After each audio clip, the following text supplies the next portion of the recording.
Honorable Elmer Begay. I'm present. Honorable Elmer Begay answered. Roll call. Honorable Key Allen Begay Jr. Honorable Key Allen Begay Jr. Honorable Key Allen Begay Jr. did not answer. Roll call. Honorable Paul Begay. Honorable Paul Begay. Honorable Paul Begay did not answer. Roll call. Honorable Nathaniel Brown. Honorable Nathaniel Brown. Delegate Brown is present. Honorable Nathaniel Brown answered. Roll call. Honorable Amber Canespa Crotty.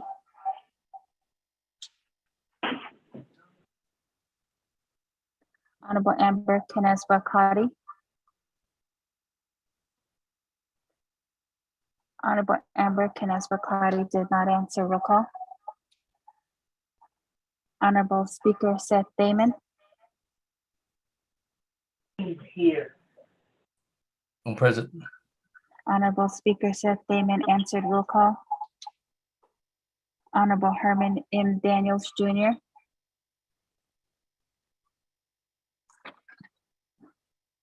Honorable Herman M. Daniels Jr.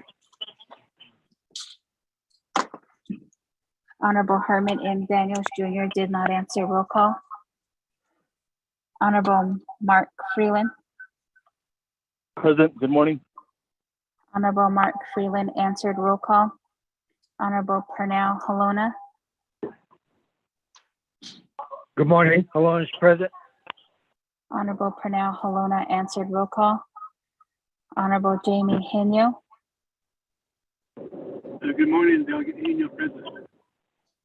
Honorable Jamie Henyo answered. Roll call. Honorable Vince James.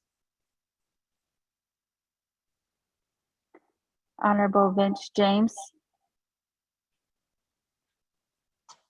Honorable Vince James did not answer. Roll call. Honorable Ricky Nez. Delegate Rick Nez is present. Yate Pena. Honorable Rick Nez answered. Roll call. Honorable Wilson Stewart Jr. Present. Honorable Wilson Stewart Jr. answered. Roll call. Honorable Carl Slater. Honorable Carl Slater.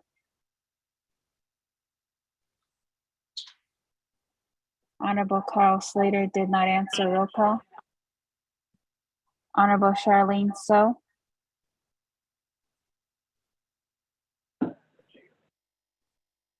Honorable Charlene So.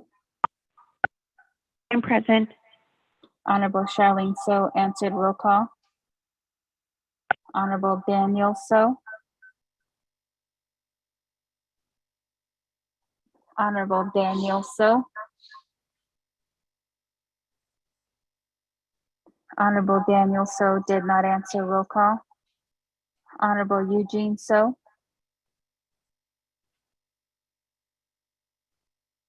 Honorable Eugene So.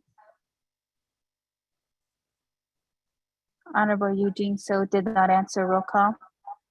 Honorable Otto So. Honorable Otto So. Honorable Otto So did not answer. Roll call. Honorable Thomas Walker Jr.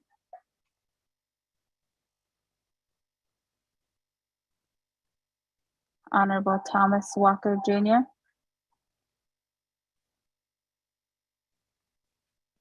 Honorable Thomas Walker Jr. did not answer. Roll call. Honorable Edison Wanika.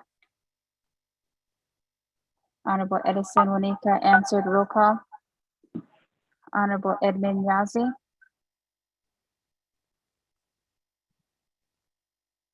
Honorable Edmund Yazzie.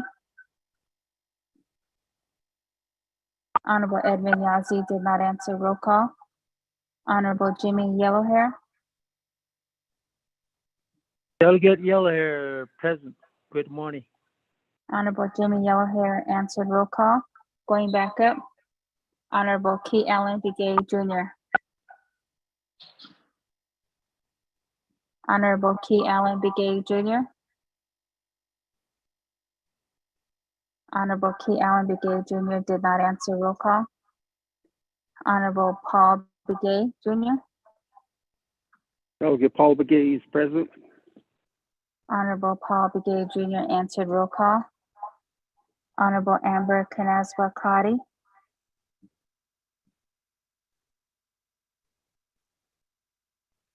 Honorable Amber Canasva Crotty. Honorable Amber Canasva Crotty did not answer roll call. Honorable Eugenia Charles Newton. Delegate Charles Newton is present. Honorable Eugenia Charles Newton answered roll call. Honorable Herman M. Daniels Jr. Good morning. This is Delegate Daniels. I'm on the line. Honorable Herman M. Daniels Jr. answered roll call. Honorable Vince James. Honorable Vince James. Honorable Vince James did not answer roll call. Honorable Carl Slater. Honorable Carl Slater. Honorable Carl Slater did not answer roll call. Honorable Daniel So. Honorable Daniel So. Honorable Daniel So did not answer roll call. Honorable Eugene So. Honorable Eugene So. Honorable Eugene So did not answer roll call. Honorable Otto So. I am present. Honorable Otto So answered roll call. Honorable Thomas Walker Jr. Honorable Thomas Walker Jr. Honorable Thomas Walker Jr. did not answer roll call. Honorable Edmund Yazzie. Honorable Edmund Yazzie. Honorable Edmund Yazzie did not answer roll call.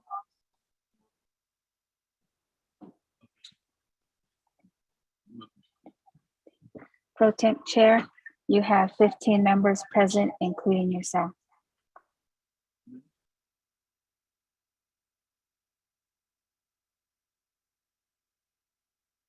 Thank you for that, Ms. Nota. So with 15 members present, we do have a quorum. We're going to go ahead and proceed forward now. And those of you who just joined this, this is Delegate Charles Newton. I am assisting Speaker Damon today for the first half of this special council. Speaker Damon is engaged in a different event at this time, one that he had said that he was going to participate in prior to this special council being scheduled. So I am assisting. We did call the meeting to order. We've done a roll call. We are now at invocation. At this time, I would like to ask any of the delegates if they would like to offer invocation at this time this morning.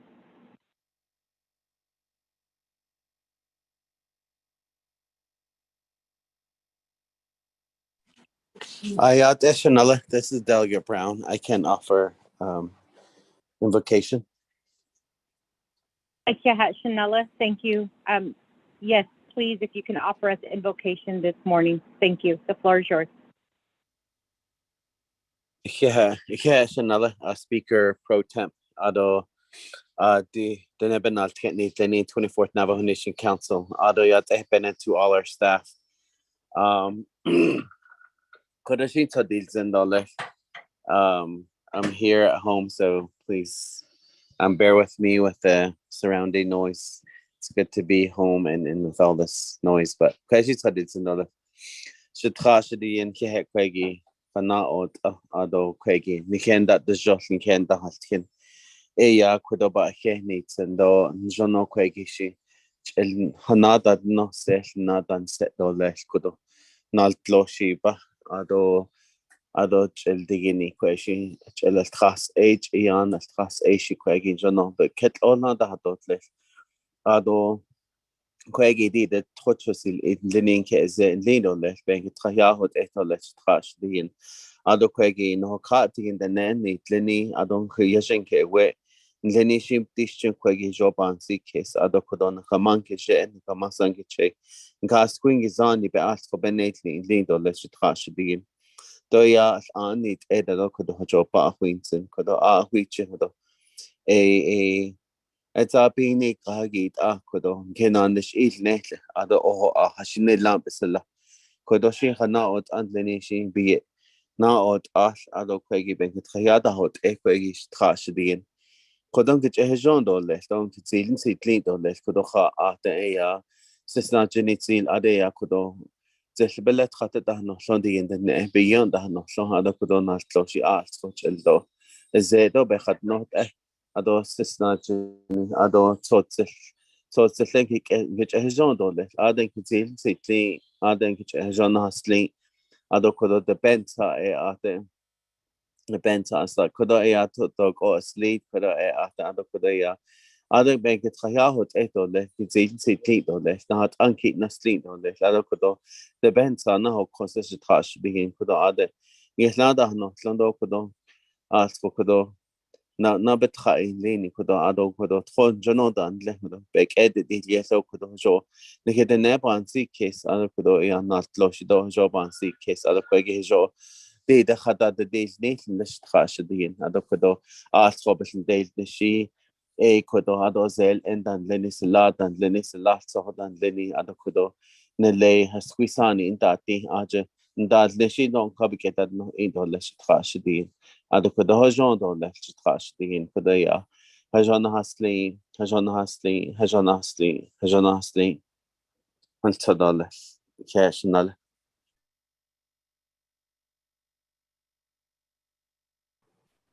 Shanella, Delegate Nathaniel Brown, for offering us this invocation this morning, for remembering all of us in prayer. We do appreciate that. And also for stepping up and for wanting to pray not only for council and leadership, but for all the Navajo people at Chicago. So with that, we'll go ahead and proceed forward to item number 2, recognizing guests and visiting officials to the Navajo Nation. Colleagues, are there any people, any person in the organization that you would like to recognize at this time? Elmer Begay.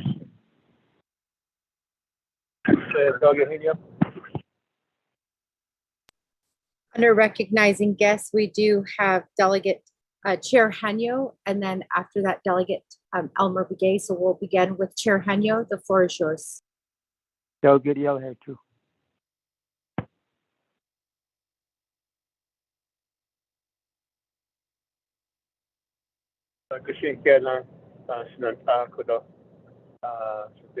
Madam Chair Johnson for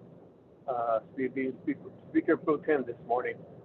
That's about his Adon General Hotel. There's been Delegate Nathaniel Brown, General Hospital, so the Bindai and the Atla. So Atla is not Katla, but on General Hospital. I would like to just recognizing that the General case has Katana. I see two. So they tend to have one is certain all the worst, the hinge not to the things go like a teen about how they in level. I don't know the show. It's been not about it nearby. He has never attained it.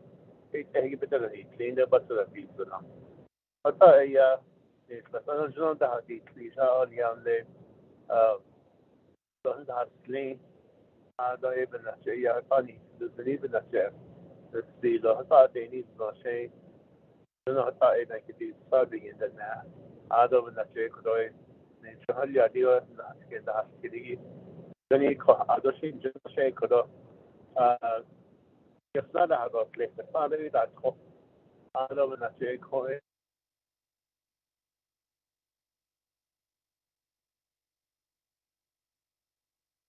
Father didn't I couldn't do not no cut now kid on his city by kid not I hit this season so the many be this so I don't in the fortunately so other chapter be banana say much talk cut other because strong this other consundo other in not other cut not so that it was the shot other this photo cut not so that but I never cut the shot I can't not other reserve time machine on the launch cannot snap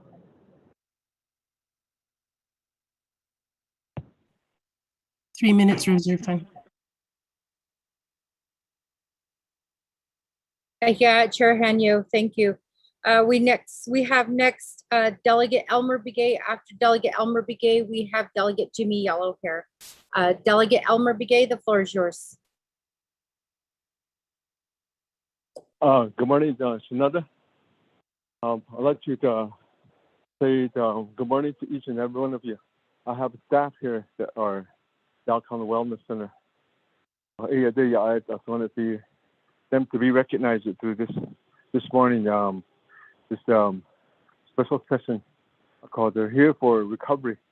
I guess you could say that the thing that our people need to do is after through this pandemic, after all the offices, tribal departments were closed. There's a lot of anxiety and there's a lot of depression that goes through the people.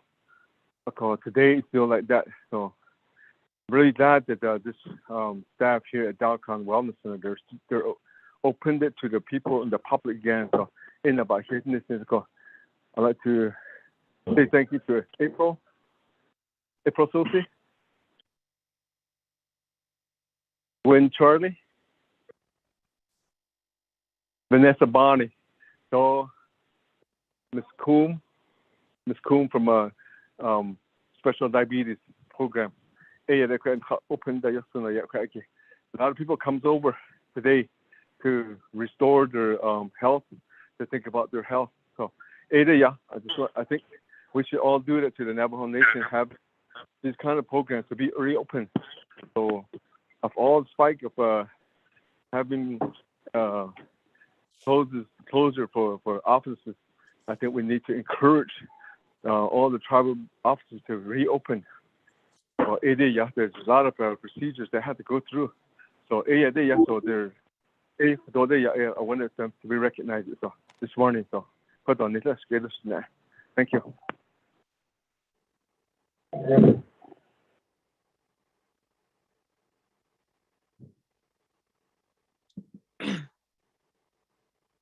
Thank you, Delegate Elmer Begay. So with that, we'll go ahead and proceed forward to Delegate Jimmy Yellow here. You have the floor. Yeah, thank you very much as a pro temp for our speaker, Damon. Thank you.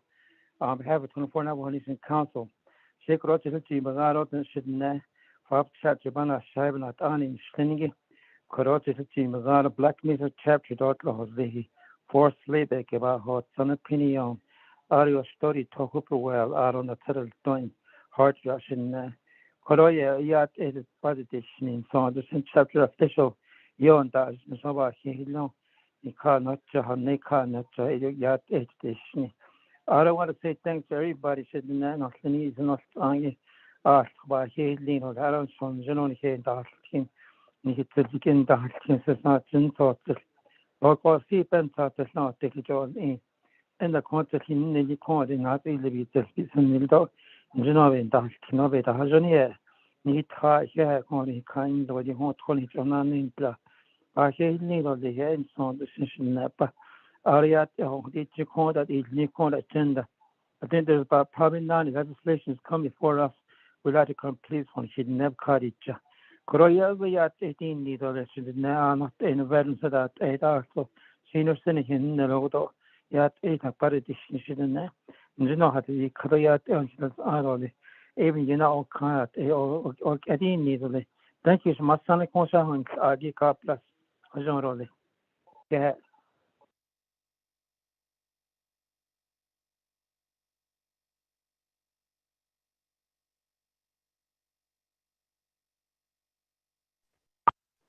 Thank you. Delegate Jimmy Yellow here. So with that, colleagues, is there anybody else who wishes to recognize guests? This is Council Delegate Herman Daniels. Delegate Daniels, the floor is yours. Thank you very much, Kudo. Good morning, Kudo, Madam Pro Temp. Kudo, Speaker. Baba Helen Kudo Smayela. Arunana Kudo, Sohades, Zindi, Kudo. Where Kudo down, Shitla Ash. Delegate Daniel Brown Kudo. On Juno Kudo, Todas the Naginha. The Inchni, Ishin Kudo, 8 and 8, and the Leap Kudo. I just want to recognize and say a big thank you to one of the commission commission office Navajo Utah Commission Office. Executive Director Mr. Clarence Rockwell. The staff and Nashiki. Ms. Stephanie Holly, Letitia John. I see Handal, Michigan. I see Quedon, the Navajo Commission, Dana, Panina, Ahni, Lenigi, Yegon, Hikanda, Jaco, Quedo, Hatsukishina, Naha, Kokodo, Adonana Quedo, Ashin, so Yego, Adolet, Hayen, Edon, Nal, Fosgate, Kate name, the Lakodo, Hodana, Raidam, this Thursday, Raidam. Utah Native American Summit. Ada Honal Fosgin Has another Yitlag or another Leo Hodo. If she became Honor at this day in Leo Hodo. So I see those here, but they need all that Hodo, Navajo Utah Commission Office staff in Lenigi. Hodo, I see here is Nanta Hodo. But then she says, when the commission members need Lenigi, I see here needs and Hodo. I don't know, I just want to say thank you to the 4 chapters that I represent Hodo Gaydam. Starting with the Navajo chapter officials, Masleniki staff, Masleniki, Aronan Ojeto, Yakodos chapter officials, Leniki, Donan staff, Aron Dakodo, Shato chapter, chapter officials, Aron Dakodo, chapter staff, planning and zoning, the committee, Aron the economic development, Ajado. Ashin so not that they are not tourism. I just not on it. Hello, Kodonagada, not on it. Shame how Zonagation toward the AIC here within me. Let's Kodo, Aron the Kodo, Nagate, Ken chapters, Kodo, and great chapter officials, staff, Aron the Kodo, Bevenant, and Slenigi, Ada Zuda, and Kodo, the 4 chapters, grades and officials, Slenigi. The other 78 grades and officials throughout the Navajo Nation, the 20 Eastern Land Board members, I see Yego at the local level, home site lease, clearances, so AIC here he didn't need to let Shanat Ahmashenigi. So a hunch for or he had didn't need to let Madam Pro Tem Speaker. Thank you.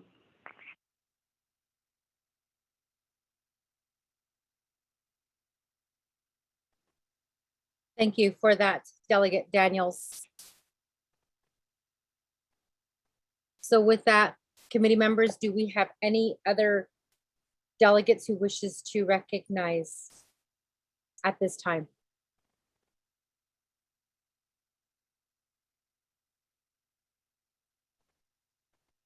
Okay, not hearing anything. We'll go ahead and go back up to reserved time. We have Chair Henyo with 3 minutes. Chair Henyo.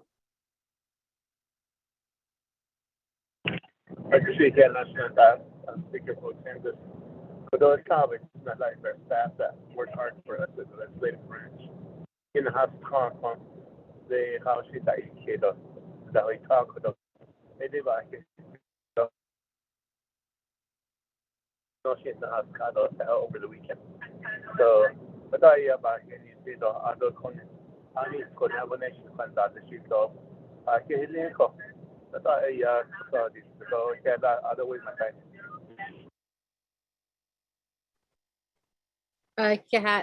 Chair Hanyo, thank you for recognizing our staff. We do have a wonderful group of staff who work for Speaker's Office, who work for Office of Legislative Counsel, and who also work for Office of Legislative Services. And so I do concur with you that they do need to be recognized. They should be recognized every single council session. So I appreciate your recognition of them at this time, Chair Hanyo. With you waiving your time, we have Delegate Elmer Begay with no reserved time, Delegate Jimmy Yellowhair with no reserved time, Delegate Herman Daniels with no reserved time. With that, committee members, colleagues, is there anybody else who wishes to recognize a person or a group of people at this time?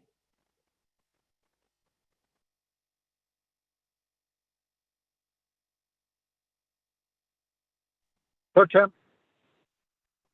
Yes, Delegate Halona, the floor is yours. Good morning, ma'am. Thank you, Pro Temp, and good morning to the 24th Navigation Council. Thank you for that wonderful prayer this morning. I'd just like to recognize all the chapter members here in District 14, North City, Cohatchee, Mexican Springs, Coyote Canyon, and Twin Lakes. And just thank all the administration there for all the hard work they're working on doing, and then the president, vice president, secretary, treasurer, and the grazing officials. Thank them all for their hard work, and continue on moving forward to keep the virus down again, because we know that's coming back up again. And just like to thank them for doing a good job. That's my recognition for today. Thank you, Madam Chair.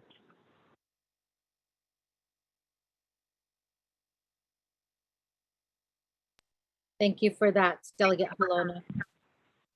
So with that, committee members, again, is there any one of my colleagues who wishes to recognize any person or any group of people at this time?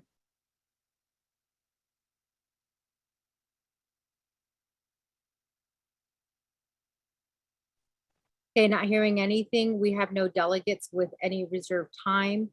So we'll go ahead and we'll proceed forward. Thank you, delegates, for recognizing your community, work, recognizing the employees, and making your recognition known at this time.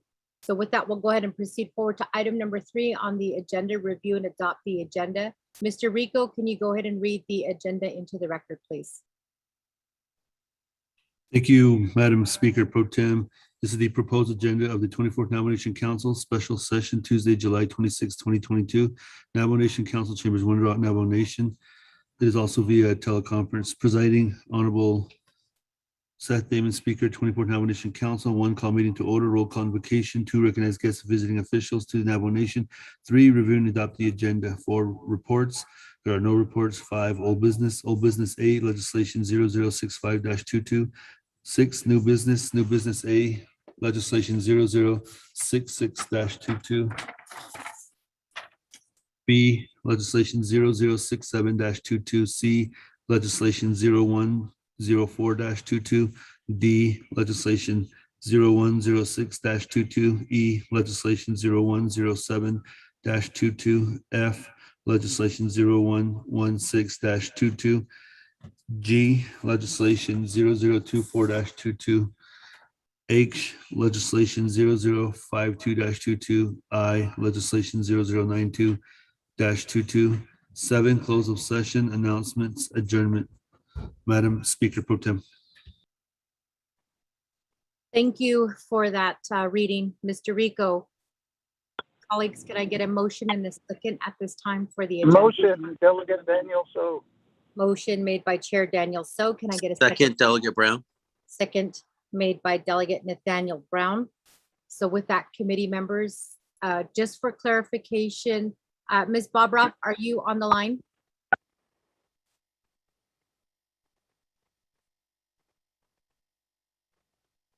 Office of Legislative Counsel. Good morning. Good morning, Madam Speaker Pro Tem. This is Dana. OLC is on the line. Thank you, Dana. Just for clarification, Ms. Bobroff, I know that normally at this time, we usually ask for if there are any amendments to the agenda. However, because the special counsel petition did not include the language, any other legislation, does that mean that this agenda cannot be amended at this time? I just need some clarification. I just got a text message asking that question. Thank you. Yes, Madam Chair, precedent is that if the petition does not include other legislation, then the only thing that can be heard at the session is that what was on the petition. Thank you, Speaker Pro Tem. Thank you for that, Dana. So with that, committee members, I needed that clarification to make it clear to all of the 24th Navajo Nation Council that normally at this time when we review and adopt the agenda, I know that there are usually amendments that are brought forward to amend the agenda to include legislations. However, at this time, because the special council petition does not include the language other legislation, the agenda cannot be amended to include any other legislations. So I just wanted that to be clear before we proceed forward. So with that, a motion and a second has been established. Are there any questions regarding the agenda at this time? Question, this is Delegate Begay.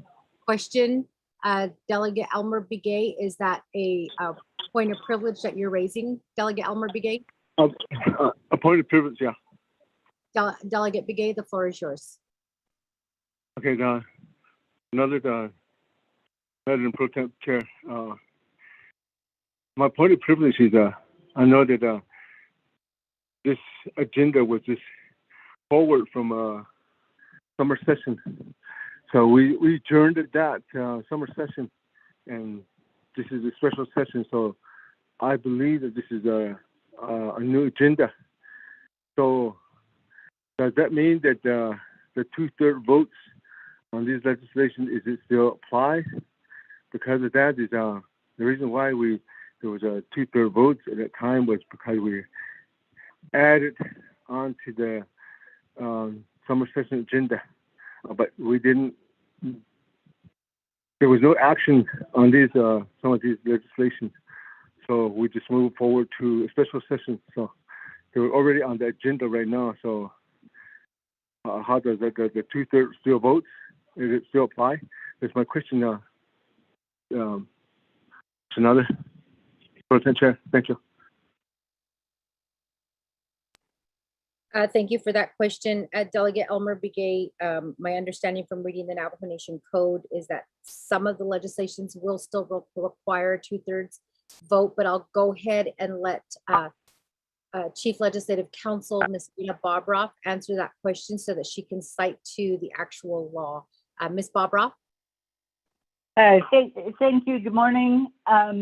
The final vote requirements for the various legislation have not changed. If a legislation requires a 2/3 vote on the summer session agenda, if it required 2/3 votes to pass, it still requires 2/3 vote. If a legislation just required a regular majority when it was at summer session, on this at this special session, it will still require a regular majority vote. So nothing has changed as far as final vote requirements go. Thank you, Speaker Pro Tem. Thank you, Ms. Bobroff. So with that, Delegate Begay, the answer to your question has been provided to you here by Ms. Bobroff. So with that, committee members, if there's no other questions to the agenda, we can proceed forward to do the vote to accept the agenda. Motion has been established by Chair Daniel So, second by Delegate Nathaniel Brown. Committee members, are there any questions to the agenda? Madam Pro Tem Speaker, this is Delegate Herman Daniels. Delegate Herman Daniels, is this a point of privilege regarding the agenda? Yes, point of privilege. Okay, the floor is yours. Thank you, Pro Tem Speaker. Yeah, Madam. Yeah. What OLC, Madam Chief Legislative Counsel, in regards to the agenda? What's on the agenda? The legislation. When we find the petition, yes, it doesn't say other legislations, but I kind of disagree with that, because today this agenda belongs to the 24th Navajo Nation Council. So if we want to amend the agenda, we can do that. If there's an add-on, I believe we can do that. Because this agenda belongs to us now. However way we're going to approve this, if there's an add-on, I believe it can be done. That's the way I look at this, Madam Pro Tem Speaker. Thank you.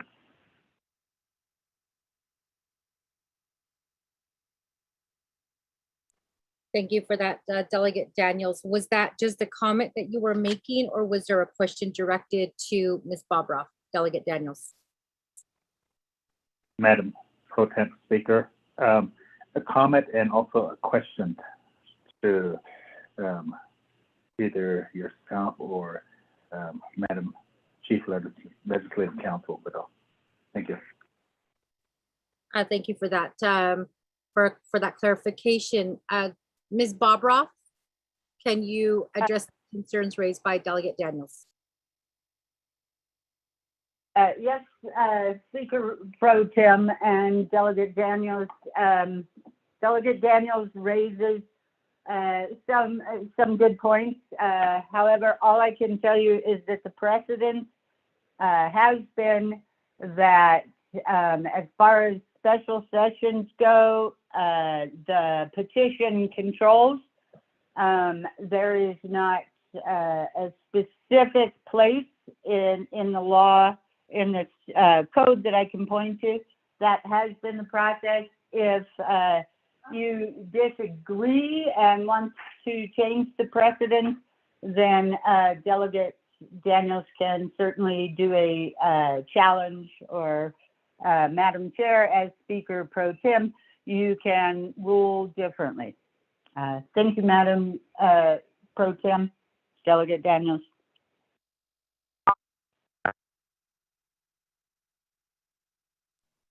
Thank you for that, Ms. Bobroff, and thank you for clarifying that there has been precedent set regarding the agenda, and also what the purpose of a special council is.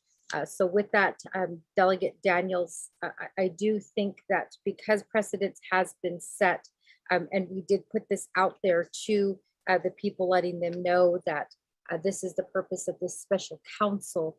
And I know that in the past, Speaker Damon has allowed only in instances where that language has been added on the special petition, letting council delegates know that legislations can be added, or when they cannot be added, when it's something specific to to getting work done on behalf of the Navajo Nation, that he set that precedent.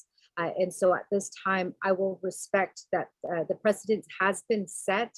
And when council delegates signed the petition, they signed knowing what was going to be on the agenda. And because it's a special council, I think that we really need to try to stick with what's being posted to the general public for this special council session, since it's outside of when we normally meet for council. But you can challenge me on this ruling, Delegate Daniels.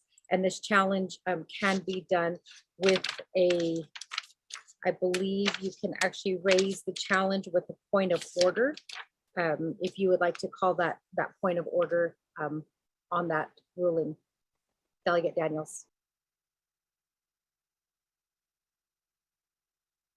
Thank you, Madam Pro Tem Speaker. Yeah, I guess that answers some of the questions the delegates might be thinking about that as well. But without that, I'm ready to vote now. But on the agenda, thank you. Thank you for that, Delegate Daniels. So with that committee, I'm sorry, council colleagues, we do have an agenda that is before us at this time. There were enough signatures on the petition to warrant this special council session. A motion has been raised, and the motion has been made by Chair Daniel So and second by Delegate Nathaniel Brown. I believe that all the questions and concerns have been addressed at this time. So with that, I will ask one more time. Are there any questions or any comments to the agenda before we proceed forward to a vote on the agenda?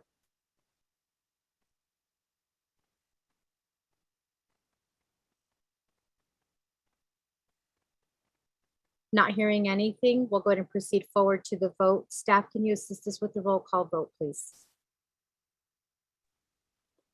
Honorable Elmer Begay. I will agree. Honorable Elmer Begay votes green. Honorable Key Allen Begay Jr. Honorable Key Allen Begay Jr. Honorable Key Allen Begay Jr. did not vote. Honorable Paul Begay. Delegate Paul Begay votes green. Honorable Paul Begay votes green. Honorable Nathaniel Brown.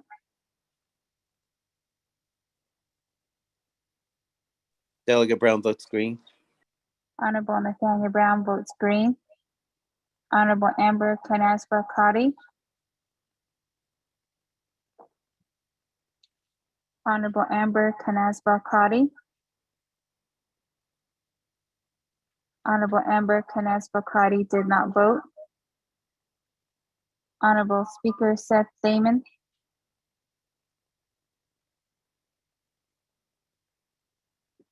Honorable Speaker Seth Damon. Honorable Speaker Seth Damon did not vote. Honorable Herman M. Daniels Jr. I vote green. Honorable Herman M. Daniels Jr. votes green. Honorable Mark Freeland. Honorable Mark Freeland votes green via text. Honorable Pernell Halona. Lauren votes green. Honorable Pernell Halona votes green. Honorable Jamie Henyo. Honorable Jamie Henyo votes green via text. Honorable Vince James. Delegate James votes green. Honorable Vince James votes green. Honorable Rick Nez. Delegate Rick Nez votes green. Honorable Rick Nez votes green. Honorable Carl Slater. Honorable Carl Slater. Honorable Carl Slater did not vote. Honorable Raymond Smith Jr. Honorable Raymond Smith Jr. Honorable Raymond Smith Jr. did not vote. Honorable Wilson Stewart Jr. Green. Honorable Honorable Wilson Stewart Jr. votes green. Honorable Charlene So.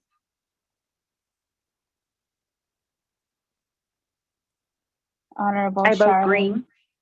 Honorable Charlene So votes green. Honorable Daniel So. I vote green. Honorable Daniel So votes green. Honorable Eugene So.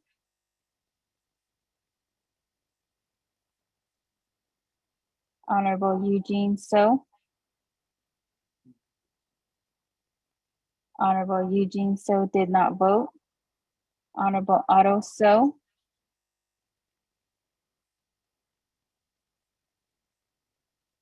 Honorable Otto So.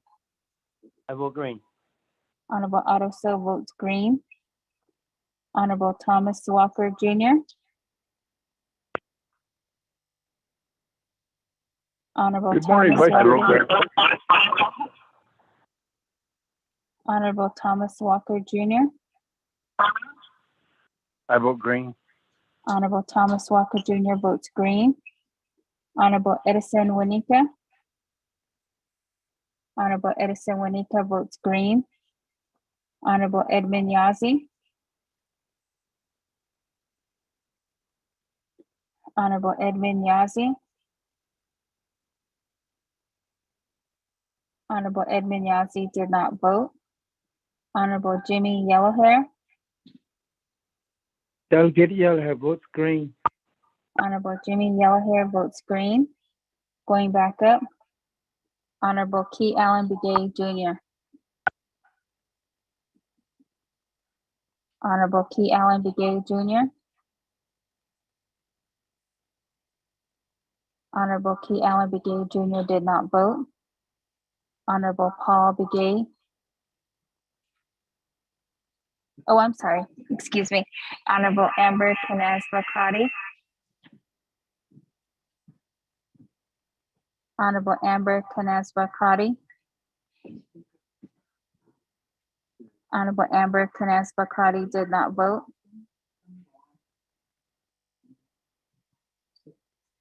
Honorable Carl R. Slater.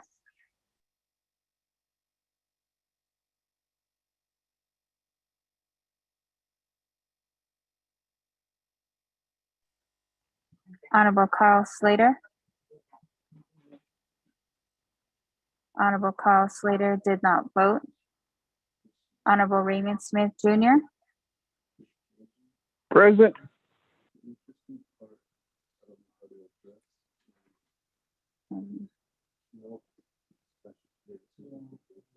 Honorable Raymond Smith Jr. We're voting on the agenda.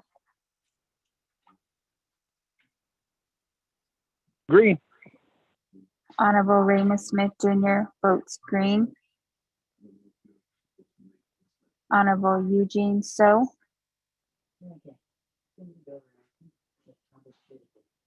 Honorable Eugene So.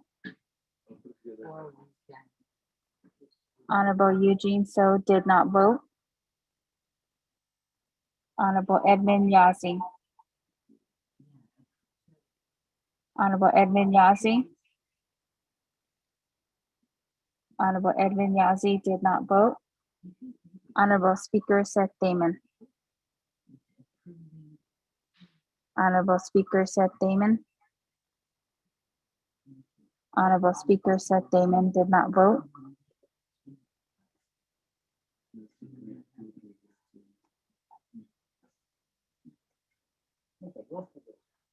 Pro Temp Chair, we have 17 in favor, 0 opposed, and Pro Temp Chair not voting.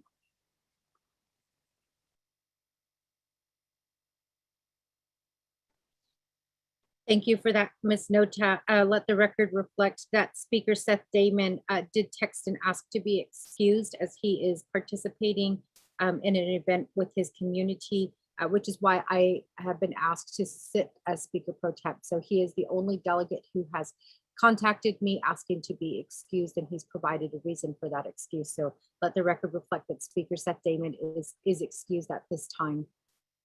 So with that, with a vote of 17 in favor, 0 opposed, Speaker not voting, or Speaker Pro Temp not voting, the agenda is set and it is before us here at this time.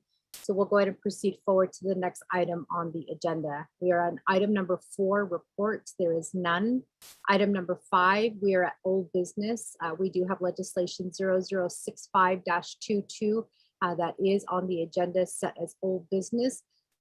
This is sponsored by Delegate Nathaniel Brown. We do know that Delegate Nathaniel Brown is present. So at this time, Mr. Rico, can you kind of give us a recap on this legislation and why it's old business? Mr. Rico?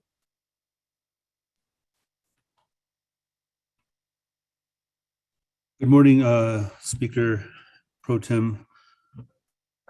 A recap on tracking number 0065-22 On Friday, July 22nd, the Navajo Nation Council adjourned their summer session at 2:17 p.m. before acting on this legislation. Therefore, the legislation remained at the Navajo Nation Council. And at the time, there was a pending amendment that was being debated. That amendment, I'll read the amendment into the record. Amendment number 1, page 5, line 30, after amount approved herein from, insert new language, underscore funds available from the Judicial Public Safety Facilities Fund, JPSFF, and end of new language. 2, renumber read letter succeeding paragraphs, sections, and exhibits as necessary and appropriate. The Office of Legislative Services and the Office of Legislative Counsel are hereby authorized to make technical edits to this legislation and its exhibits to implement the council's intent in approving the legislation. This amendment shall supersede inconsistent language contained in any other council amendment, which language shall be conform to the intent or language of this amendment. So we would start off, Madam Chair, where we left off on time. And I believe Ms. Johnson has sent that out to you as well. This legislation, per Navajo Nation Council Rules of Order, Rule 9, the legislation has been read into the record by electronic voice recording. Madam Chair, Madam Speaker Pro Tem. Thank you for that, Mr. Rico. And because this is old business, we do not start with new time, is my understanding. So 0065-22 under main motion, we do have Delegate Edmund Yazzie with 3 minutes and 15 seconds left on the clock under main motion. Delegate Eugene So with 6 seconds. Chair Hanyo at 4 minutes and 41 seconds. Under Amendment 1, we have Delegate Herman Daniels at 2 minutes and 17 seconds.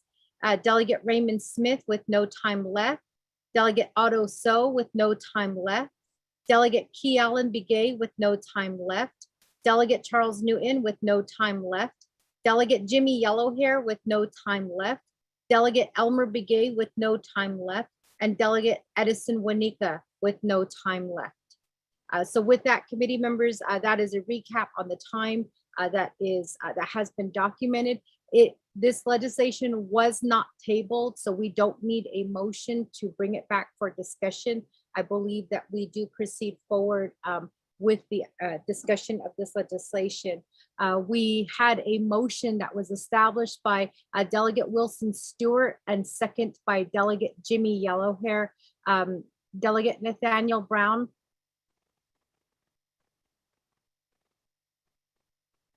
Delegate Nathaniel Brown. Oh, yeah, I am here. I am present. Good morning. Do I continue my presentation now, or? I believe that normally how Speaker Seth Damon handles this is he gives you 5 minutes to recap on your legislation, and then that's when we open it up for questions again. So with that, Delegate Nathaniel Brown, the floor is yours. Thank you. Okay. Oh, my colleagues, it's a beautiful day.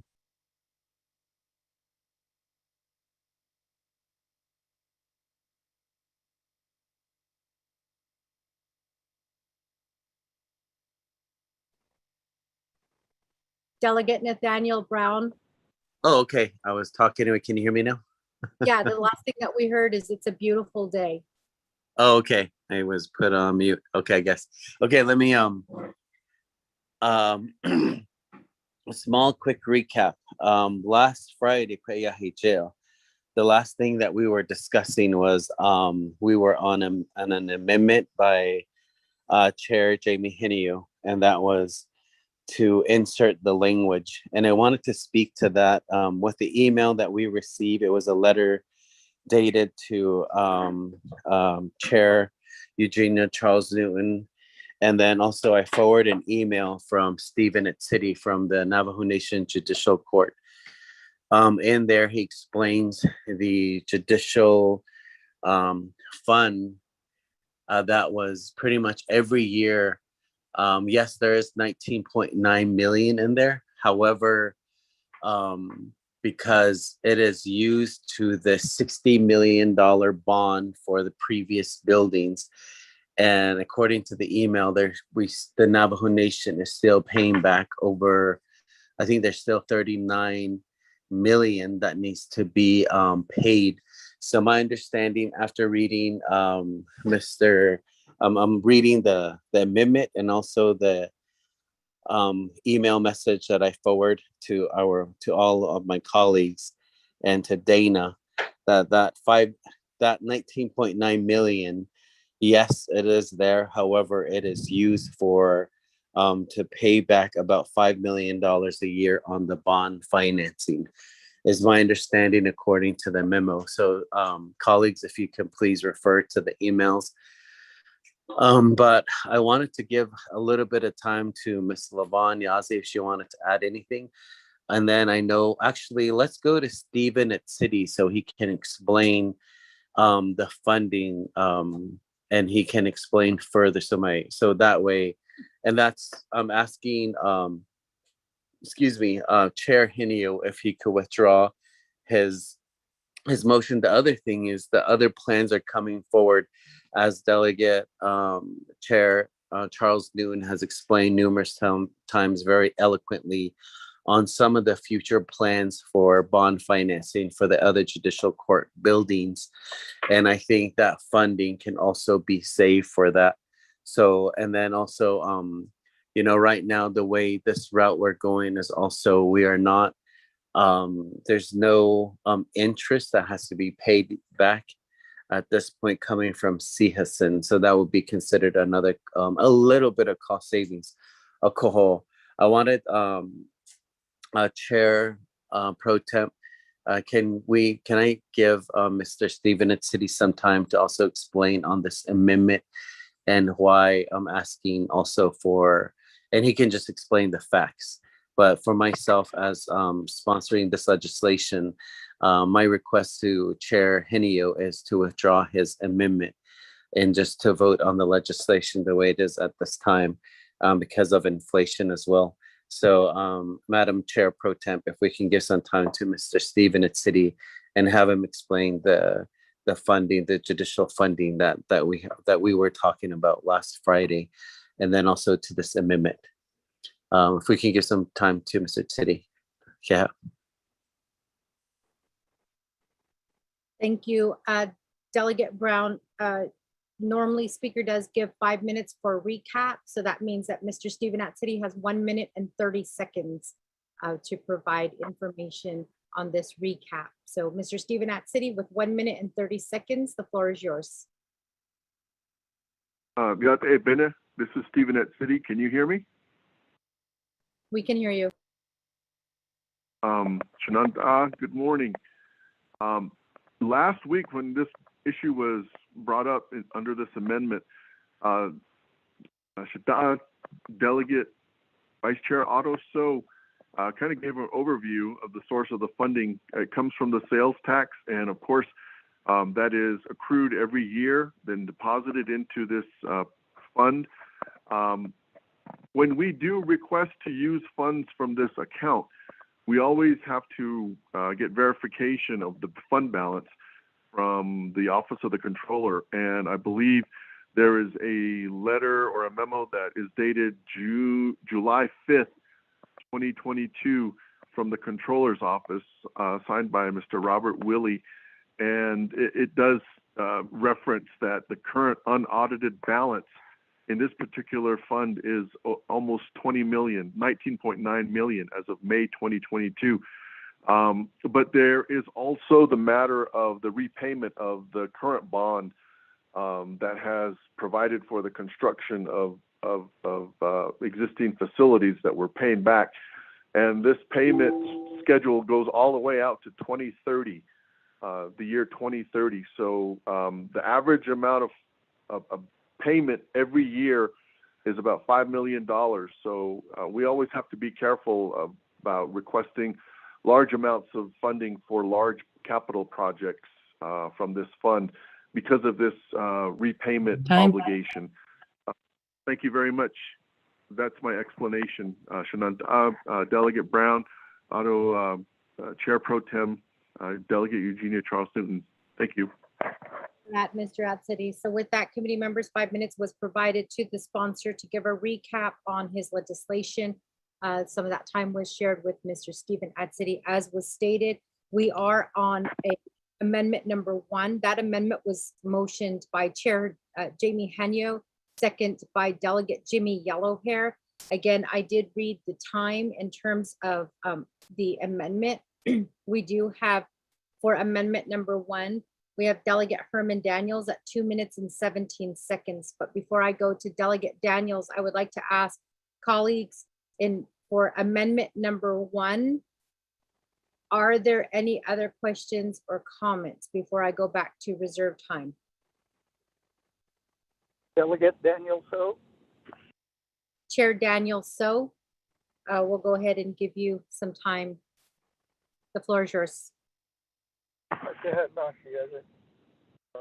Madam Speaker, Pro Temp Anderson and I, colleagues of the 24th Navajo Nation Council, in regard to the bond financing. Ms. Barbara, in my understanding, the original bond financing was for a specific amount. And to pursue new projects, my question to you is, there would have to be a new bonding with the current folks that handle the bond from the last financing package. My question to you is, these projects would not be tied together as far as the time span to repay. The council decides to go with this particular amendment, there would be a new bond, and that would basically include a different time schedule for repayment. Is my thinking correct? That question goes to Chief Legislative Counsel. Thank you. I reserve my time.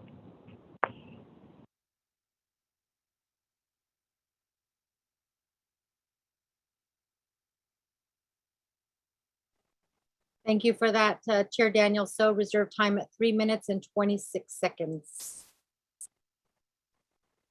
Committee members, are there any other questions or comments at this time regarding amendment number 1?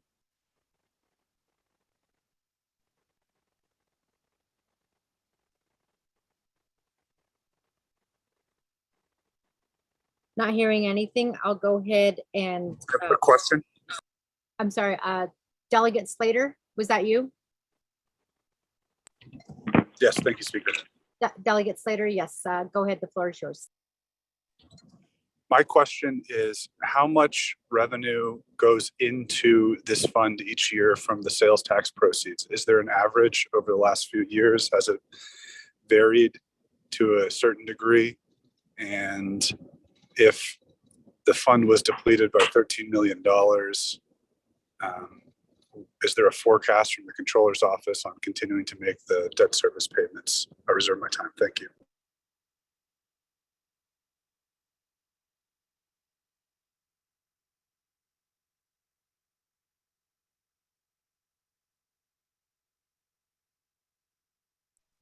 Thank you for that, Delegate Slater. I'm waiting for a text message to tell me what your reserved time is.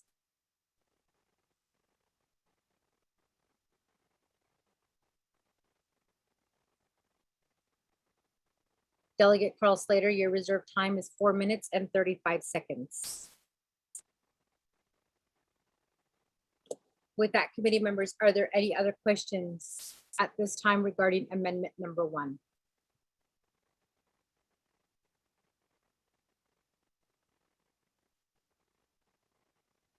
Not hearing anything. I know that there were some questions for Ms. Bobroff, and it sounds like there's some questions for Controller's Office, but I'll go ahead and turn the floor over at this time to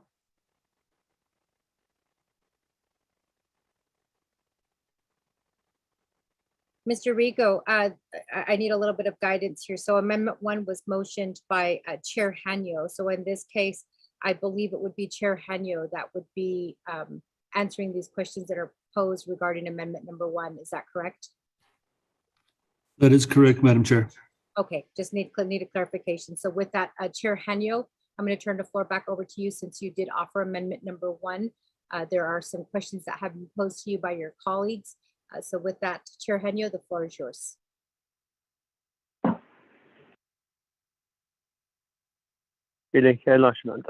Speaker Pro Tem, the 24th Nomination Council, first question to Chairman Dang. So, I'll defer that to Ms. Dina Barboff with Office of Legislative Counsel. The second question, Vice Chair Slater, regarding the sales tax, 1% behind every year into this funding, and therefore, what's the annual projected revenue, or what has been the projected revenue in the past several years, and what's the projected forecast? I'll defer that to the Office of the Controller, either Ms. Elizabeth DeGay, Interim Controller, or Mr. Robert Willie, Senior Accountant. So, I'll respond to Speaker Pro Tem. Thank you for that, Chair Henyo. So the question has been given to Ms. Bobroff. So we'll start with Ms. Bobroff to answer the question that has been posed by Chair Daniel. So Ms. Bobroff.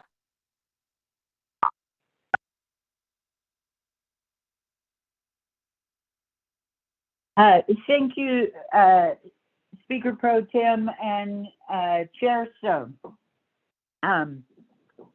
So the first thing I will do is tell you that the fund management plan for the Judicial Public Safety Facilities Fund was approved by Budget and Finance Committee Resolution BFD-66-11. And it might be helpful if that could be sent out just for reference purposes. But under the fund management plan, I'm going to read it to you. It states that the purpose of the fund, it states that the fund is established as a special revenue fund to provide funding for judicial and public safety facilities as approved by the Law and Order Committee and the Judicial Public Safety Facilities Fund priority list. Projects or activities which may be funded by the fund include, but are not limited to, A, planning, site clearance and development, B, site improvement and landscape development, C, utility access, D, street access and parking area, E, construction, maintenance, renovation, and repair, and F, debt service for the financing of the above activities. So what that means is that under the Judicial Public Safety Facilities Fund can be used essentially in two different ways. One, it could be used to directly fund projects, or two, it can be used for debt service. So it can be used either way. So back to Daniel So's question, he is correct that if any of the Judicial Public Safety Facilities Funds are used for the CSN project, for the Kayenta project in front of you, the public safety funds could be used to directly fund all or a portion of the project, or they could be used to pay for debt service if the project was funded through some type of bond financing. So it can be used either way. As far as the question about whether this project would be added to the existing bonds. No, not automatically. The one place where I don't have enough information is I don't know if the bond documents have an option to add additional projects. So I have to defer that to controller or DOJ. But in the first instance, no, the Kayenta facility would not automatically be added to the existing bond. So with that, Madam Speaker Pro Tem, I have to get more information from either the controller or the Department of Justice. I presume both are on the line. Back to you, Speaker Pro Tem. Thank you for that, Ms. Bobroff. So with that, we'll go ahead and move on now to Office of the Controller. Do we have anybody from Office of the Controller on the line at this time? Good morning, Madam Chair. This is Robert Willie from the Controller's Office. Good morning, Mr. Willie. And I do want to say, Mr. Willie, thank you for always being on the line and ready to answer questions on behalf of the Controller's Office. The floor is yours. Thank you, Madam Chair and members of the Navajo Nation Council. The question that Honorable Slater did ask about an average of how much the income is coming in from the sales tax, it's roughly about $7 to $8 million per year, depending on the taxes that are collected. The taxes that are collected off of this also fund the, in addition to judicial public safety, they fund the scholarships, they fund the fire and rescue, and I believe it was economic development. So there's certain percentages that come off of this tax to fund those particular funds. As far as the question of adding on to the current bond, the answer would be no. They'd have to create a new bond. All the amounts are set and being paid for over a certain time period. I believe that goes to 2033, but don't quote me on that. I'd be able to get you a more clear answer on that. So I think those were the two questions. If I missed one, please let me know, and I'll be available to answer questions. Thank you.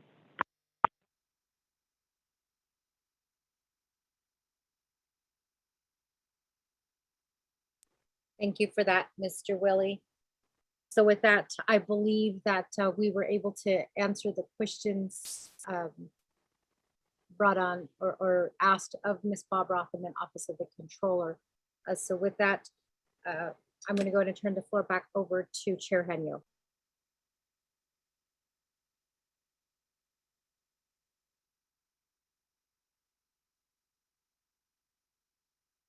Okay, Speaker Pro Tem, Madam Chair, Johnson.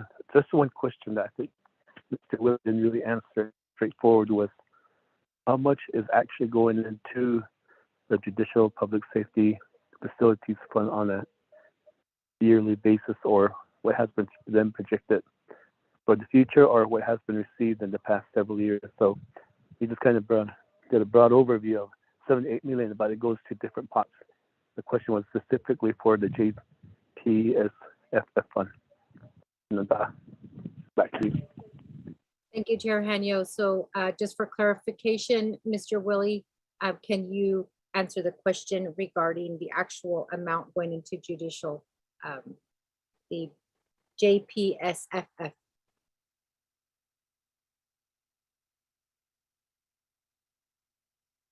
The actual amount is roughly $7 to $8 million, specifically for the Judicial Public Safety Facilities Fund.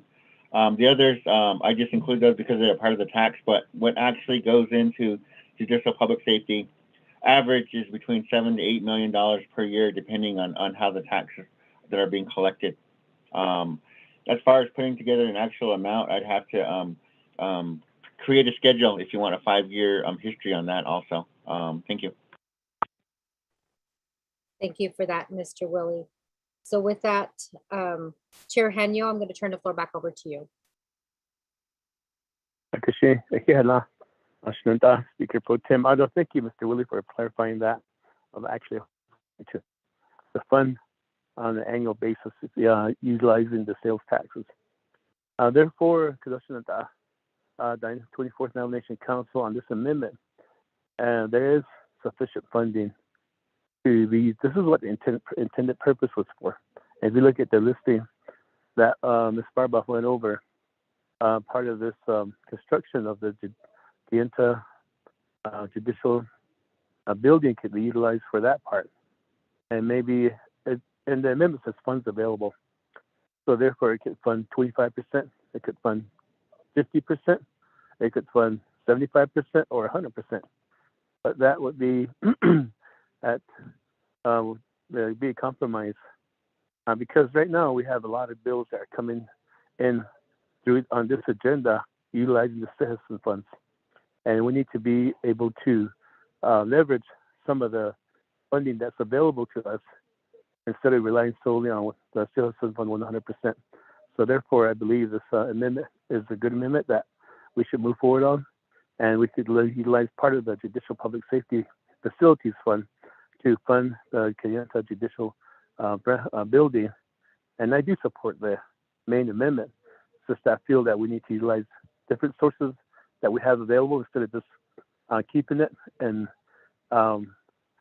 holding on to. We should utilize that was the intended purpose. So, Shinada, Speaker Pro Tem, that's my response, and I yield the floor back to you.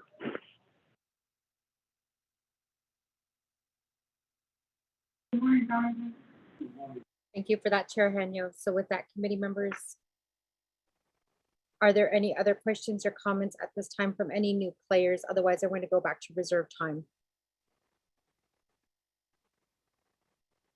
And this is for amendment number 1.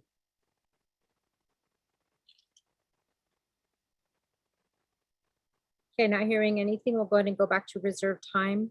We do have Delegate Herman Daniels with 2 minutes and 17 seconds. Delegate Daniels. Thank you, Kodo, Madam Pro Temp Speaker. Yeah, I don't know, Kodo, speaking to the amendment, Kodo. I don't Kodo, hearing from Mr. Ed City, Kodo, Junoyan, Kodo. I don't know, Kodo, the annual payment for $5 million. So, on the line, Nahaliano, Yahalnako. So, 80 years, and they are some black 80. So, Kodo, I don't know, leveraging, no, the Kodo, Chairman Henny, my brother, the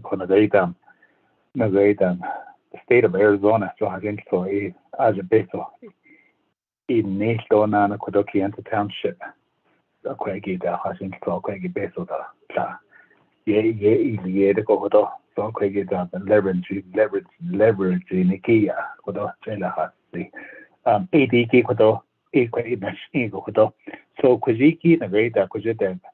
Funds suddenly legate ADK so with that but the 9-inch kit or the Kodo and Chairman Henry or the Kodo withdraw the name or net some soy Kodo legislation I had to say that over not the place soy Kodo so it is Kodo I don't know Kodo for the hospital Pro Tem Speaker Madam reserve time.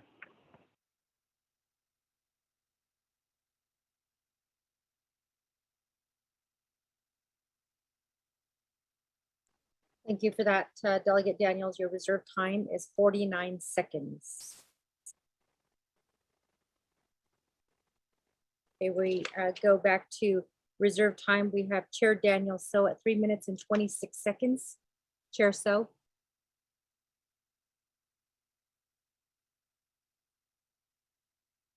Yeah, Madam Speaker Pro Tem, Ottos and I, colleagues of the 24th Nomination Council, and all the folks on the call.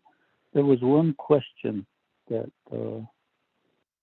Chief Legislative Counsel couldn't answer and referred it to either Department of Justice or the Office of the Controller, whether the language in the bonding document basically would allow for a separate bond or to be just added to the current bond.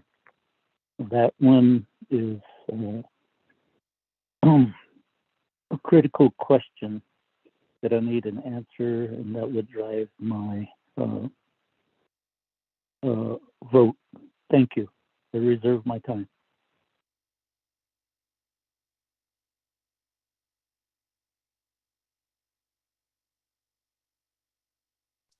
Thank you for that, Chair. So your reserve time is 2 minutes and 28 seconds.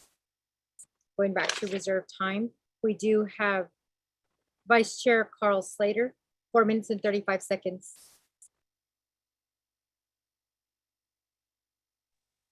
Thank you very much, Speaker. My question is, if this amendment passes, the nation will still be able to cover the debt service about $5 million a year. Will it impact any other services that are provided out of the fund from the sales tax revenue that comes into it? I know there's mention of fire and rescue, and I thought that that goes directly to that program. So I didn't know if that was just commingling a few different set-asides, but if I can get some clarity on that. And then second, how would this impact the proposed bond financing that Chair Charles Newton has been discussing with the council and with the Law and Order Committee? My understanding was that that would also use this fund and revenues that come into it to help backstop it. So I'll reserve my time. Thank you.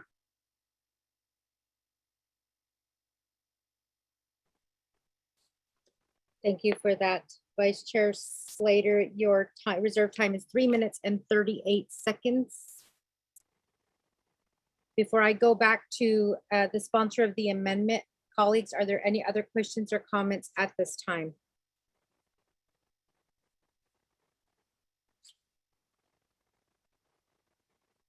Okay, not hearing anything. I'm going to go back to Chair Henyo. The floor is yours.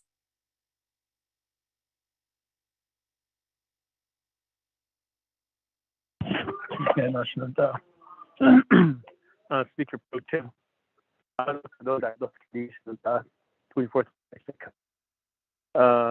First one again,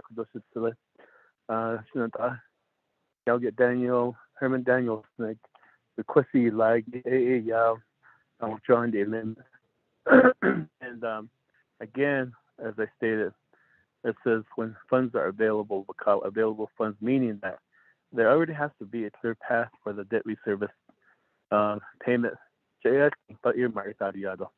And this is the controller's office. Then you'll earmark a certain amount for certain projects that might be coming up. So let's say there's the $2 million available. Then they could take that $2 million and put it part towards the building here that we're talking about, or maybe more than that.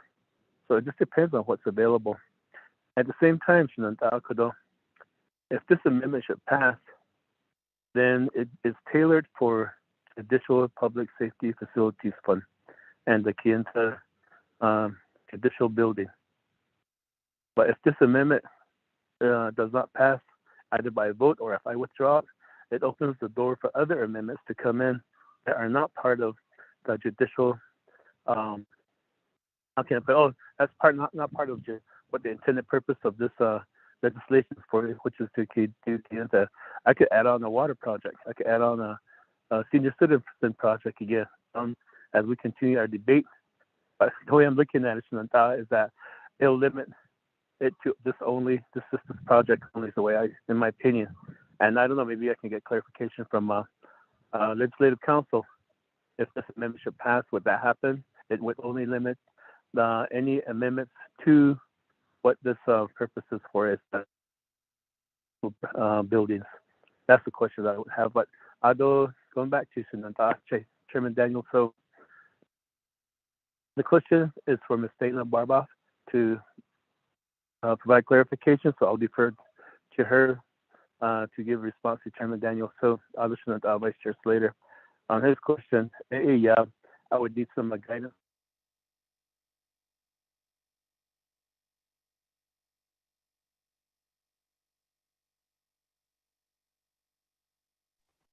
Chair Hanyo, are you still there? I'm still here. Can you hear me?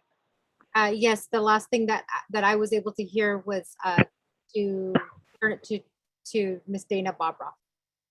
Yeah, and then if I could get some guidance and help from Mr. Willie regarding Vice Chair Slater's question, I'll defer back to you now. Thank you for that. So with that, Ms. Bobroff, and I'm sorry, did you say Mr. Robert Willie, Chair Henyo? Regarding Vice Chair Slater's question. Okay, Ms. Bobroff, I'll go ahead and turn the floor over to you. And then after that, we'll call upon Mr. Robert Willie. Thank you, Speaker Pro Tem and Chair Henya. If I understand the question correctly, as far as this amendment goes, it of course only applies to the Kayenta Judicial Public Safety Facility. And Delegate Chairman Henya is correct that the way the amendment is drafted, the facility could be directly funded under the Judicial Public Safety Facility Fund, or if a bond was set out just for the public safety or just for the Kayenta facility, then that debt service for the bond could actually be paid out of the Judicial Public Safety Facilities Fund. So right now it's set up just for, with the amendment, it would just be for the Kayenta facility. However, if additional facilities were pursued, the debt service were pursued through bonding, debt service could be, for those could be paid out of this fund, or if, of course, it depends on how much money is in it, there could be direct funding of those projects. It will, as far as the Kayenta Judicial facility is concerned, this will go back into, it will go back into law and order for the approval of how much is to go to this facility. The amendment is drafted right now pretty broadly. It could be, if desired, it could be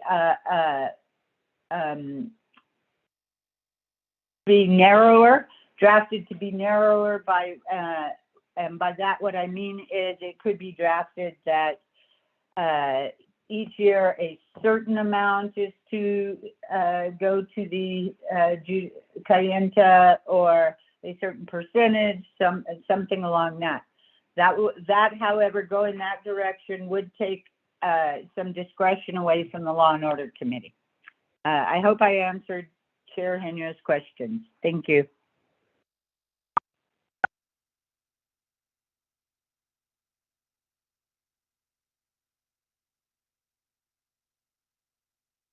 Thank you for that, Ms. Barbara.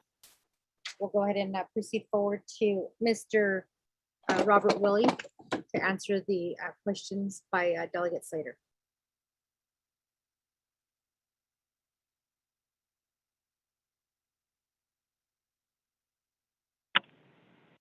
Thank you, Madam Chair.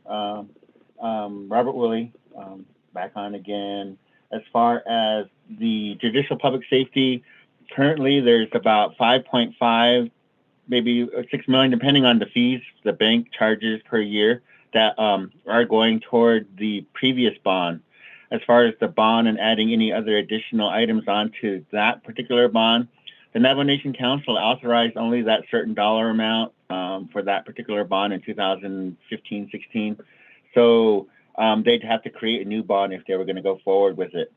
As far as looking forward to another bond, depending on the funding source, and I'm assuming that the bond that Honorable Charles Newton is seeking is utilizing the Judicial Public Safety Fund.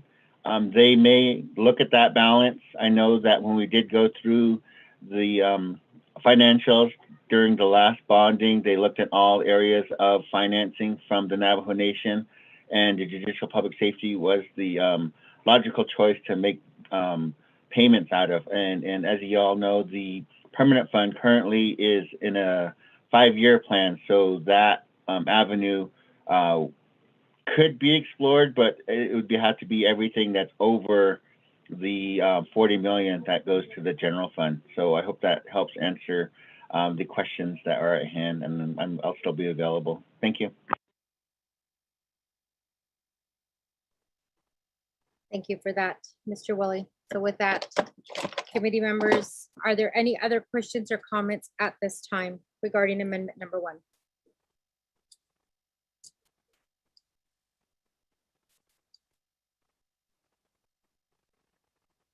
Okay, not hearing anything. I'm going to go ahead and go back to reserve time. We do have Delegate Herman Daniels with 49 seconds. Delegate Daniels. Thank you, Kudo. Madam Speaker Pro Temp, yeah, Kudo, Arinda Kudo, to the amendment, Kudo, Alango Kudo Baker Field, so I'm ready to vote on the amendment, Kudo. I waive the rest of my time, Kudo, Pro Temp. Madam Pro Temp Speaker, thank you.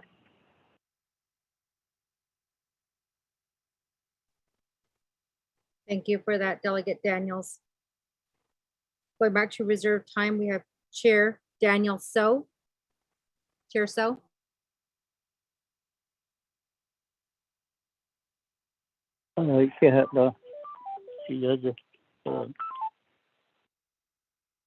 Basically, other colleagues of the council, the way I understand, citizen funds could be used to leverage. In addition to the fact that there is the need for matching funds.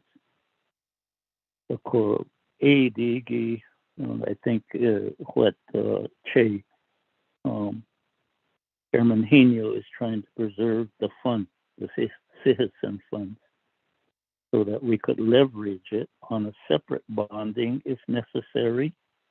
So with that, I would really ask my colleagues to vote in favor of this amendment. I waive the balance of my time. Thank you.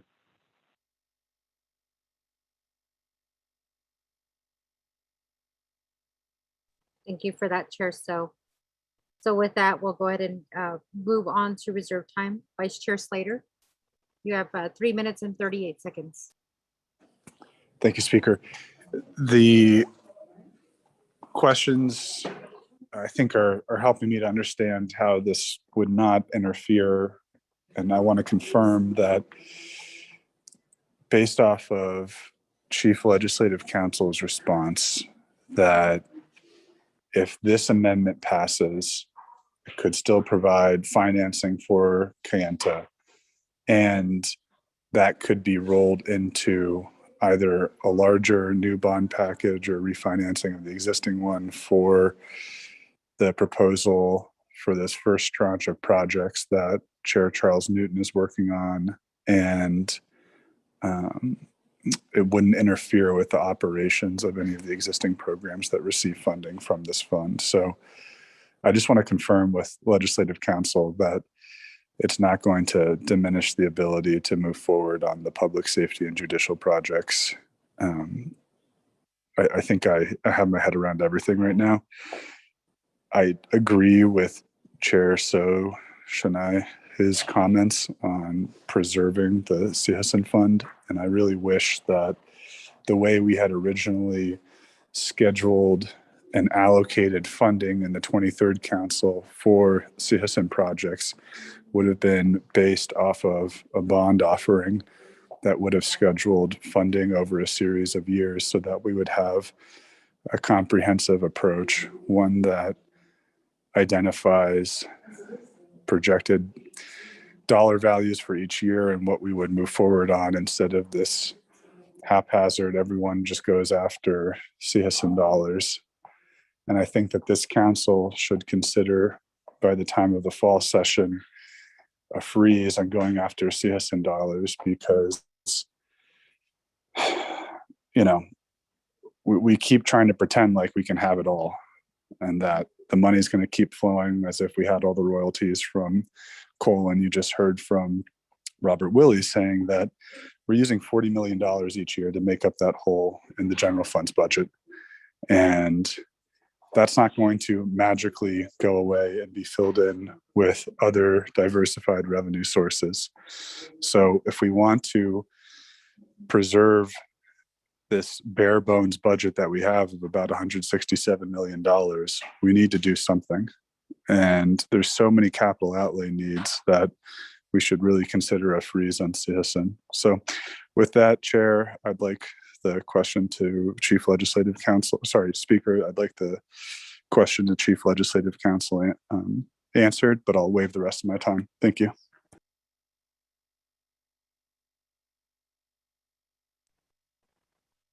So with that, committee members, we do have Delegate Slater who did waive his time.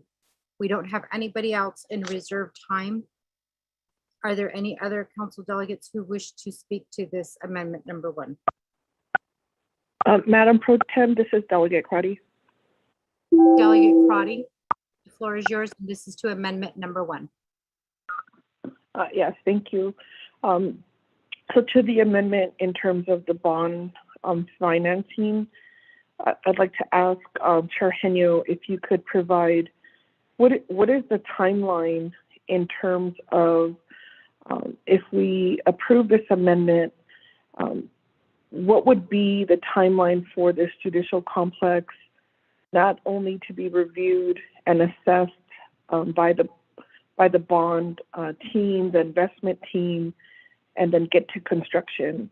So if this amendment is approved, when, with the best case scenario, when would the community of Kayenta expect to have their judicial complex constructed? The other area is when we enter into bond financing, and while it can leverage our funding, there is a fee and there's a cost that the nation, so what is the cost to the nation to assess if it's eligible or would be in the market for bonding? I'm not sure if it's only Key Bank is our only current bank that will bond Navajo Nation projects, but then what would be the additional cost to pay for that bond, whether that's the interest or the other fees associated with the bond and bonding? And so I'll reserve my time. Thank you.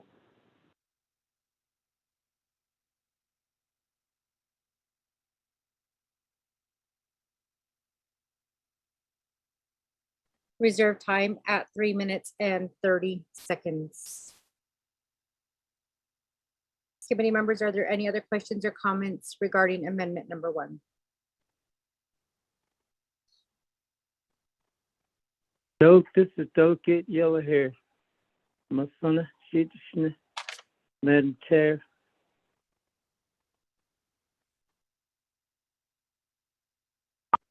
Delegate Jimmy Yellowhair regarding amendment number 1. You have no time.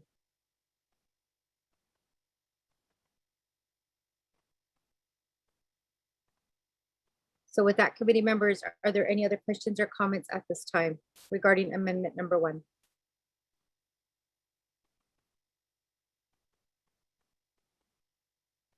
Not hearing anything, I'm going to go ahead and go back to the sponsor of amendment number 1, Chair Henyo.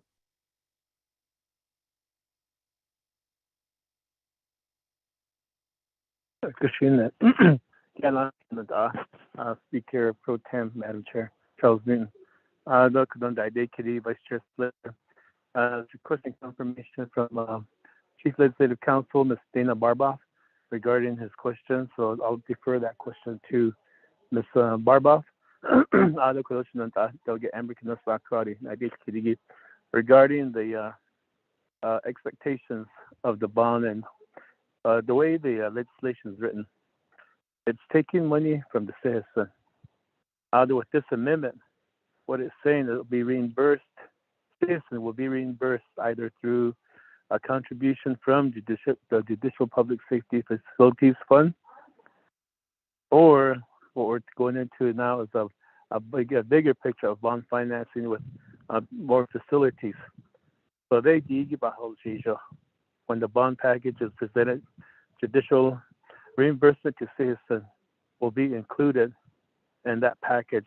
So therefore, once the bond financing is complete, then citizen will be reimbursed in that amount. And that's the way the amendment is. I propose the amendment.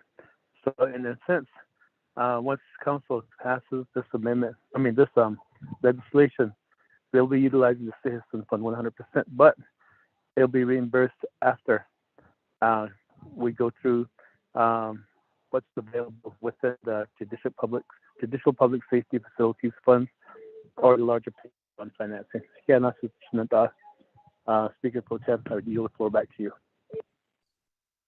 Thank you for that, Chair Hanyo.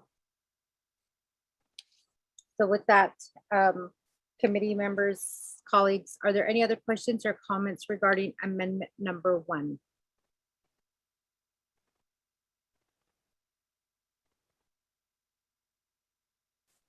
Not hearing anything, we'll go ahead and go back to reserved time.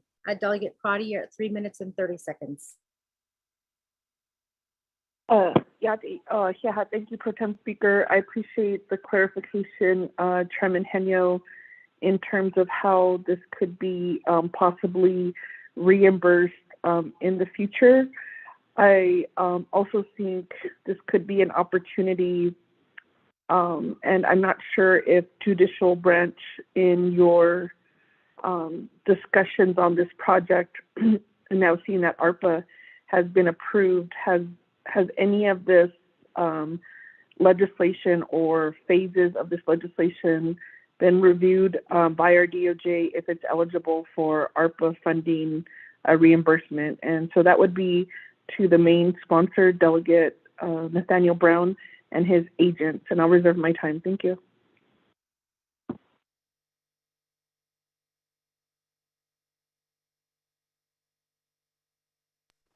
Delegate Prodi, your reserved time is 2 minutes and 43 seconds. Chair Henyo, Delegate Prodi did ask some questions, but she also asked a question to the main sponsor of the legislation. So I'm going to go ahead and recognize Chair Henyo at this time, since you are the sponsor for amendment number 1, and then we'll proceed forward to Delegate Nathaniel Brown. Chair Henyo.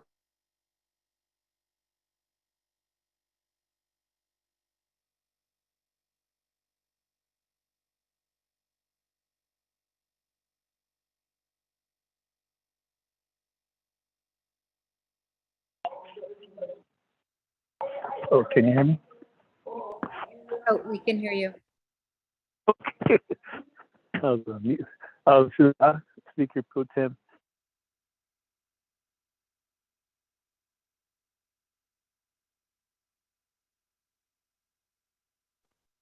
Chair Henyo, we can't hear you.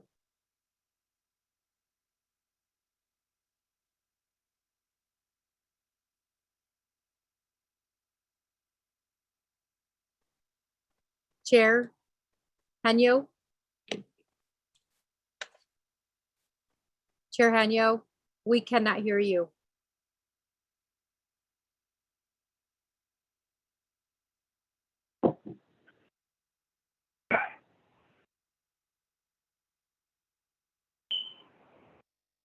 Can you hear me now? Yes, we can hear you. I'm standing right outside by the door of the chapter house, and as soon as I move a foot away, I lose signal. So maybe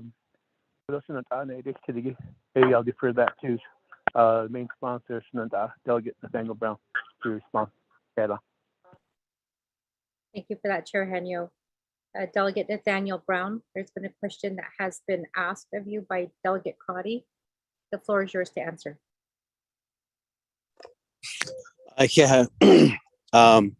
I'm sorry, I'm catching parts of our conversation.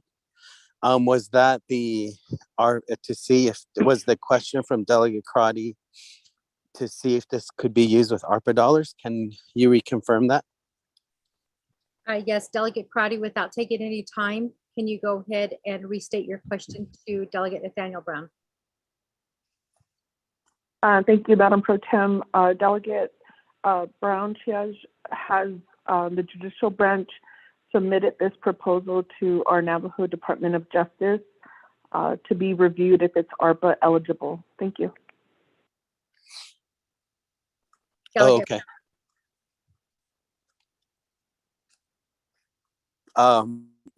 Yeah, excuse me, Madam Chair. Adosha Masana. Yes, to answer your question, yes, it has, and this came to judicial court complex. Was immediately we did submit a request, and there was a denial. But I will also let Mr. Stephen at City answer that. But we also submitted this numerous places, and this was the only fund that we could see that could fund this project. We have tried numerous other funding sources, and there has been denial, including a previous legislation in the 23rd Council. So we continue to collaborate as much as we can with the Law and Order Committee, to where they have also, we've attended a few of the Law and Order Committee seeking seeking some remedies or some possible funding. We've also attended meetings with Law and Order, Madam Chair, in DC, and so we have tried numerous times, but specifically with ARPA, we have, and this was also considered not eligible according to the ARPA guidelines. And I'll let Mr. Stephen at City correct me if I am wrong, if we can allow some time to Mr. City to confirm this as well. Madam Chair, if we can allow Pro Temp, if we could allow Mr. City some time to respond to this as well. Yeah.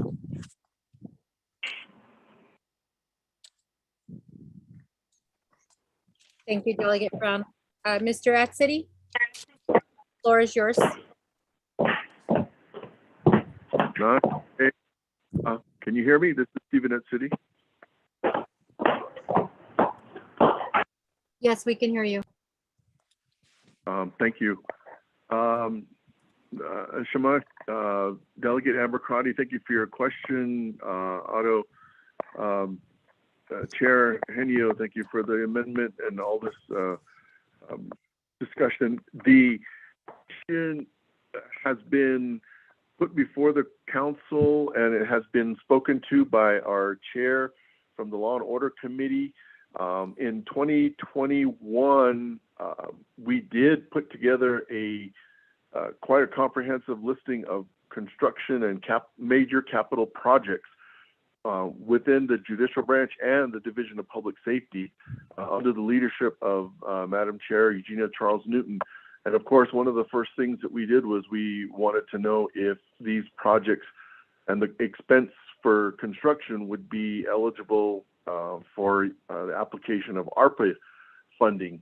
And as Chair Eugenia Charles Newton has mentioned several times to the council on various occasions, that review and that feedback from our Navajo Nation Department of Justice was a denial. We were not able to have these projects deemed eligible for the application of the Navajo Nation ARPA FRF dollars.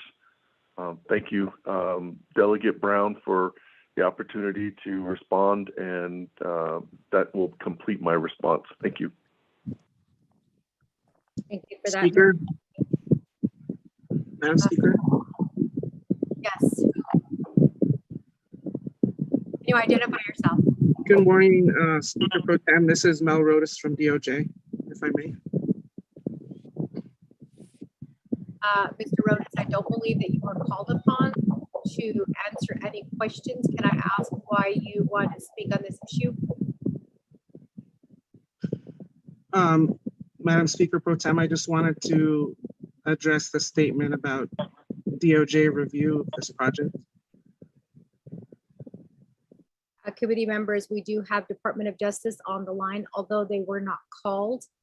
They are ready and willing to answer questions regarding, I believe it's the ARPA and the approval process. Are there any council delegates who object to allowing Department of Justice to come on and speak to this issue? Madam Chair, Solana, Delegate Halona. I think we'd be able to listen to that statement. And then also, could you put me in the queue? Yes, we'll go ahead and allow, since there are no objections. Mr. Melrodas, you do have the floor, and Delegate Halona, I will add you to the queue. Thank you and good morning, Madam Pro Tem and honorable delegates of the 24th Navajo Nation Council. This is Mel Rodas from DOJ. I just wanted to clarify that, you know, in reviewing my files, I cannot find any submission from the judicial branch or the Division of Public Safety on a request for an FRF review of the Kanta Judicial and Public Safety Facility. So I don't think that that's something that we ever made a determination on. And I did find an email from Mr. Delmar, I think it was back in October, but it was just forwarding a presentation that they had made to the Law and Order Committee. And there was no request for an eligibility determination review. There's no Appendix A expenditure plan or Appendix B budget form and supporting documentation. And in general, the construction of government buildings would be considered a government service. It would be FRF eligible under the Category 3 government services to the extent of lost revenue. So even though I didn't review this specifically, I think that it would be likely FRF eligible under revenue loss. Thank you, Madam Speaker Pro Tem. Thank you so much, Mr. Rodas. So just to be clear, you did say it would be eligible for ARPA money. I'm sorry, I could hear more of the wind in the background than I could hear you speaking. So I just need to get clarification. Is that correct? Sorry for the background noise, Madam Pro Tem Speaker. Yes, I mean, to make a definitive determination, I'd have to see the proposed expenditure plan and supporting documents. But in general, the construction of government buildings would fall under government services under revenue loss. Thank you for that, Mr. Rodas. So with that, committee members, Delegate Crotty, Department of Justice has answered your question.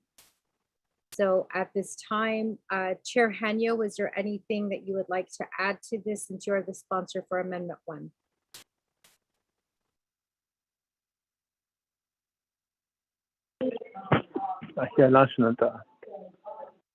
Speaker Pro Tem, Madam Chair Charleston. With that information, modify my amendment number 1 to also include not just focus on Judicial Public Safety Facilities Fund, but maybe a comma and available funds from the American Rescue Plan Act / Navajo Nation FRF. Period. If I can make that modification from an order to add that to my amendment language. Before I call for anything else on that, Ms. Bobroff, can you assist me in this? Delegate Hanyo would like to make a modification to his amendment to add additional language. Is he in order to do so?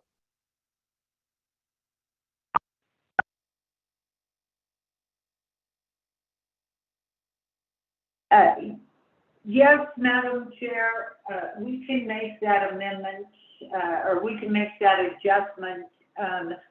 While DOJ is on the line, I think it would be helpful if DOJ has an idea of how much funding is available in the category 3, which is revenue replacement, because as you will recall, that is I'm going to call it a formula-driven amount, and there actually is a dollar amount attached to the availability of that category of funds.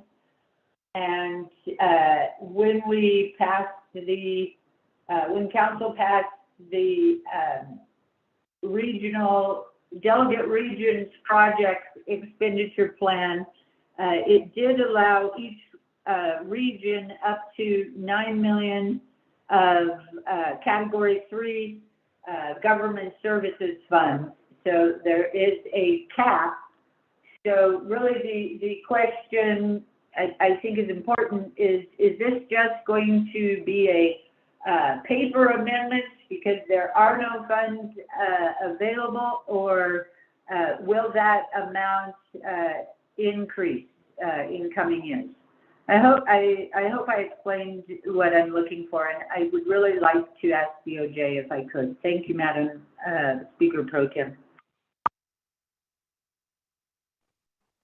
Thank you for that, Ms. Bobroff. I believe that there's further questions regarding the lost revenue category. Mr. Mel Rodas, Ms. Bobroff does need a little bit more information from you. And I think that this pertains to the amendment number 1. Mr. Rodas? Thank you, Madam Speaker Pro Tem. I know that Mr. Willie is on the line, so I would need to reach out to him for clarification, but I think that the revenue loss figure is around 220 million, but I would defer to him on that. It's something that could increase because it's supposed to be calculated several times, not just for the first year, but I'm not sure what the current figure is, if it's more than 220 million. But just to clarify, even though the revenue loss calculation is done several times, and that the revenue loss figure could increase, the nation does not receive additional FRF. In other words, we've received all of the FRF that we're going to receive, and the revenue loss calculation just tells us how much of the money we've already received can be used under category 3 for government services to the extent of revenue loss. But Ms. Bobroff is correct that all of the FRF has been allocated now at this point, and the 211 million for chapter and delegate region project plans is all that is remaining to be allocated on this through further council resolutions. And so if for some reason some of that funding was not expended, or if other FRF expenditure plan dollars reverted to FRF for some reason, then there could be additional FRF available to be expended under the revenue loss category. I hope that makes sense. And for the specific number, I would defer to Mr. Willie on that. Thank you, Speaker Pro Tem.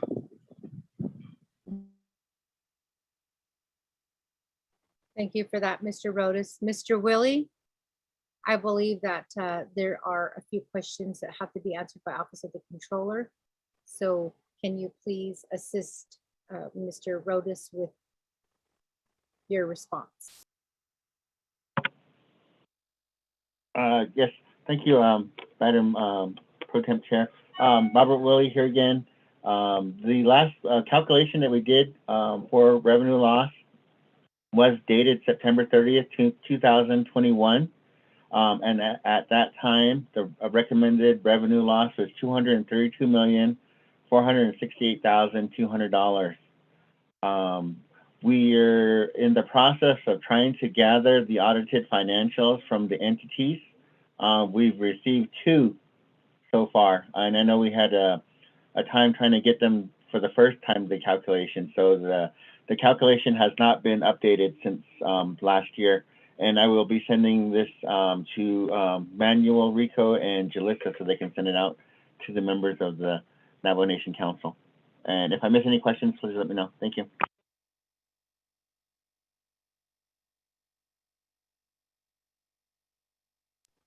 Thank you for that, Mr. Willie. So with that, committee members, are there any other questions or comments regarding, oh, I'm sorry, Delegate Pernell Halona, I do apologize. You are next in the queue.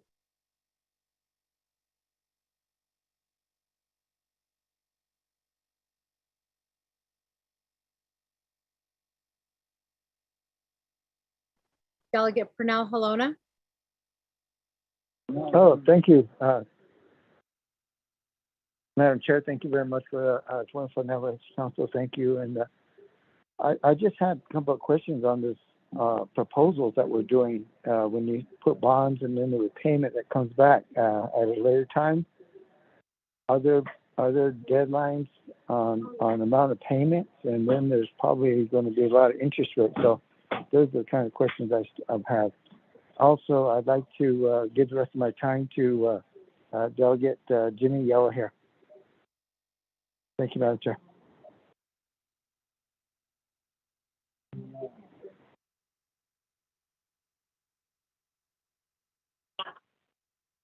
Thank you for that, Delegate Halona.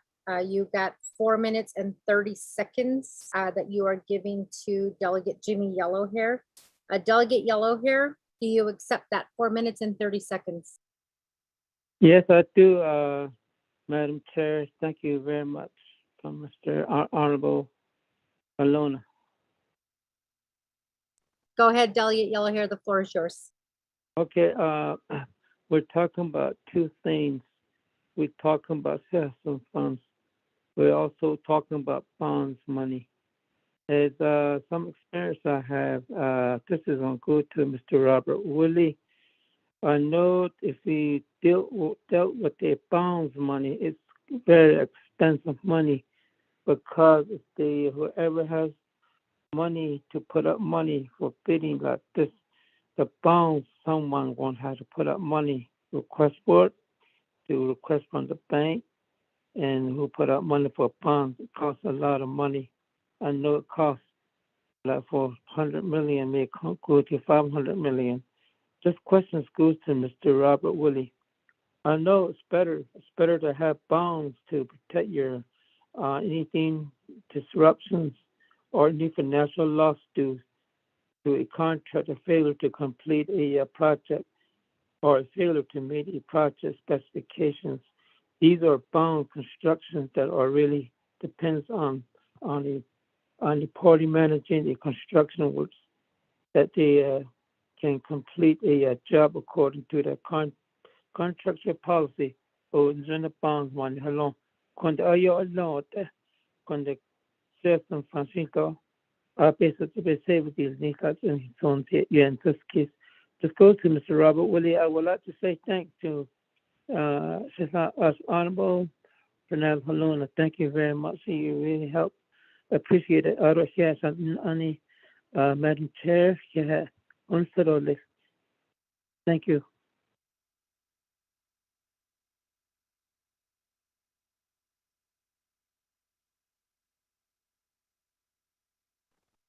Thank you, Delegate Yellowhair. So with that, committee members, are there any other questions or comments at this time regarding amendment number 1?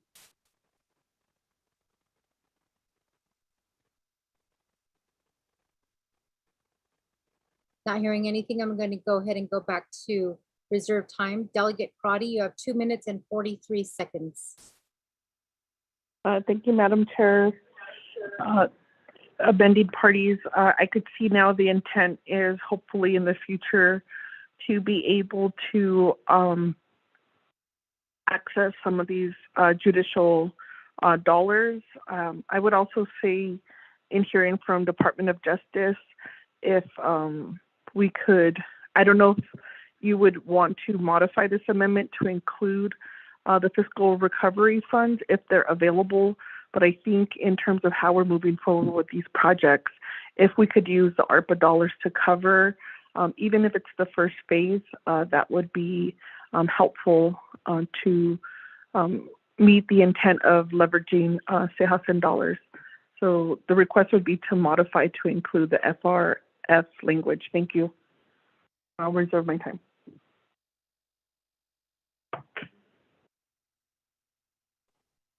Thank you for that, Delegate Crotty. So just for clarification, Delegate Crotty, are you asking at this time for assistance from Ms. Bobroff without taking any time away? Can you just explain or just clarify? Are you asking for an amendment to the language? I'm sorry, or a modification to the language?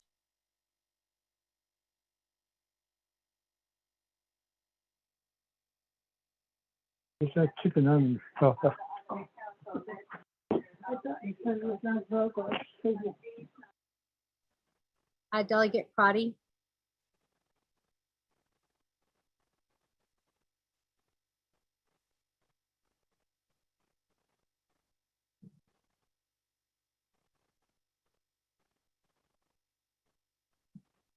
Thank you, Delegate Crotty. I haven't got a response back yet. So I'm going to go ahead and turn the floor over right now to Chair Henyo to respond right now. We don't have anybody in the queue.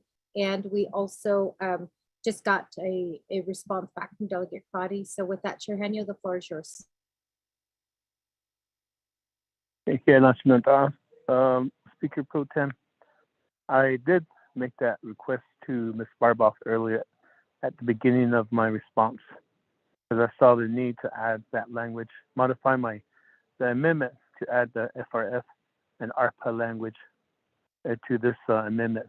So I don't know if Ms. Barboff has completed that simple adjustment, and if it's available, then we can present it as a modification to amendment number 1. While she's doing that and her team, we can Delegate Jimmy Yoler to give the floor to Mr. Robert Willie to answer that question for Delegate Jimmy Yellowhair. Back to you.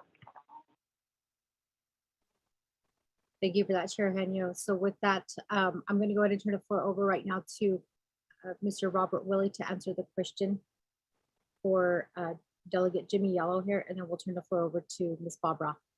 Mr. Willie? Thank you, Pro Tem Speaker. In regards to the cost of the bond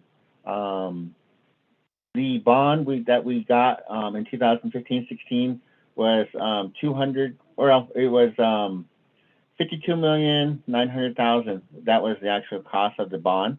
But over the term of the bond, which will end in 2030, we'll end up paying back $22,184,642.50 in interest.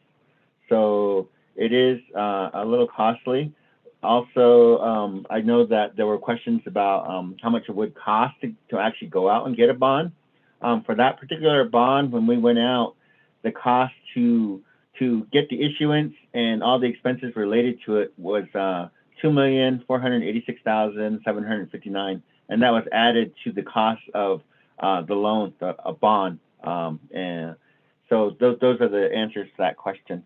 Thank you.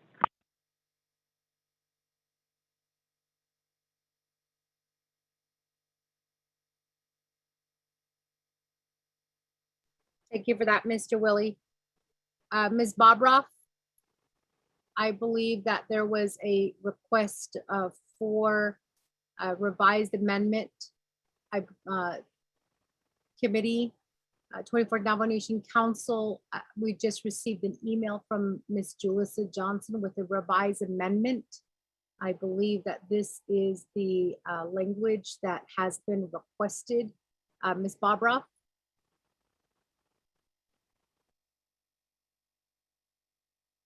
Yes, Madam Chair, I did send out a revised amendment, and that amendment adds the fact that that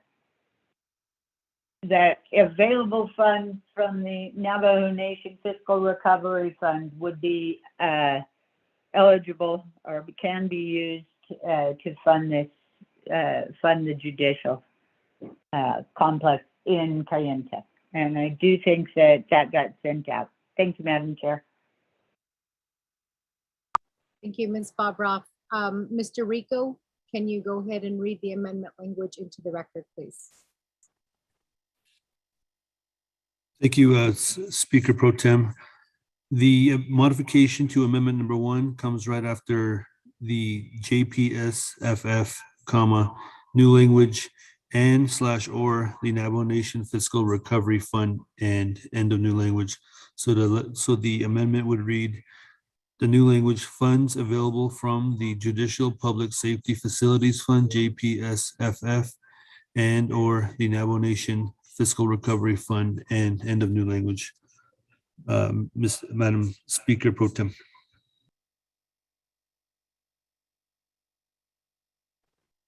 Thank you for that, Mr. Rico. So with that, committee members, a copy was sent out to us via email, confirmed by Ms. Bobroff. It was read into the record by Mr. Rico. I do have to ask Chair Hanyo, you are the motioning party. Is this language acceptable? Speaker Pro Tem. Abiga. Thank you, Chair Hanyo. As second, Delegate Jimmy Yellowhair, is this language acceptable?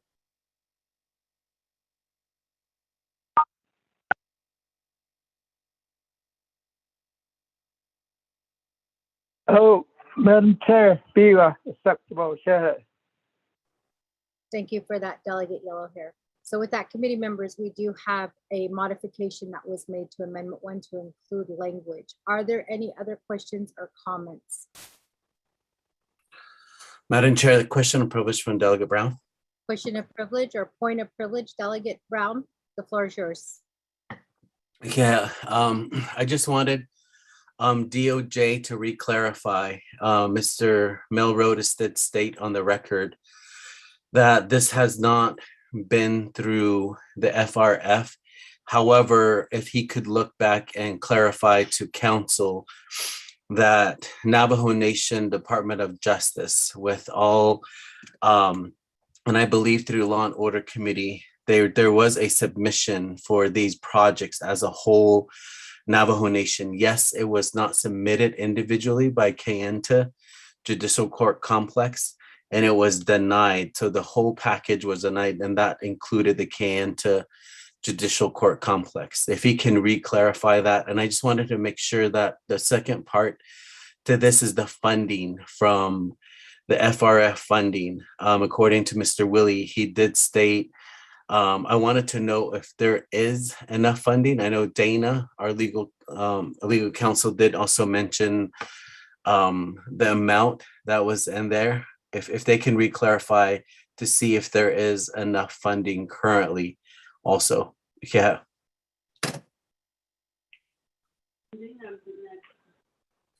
Point of privilege that was made by Delegate Nathaniel Brown under Rule 16.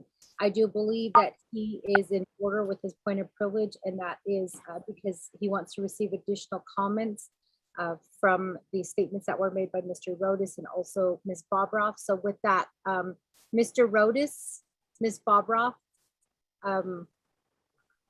there was a question posed to you by Delegate Nathaniel Brown based on the comments that you made earlier. Therefore, the floor is yours, Mr. Rodas. Thank you, Madam Speaker Pro Tem. I cannot find a submission from Judicial Branch or from Mr. Delmar requesting review of judicial and public safety facilities. I can keep looking. Maybe if Honorable Brown knows the date that it was submitted or has an email, that might help me to find it. But I haven't located that. Thank you.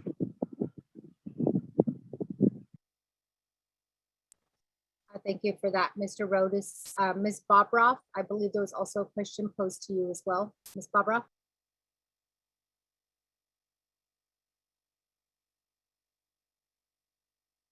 Thank you, Madam Speaker Pro Tem.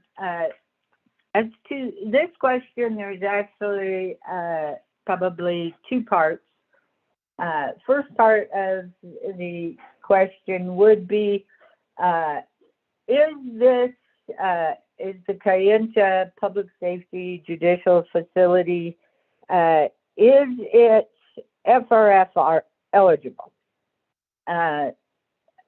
Rodas explained that because it is a government building, it is highly likely that it is eligible under section category 3, category 3 eligibility. That is the lost revenue provision. So that's the first question. The next question is, are there any FRF funds available? As of now, the nation has appropriated or allocated all of its FRF funds. So the answer to that is right at the moment, there are no FRF funds available, even though the Kayenta Judicial Public Safety Facility is likely eligible. However, in the coming year, by the end of, I think it's the end of September in 2024, funds that have not by that time met all the various expenditure and procurement requirements, there may be additional funds available at that point in time. I hope that satisfies what Delegate Brown was asking. Thank you, Madam Pro Tem. Back to you. Thank you, Ms. Barbara. So with that, a point of privilege was called by Delegate Nathaniel Brown. The question has been answered by Mr. Rodas and Ms. Barbara. The committee members, I'm going to go back. Are there any other questions or comments at this time regarding amendment number 1? This is Delegate Brown. Delegate Nathaniel Brown, are you asking to be added to the queue for amendment number 1? As a sponsor, I don't think I just have another question back to Mr. Mel Rodas from Navajo Nation DOJ. I'm sorry, Delegate Nathaniel Brown. I do believe that you actually could be added into the queue under amendment number 1. Your other option is you can call a point of privilege. So what would you like to do, Delegate Brown? Let me do point of privilege.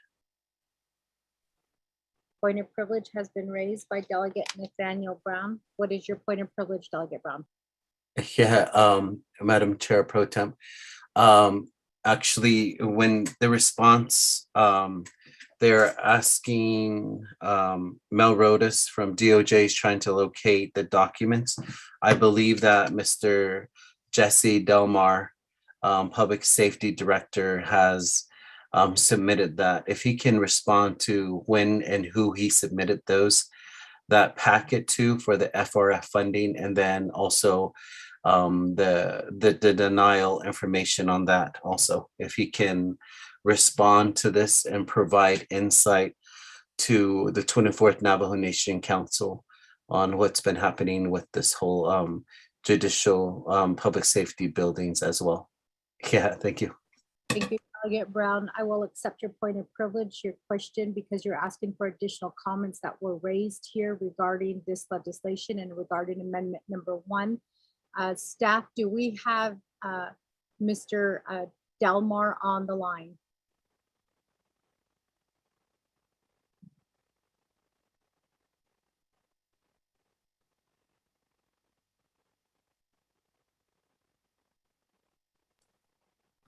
Madam Speaker Pro Tem, we do not see him on the line. Chief of Staff, can you please make contact with Mr. Delmar and see if we can get him on the line?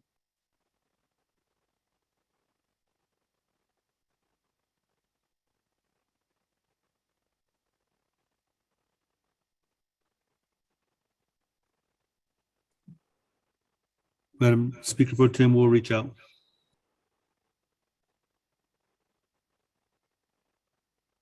Thank you so much. So with that, while we're waiting for Mr. Delmar to get onto the line, are there any other questions or comments regarding amendment number 1?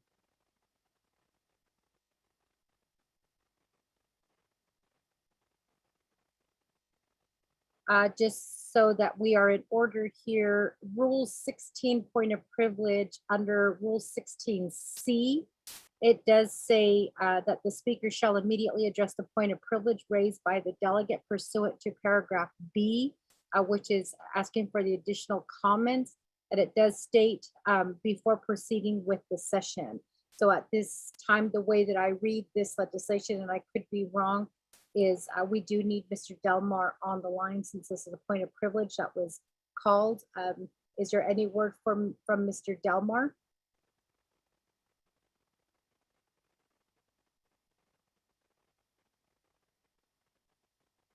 Dana and Mr. Rico, can you provide me some guidance with this?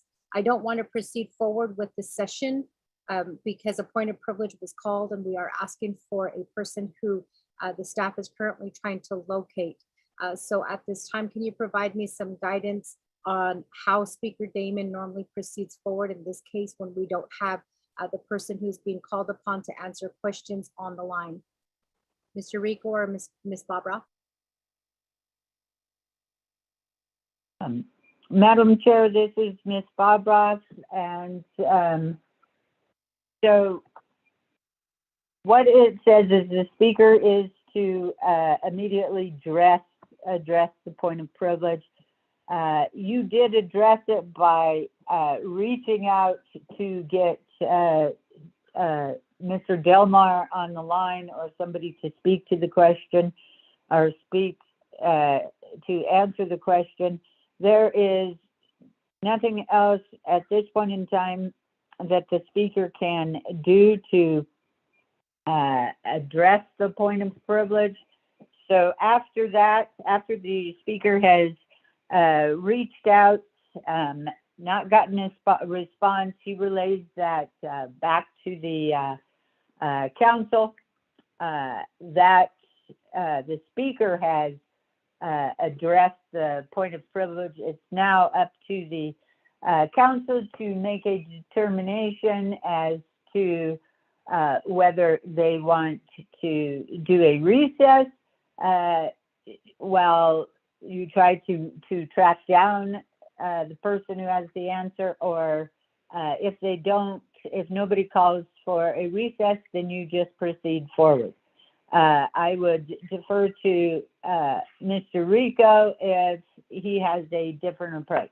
Thank you, Speaker Pro Tem. Thank you, Ms. Barbara. I just got a text message that Mr. Jesse Delmar is on the line. Mr. Jesse Delmar, can you hear me?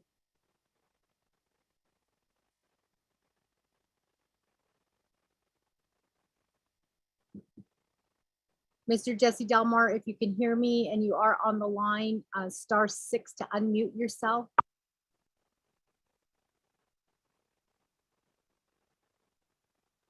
Good morning, Madam Chair. Yes, I'm on. Thank you, Mr. Delmar, and thank you for joining us. We are here at Special Council. Just as a recap, we are currently debating a legislation. Actually, it's Amendment 1 to a legislation. There was a point of privilege that was called by Delegate Nathaniel Brown regarding the question of who submitted the request on behalf of Public Safety and Justice, asking or requesting for ARPA funds. Department of Justice did come on the line to state that they never received a request on behalf of Public Safety and Justice. And so Delegate Nathaniel Brown did call upon you to ask, who the application was submitted to. So that's where we're at, and that is the reason why you were called upon this special counsel. So Mr. Delmar, again, I do apologize for calling you at the last minute, or for us calling you at the last minute here to council. But again, the funds that are currently being requested are for the Kayenta court, and the question is pertaining to the ARPA funds. So Mr. Delmar, I'm going to go ahead and turn the floor over to you to answer the question that has been posed by Delegate Nathaniel Brown. Okay, thank you, Madam Chair. To understand you, Madam Chair, more correctly, are we talking about the submission of the public safety facilities to include the Kayenta facility? And if it was submitted as an ARPA project on behalf of the executive and also just legislative, and if it was submitted, is that the question? Yes, I believe so. Yes, we did submit the whole package that we put together with the Law and Order Committee, particularly the people who worked on the project. The whole public safety project was myself, and then Chief Justice Jane and Madam Chair Charles Newton.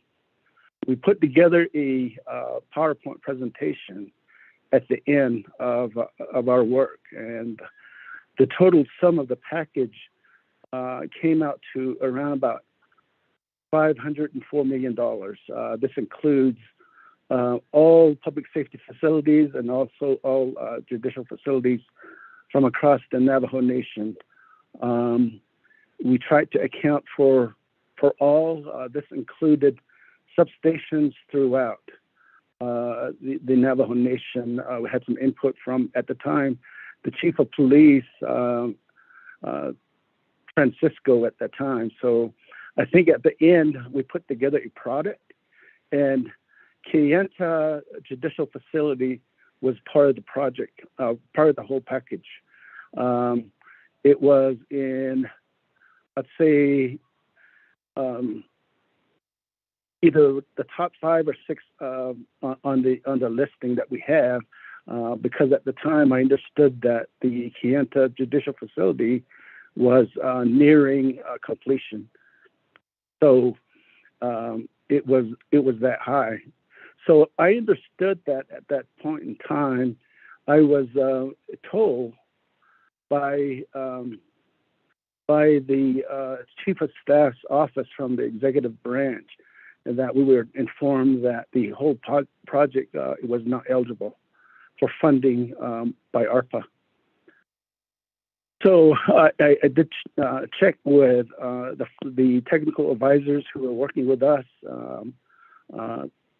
Tim Wolf was his name, the person that was working on it, and I was working with. He did tell me too as well that the package that we put together was not eligible for funding. So it's still there. It's not really going anywhere, but we still have a copy of the whole package.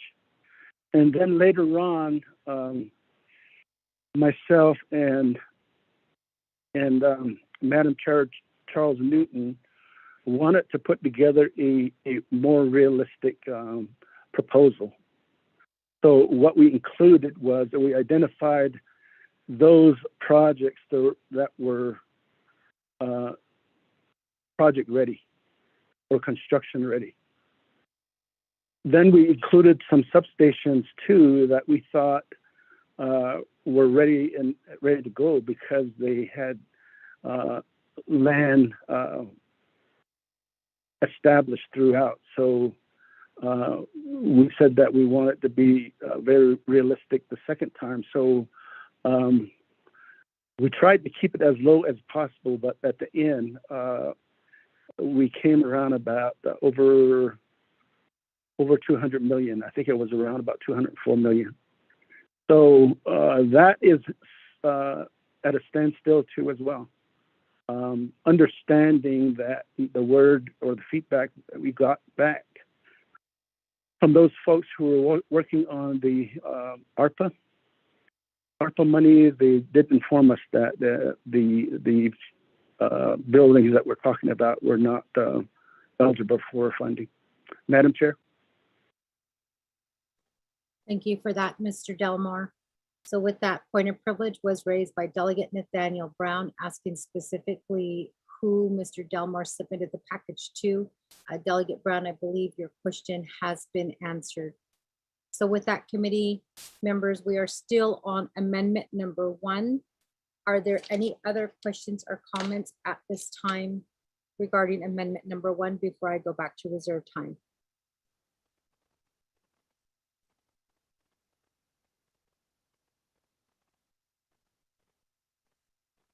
Not hearing anything, I'm going to go ahead and go to reserve time. We do have Delegate Amber Crotty with 1 minute and 50 seconds. Delegate Crotty, the floor is yours. Thank you, Madam Pro Tem. I just want to clarify and make sure with the amending party, the language that this language is not delaying the funding for the project. It is only authorizing future reimbursements from either the judicial funds or possible if it's ARPA eligible. Is that the intent, and is that how the language is written? Thank you, and I'll reserve my time.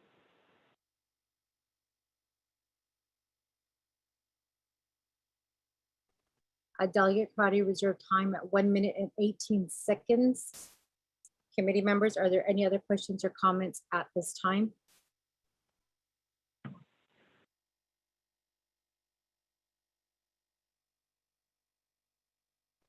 Not hearing anything. Chair Henyo, you are the motioning party for amendment number 1. I'm going to go ahead and turn the floor over to you to answer the question posed by Delegate Crotty. Chair Henyo. Speaker Pro Tem, Madam Chair Charles Newton. I don't know I just kidding.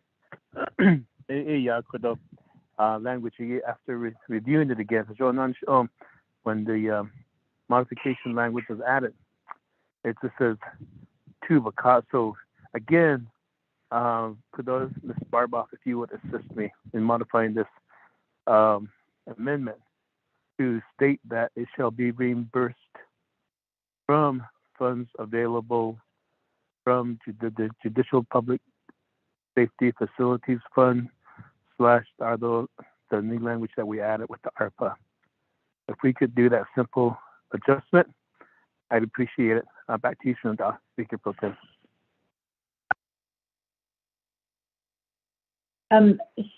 Speaker Pro Tem, this is Ms. Barbara. I have a question, if I might.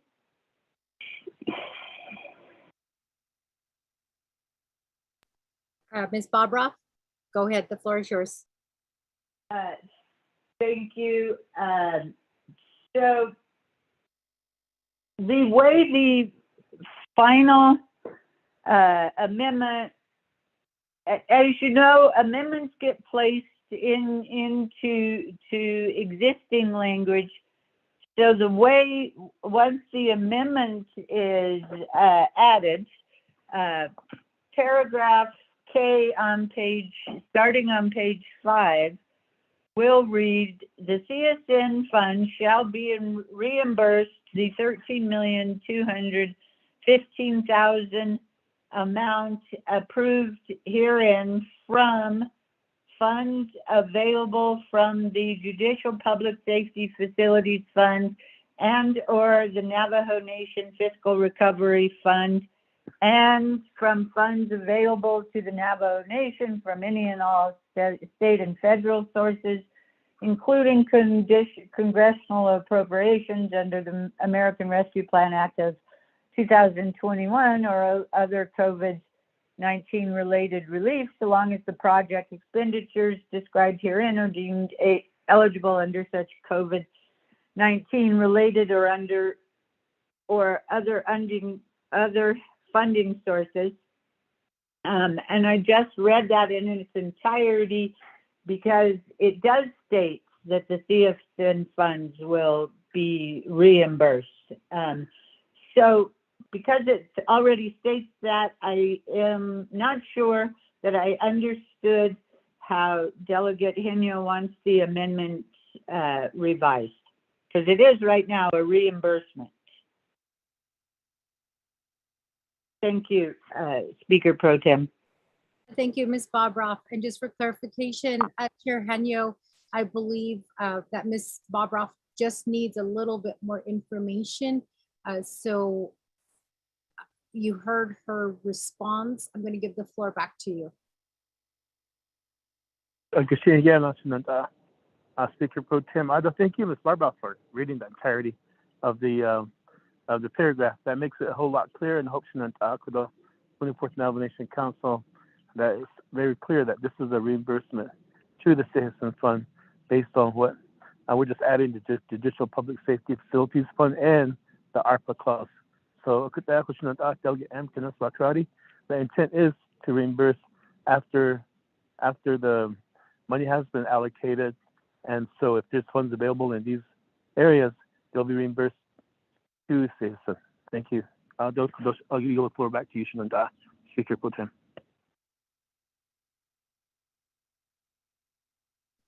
Thank you for that, Chair Henio. And just so that we are clear, we haven't received an email yet with any language change. The last revised amendment to Chair Henio was sent by Ms. Julissa Johnson today at 11:24 a.m. And that is the language that you are agreeing to. Is that correct, Chair Henio?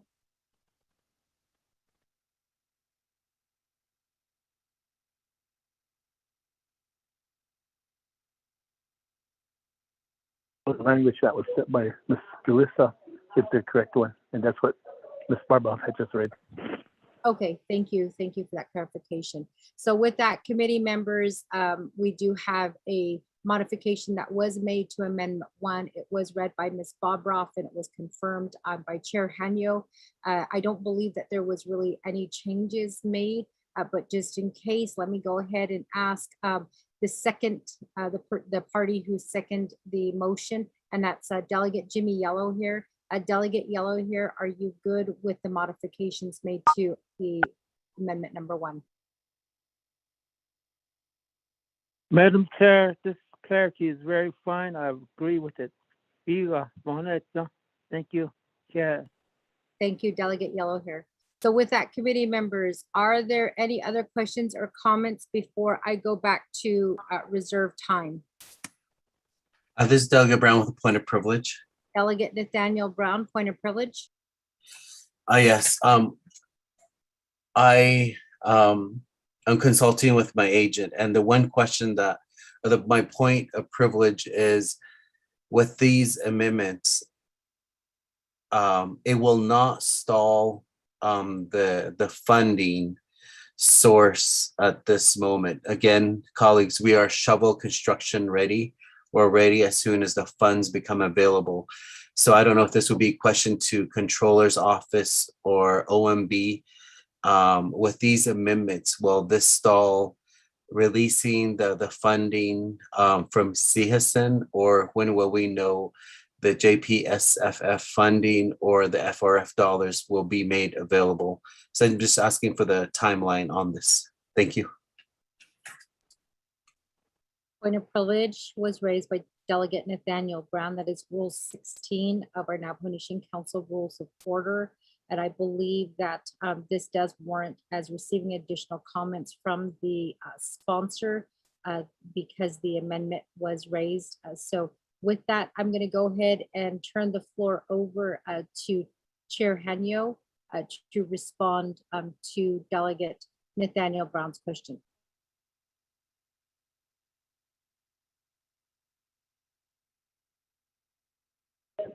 Appreciation.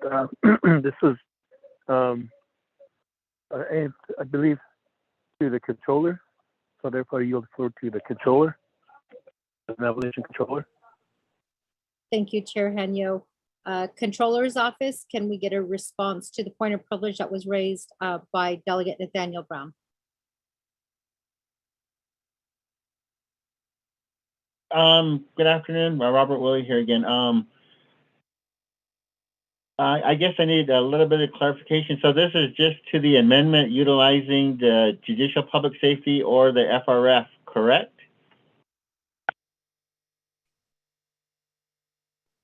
Delegate Nathaniel Brown, just for clarification, can you restate your question to Mr. Willie? Yeah, thank you, Madam Chair, colleagues.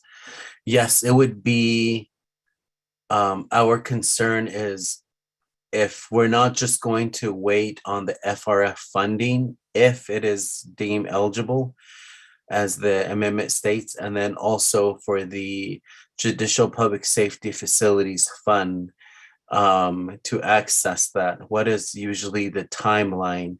Let's say if all of that is okay, and we do want to, and otherwise we would just use the CSN dollars right away. What is usually the timeline? Our concern is that it will stall the process. So I do appreciate this amendment. It does make more sense to me, but yeah, if you can respond to those, the availability, the timeline. Our concern is that, the prices of lumber and everything is going to continue to increase. Thank you. Mr. Willie? Okay, thank you for the clarification, Honorable Brown. So utilizing the CSN, the budget forms and all the attachments would need to be forwarded to Office of Management and Budget for a project account utilizing the CSN dollars. As far as the reimbursement from FRF, once it's deemed eligible and there are funds available, then it can be reimbursed. That portion, it sounds like won't be readily available until later on, possibly a year. And if you're utilizing the judicial public safety, that one would follow the same process as the CSN. So if you're actually utilizing the CSN, just depending on your budget forms and everything that needs to be attached, that OMB requires, it should be ready to go within a matter of about at least a month, I would say, but that would be up to Office of Management and Budget to answer that particular question as far as setting the budget up within the CSN and setting a new business unit up. So I hope that clarifies. Thank you.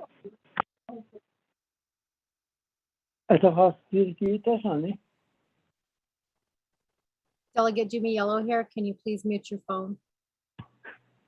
Thank you so much, Mr. Willie. Do we have anybody from OMB on the line?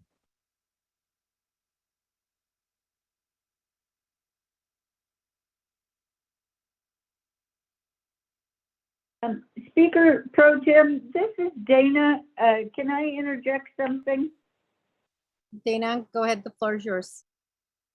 Thank you, Speaker Pro Tem. I just want to add a little to what Mr. Willie said. So this funding is going to the Kayenta Township, and the Kayenta Township is treated in these types of situations is treated very similarly to an LGA certified chapter.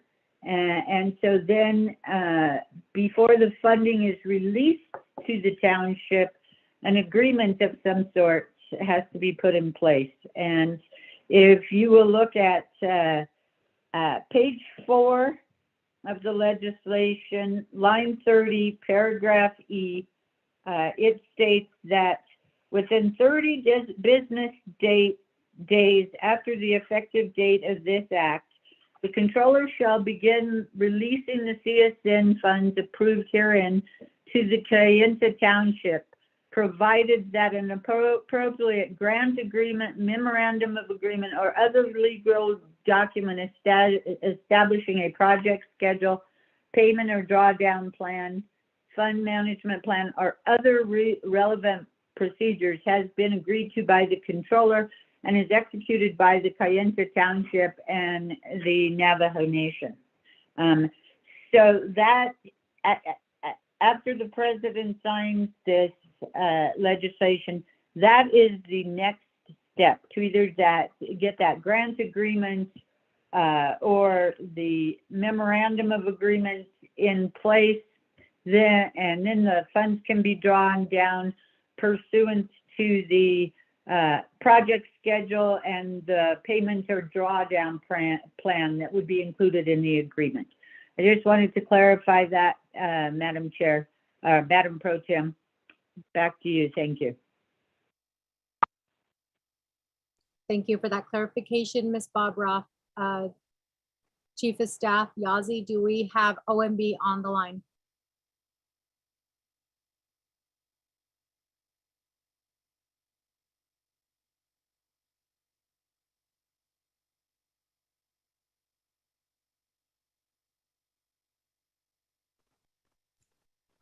Madam Speaker Pro Tem, Mr. Dominic Biel is on the line. Thank you for that, Mr. Rico. Mr. Bial?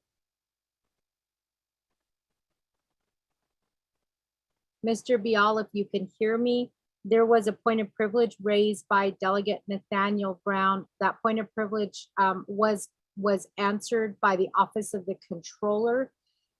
In the Office of the Controller did state that it would depend on Office of Management and Budget, which is why we are calling upon you at this time. The point of privilege question that was raised by Delegate Nathaniel Brown is whether utilizing that CIHSN, whether there would be a stall in releasing the funds. But I'll go ahead and have Delegate Nathaniel Brown restate his question. But before I do that, I do need to know, Mr. Dominic Bial, are you on the line?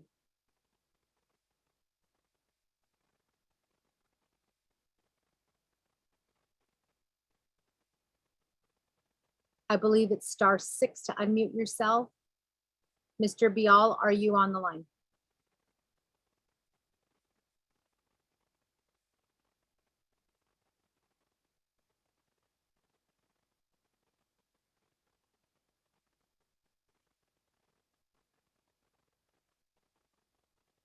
Mr. Rico, are you sure Mr. Dominic Bial is on the line?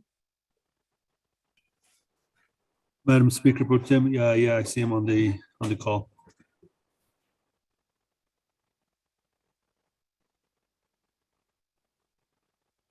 Mr. Dominic Bial.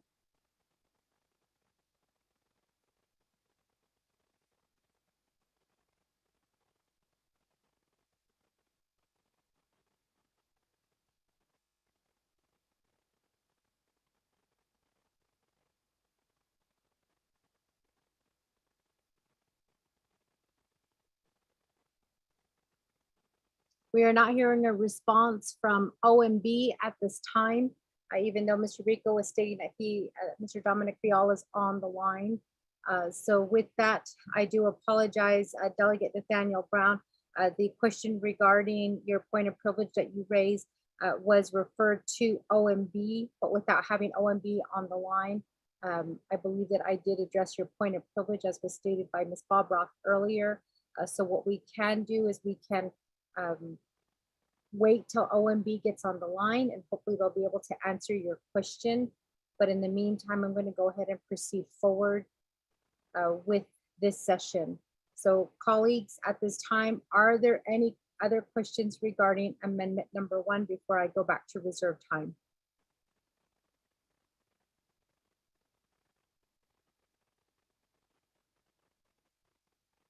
Not hearing anything. Delegate Crotty, you have 1 minute and 18 seconds for reserve time.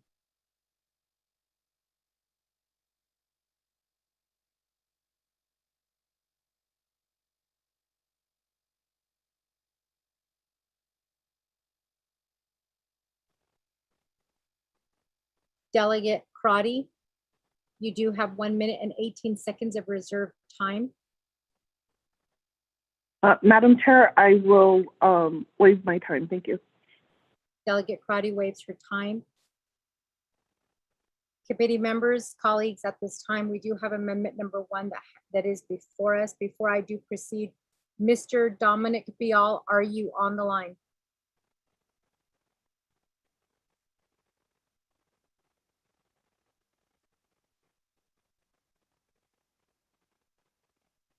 Not hearing anything. I'm going to ask my colleagues Are there any other questions regarding amendment number 1?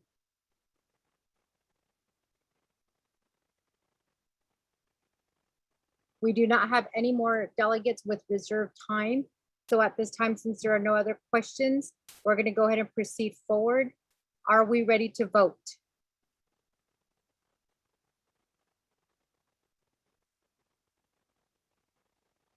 Staff, can you assist us with roll call vote for amendment number 1? Honorable Elmer Begay. Honorable Elmer Begay. How about green? Honorable Elmer Begay votes green. Honorable Key Allen Begay Jr.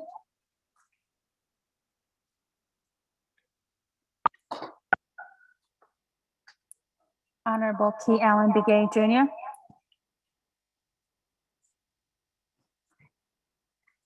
Honorable Key Allen Begay Jr. did not vote. Honorable Paul Begay. Delegate Paul Begay votes green. Honorable Paul Begay votes green. Honorable Nathaniel Brown. Delegate Brown votes green. Honorable Nathaniel Brown votes green. Honorable Amber Canespa Crotty. Honorable Amber Canespa Crotty votes green via text. Honorable Speaker Seth Damon is excused. Honorable Herman M. Daniels Jr.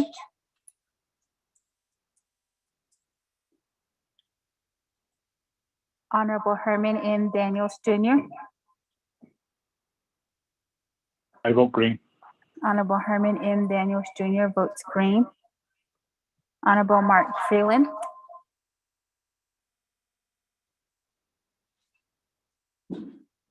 Honorable Mark Freeland. I vote green. Honorable Mark Freeland votes green. Honorable Pernell Halona. Honorable Pernell Halona votes green. Honorable Jamie Henyo. Henry votes green. Honorable Jamie Henyo votes green. Honorable Vince James.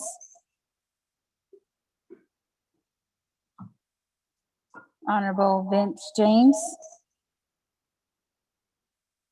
Delegate James votes green. Honorable Vince James votes green. Honorable Rick Nez.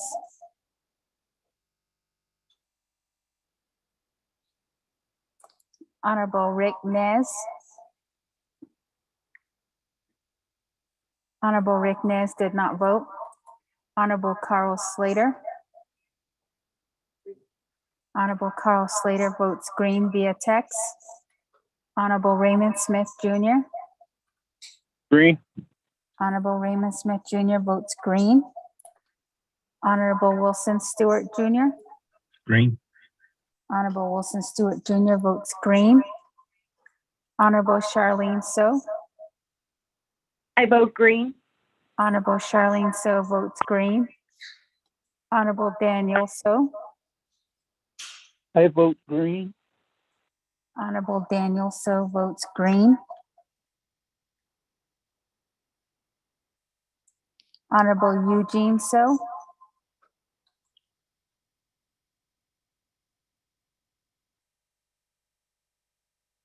Honorable Eugene So. Honorable Eugene So did not vote. Honorable Otto So. Green. Honorable Otto So votes green. Honorable Thomas Walker Jr. Thomas Walker votes green. Thank you. Honorable Thomas Walker Jr. votes green. Honorable Edison Wanika. Honorable Edison Wanika votes green. Honorable Edmund Yazzie. Honorable Edmund Yazzie. Honorable Edmund Yazzie did not vote. Honorable Jimmy Yellowhair. Delegate Yellowhair votes green. Honorable Jimmy Yellowhair votes green. Going back up. Honorable Key Allen Begay Jr.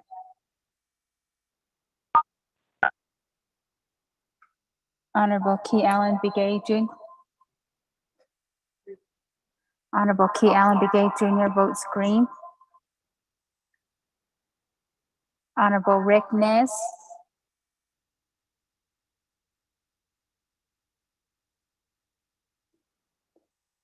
Honorable Rick Nez. Honorable Rick Nez did not vote. Honorable Eugene So. Honorable Eugene So.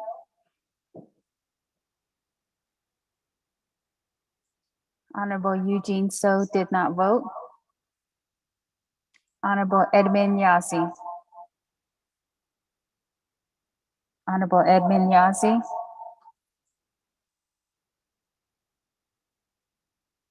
Honorable Edmund Yazzie did not vote.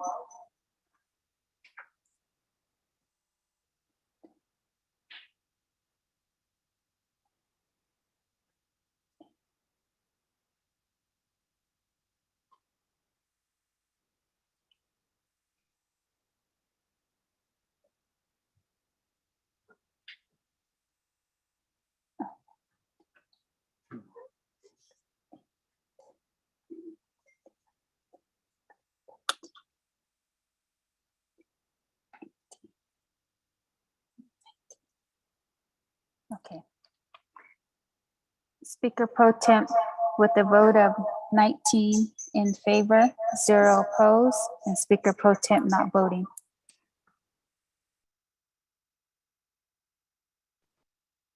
Thank you for that, Ms. Nota. So with that, 19 in favor for amendment number 1, 0 opposed, speaker not voting, amendment 1 does pass.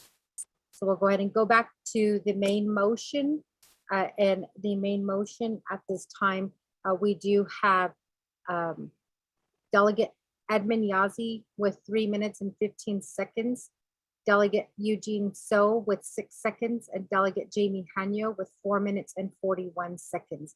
Back to the main motion for 0065-22. Are there any delegates who wish to speak on the main motion? Delegate Freeland. Delegate Freeland, the floor is yours. Thank you, Madam Pro Tem Speaker. Good afternoon, colleagues and staff, everyone listening this afternoon. Thank you for the legislation as well, and to Honorable Henyo for the amendment, and working in unison to ensure that a project like this is attainable and successful. Wanted just to, of course, congratulate you first and foremost on your advocacy with the state of Arizona and acquiring funds for this project, and of course seeking additional matching funds as well.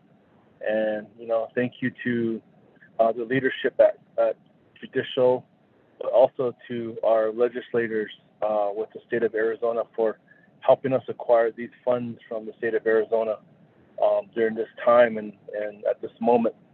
I guess my questions really relate to the phasing portion. Will this project look at any phasing component or any phasing, or is it just going to be a straight construction project as an option? And then the second question really relates to the township. Will the township be assisting in any form or fashion to this project, and do they have any role, I guess, in this project as well? So those are my two questions, and again, congratulations to Kienta, and thank you for your advocacy. I'll reserve my time. Thank you, Madam Pro Tem.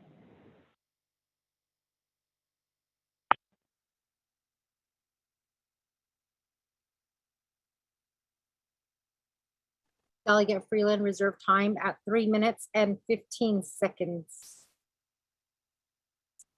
Committee members, are there any other questions or comments regarding 0065-22?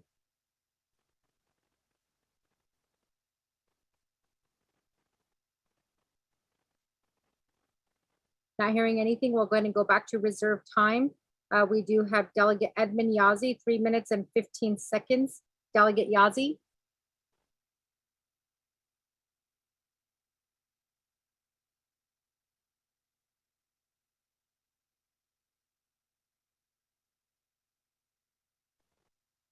Second call for Delegate Edmund Yazzie with 3 minutes and 15 seconds.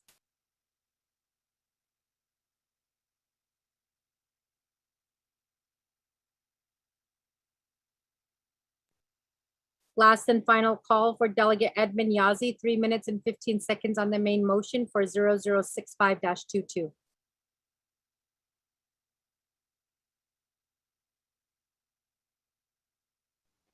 Not hearing anything, we'll go ahead and proceed forward to Delegate Eugene So, 6 seconds.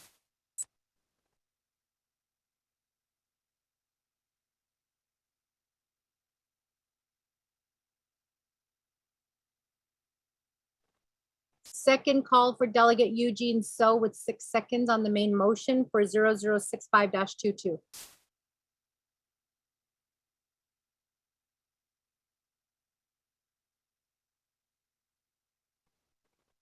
Last and final call for Delegate Eugene So, 6 seconds on the main motion for 0065-22.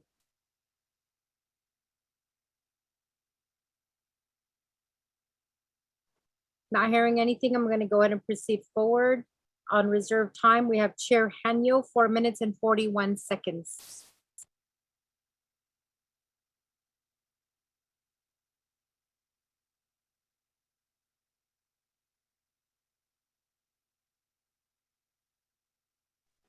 Mr. Rico, can you hear me? Madam Speaker Pro Tem, yes, we can. Okay, just making sure. Chair Hanyo, you have 4 minutes and 41 seconds on the main motion for legislation 0065-22.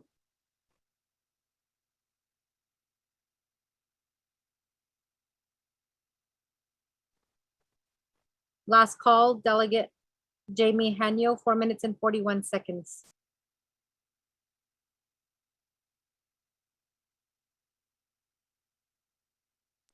Not hearing anything and not seeing anybody else being added to the queue, we'll go ahead and turn the floor back over to the main sponsor of the legislation, Delegate Nathaniel Brown. We do have Delegate Mark Freeland, who did ask some questions regarding this legislation. Delegate Brown, the floor is yours. Yeah, thank you, Chair Pro Temp, for this special 24th Navajo Nation Council special session. Your first question was, will this project, the Kansas Judicial Court Complex, be built in phases? As we know, our plan is not to do it in phases. Our plan is to start and finish immediately. That's why my questions, I asked about the funding to make sure it does not stall. And colleagues, this is where we're all aware we're Navajo Nation. Sometimes we consistently drop the ball when funding is at stake. And but I hope that it's not the case for this. So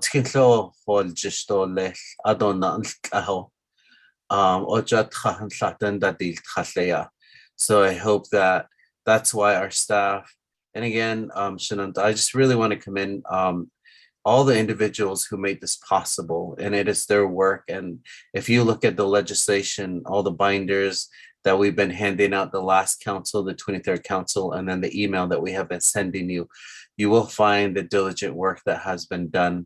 So the work has been done to have, it is shovel construction ready. So we'll be moving through this. The main concern is just that the fundings do flow efficiently. So it did take a lot of people to advocate in this Republican state and the leadership with Arizona. It's the first time. So a lot of people, including Navajo Nation, the state task force delegates, Inc. And then the second question was Kayenta Township. It is in the body of the legislation that Kayenta Township. So before this, before Mr. Gabriel Yazzie when he was still employed with Canton Township, and then now the interim Canton Township manager, which is Miss Geraldine Laughter, they are aware of it, as well as the Canton Township commissioners. Excuse me. I have been texting Miss Laughter, so they said yes, we understand that that is in the body of the legislation, because this work from the beginning, township has been involved, and really they have been involved by getting the land ready where the current buildings are at with the correction facility and the police station. Excuse me. And also there is a water storage tank that is there for the emergency fire suppression system.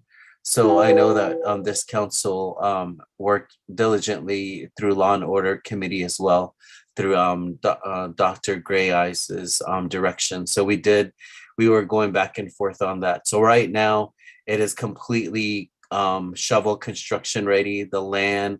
So we are not expecting any hiccups from our end as far as the land is ready. And we would like to just, go through this, have it be built in one, not in phases, but just, from the beginning to the end in one phase. I know that when I visited the court a couple weeks ago, 2 weeks ago, or during the when I was sitting there, I did see how small it is. I was surprised. I was asking if the building shrunk or something, but please can see the building also. But and now question or that my colleagues kindly requesting for your favorable vote on this. Yeah, thank you, Chair Pro Tem. Yeah.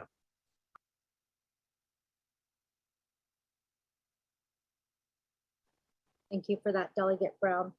So with that, committee members, are there any other questions or comments at this time regarding legislation 0065-22?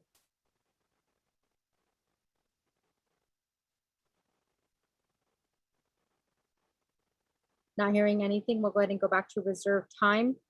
Delegate Freeland, you have 3 minutes and 15 seconds.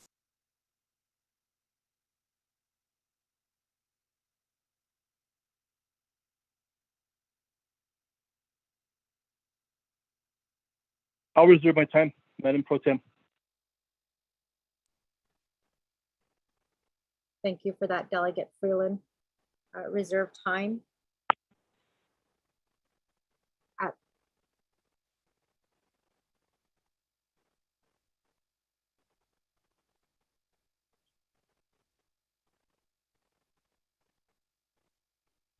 I'll have to get back to you on a reserve time.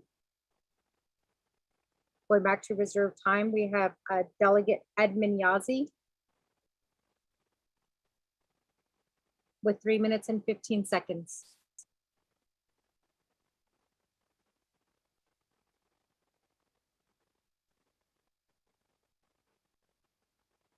Delegate Edmund Yazzie, 3 minutes and 15 seconds.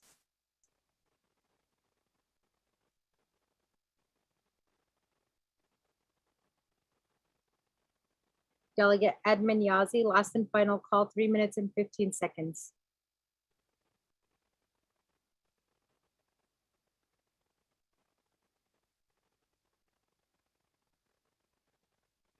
Delegate Eugene So, you have 6 seconds on the main motion 0065-22.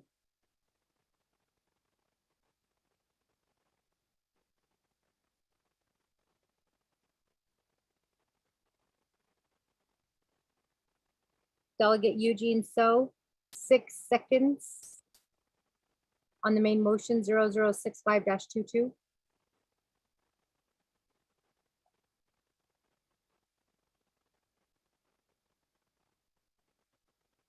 Last and final call, Delegate Eugene So, 6 seconds on 0065-22 main motion.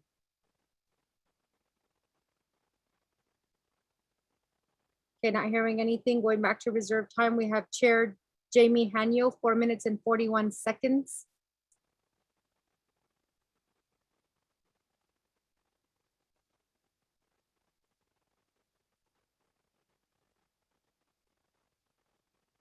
Chair Jamie Hanyo, 4 minutes and 41 seconds on 0065-22, the main motion.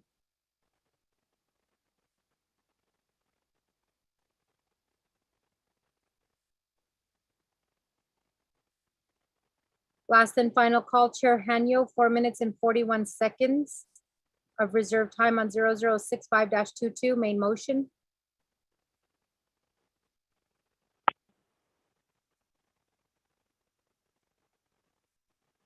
Okay, Delegate Mark Freeland, you have 3 minutes and 13 seconds of reserved time. Thank you, Madam Chair Pro Tem and colleagues and staff again. I'll go ahead and waive my time at this time, Madam Chair. I think we're ready to vote. Thank you. Thank you for that, Delegate Freeland. Waiving time of 3 minutes and 13 seconds.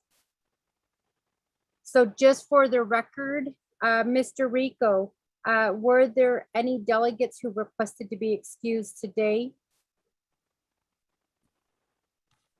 Madam Speaker Pro Tem, the only one we got was the one you indicated earlier, Speaker Damon. Thank you. And I'm making this clear for everyone who is on the line. I did call upon Delegate Edmund Yazzie, Delegate Eugene So, and Delegate Jamie Hanyo 2 times. There was no response. So with that, committee members, are there any other questions or comments at this time? If there are none, we're going to go ahead and proceed forward to the vote on legislation 0065-22.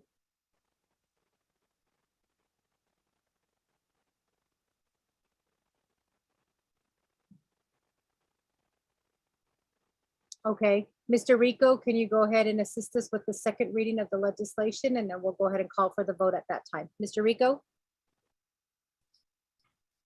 Thank you, Madam Speaker Pro Tem. There is one amendment, amendment number 1 on page 5, line 30, after amount approved herein from, insert new language, underscore, funds available from the Judicial Public Safety Facilities Fund, JPSFF, and or the Navajo Nation Fiscal Recovery Fund, and end of new language.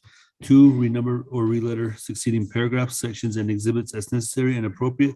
The Office of Legislative Services and the Office of Legislative Counsel are hereby authorized to make technical edits to this legislation and its exhibits to implement the council's intent in approving this legislation. This amendment shall supersede inconsistent language contained in any other council amendment, which language shall be conformed to the intent or language of this amendment. Madam Speaker Pro Tem.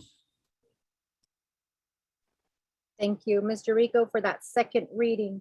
So with that, staff, can you assist us with roll call vote? And this is for legislation 0065-22.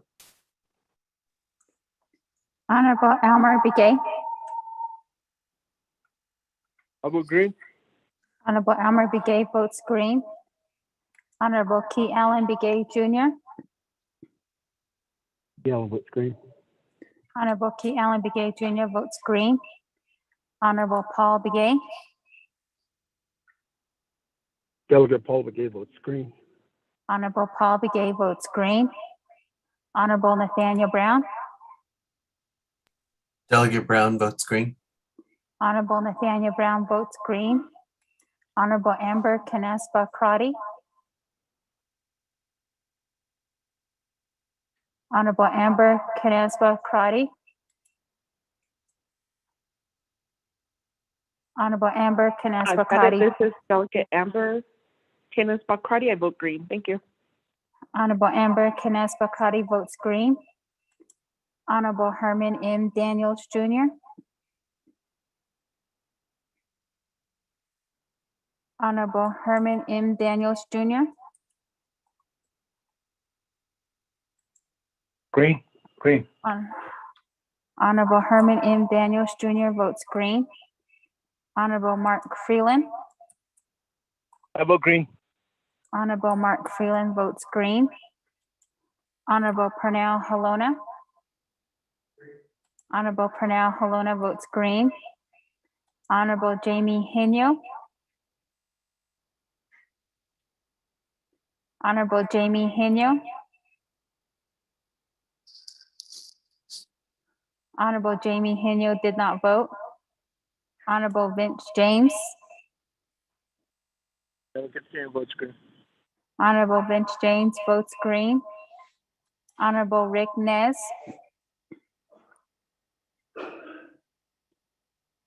Honorable Rick Nez. Honorable Rick Nez did not vote. Honorable Carl Slater. Delegate Slater, green. Honorable Carl Slater votes green. Honorable Raymond Smith Jr. Green. Honorable Raymond Smith Jr. votes green. Honorable Wilson Stewart Jr. Green. Honorable Wilson Stewart Jr. votes green. Honorable Charlene So. I vote green. Honorable Charlene So votes green. Honorable Daniel So. I vote green. Honorable Daniel So votes green. Honorable Eugene So. Honorable Eugene So. Honorable Eugene So did not vote. Honorable Otto So. I vote green. Honorable Otto So votes green. Honorable Thomas Walker Jr. Honorable Thomas Walker Jr. I vote green. Honorable Thomas Walker Jr. votes green. Honorable Edison Wanika. Honorable Edison Wanika votes green. Honorable Edwin Yazzie. Honorable Edwin Yazzie. Honorable Edwin Yazzie did not vote. Honorable Jimmy Yellowhair. Delegate Yellowhair votes green. Honorable Jimmy Yellowhair votes green. Going back up. Honorable Jamie Henyo. Honorable Jamie Henyo votes green via text. Honorable Rick Nez. Honorable Rick Nez votes green via text. Honorable Eugene So. Honorable Eugene So. Honorable Eugene So did not vote. Honorable Edwin Yazzie. Honorable Edwin Yazzie. Honorable Edwin Yazzie did not vote. Pro Temp Speaker, with the vote of 20 in favor, 0 opposed, and Pro Temp Speaker not voting. Thank you for that. Just for the record, I did receive a text message from Delegate Edmund Yazzie requesting to be excused from today's special council. So with that, I do want the record to reflect that Delegate Edmund Yazzie is excused. So with that, committee members, with a vote of 20 in favor, 0 opposed, Speaker Pro Temp not voting, 0065-22, which did require a 2/3 vote, hereby passes. Congratulations, Delegate Nathaniel Brown.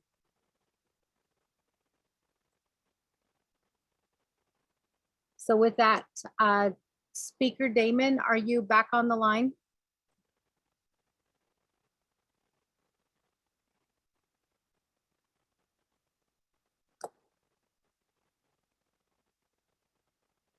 Speaker Damon, are you back on the line? Okay, not hearing anything, I'm going to go ahead and proceed forward as Speaker Pro Tem. We are now at item 6 on the agenda, new business. We do have before us legislation number 0066-22, sponsored by Delegate Nathaniel Brown, who is on the line.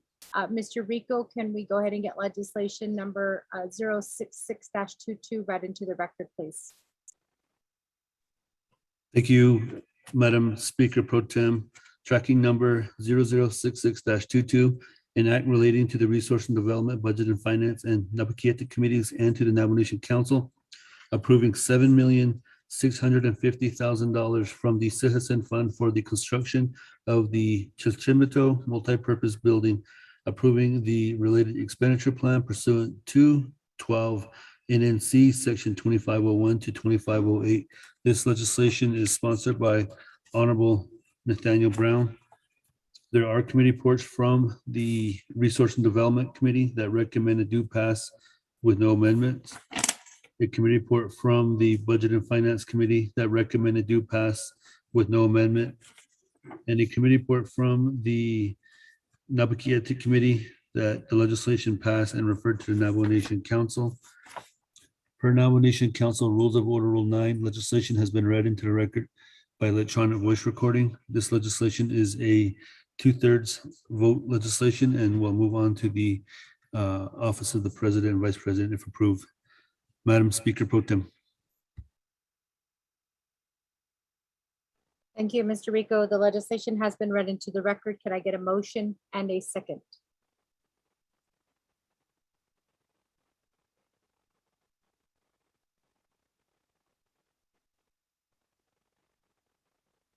Motion, Delegate Daniel.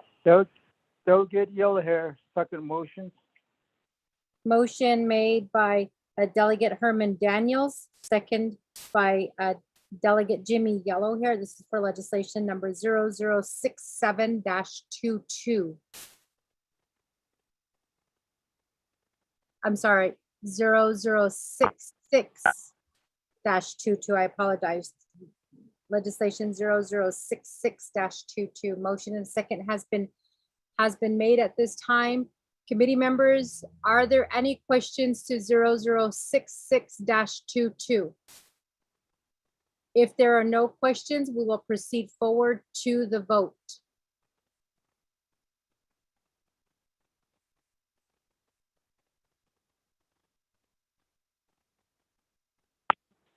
No questions for legislation number 0066-22. Last and final call.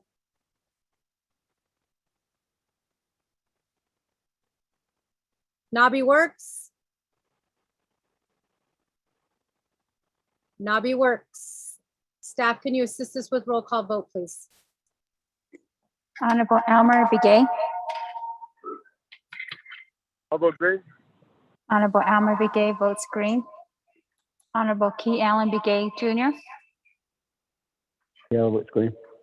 Honorable Key Allen Begay Jr. votes green. Honorable Paul Begay. Honorable Paul Begay.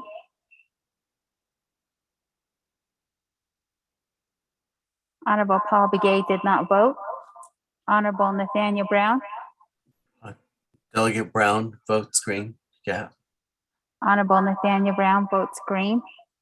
Honorable Amber Canes-Valcati. Senate Delegate Amber Canes-Valcati, I vote green. Thank you.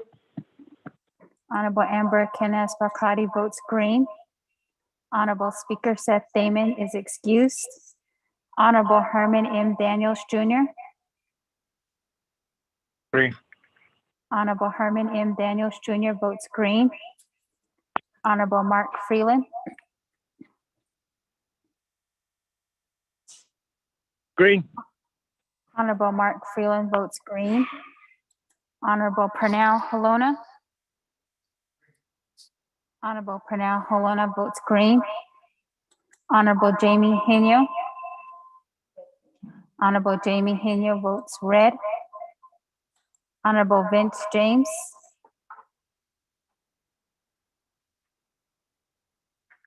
Delegate James votes green.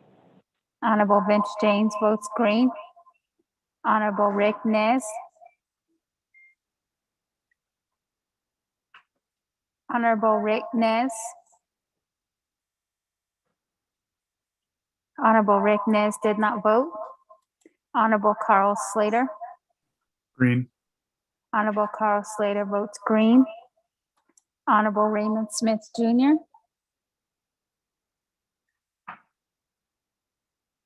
Honorable Raymond Smith Jr. Honorable Raymond Smith Jr. did not vote. Honorable Wilson Stewart Jr. Green. Honorable Wilson Stewart Jr. votes green. Honorable Charlene So.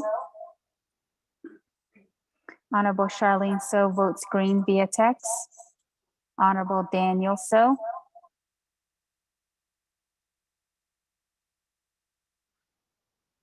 Honorable Daniel So.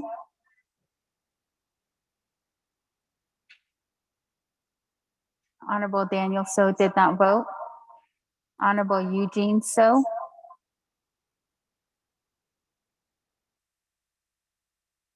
Honorable Eugene So. Honorable Eugene So did not vote. Honorable Otto So.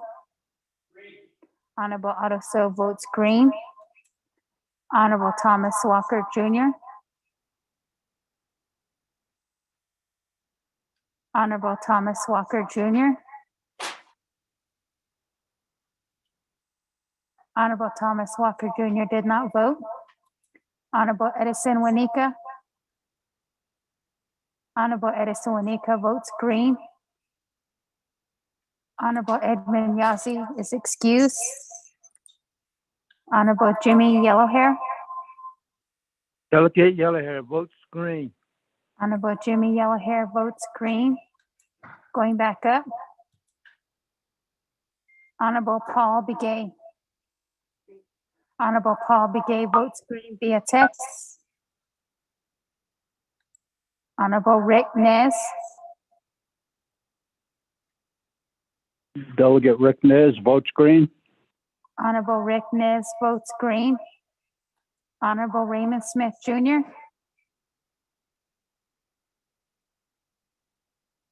Honorable Raymond Smith Jr. Honorable Raymond Smith Jr. did not vote. Honorable Daniel So. I vote green. Honorable Daniel So votes green. Honorable Eugene So. Honorable Eugene So. Honorable Eugene So did not vote. Honorable Thomas Walker Jr. I vote green. Honorable Thomas Walker Jr. votes green. That Speaker Pro Tem, you have 17 in favor.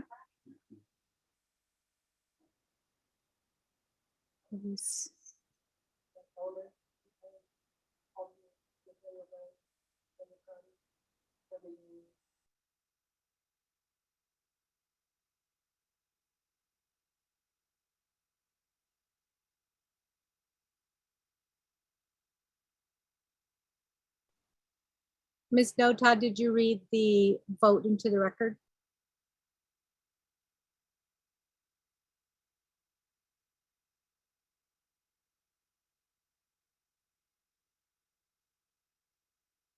Vice Chair Smith votes green. Honorable Raymond Smith Jr. votes green. 19 in favor, 1 opposed, and Pro Tem Speaker not voting.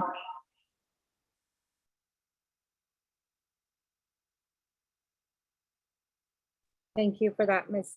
Notal. So 19 in favor, 1 opposed, Speaker Pro Temp not voting, 0066-22 does proceed forward to President for signature.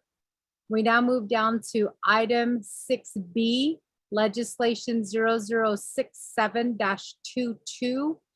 This is sponsored by Delegate Wilson Stewart. Delegate Stewart, I do believe you are on the line. You did vote this last time around. So can we go ahead and get legislation number 0067-22 read into the record? Mr. Rico. Thank you, Madam Speaker Pro Tem and members of the 24th Nomination Council. Tracking number 0067-22, an act relating to the Resource and Development Budget and Finance and Nabaquieta Committees and to the Navajo Nation Council, allocating $4,100,000 from the Csn Fund for the proposed apartment multipurpose complex in Navajo, New Mexico, approving the related expenditure plan pursuant to 12 NNC Section 2501 to 2508. Legislation is sponsored by Honorable Wilson C. Stewart Jr. You do have committee reports from the Resource and Development Committee that recommend a due pass with no amendments. A committee report from the Budget and Finance Committee that recommend a due pass with no amendment. A committee report, two committee reports from the Navigated Committee. The first one was legislation stated in Navigated because there was no sponsor present at the time. That was on June 9th, 2022. And on June 22nd, 2022, legislation was passed and referred to the Navajo Nation Council. This legislation is also a 2/3 vote and will move on to the office of the President and Vice President. Per Navajo Nation Council Rules of Order Rule 9, legislation has been read into the record by electronic voice recording. Madam Speaker Pro Tem. Thank you for that reading. Mr. Rico, legislation 0067-22, sponsored by Delegate Wilson Stewart. This is a 2/3 legislation that will require 2/3 vote. Can I get a motion and a second? This is Delegate Brown on motion. Delegate Nathaniel Brown makes the motion. Can I get a second? Second, Daniel. Second by Delegate Herman Daniels. Colleagues, we did hear legislation 0067-22 at Navigated. Are there any questions for the sponsor? Madam Pro Tem, this is Delegate Claudia. I have questions. Thank you. Delegate Crotty does have a question. So with that, Delegate Stewart, you do have 20 minutes on the clock. The floor is yours. Good afternoon, colleagues of 24th Navajo Nation Council. Madam Chair, Pro Tem Speaker, staff, this afternoon. The legislation for the council, it's for the community of Navajo, New Mexico. And as stated by Madam Chair, Pro Tem Speaker, it was discussed in length at the Navigated Committee. We do have in the legislation supporting comments to this legislation as well for the cleanup as well and sort of housing. If it was this legislation I'm thinking about, or maybe the other one that we pulled it from last week. But this is for the new homes that are potentially new homes within the community of Red Lake / Navajo. And I do have my agents online. Mr. Honorable Chairman Jonathan Hale, Ms. Christine Garner is also online to give more further explanation. The presentation was given again and Navigated. So at this time, Madam Chair, we will go ahead and just answer the questions and go from there.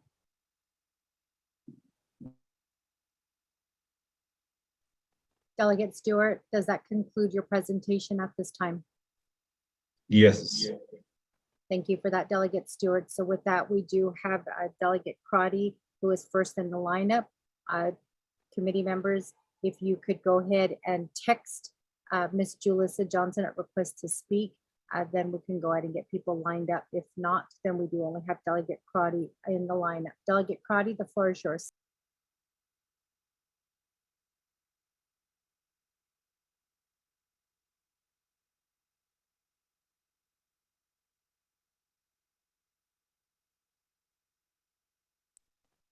Delegate Crotty, the floor is yours. Thank you, Madam Chair, Pro Tem Speaker. Thank you, Delegate Wilson Stewart Jr. for this legislation and this request on behalf of your district.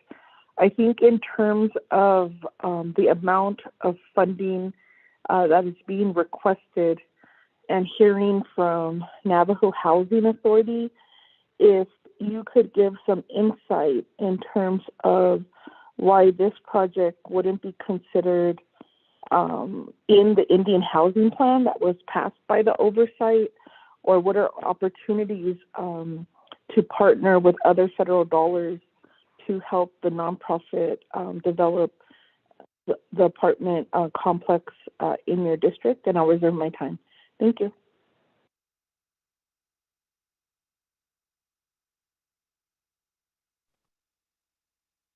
Thank you for that, Delegate Crotty. You got 4 minutes and 12 seconds for reserved time.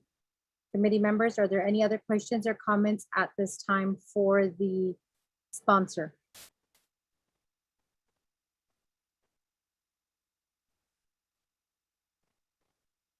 Not hearing anything and not seeing anybody lined up in the queue, we're going to go ahead and turn the floor back over to sponsor Delegate Stewart. The floor is yours to answer the question posed to you by Delegate Crotty. Pro Tem Speaker, Madam Chair, I will go ahead and refer the question to Shanella, Ms. Christine Garnez, and also Chairman Hale. So Shanella, first team. Thank you, Shanella. Good afternoon, honorable members of the council. This is Pristine Garnanez. I'm the Executive Director for Navajo Townsite Community Development Corporation, or NTCDC in short. We're a 501c3 community development nonprofit, and we operate solely in the community of Navajo, New Mexico. We've been in operation since 1989, so we have a more than 33-year history and experience in providing housing in the community of Navajo. We actually run 3 different types of community housing programs. The first is the Navajo Townsite Community Development, and we manage these through a management agreement that we have with the Navajo Nation, because these homes were built when Navajo Forest Products Industry was in operation and they were the employee housing. And as you all know, NFPI went defunct in the mid-1990s. The other programs are more recent. They were built with NAHASDA funding about 10 to 15 years ago. And we have 25 public rental units and 15 home ownership, lease to own home ownership program. So we have these 3 different programs, and we are proposing to build a 25-unit multi-family mixed income apartment complex. So it is the mixed income that that is the reason why we are coming to the council for funding. As you all know, NHA, Navajo Housing Authority, gets their funding from the federal government's HUD monies, right? And those monies are meant for low-income families. And while we do have a number of low-income housing here in the community, we acknowledge that our location is that we're quite close to Fort Defiance and Window Rock, where many of our residents either work at the Navajo Nation, Navajo Tribal Utility Authority, Navajo Housing Authority, or Tzatzoy Medical Center. And with the latter 3, as you know, people's salaries can be quite nice, and sometimes that makes them ineligible for low-income housing. And so many times we have folks move into the border towns like Gallup in order to find housing that is not based on income limits. So we're asking the council to help fund a portion of the 25 units because we want to be able to make some of that available for the higher incomes. We are also looking at low-income housing tax credits through the state of New Mexico. As you guys probably know, no one on the Navajo Nation has tried to apply for low-income housing tax credits, which are also for low-income housing, but it would sort of match the 4 million that we're asking for the 25 units. So we are looking into other available funding for the program, because like I said, it is for mixed income, so it would be a portion of low income, portion high income. The other merits to our project is that we do have some infrastructure already in the location. We have an existing master lease, land lease to the land. We also have a little bit of skin in the game for our small organization. We're doing some of the pre-development costs to the tune of about $45,000. So, you know, we are trying to advance our project. And I've mentioned before that our nonprofit makes about $500,000 each year from our 3 existing housing programs, but we also utilize a lot of that. So we've been able to set aside a little bit of money each year to be able to cover some of these costs. And as a nonprofit, any of the revenue generated from the new housing, we'd like to put that into the community to continue to help improve the town of Navajo. As you guys know, if you've driven through Navajo, you see a lot of our boarded up and burned units. We'd like to move forward to try and eliminate some of that. The older Navajo town site CDC houses, those need some renovation. So, you know, we're doing this to try and continue to improve the community. We also aspire to bring small pocket parks to the community as well. We'd like to try and venture into some social economic development programming. So this project will certainly help improve the community of Navajo. And then I also want to remind you all that we don't really have a housing market on the Navajo Nation. And I know that Madam Chair Pro Tem last time at the NABI committee had some concerns about the high rental rates in the Shiprock area.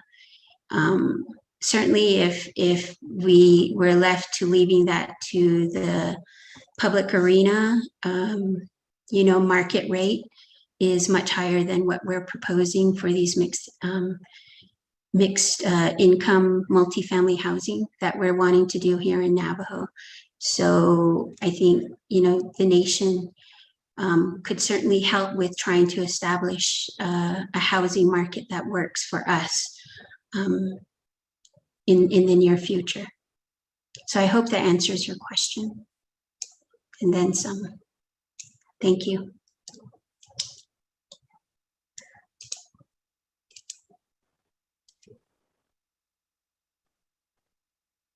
Thank you for that, Delegate Stewart. Does that conclude the answering the questions posed by Delegate Crotty? Yes, Madam Chair, Pro Tem Speaker. Thank you for that. So with that, Delegate Crotty, right now you have 4 minutes and 12 seconds on the clock. Are there any other colleagues at this time who wish to speak to this legislation? This is Delegate Begay. Delegate Elmer Begay, the floor is yours. Thank you, Chanel. Pro Tem, Madam Chair, other members of the Navajo Nation Council, other people that are on the line,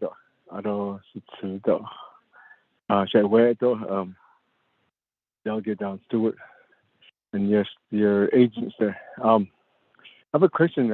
I know that if your entity or your group there is going into housing, I remember that I know NHA is the hub, is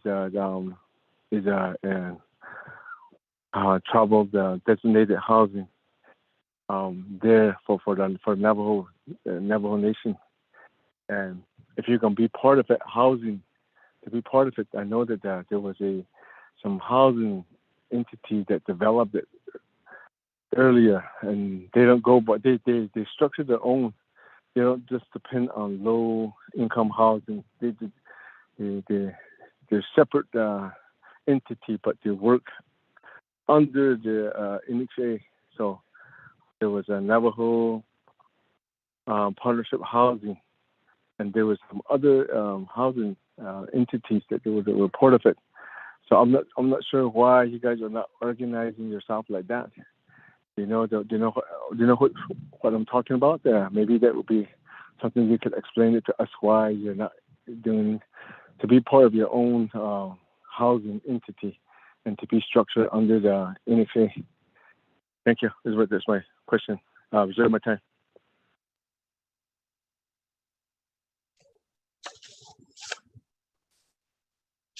Thank you for that. Delegate Begay, reserve time at 3 minutes and 15 seconds.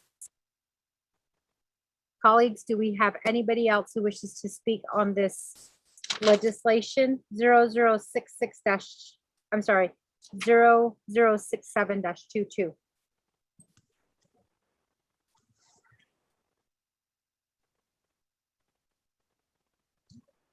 Not hearing anything. What I'll do is I'll go ahead and go back to the sponsor, and then we'll go back to reserve time after the sponsor has answered the question posed by Delegate. Oh, I'm sorry, who is that? This is Delegate Slater. I was having trouble with my mute. Could I ask one quick question? Delegate Carl Slater, the floor is yours. Thank you, Speaker. And thank you, Delegate Wilson Stewart, for bringing this legislation before us. I think this is a pretty important piece of the puzzle to tackling the housing crisis on Navajo. We need to have mixed-use developments. We need to have mobility in our workforce so that when we tell young people to come home, there's actually a place for them to set up. And the proximity to Window Rock and a bunch of, I don't want to say guaranteed jobs, but potentially pay for rental prices makes sense. Location also affords access potentially to the other side of the mountain and Saley, Wheatfields, and Lukachuka, even up to Round Rock. I could definitely see those who do not have access to housing up here potentially renting within this planned development. So I think this does make sense. What I want clarification on is the council's only funding 500,000 of this right now.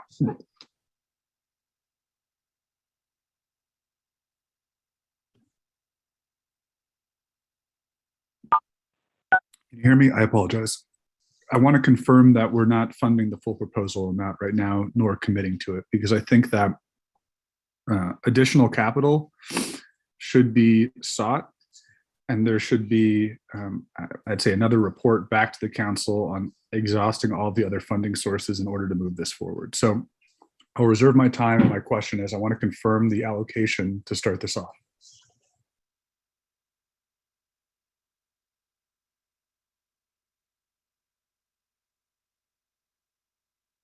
Thank you for that, Delegate Slater. Reserve time at 3 minutes and 24 seconds.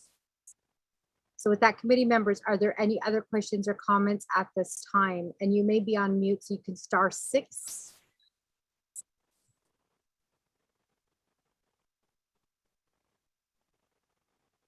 Okay, not hearing anything, I'm going to go ahead and go back to the sponsor, Delegate Stewart. There are 2 of your colleagues that had questions. The floor is yours. Question, Madam Pro Tem Speaker. I will go ahead and refer the questions to Agent Shanella Mascarnez. Thank you, Nale. So to answer Delegate Elmer Begay's question about the existing housing entities here in Navajo, I think you're referring back to Navajo Townsite Community Development Corporation, which is this nonprofit in which we're asking. In my quick intro over of NTCDC, I said we do have 3 housing programs that we currently manage. The 25 public rentals that were built about 10 to 15 years ago, that were built with NAHASDA monies that we received when NHA still had their subrecipient program. The other 15 units are for home ownership. They are leased to own, and those were also built with NAHASDA monies. But again, the reason why we're looking to council is that these funds, these projects, these housing programs, for a time, they're restricted funding. These 40 units were built to a tune of $12 million plus. And so we, as an entity, are restricted from, we can't just use the revenue on just anything with those funds. And so we kind of just have to put the revenue that we get back into those housing programs. And so we're trying to establish like a really good maintenance program where we're including things like ensuring that our tenants get pesticide spraying on a quarterly basis. We're gonna take a look at the roof, because we got really good rain yesterday and a couple of our houses reported some leaks.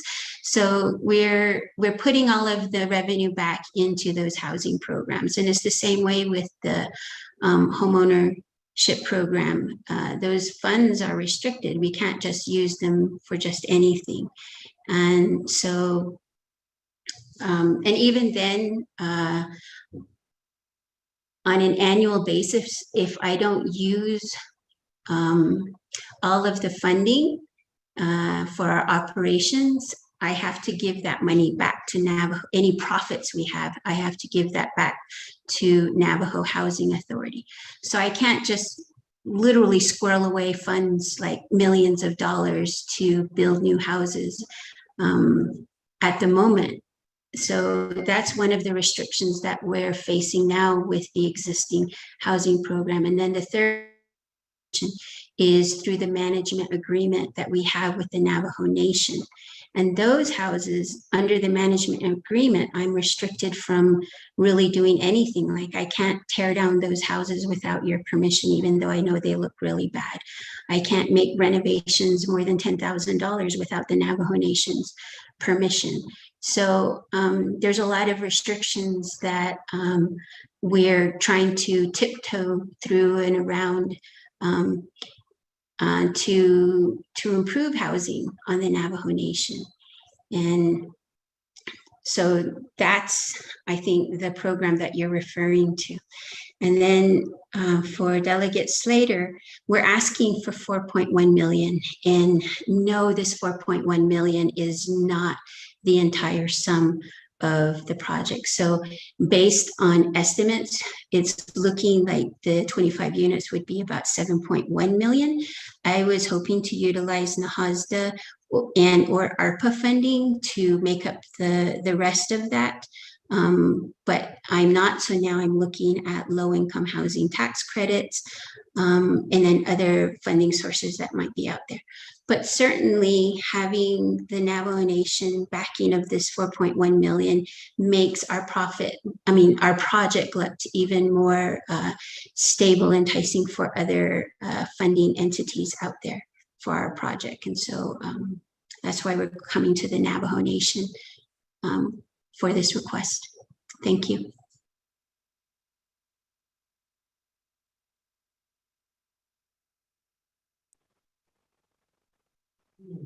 Madam Chair, please speaker, that completes our response.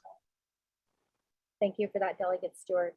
Just in the future, Delegate Stewart, if you could just let me know when you're done with answering questions. That way I know to proceed forward. So with that, committee members, I don't believe that I have anybody else in the queue at this time. Are there any other questions regarding legislation number 0067-22?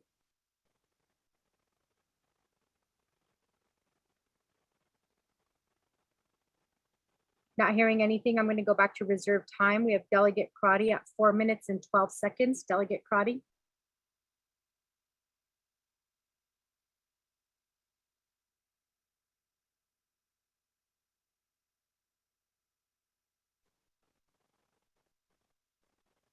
Delegate Crotty, you have 4 minutes and 12 seconds on 0067-22.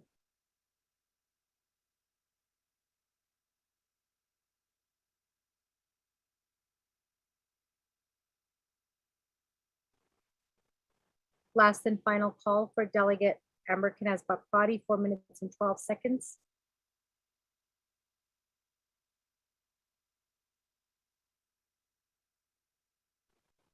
Okay, not hearing anything, we'll go to proceed forward. We have Delegate Elmer Begay at 3 minutes and 15 seconds.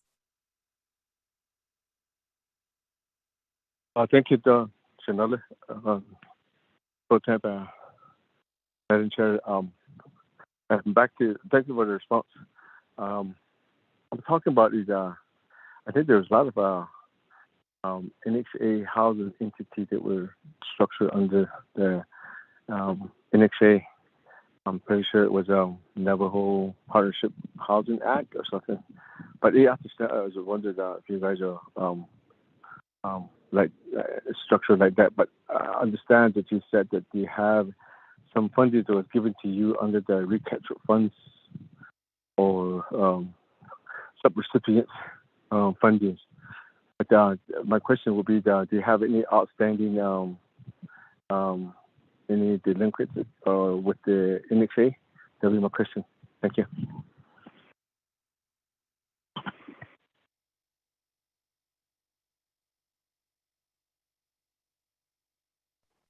Thank you for that, Delegate Begay.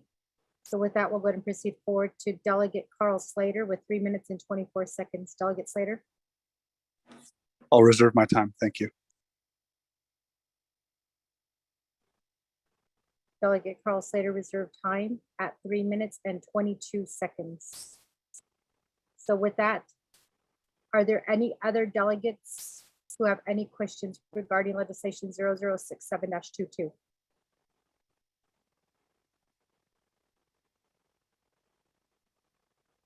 Not hearing anything, I'm going to go back to the sponsor. We do have Delegate Wilson Stewart. The floor is yours. Thank you, Madam Chair Pro Tem.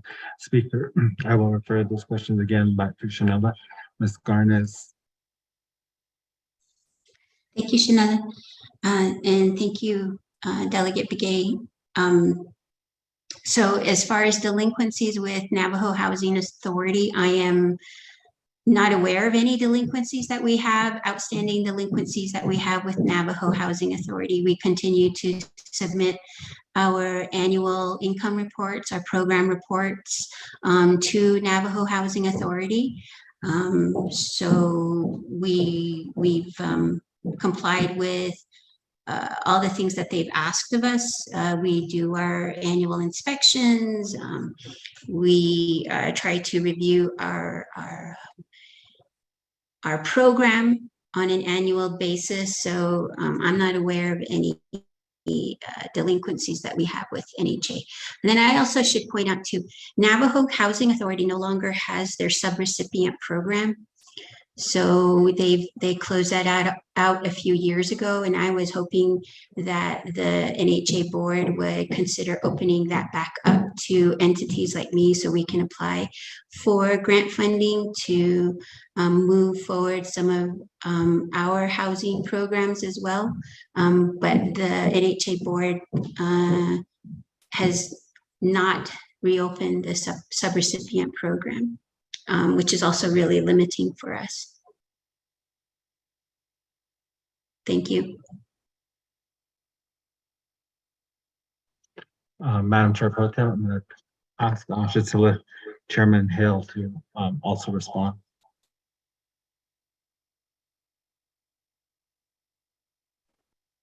Yes, Chairman Hale. Oh, that is Mado, that is not Ocean to Bayat Kigi, Sat Bedana Hatit I. Only the whole Jan, yeah, Quaggy Bayat, Kigi to this Chingit at it out, not a Mr. Now the Shigi Ho one. Hot on his Nahas, Ado, and he could open his Chigi. Inquiry went up to an entity up in DC, Native American, the housing entity, the committee up there. So they came back and said, NTCDC, you need to look through your tribal designated housing entity. So it goes back to NHA. And whatever you ask of DC in any housing entity and funding, it goes back to NHA. if the finger goes back over there. And it goes, you have to ask, that's where it's at. The subrecipient program, it was done away with by NHA. There's nobody else to ask after that, other than the state of New Mexico and their legislature and Navajo Nation Council. That is really it. Not unless anybody wants to be a champion as far as legislating. Well, it can't be in Arizona because it's in New Mexico, but that's the only way. That's why the legislation was drafted. That's why we're back over here. So housing is a great need on the Navajo Nation. Those little storage sheds, the one behind Real West Mall and any other places, as far as I know, those are backlogged now. They don't make them. They're always gone. You have to order those now.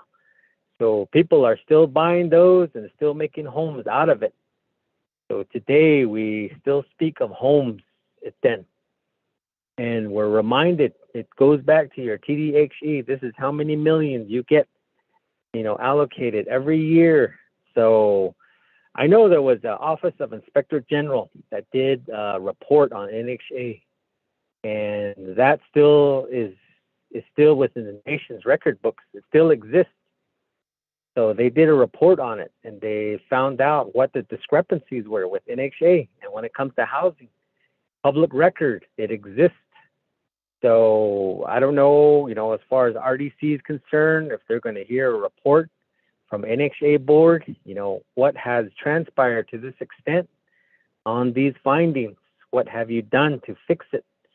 Because we keep getting reminded, if anybody legislates at DC, who's the tribally designated entity? It just comes back to that. And homes, the money is appropriated for that.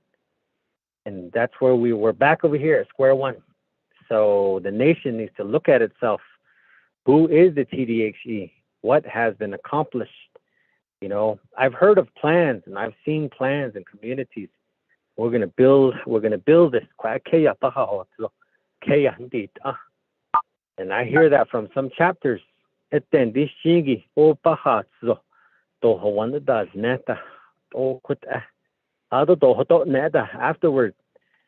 my thought is, who's the delegate from this community that can bring this issue to RDC? Oversight, the reports.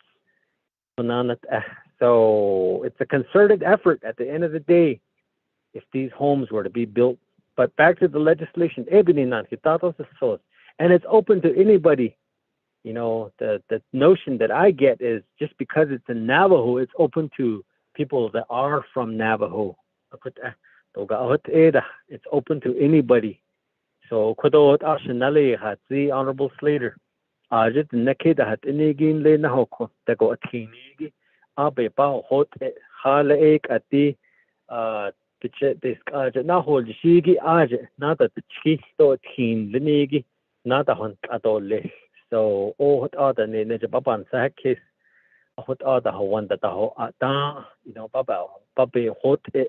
I know there's some tribal employees that live over there in TCDC.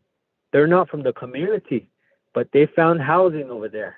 They rent some of those homes. So for their family, they have that availability.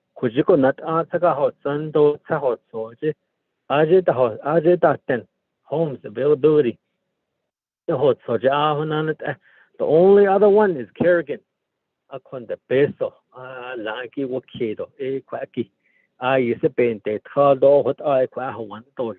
Investment. But as far as thinking, Navajo employees, the own the retired islago not has ago said yet go some son say that and as mother is not one. I could on the short not so ain't the baban saki zigi quacky as can saki to the sigit etic joy the nature show idole but how long do live I just I because it Madam Pro Tem Speaker, that completes the response. Thank you for that, Delegate Stewart. So with that, committee members, we are at legislation 0067-22. And for those of you who are barely joining us, I am Speaker Pro Tem for a few more hours as Speaker Damon is making his way back to Window Rock. We do have legislation 0067-22 that is before us, sponsored by Delegate Wilson Stewart. A motion was made by Delegate Nathaniel Brown and a second by Delegate Herman Daniels. We do have some delegates who are in the queue for reserved time. Do we have any new delegates who wish to speak to this legislation?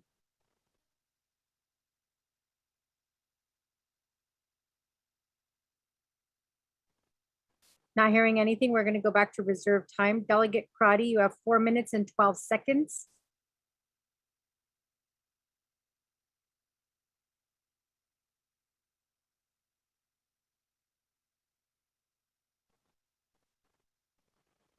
Delegate Crotty, you have 4 minutes and 12 seconds. Thank you, Pro Tem Chair. So as the agent Chairman Hill had mentioned, a few systemic challenges when it comes to NHA. Shiaj, as a sponsor, you sit on RDC, the oversight. So what is the plan to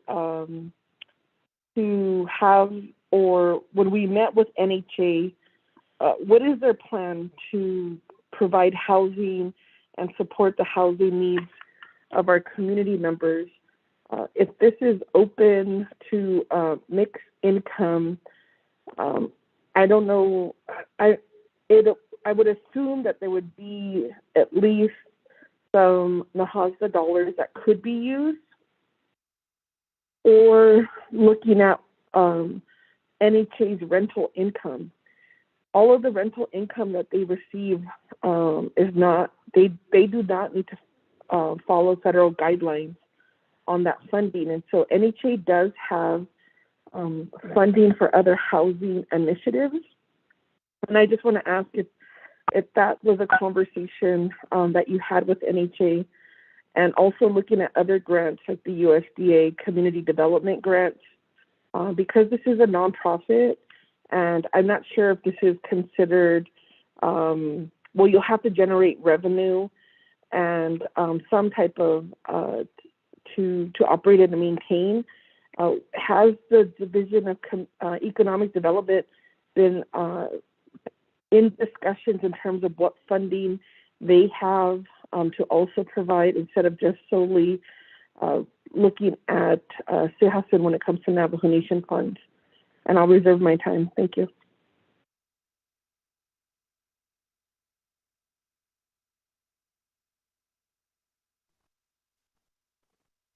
Thank you for that, Delegate Crotty. Reserve time at 2 minutes and 21 seconds.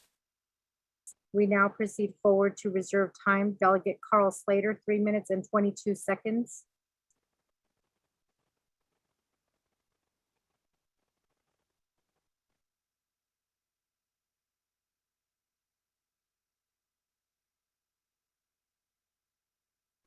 Delegate Carl Slater, 3 minutes and 22 seconds.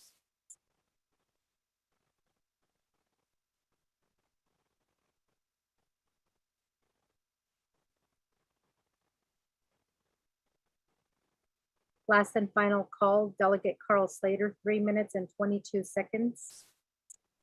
I'll reserve my time. Reserve time at 3 minutes and 20 seconds. Colleagues, are there any other questions regarding 0067-22? Yes, you'll have reserve time. This is Delegate Begay. Delegate Elmer Begay, you did not reserve your time.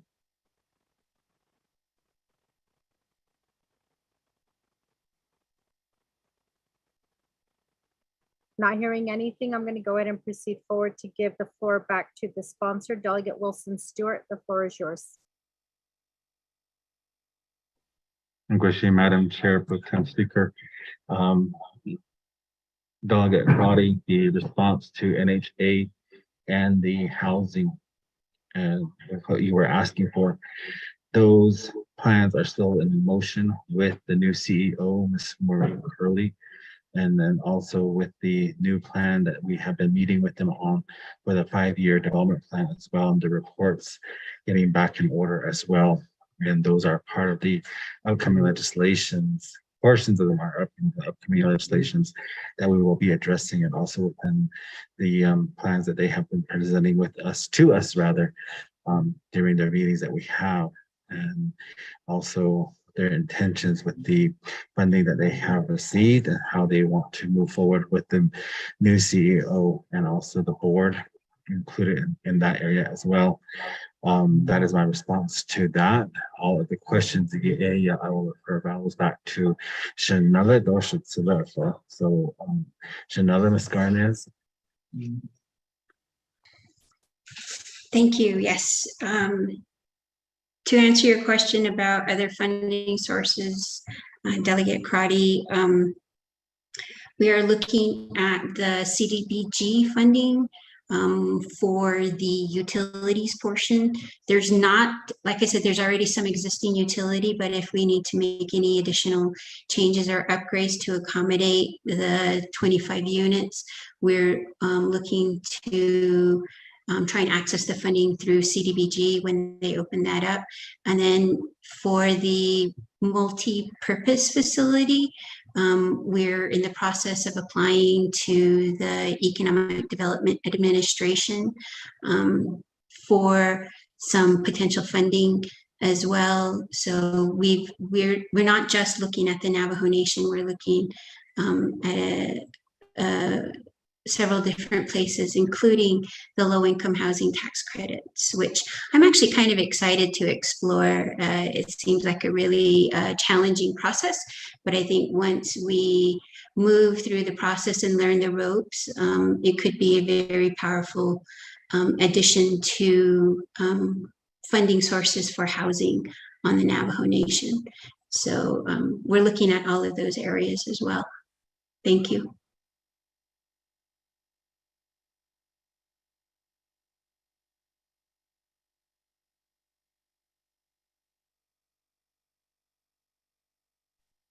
Madam Chair Pro Tem, I'm going to ask Shasila if he has anything to add. Chairman Hale.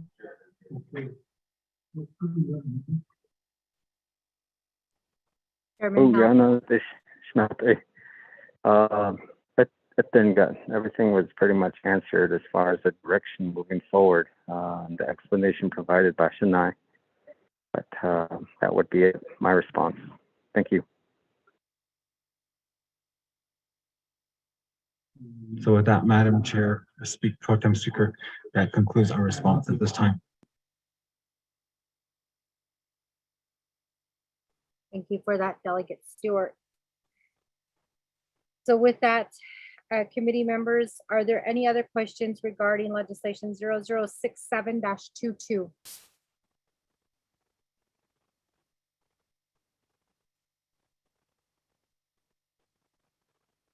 Not hearing anything, we'll go ahead and proceed forward to reserve time.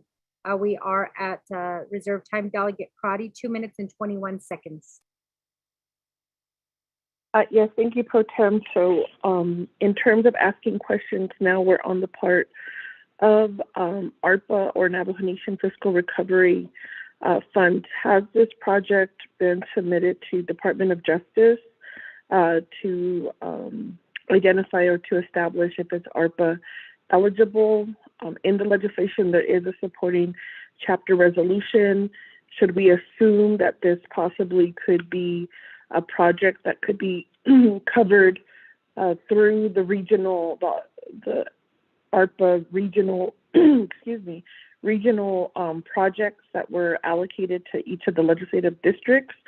Or has there been a conversation with Division of Community Development in using some of the housing funds that was appropriated to each chapter to help supplement the cost of this apartment complex? Thank you, and I'll reserve my time.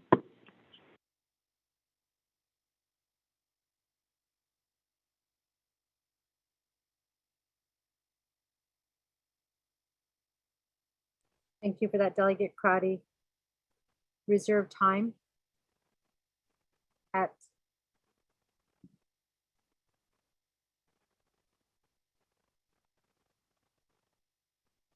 Sorry, they haven't texted me the reserve time. I'll come back to your reserve time, Delegate Crotty. We're going to go forward and Delegate Slater, 3 minutes and 20 seconds. I'll reserve my time. Thank you.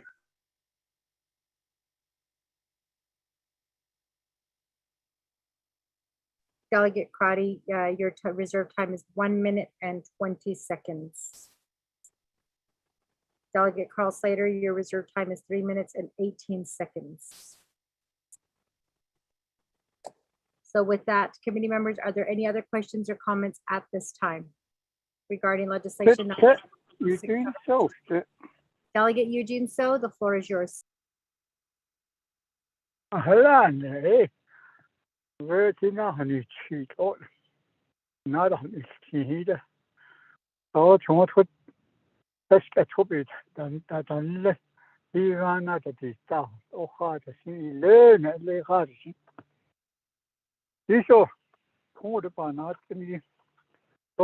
the legislation that requests for funds. Pretty sure is for the people. Pretty sure not it. Only thing that all the questions sometimes I hear is like Nadi Das. I made a poem quite a while back when I was a high school. It was printed in the Southwest Indian school in Santa Fe. It says I was hungry and you went to the moon. I was hungry and you had more missiles to build. And I'm hungry and you set up a BIA. Things like that. And then it says I was hungry, but it has to be 21. I was hungry, we only hire 20. I was hungry, but you told me to come back tomorrow. Seems that it's a poem that I thought about when I was growing up. How our people are. In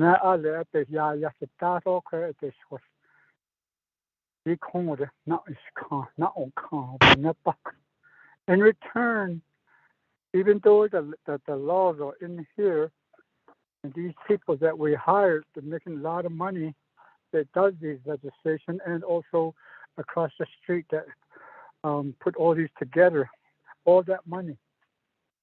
And we question it daily. But those fathers, do we have any hope in them, or any? Do we think that they're not doing the right thing? Sometimes I feel this way because of the questions that we ask. All these funds. Come back tomorrow, or go to the next office over there, ask over there. Maybe they have somebody.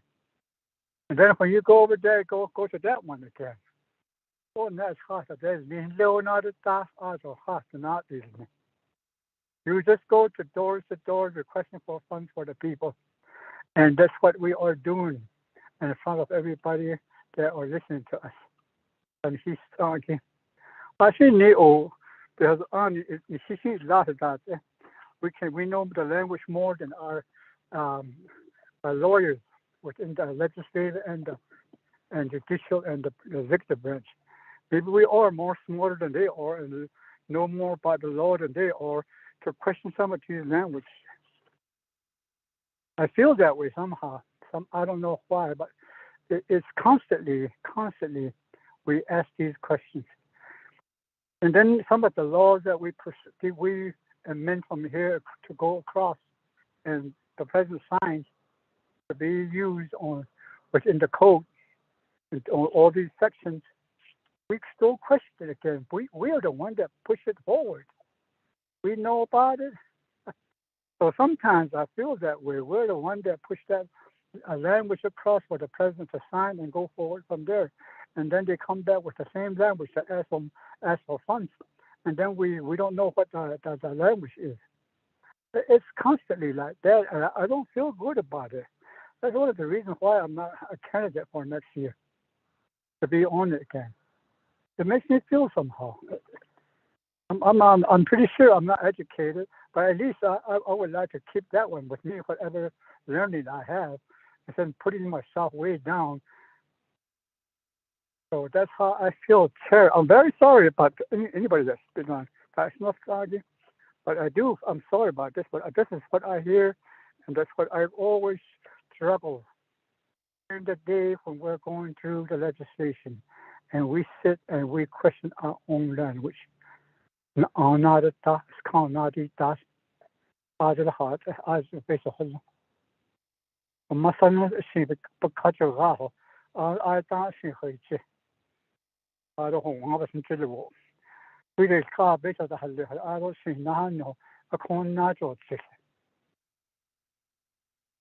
how it used to work. So in another talk is needed. I didn't my yell to the top of it na squeeze to in need. So once slowly, thank you.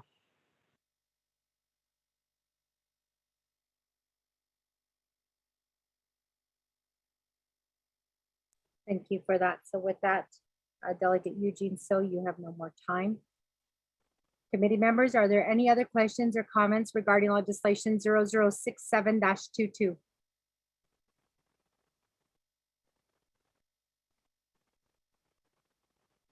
Okay, not hearing anything. Delegate Wilson Stewart, I'm going to go ahead and turn the floor back over to you. Delegate James Shinada. Oh, Delegate Vince James, go ahead. The floor is yours. I can't down Shinada. Thank you very much for the time. Can you provide a breakdown of your planning and design and construction out of the 4.1 million that's requested? Is there a time?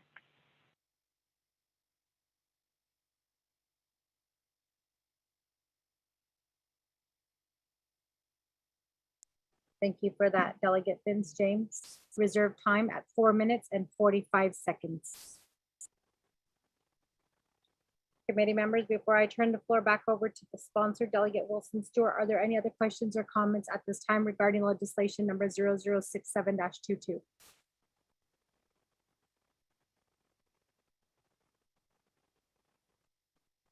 Okay, not hearing anything, I'm going to turn the floor back over to the sponsor, Delegate Stewart. The floor is yours.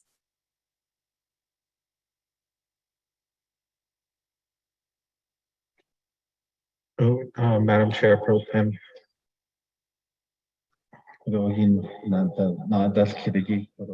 Different delegates the Linigi. Although you had a stay call, although you a Jason Nuller, Ms. Garnez, answer it all these long. I don't know could should solution so if he has any feedback to it. So I will turn the floor over to Shanella Ms. Garnez at this time. Thank you, Nala. So to answer the first question about whether or not this was submitted as an ARPA application, we did initially submit an application for ARPA funding under the FRF for external entities. And I'm unsure of whether or not DOJ did a review of our project. I didn't hear back directly. And as far as the 8 million, I don't think I have the say-so on that one, but we do have supporting chapter resolutions for this project, that this is a project that the community wants. So yes, we did submit to DOJ. I also very early on when ARPA first came out, I did contact the Division of Community Development about what their protocol would be for entities like Navajo Townsite Community Development Corporation accessing some of these ARPA fundings for housing. And at the time, they weren't certain how it would go, and they would keep me informed about how funding might be distributed with those ARPA funds, but I never heard back from community development. And then we heard about the external entities applying, so that's the route that we took for that.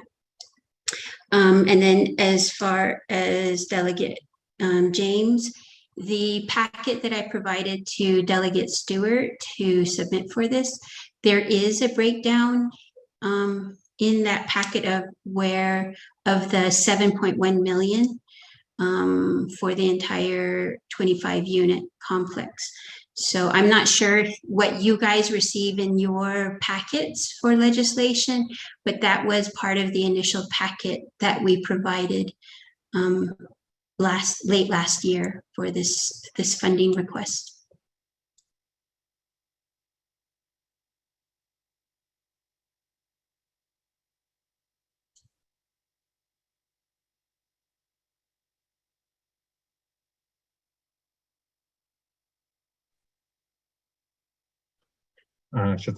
Chairman Hill, do you have anything to add or no?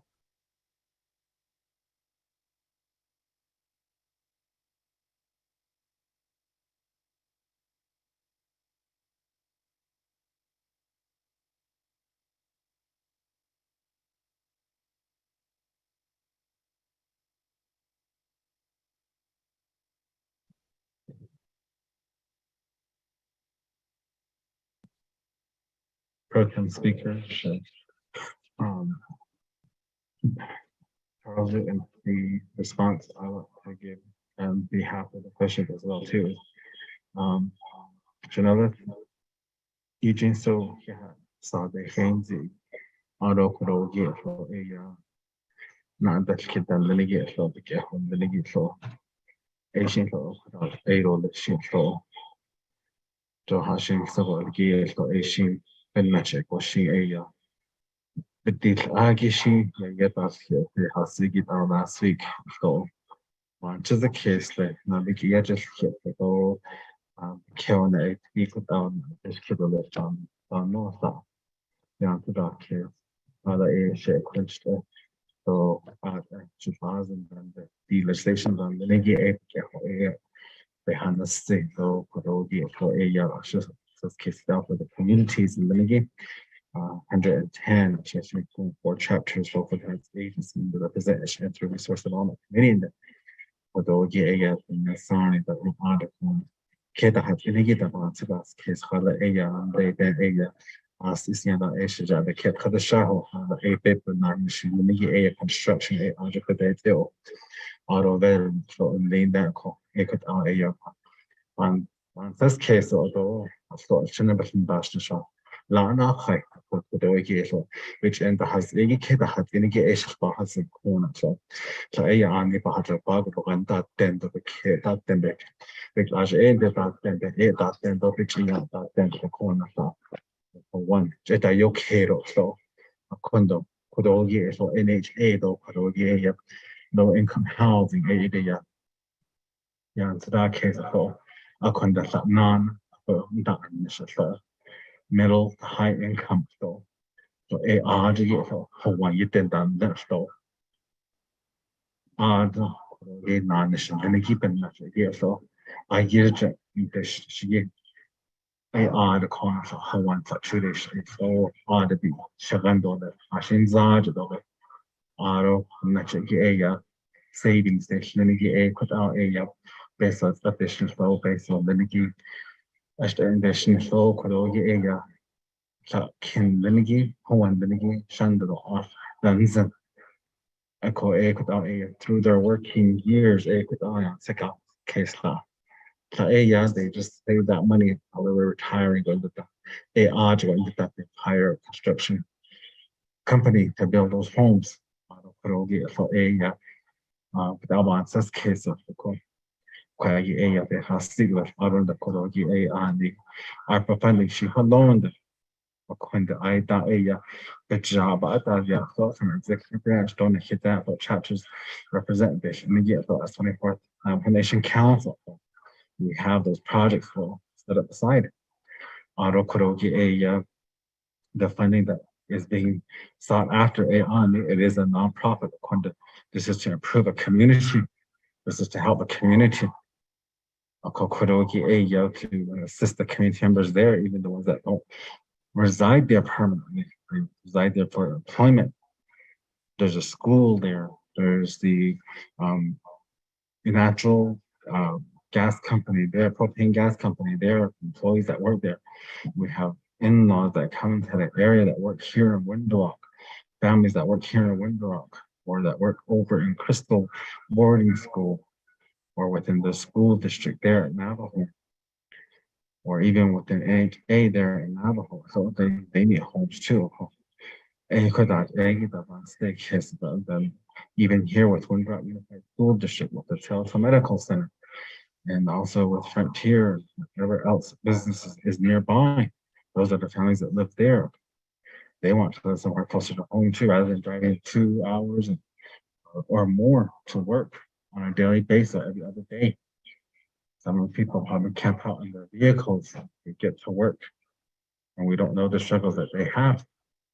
So those are the things I want to say. That these homes, it's an initiative from this town site commission, which is under the Navajo Nation government. And they are asking for assistance to improve their community.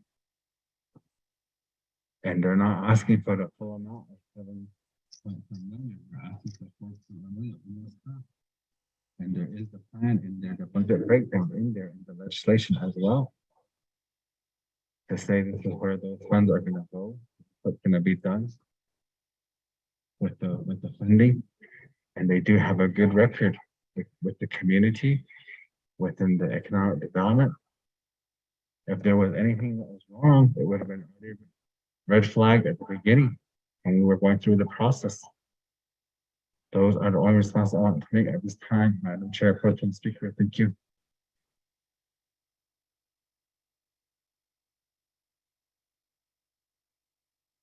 Thank you for that, Delegate Stewart. So with that, committee members, are there any other questions regarding legislation 0067-22?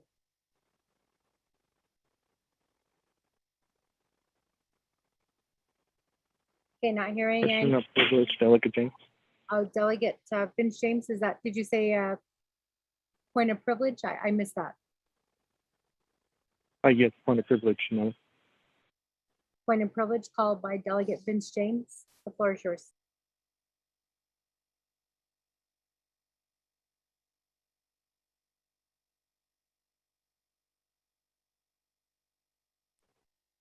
Delegate Vince James, you call the point of privilege? Yes, point of privilege, Shanada. In regards to my question wasn't answered. And my question is in pertaining to the legislation on page, I believe it was page 4, 20 on line 24 of the legislation, and it states in there that the 4.1 is for the planning, design, and construction of its proposed project. So, what is the breakdown for these 3 different areas of the 4.1? I know there was a response that there's an overall breakdown that I provided, but that doesn't go into detail of the breakdown that is requested of the planning, design, and construction. And at the same time, if you look in the beginning of the legislation also from the beginning on page 3, it indicates that the 4.1 is strictly for construction. Thank you. Pro Tem Speaker Shanada.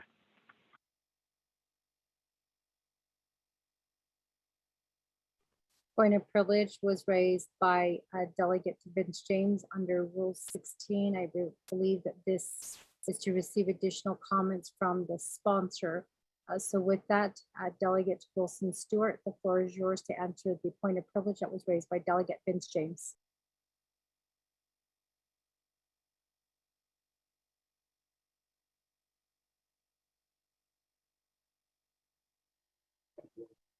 Madam Pro Tem Speaker, the funding, as stated, the 4.1 million will go towards the planning and design, which is already stated in the plan, and that will go into the pages following the budget breakdown.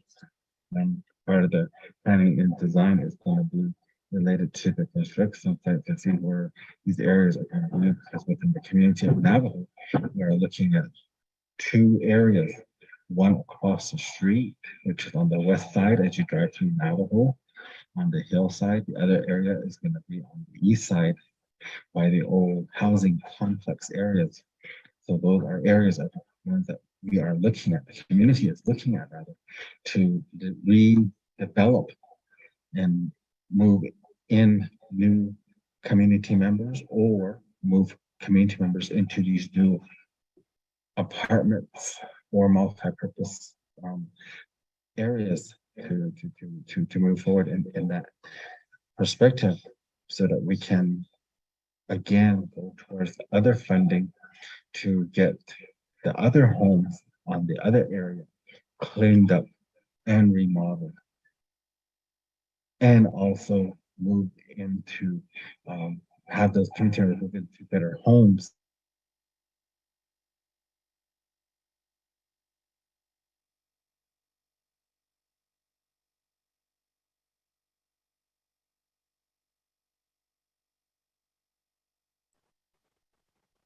Delegate Wilson Stewart. Delegate Wilson Stewart, can you hear me? Mr. Rico, can you hear me?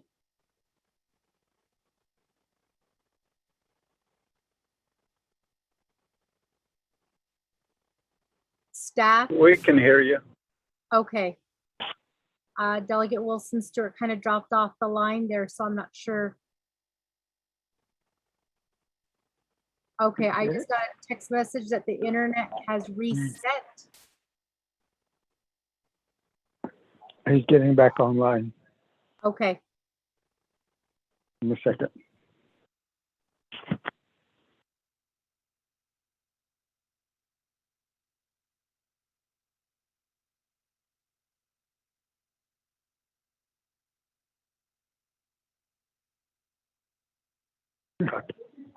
Madam Chair, Pro Tem Speaker, I'm going to turn the floor over to Shanella McGarnett while I'm getting reconnected here at the chambers. Both my phone and my laptop are reconnecting. okay, that will work. So agents, Delegate Wilson Stewart's called upon you at this time. I believe you said Ms. Garninez, the floor is yours. Thank you, Madam Chair. My apologies for not answering your question as thoroughly, Delegate James. The breakdown, you're right, is not based on what exactly the $4 million would cover, but certainly we would like to utilize the funding for the site improvement. So we estimated that about $450,000 would be utilized towards site improvement. That would include grading and drainage, taking a look at the utilities, the driveways, the placing retaining walls and concrete walks, and then any other miscellaneous costs such as mobilization and dust control. And then of course, construction, we're estimating 25 units of 1, 2, and 3 bedroom apartments at about, give or take, a couple hundred, but an average of 1,000 square feet per unit. And current construction costs are about $240 per square foot. And then in the exterior for landscaping, parking, fencing, walk areas, and those things. And then since these are public rental apartments, we would be looking at buying appliances for them, refrigerators and stoves, water heaters, things of that nature for about 100,000. Oh, and I'm sorry, construction costs about $6 million. And so, as I mentioned before, we are moving ahead with some of the pre-development of things, so site investigation, doing a master plan, redoing the utility feasibility study, and then updating any environmental assessments. We estimated that about 50,000, so I'm able to do that for about 45,000 right now. And then of course, design and engineering, we're estimating that about $500,000. And so what I was wanting to do was utilize some of the NAHASDA funding to do the design and engineering for the complex. So certainly it's set up for the 7.1 million, but not specifically for what exactly $4 million would cost.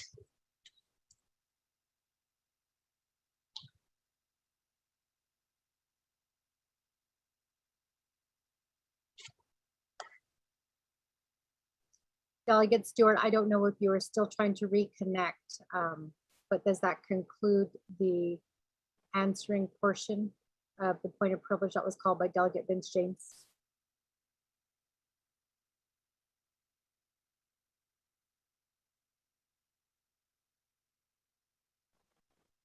I'm not hearing anything. Ms. Garninez, does that conclude your answering of the point of privilege that was called by Delegate Vince James? Yes, I believe I answered his question. Thank you. Thank you for that, Ms. Garninez. Delegate Vince James, your point of privilege was called under Rule 16. I believe that the sponsor has answered the questions that you posed when you called the point of privilege. So with that, we're going to go ahead and go back to legislation 0067-22. And I'd like to ask, are there any other delegates who wish to ask questions regarding this legislation?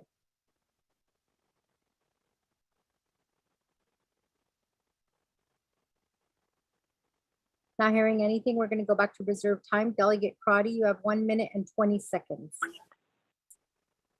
Thank you, Pro Tem and sponsor.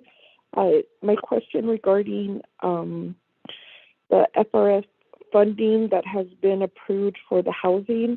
So this council collectively, there was an allocation of $150 million for housing. Is any of that funding going to be identified to help with this project? What have those conversations looked like with the CHID or Division of Community Development, and what efforts are being taken place to get an answer from Community Development regarding your initial ARPA eligibility? I'll reserve my time. Thank you.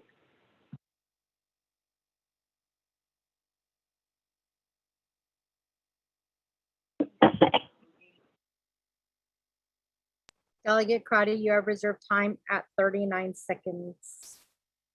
We'll go ahead and keep going forward with reserved time. Delegate Slater, you have 3 minutes and 18 seconds.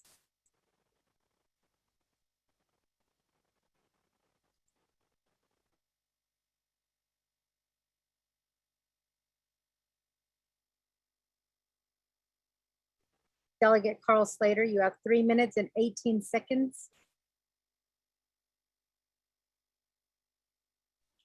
I'll waive my time. Thank you.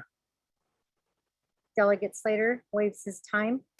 Going back to reserved time, we're at Delegate Vince James, 4 minutes and 45 seconds. Yeah, Danish and other speaker, members of the council, audit presenters. Question to legal counsel. Legal counsel, I have a question in regards to the legislation, page 3 of 5, line 10 of 11 indicates that it's for the 4.1 million indicates multifamily apartment and multi-purpose complex.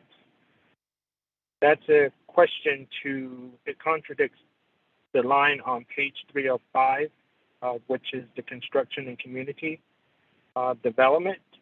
And then my next question is going to be regarding page 4 of 5, line 19 through 23, the agreement, and I would like to hear from OMB if the funding is allowable towards the listing that we just verbally received from the staff there. Excuse me, I already forgot your name, but she just now provided a listing that's not part of the legislation. And when that agreement comes, will it be allowable by OMB, and then will OOC be able to release the funds? Because it would be contradicting the legislation of what we were just informed verbally. Thank you. Reserve my time.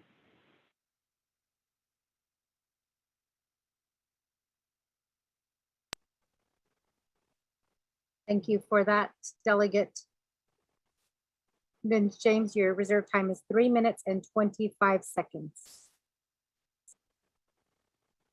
Colleagues, Do we have anybody else who wishes to speak on legislation number 0067-22? Delegate Daniel So. Chair Daniel So, the floor is yours.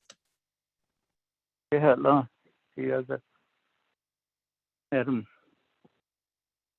Speaker Pro Temp, Ottoson and I, colleagues of the 24th Navajo Nation Council, Otto, Cecilia, Honorable Wilson Stewart, Otto, your two agents.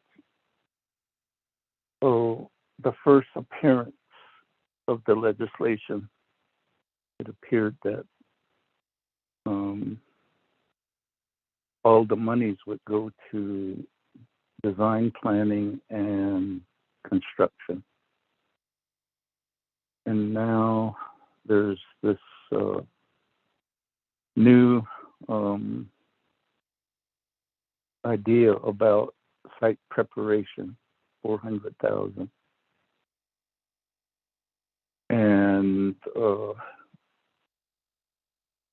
And just looking at, let's say 25 units times 1,000 square foot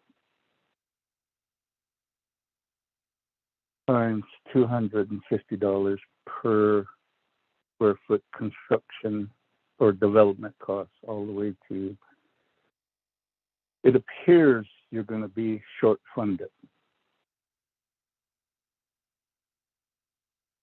especially with inflation factors and possibly other delays in planning, construction, and funding. Do you have any contingency plans? Seek additional funds? And to the Legislative Council, would this, since it's going to be, they'll be getting rental income, would this particular project go to CDFI as a better methodology of funding this project? That would be my question to the agents as well as to Chief Legislative Council. Thank you. I reserve my time.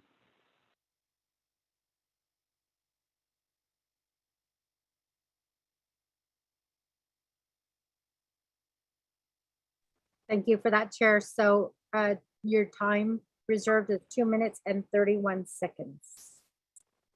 With that, we do have 3 delegates who have asked questions.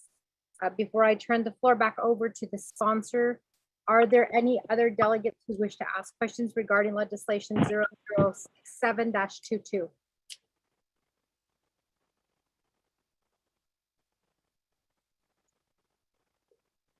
Not hearing anything, we'll go ahead and turn the floor back over to Delegate Stewart to answer the questions posed to you by your colleagues. Delegate Stewart.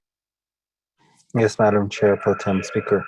I will go ahead and ask for assistance at this time from our Legislative Council, who drafted the legislation, to respond back to the questions Delegate James had, as well as Shania, Mr. So, Chairman So.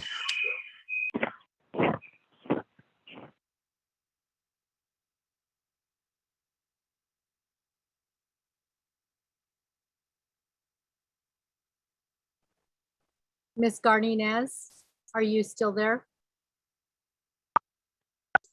I am, Madam Chair. I believe the sponsor has asked you to answer the questions, so the floor is yours.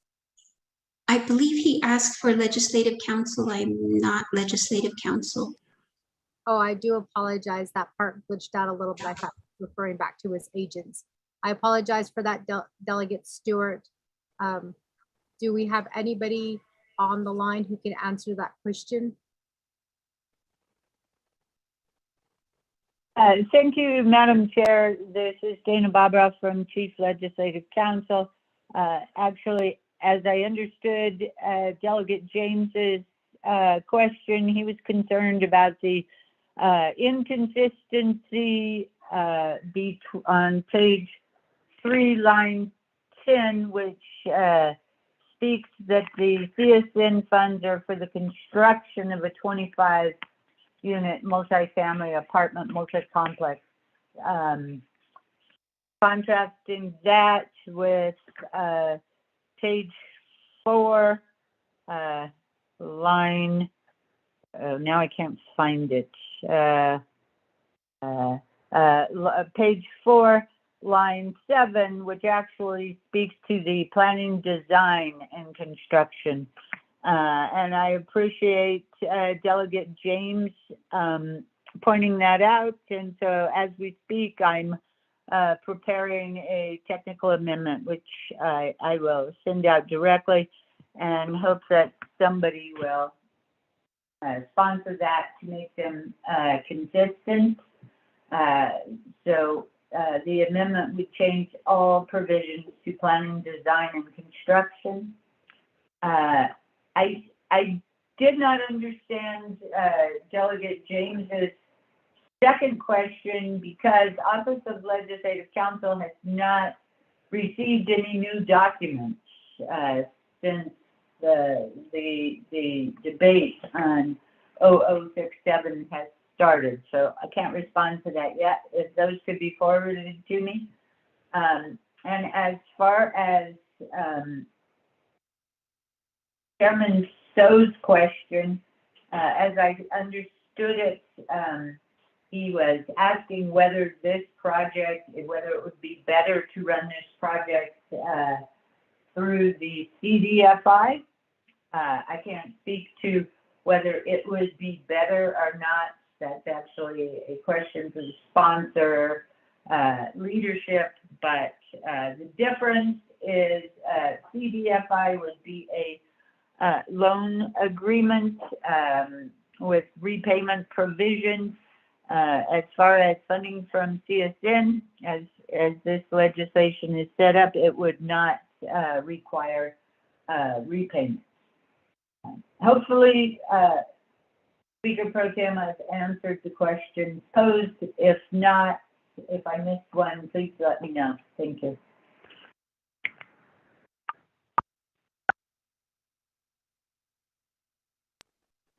Thank you for that, Dave. So with that, committee members, there was a few questions that needed to be answered by Office of Legislative Counsel. Delegate Stewart, are you going to turn the floor back over for more questions, or are you going to continue with answering questions?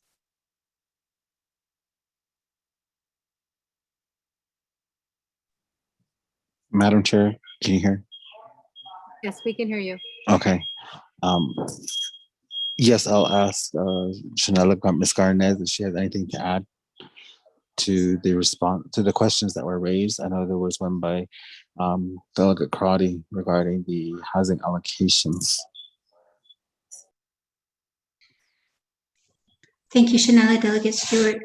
To answer Delegate Crotty's question about if there's been any additional follow-up with community development, I've tried on numerous occasions to reach out to members of the Community Development Division staff. And not to throw anyone under the bus, but I feel like it's difficult for an outside entity to receive feedback from some Navajo Nation offices. And so we've not had additional conversations about our housing project with anyone at community development, other than the folks who work with the CDBG funding, and then my inquiries about accessing some of that funding, which they cannot put with CDBG toward housing, but could potentially help with infrastructure for a housing project. And so that is the extent as of today with the Division of Community Development.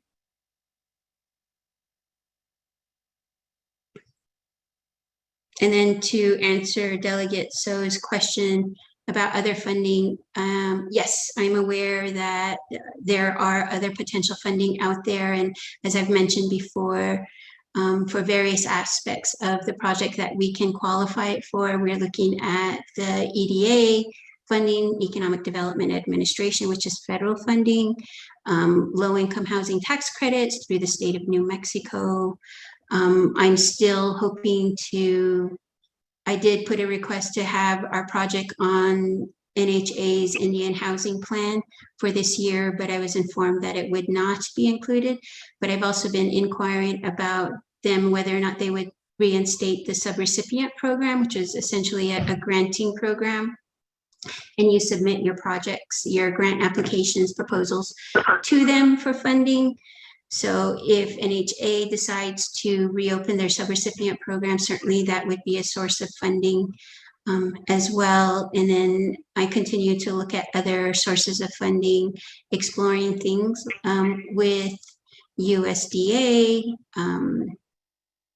let's see, the New Mexico Mortgage Finance Authority. So I've looked into other avenues to try and advance our project forward with additional funding. So I'm not just looking solely at the Navajo Nation, but again, you have to keep in mind that a lot of these funds that are out there that are public dollars are meant for low-income families. And once again, that kind of makes it difficult for folks who have higher incomes, who do not meet the low-income requirements.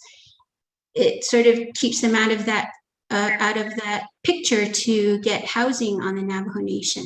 So a lot of our housing that's built in NHAs, the TDHE, they build using public dollars, right? And that's for low-income families. And while a certain percentage of that can go to higher incomes, it's a very small percentage. And so the reason why we're coming to the Navajo Nation is here's a potential project that could also benefit folks who are higher income. So in one of my previous meetings, the committee meetings, they'd mentioned that, you know, we're, as a nation, I think we're ignoring an entire subset of our population. And it's these folks who sometimes they're typically educated, right? We tell our kids to go off to school, they come back with law degrees and engineering degrees, and we tell them to come work back on the Navajo Nation. And they want to, right? Like me, I came home, I'm relatively well educated, you know, and I want to work here at home and I want to be of service to my people. But it's really hard when there's not housing available. And then what we ask of housing from our young people, right? We tell them, well, okay, you can build your own home. Well, building your own home is not an easy feat either. You know, we have issues with home site leasing. We have issues with extending utilities, whether it be water line or electric lines or even sewage lines or even placing septic tanks. These are all costs that comes with home ownership, is basically what we're telling 22, 23 or 25-year-olds to do. And sometimes, you know, we all know families don't always get along. So somebody in a family doesn't want to let this person come back and get a home site lease. So there's all of these issues that come about with trying to have housing and your own housing on the Navajo Nation. Well, I'm just trying to offer another option to some folks here on the reservation, particularly to the folks who have the abilities to help the people who need help.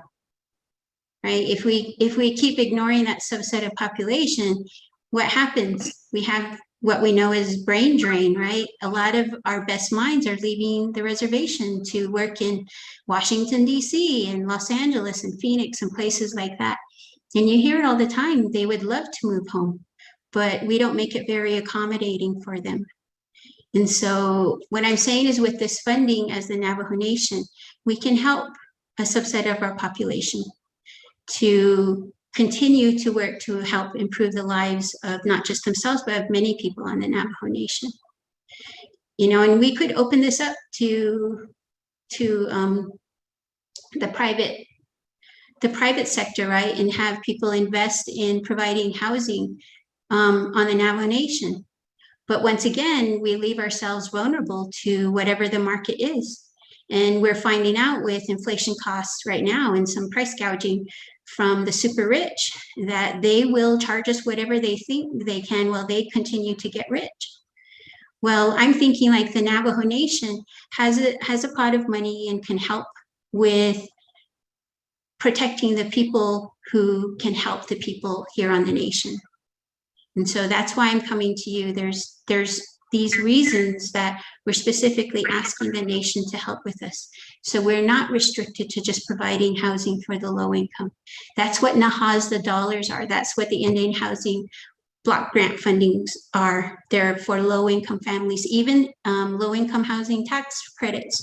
That's for low income, right? All public dollars, they want to go to the folks who need the help. And I'm not saying that they're not important. They are. They're very important. They need the help too. But we also need to help the people who can help those folks. So that's why I'm requesting this funding of the Navajo Nation. Thank you.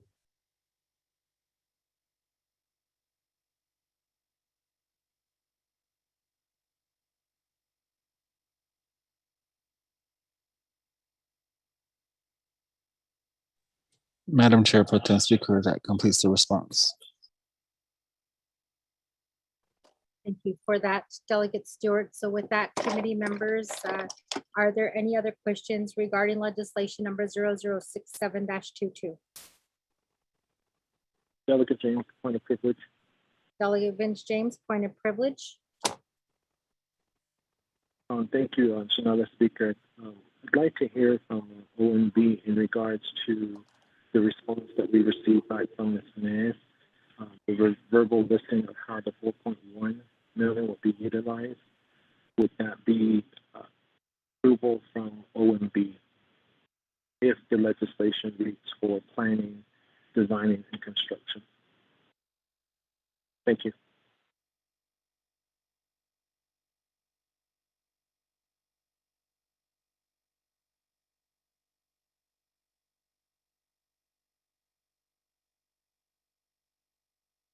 Point of privilege raised by Delegate Vince James to hear from OMB. Do we have anybody from OMB on the line?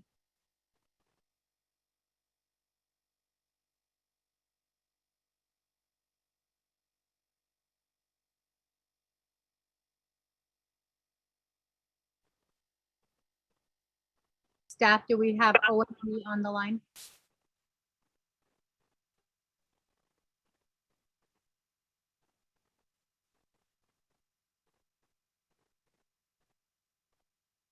Mr. Rico, do we have anybody from OMB on the line? Madam Interim Speaker, we have reached out to OMB. We're just awaiting for a response.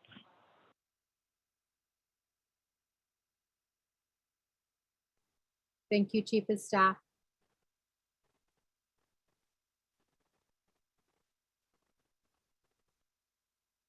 Do you know about how long it'll be before they get onto the line, Chief?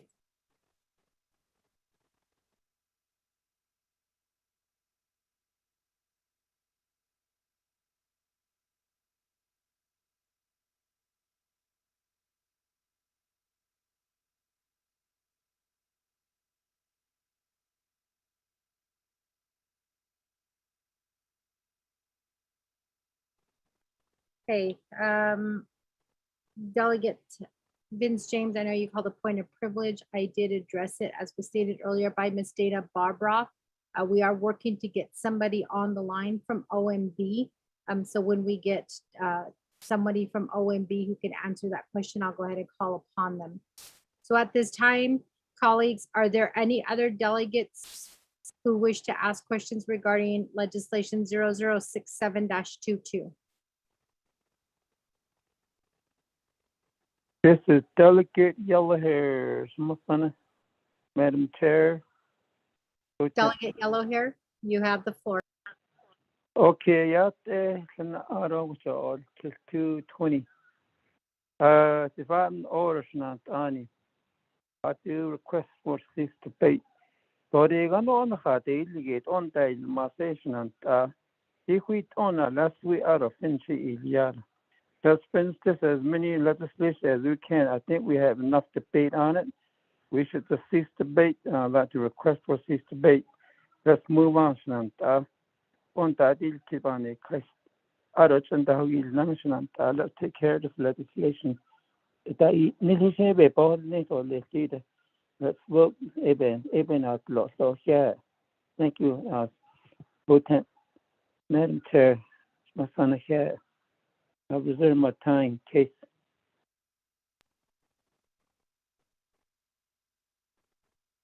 Thank you for that, Delegate Yellow Hair.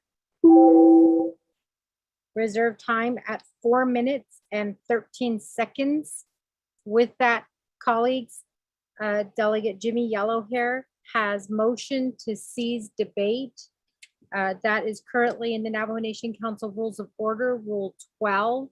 At this time, the question is going to be whether there's an equal number of delegates speaking for and against the immediately pending issue before council. And at this time, we have had a total of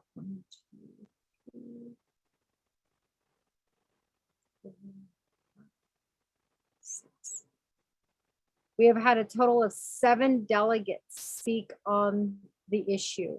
I haven't heard any delegates state that they are for the legislation, and I haven't heard any delegates state that they are against the legislation. I believe at this time, delegates are asking questions specifically about the legislation to gain a little bit more information.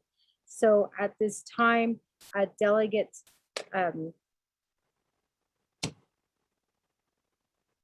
Delegate Jimmy Yellowhair, I will go ahead and at this time, we do have some delegates who do have reserved time. I'm going to go ahead and go down the line and ask if they would be willing to waive their time. Delegate. Madam Chair, also put me in the queue. We have Delegate Amber Knezbak-Crotty with 39 seconds. Delegate Crotty, are you willing to waive your time? No, Pro Tem, I have an amendment. Thank you. Thank you, Delegate Crotty. Delegate Vince James, you have 3 minutes and 25 seconds. Are you willing to waive your time? No, Madam Pro Tem Speaker. Delegate Vince James, was that you? No, Chanela, no, I have an amendment as well. Okay, Delegate Chair Daniel, so you have 2 minutes and 31 seconds. Are you willing to waive your time? No. Delegate Jimmy Yellowhair, you have 4 minutes and 13 seconds. Are you willing to waive your time? I'm willing to waive my time and let's take care of this business. Let's move on, vote on Shananta. I'll waive my time. I'll wait ready to vote. Delegate Otto So is asked to be added to the queue. Is that correct, Delegate So? Yes. Hopefully, I'm not wasting anybody's time. Okay, so with that, I do not believe that we have a balanced number of those who are wishing to speak for and against the legislation. We also have 2 delegates who have stated on the record that they also have amendments. And I know that Dana did also send out an email asking for a technical amendment to be made to the legislation. So at this time, Delegate Jimmy Yellowhair, I am going to state that the motion to cease debate, I'm not going to recognize that at this time. I also did ask your colleagues if they would be willing to waive their time so that we can go to vote. So at this time, Delegate Yellowhair, again, I will not recognize your motion to cease debate. However, Delegate Yellowhair, you can challenge. You can challenge this this ruling if you are if that is what you would like to do. I'd like to challenge Madam Chair.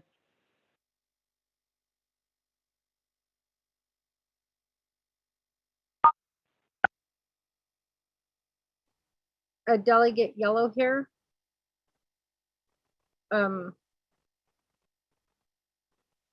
Dana, without me giving any guidance to Delegate Yellow Hair on how to challenge that, can you provide some guidance to Delegate Jimmy Yellow Hair on how he can challenge my decision to not cease debate and to continue with the questions?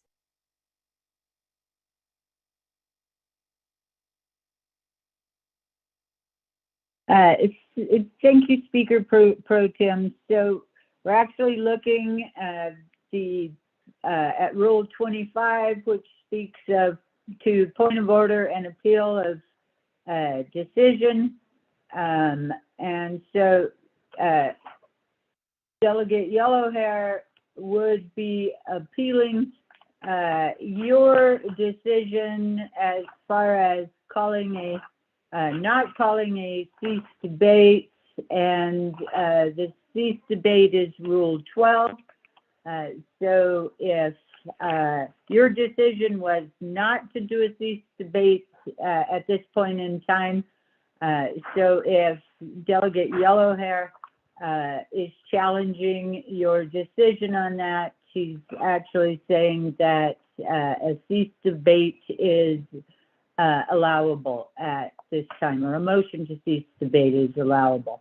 So that's what he would be challenging. And so from there, if he does challenge, then you take a vote, and I will let you explain. Usually a yes vote is for what the speaker ruled, and a no vote is to overturn what the speaker ruled. Thank you, Speaker Pro Tem.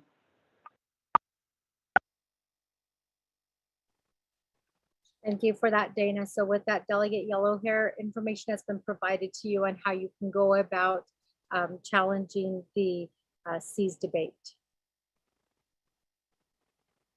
So with that, committee members, I'm going to go ahead and proceed forward. We do have a new person in the queue. That's Delegate Otto So. Vice Chair Otto So, the floor is yours.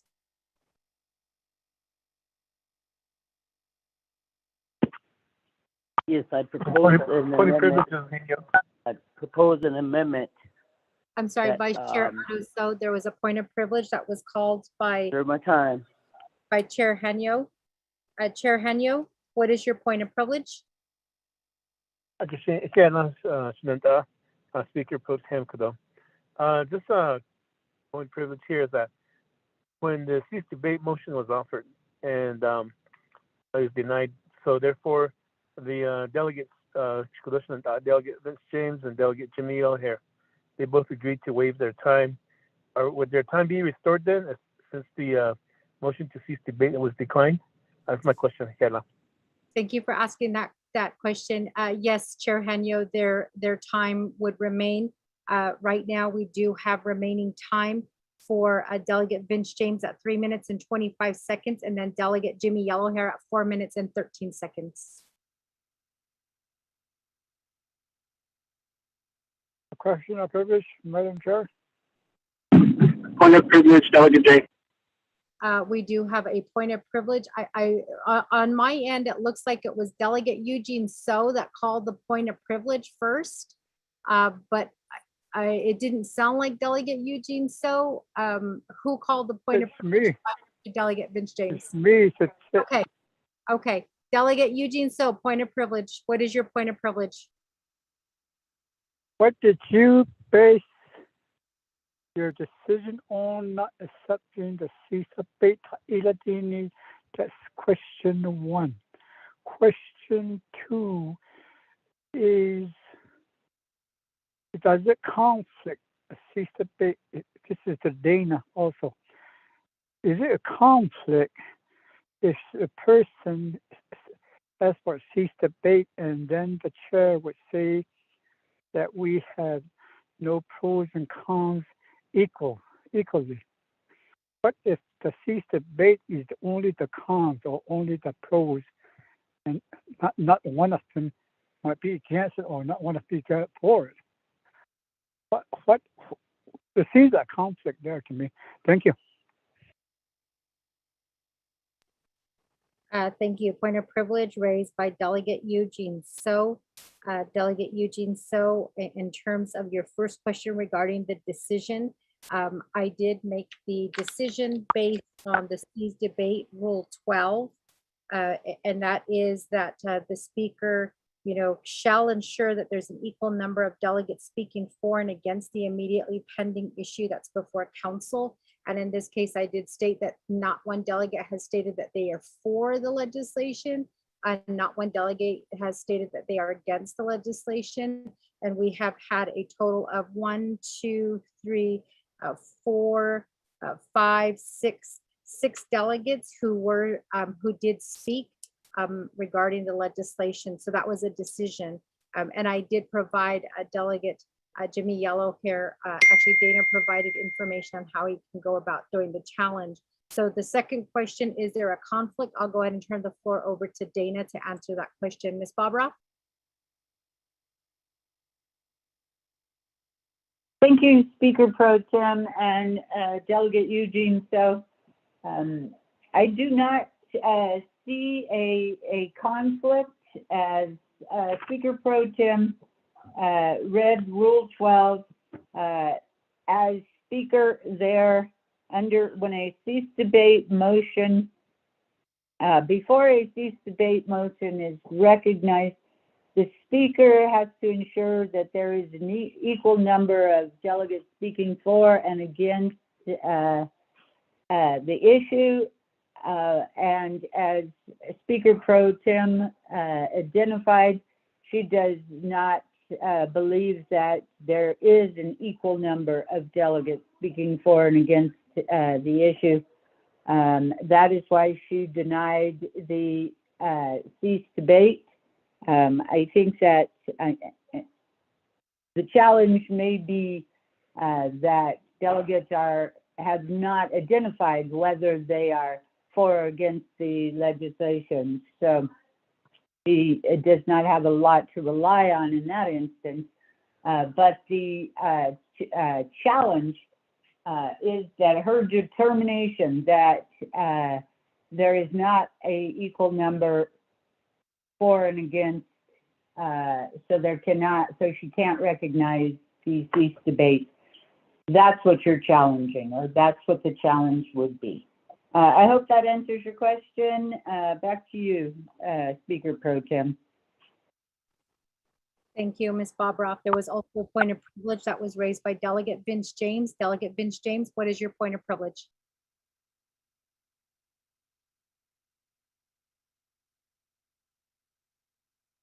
Chair, this is Delegate James. I did not waive my time. Just wanted to clarify that. Thank you. Thank you for that, Delegate Vince James. You do have 3 minutes and 25 seconds of reserved time. That time was not waived.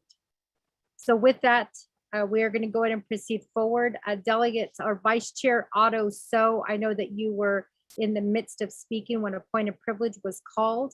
So I'm going to go ahead and give you 5 minutes back on the clock so that you can go ahead and proceed forward with your statement. You did start and then a point of privilege was called.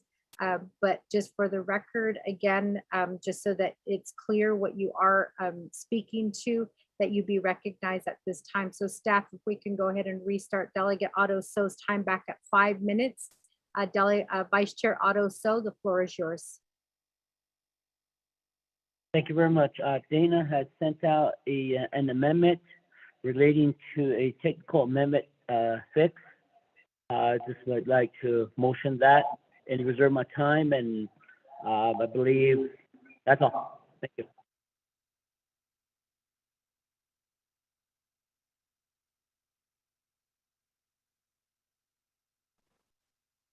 Thank Reserve you. my time. Yes, thank you for that, Vice Chair. We did hear that first time when you did say reserve time. I'm waiting for Jalissa to text me what your reserved time is, but at this time, Delegate Vice Chair Otto So has made a motion to amend the legislation, and he said that there was an email sent by Ms. Dana Barbara regarding the technical amendments. This email was sent to us today at 2:10 p.m., colleagues.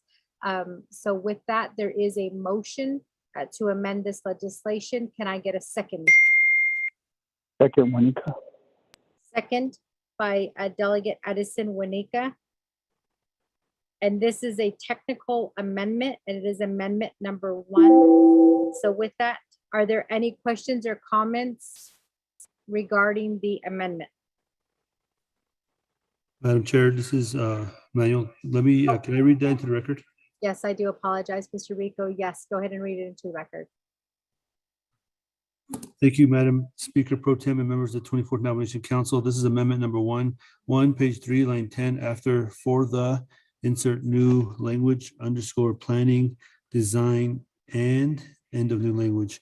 3, renumber letter succeeding paragraphs, sections, and exhibits as necessary and appropriate.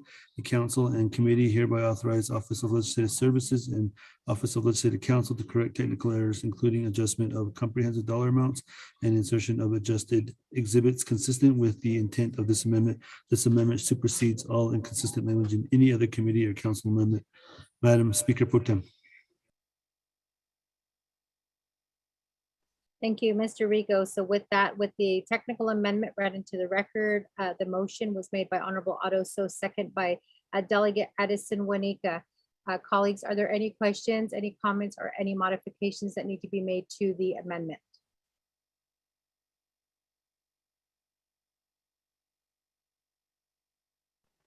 Okay, not hearing anything, not hearing any questions coming from my colleagues. I'm going to go ahead and call for the vote at this time. Staff, can you assist us with a roll call vote for amendment number 1, this technical amendment? Honorable Elmer Begay.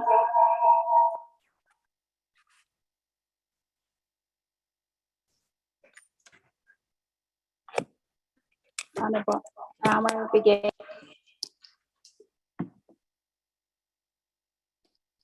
Honorable Elmer Begay did not vote. Honorable Key Allen Begay Jr. Honorable Key Allen Begay Jr. votes green. Honorable Paul Begay. Honorable Paul Begay. Delegate Paul Begay votes green. Honorable Paul Begay votes green. Honorable Nathaniel Brown. Delegate Brown votes in favor. Honorable Nathaniel Brown votes green. Honorable Amber Canas-Bakrati. Honorable Amber Canas-Bakrati votes green via text. Honorable Speaker Seth Damon is excused. Honorable Herman M. Daniels Jr.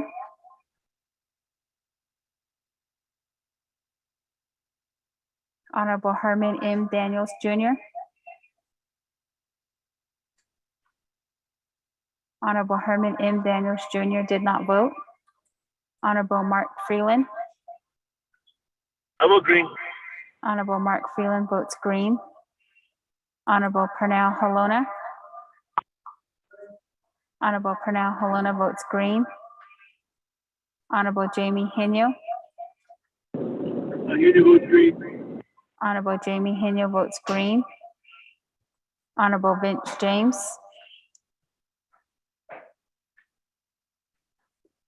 Honorable Vince James. Still waiting for the email. Thank you. Honorable Vince James did not vote. Honorable Rick Nez. Delegate Rick Nez votes green. Honorable Rick Nez votes green. Honorable Carl Slater. Green. Honorable Carl Slater votes green. Honorable Raymond Smith Jr. Green. Honorable Raymond Smith Jr. votes green. Honorable Wilson Stewart Jr. Green. Honorable Wilson Stewart Jr. votes green. Honorable Charlene So.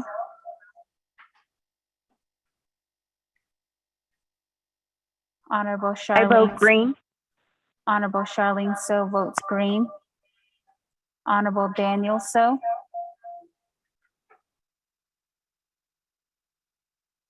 I vote Honorable- green. Honorable Daniel So votes green. Honorable Eugene So, The case is or the case you show. Honorable Eugene So votes green. Honorable Otto So, I vote green. Honorable Otto So votes green. Honorable Thomas Walker Jr.,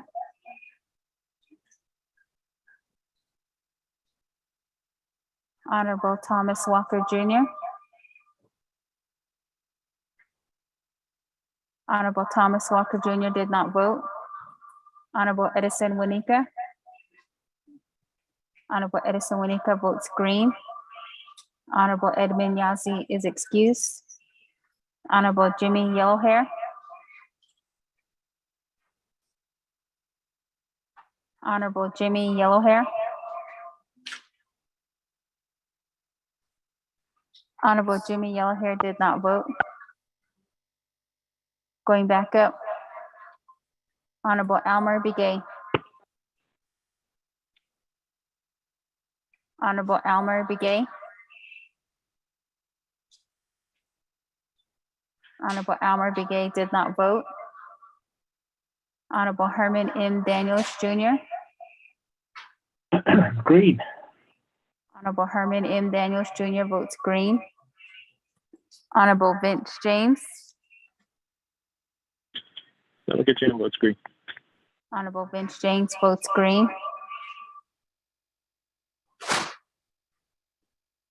Honorable Thomas Walker Jr.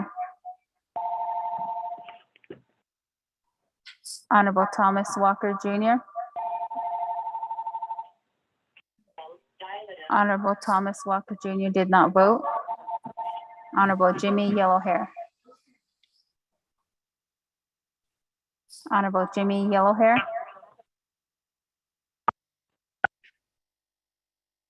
Honorable Jimmy Yellowhair did not vote. Pro Tem Delegate Speaker. Yellowhair votes green. Honorable Jimmy Yellowhair votes green. Pro Temp Speaker with a vote of 19 in favor, 0 opposed, and Pro Temp Speaker not voting.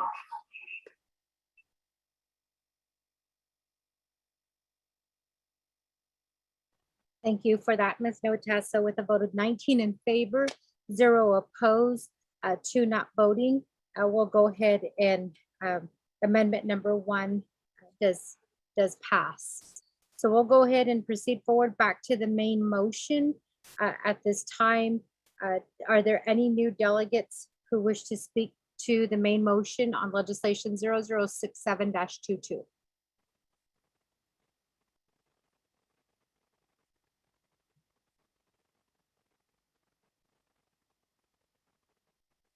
Okay, not hearing anything, we can go ahead and go back to reserve time. We'll go ahead and start with Delegate Crotty. Delegate Crotty, you do have reserve time. All the privilege, Eugene, so. Delegate Eugene, so are you asking to be added to the lineup? My question is, which 5 minutes did I ran out? You're added, you have no time, Delegate Eugene, so you have no time. No, for this legislation, for the main motion. Oh, okay, so I'm not there no more. Okay. You have no time. So with that, Delegate Crotty, you have 39 seconds.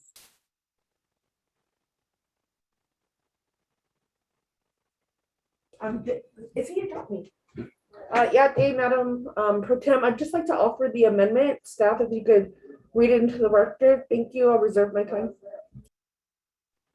Thank you for that, Delegate Crotty. Motion has been made for an amendment by Delegate Crotty. This email was sent out to us today at 2:20 p.m. Mr. Rico, can you go ahead and read the amendment into the record, please? Thank you, Madam Speaker, Pro Tem, and members of the 24th Nomination Council. This is amendment number 2-1, page 5, line 14. Delete paragraph K as follows. Overstrike K, the Csn Fund shall be reimbursed the $4,100,000 amount approved herein from funds available to the Navajo Nation from any and all state and federal sources, including congressional appropriations under the American Rescue Plan Act of 2021 or other COVID-19 related relief, so long as NTC's expenditures described herein are deemed eligible under such COVID-19 related or other funding sources. End of overstrike. 2, page 5, line 14, after the words amount approved herein, insert new paragraph as follows. New paragraph K _ K, the Citizen Fund shall be reimbursed the amount approved herein from the Navajo Nation Fiscal Recovery Funds NNFRF allocated to the respective delegate regions through resolution CJN-29-22, end of new language. 3, renumber related succeeding paragraphs, sections, and exhibits as necessary and appropriate.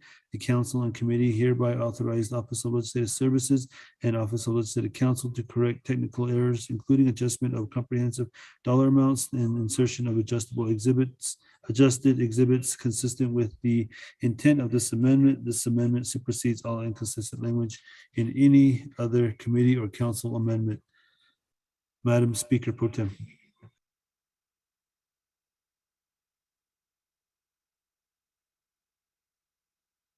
Thank you for that reading, and Delegate Crotty, you did reserve your time at 33 seconds. A motion for an amendment number 2 has been provided to us here. It has been read into the record. Can I get a second? This is Delegate Brown. I'll second. For amendment number 2, we do have a second, Delegate Nathaniel Brown. So with that, committee members, are there any questions regarding amendment number 2?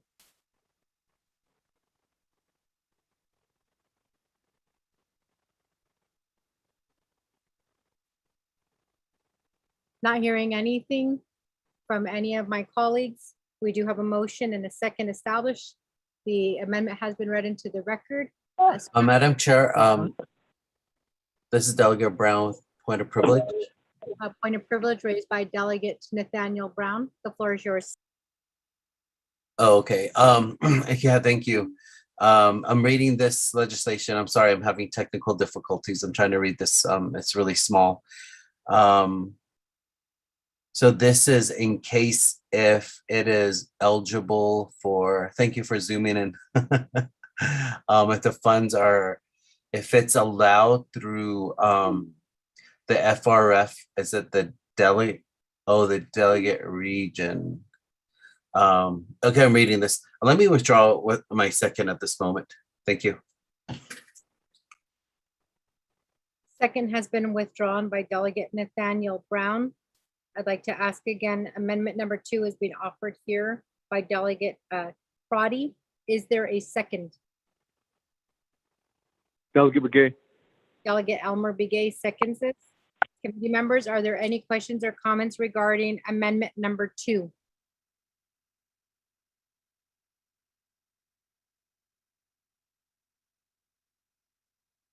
Okay, not hearing anything. We can go ahead and proceed to take the vote. Chair. I'm sorry. Delegate Raymond Smith, did you have a question to the amendment? That's correct. Delegate Raymond Smith, I'm going to go ahead and turn the floor over to you to ask questions regarding amendment number 2. You have the floor. Thank you, Pro Temp Speaker, 24th Navajo Nation Council. This amendment was similar to the amendment that was earlier during the 24th summer session. And I recall this sort of amendment is to tap into the funding for each, for not each, but for the particular delegate region. As for an example, the request that's being made right now through Honorable Stewart, and if this passes, then he will be minus whatever amount he's requesting out of his 8.8. Not across the board of the Navajo Nation Council. I understand that. That was clearly stated. But this amendment is going to start whittling down projects that the chapters are anticipating. Is that the way this amendment works? That's my question. Thank you. I reserve my time. Colleagues, are there any other questions regarding amendment number 2?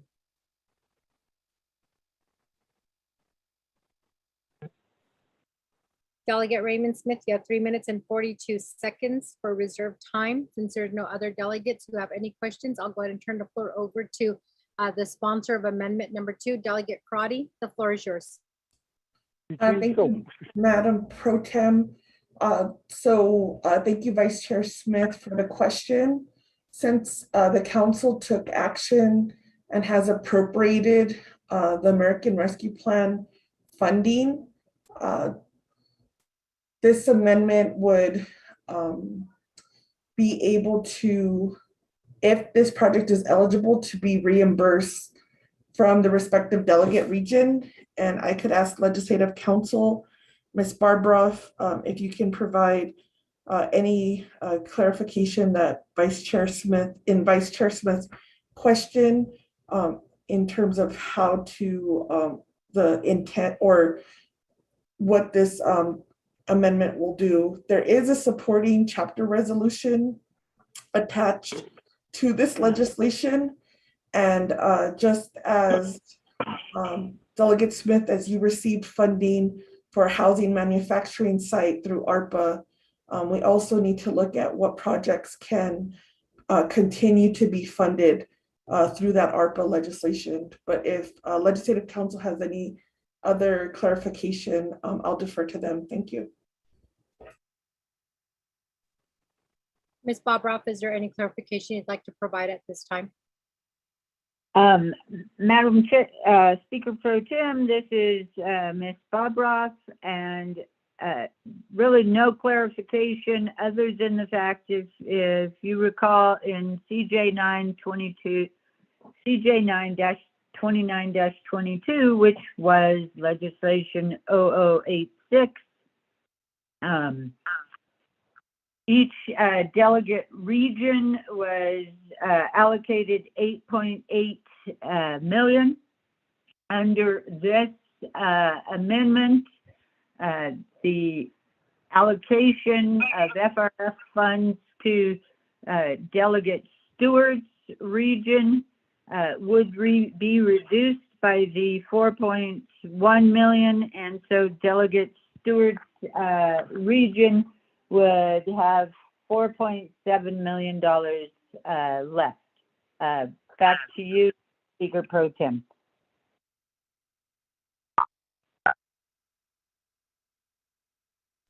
Thank you for that clarification, Ms. Bobroff. So with that, committee members, colleagues, are there any other questions regarding amendment number 2?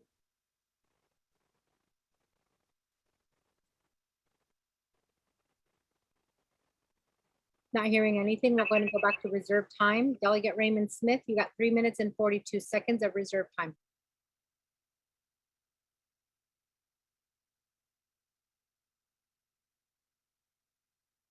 Yeah,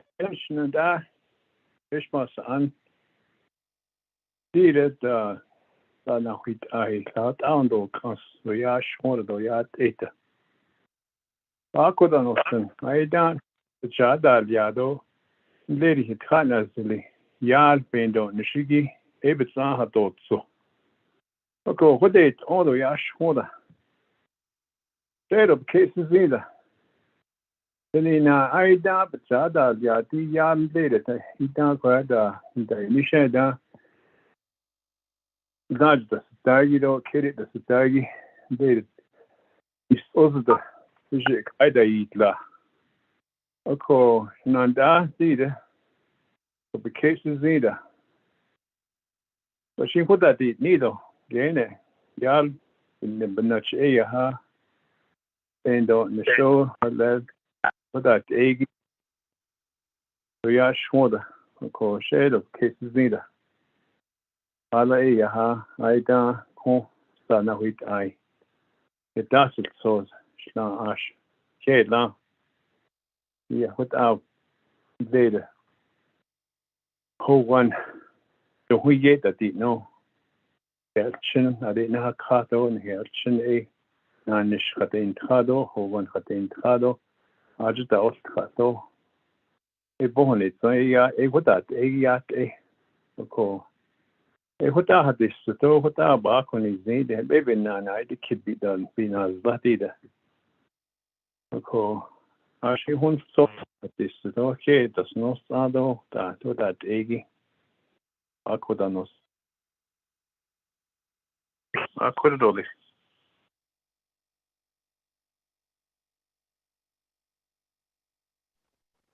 Thank you for that, Delegate Raymond Smith. Committee members, are there any other questions at this time?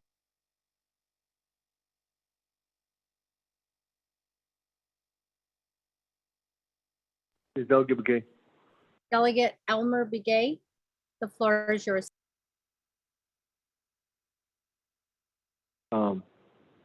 Yeah, now that protect Madam Chair, I thought the legislation came that say where that Delegate Stewart. I thought the amendment that was made by my sister too that Delegate Carter that I support the amendment. The reason why is that believing that that like I mentioned before, that and I think there's other delegates that mentioned is that we're trying to there was a memo that came out and from the president's office. We always state that they're not that trying to preserve and try to conserve the Csn funds and UEFB and other and this is recovery. We're in the recovery stage for other holders. Okay, we're trying to say this is part of recovery for people that families that need home. So the advantage is to use the ARPA funding. That's the recovery. So we should be all in a mode. The thinking, the process of planning should be is for recovery, because there's a recovery fund that's available there. So we already passed legislation, and why we didn't have request that was made to ARPA funding. I think this is one of the reasons that we think that we should be all taking advantage of the ARPA funding. So this amendment should be taken. That's what it's for. I don't know why we would be thinking that way. Is that we have a ARPA funding that's available to all the delegates region, and at the same time we're trying to use this as a recovery fund for using the Csn funds again. All I about this case because this is for recovery fund. We should be using for ARPA funding that's available right now, that's eligible, we should use it. I'm sorry about this case because we might be thinking that there's delegates and it's limited because we use this funding, and on top of it, we use this funding scheme for the same purpose, for recovery. That's where we kind of thinking that that there's funding why we're using all these fundings for all the same purposes. So in that shit application, we set on this case here. So reserve my time, okay, Speaker. Thank you.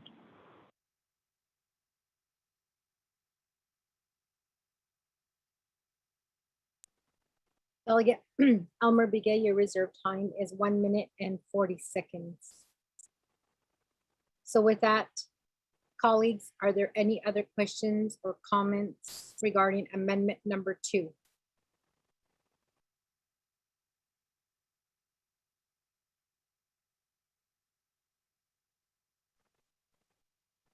Not hearing anything, I'm going to go ahead and turn the floor back over to the sponsor of amendment number 2 in case there were questions that were posed to her. Delegate Crotty, the floor is yours. Thank you, Pro Tem Speaker. I don't really think there was questions, just more in terms of commentary.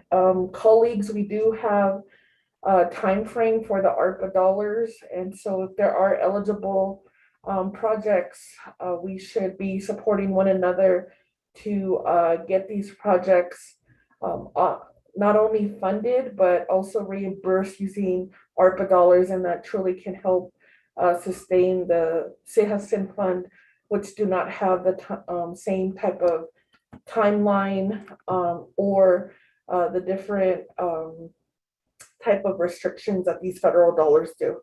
So that's the intent of the amendment. And it's my understanding there hasn't been any legislation submitted by delegates for the ARPA funding. I did meet with our chapters yesterday, and they have not received any additional information from the Division of Community Development. And so I'm not sure if Dr. Yellowman is on the line, as it was stated by the agent that documents were submitted and they have not heard from community development.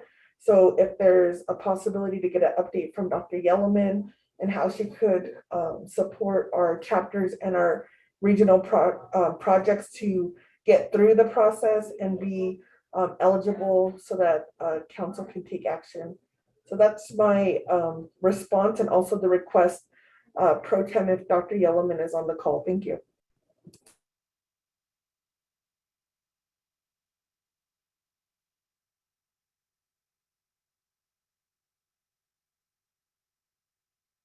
Thank you for that, Delegate Crotty. So with that, committee members, are there any other questions or comments at this time regarding this amendment?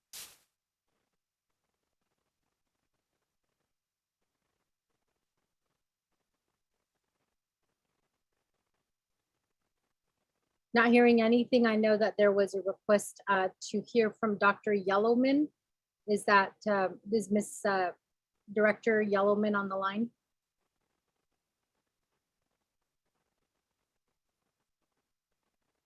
Point of privilege, Delegate James. Point of privilege, Delegate Vince James. What's your point of privilege?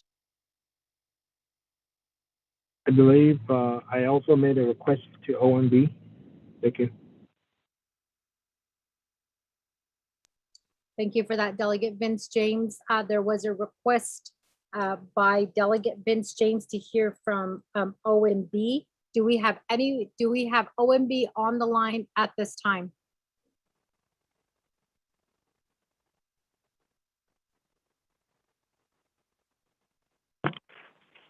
Dominic Bial is here. Thank you so much, Mr. Bial. Thank you for being on the line. Before I go to you, Mr. Bial, what I'm going to do is,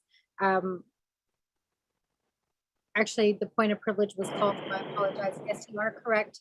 Delegate Vince James, you did request that information. Delegate Vince James, without taking any time away, can you restate your question to Mr. Dominic Bial? Thank you, another speaker. Although not members of council, Mr. Bial, earlier, Ms. Nez, the presenter, had different breakdown of what is written in the legislation. And so my question was pertaining to page 4 of 5, line 19 through 23. Page 4 of 5, line 19 to 23. It talks about agreement to establish a 30 days agreement once legislation has been approved. And so at the same time, the legislation talks about designing and planning and construction. But is that what we've heard from Ms. Nez, the the verbal breakdown of how the 4.1 million will be used when the agreement is being prepared by your office, OMB, OOC, plus others? Will it be accepted of that verbal breakdown that was given to us? Because the legislation only reads as planning, design, and construction. That was my question. Thank you. Thank you for that, Delegate Vince James. Mr. Bial? Members of the council, Speaker Pro Tem. Delegate James, if I'm correct, he's speaking about legislation 0067. Is that right? Mr. Bial, we are speaking to 0067-22. You are correct.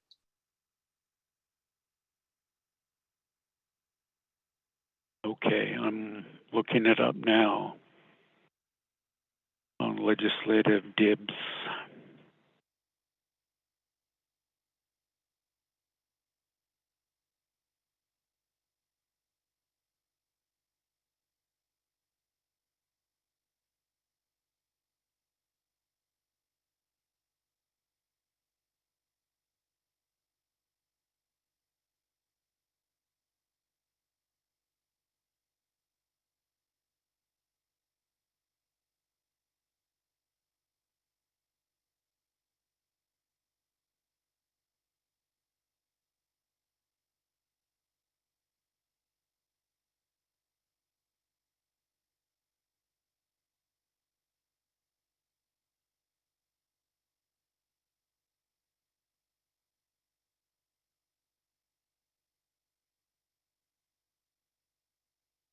Okay, on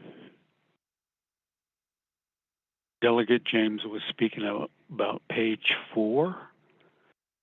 Is it the legislation or one of the exhibits?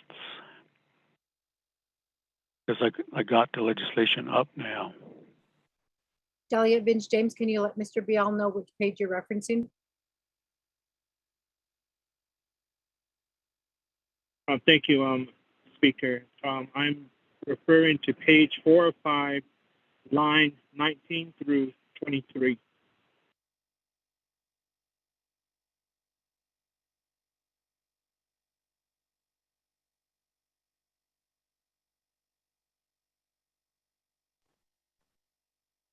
Mr. Bial, did you get that page 4 of 5, lines 19 through 23?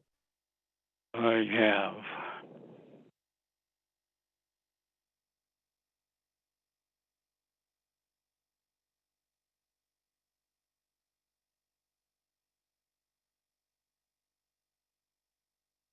Okay, the way I read that language is that should this legislation become law, that 30-day business days thereafter, the controller will begin to release the $4.1 million in funds, provided that a grant agreement or an MOA or other legal document with a pay schedule and various plans has been agreed to and has been executed.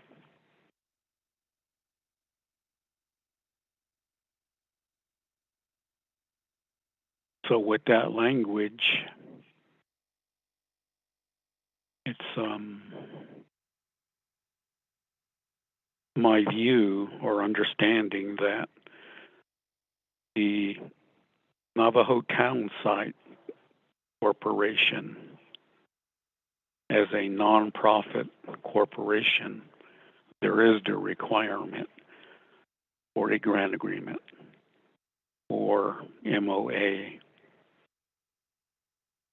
in order for this legislation and the funding to finally be enacted and provided. That would be my understanding. And hopefully I'm addressing your question. Madam Speaker Pro Tem, that's my answer to Delegate James.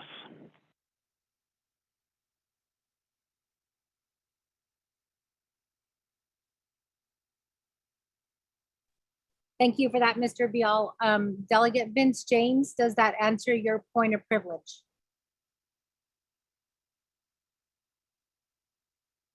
No, it does not. Delegate Vince James, I recommend that you maybe email Mr. Dominic Bial and we can come back to him. Or the other option is you could have a conversation with him or use your time to ask that question or raise another point of privilege. I just emailed him. Thank you. Thank you, Delegate Vince James. So with that, committee members, point of privilege has been answered. It was raised by Delegate Vince James and it has been answered.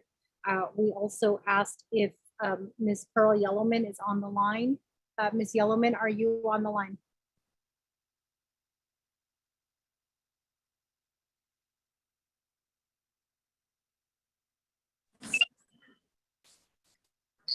Good afternoon. I'm on the line.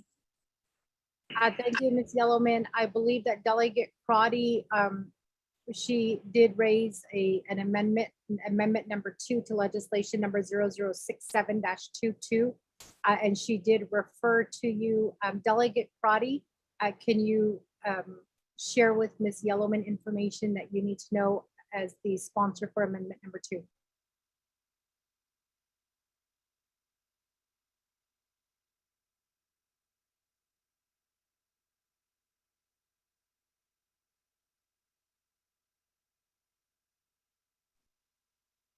Delegate Crotty?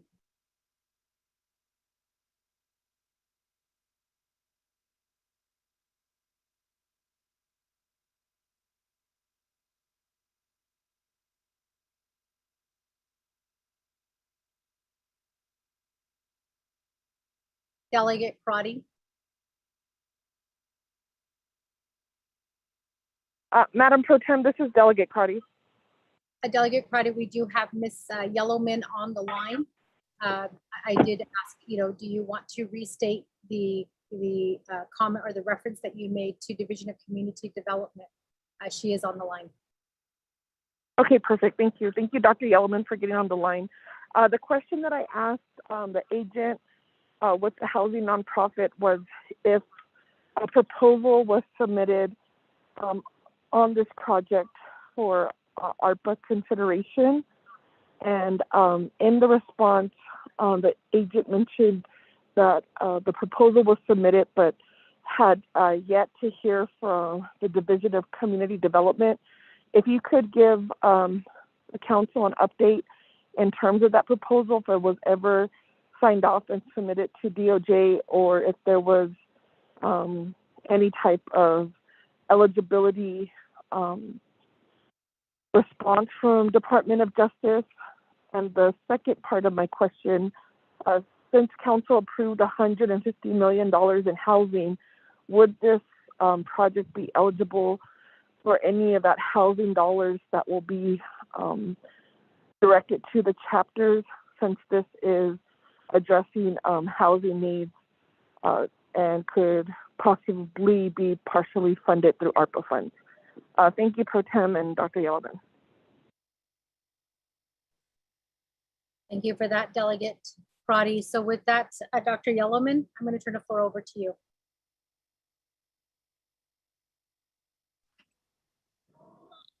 Okay, Yate, Donana Kiaha, honorable members of the 24th Navajo Nation Council. I'll start with the second question, and I did ask him looking up the project proposal. I can reference Delegate Stewart's legislation, but I'll have to work with Mr. Melrodas on the actual title and name of the project if it was submitted through an Appendix A application. So that might take some time. So as for the second question, under CJN 29-22, Section 10, if you look at the legislation, page 15 of 28, there is the approval of the housing projects and manufactured housing facilities and expenditures. The language only states, the language only states under letter A and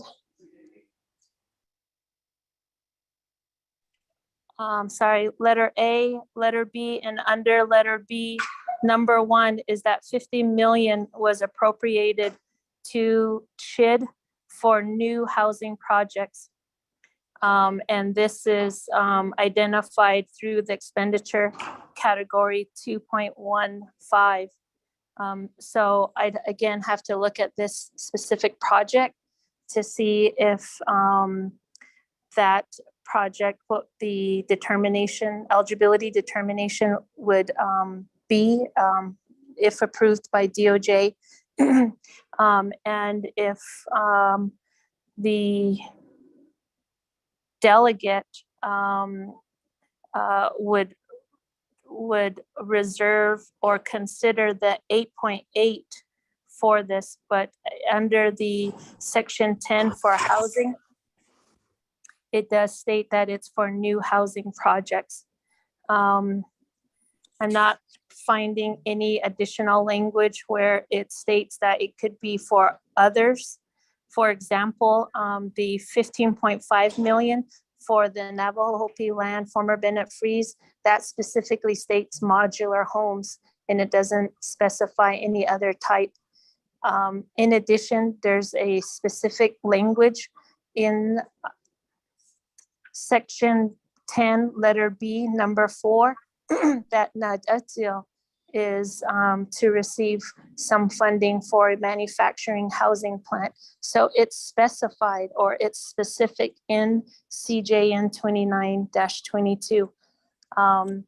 If there's additional inquiry to see if this particular project can be considered for the delegate regional plan, I can certainly work with the delegate and DOJ. But for now, as to Delegate Crotty's first question about the DOJ determination, I'm still looking that up right now, and I'll have to work with a staff member and Mr. Rodis on that. So I hope that completes or answers the questions. Thank you.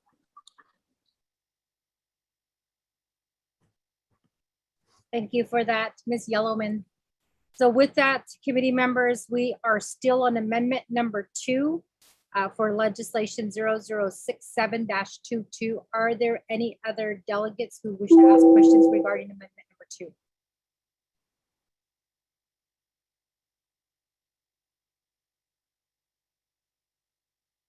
Okay, not hearing anything. We're going to go ahead and go back to reserve time. We have Delegate Elmer Begay with 1 minute and 40 seconds.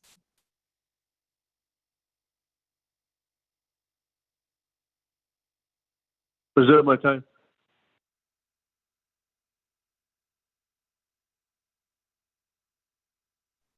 Thank you for that, Delegate Begay. Your reserve time is 1 minute and 38 seconds.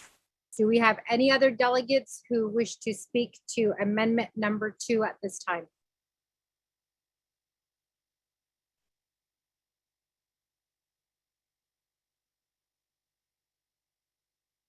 Okay, now here, Yellowhair. Delegate Jimmy Yellowhair, the floor is yours.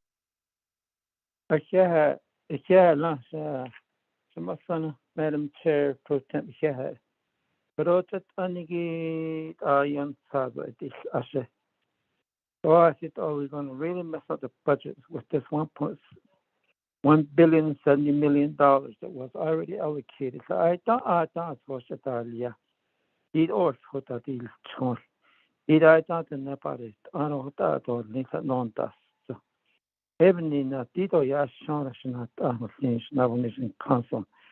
But the on Chodos TJ Hot Obvious as Nidal Nishan Heben Holy. Tito Dil Tony and he chap your money because Nibitrado Nada also can't eat kish. If I have that, you reserve my time. Not Madam Chair, Pro Tem. Yeah.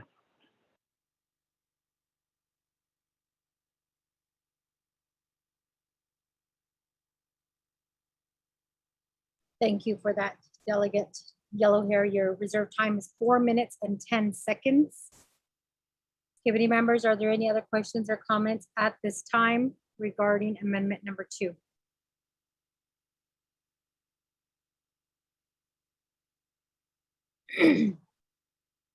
Not hearing anything, I'm going to go ahead and turn the floor back over to the sponsor of amendment number 2, Delegate Crotty. The floor is yours.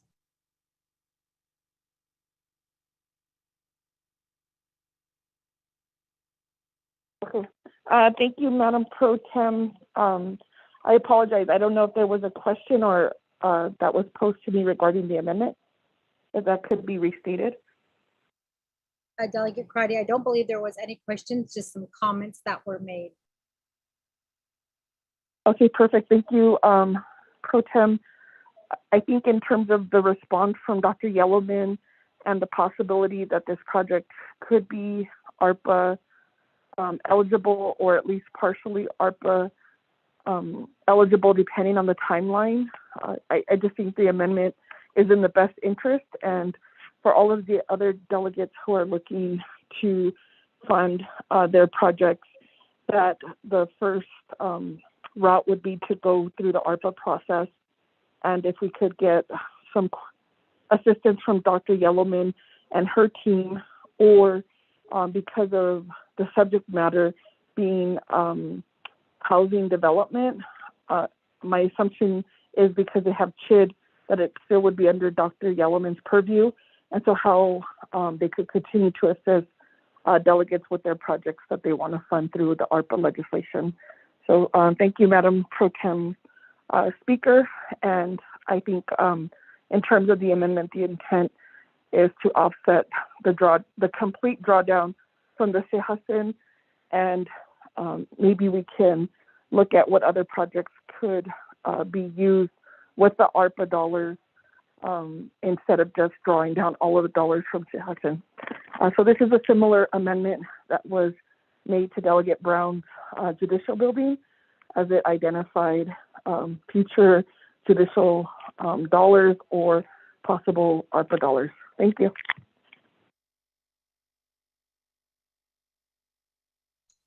Thank you for that, Delegate Crotty. So with that,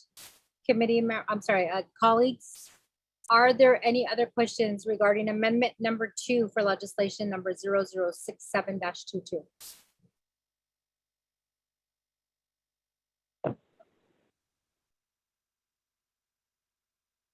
Okay, not hearing anything, we'll go ahead and go back to reserve time. Delegate Elmer Begay, you have 1 minute and 38 seconds.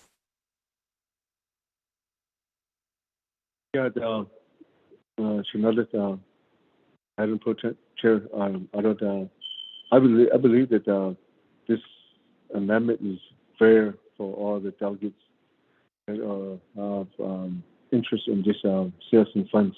Because of that, I don't know why you would think that this will ruin the chapter's allocation on the ARPA fundings.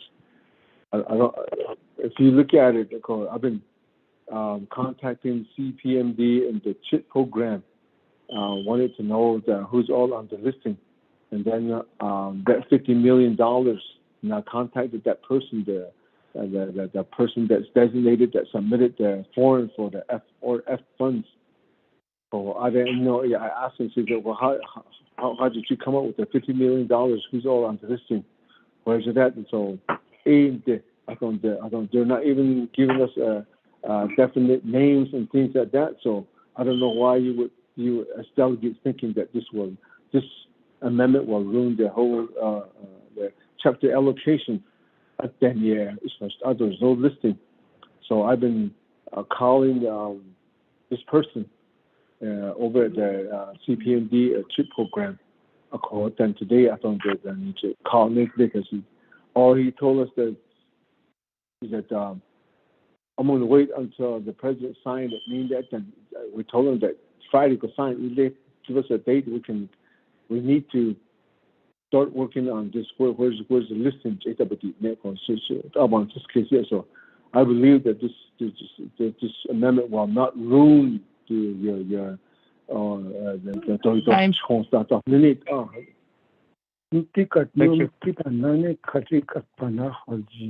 Delegate Elmer Begay, your time is up.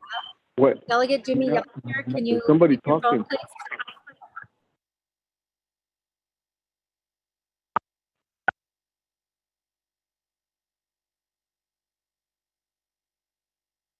Staff, if we could have a little bit better control over those who are interrupting this special counsel.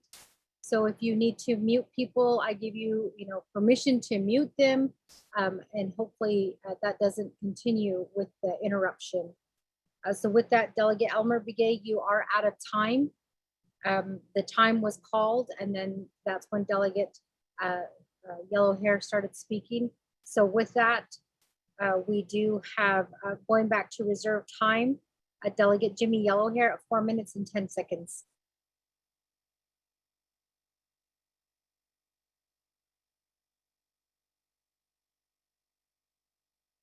Protect Chair, I request to reserve my time. Yeah. Thank you for that, Delegate Yellowhair. So with that, committee members, are there any other questions regarding amendment number 2 for legislation number 0067-22?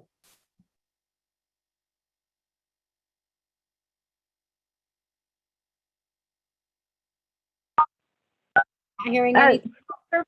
Tim, this is Dana. Can I interject for a second? Yes, Dana. Go ahead, the floor is yours. Thank you. And I apologize for the interruption, but listening to the discussion and such, I wanted to revise the amendment so that it very definitely includes the possibility of funding through the CHID housing project. Because if you look at CJN-29-22, page 16, paragraph D, the housing projects assigned to CHID, they include equal distribution by delegate region. So I've revised the amendment so that this amount could come out not only of the FRF for the delegate region project plans, but also could come out of the delegate allocation under the housing project. So I'm going to send that out. Ms. Bobrov, there was a point of order called. I believe that was Chair Hanyo. Yes. Chair Hanyo. Yes, I cannot, Speaker Pro Tem. There was no request for House of Legislative Council to make any type of amendment. Therefore, I did not hear any delegates requesting for modification. I think this is out of order. Thank you, Shazad. Thank you for that, Delegate, our Chair Hanyo. A point of order was called based on the statement that was being made here by our Chief Legislative Counsel. The point of order was that no delegate made any offerings of an amendment. And so for that reason, we are going to go ahead and proceed forward. I'm going to go ahead and turn the floor back over to Delegate Amber Crotty regarding amendment number 2. Delegate Crotty.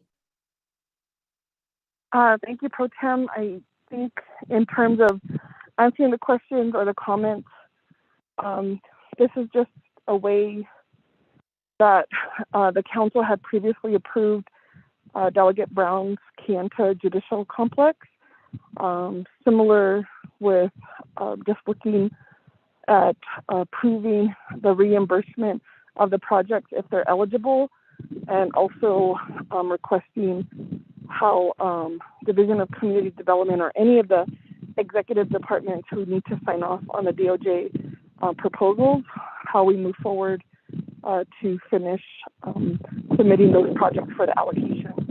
So with the president's signature, that gave each delegate just over $8 million. And so there's possibility to use that funding, even if it's partial funding, to provide support for these critical community projects that are being presented to the council for consideration.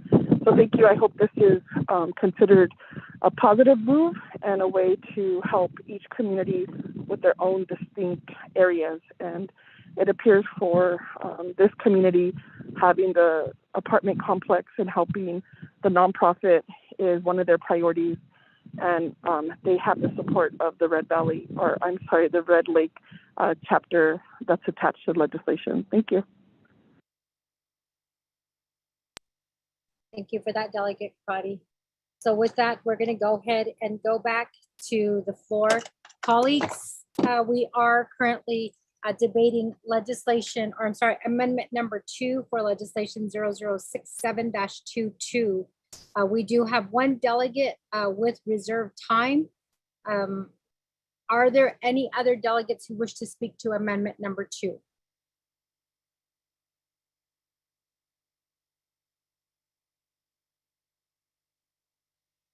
Okay, not hearing anything. I'm going to go back to reserved time. Delegate Jimmy Yellowhair, you do have reserved time at 4 minutes and 8 seconds.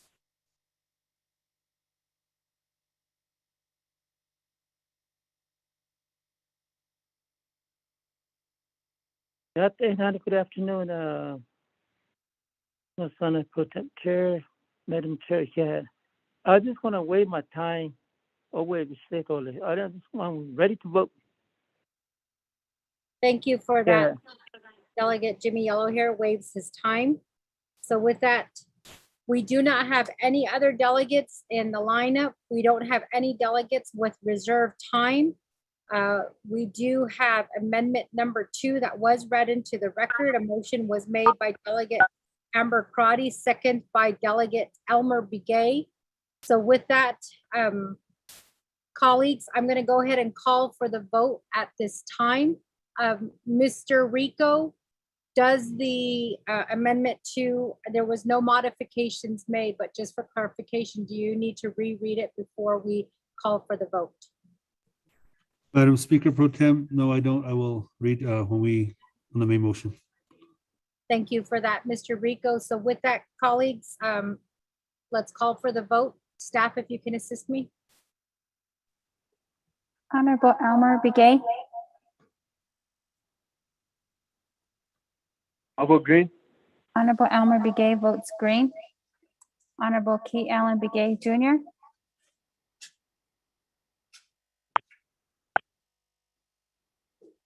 Honorable Key Allen Begay.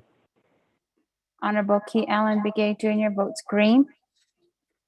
Honorable Paul Begay. Delegate Paul Begay votes red. Honorable Paul Begay votes red. Honorable Nathaniel Brown.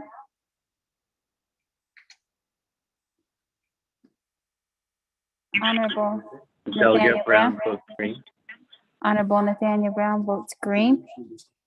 Honorable Amber Canespa Crotty. Shada, this is Delegate Amber Canespa Crotty. I vote green. Thank you. Honorable Amber Canespa Crotty votes green. Honorable Speaker Seth Damon is excused. Honorable Herman M. Daniels Jr. I vote red. Honorable Herman M. Daniels Jr. votes red. Honorable Mark Freeland. Red. Honorable Mark Freeland votes red. Honorable Pernell Halona. Honorable Pernell Halona votes red. Honorable Jamie Henyo. Honorable Jamie Henyo votes green. Honorable Vince James. Delegate James votes green. Honorable Vince James votes green. Honorable Rick Nez.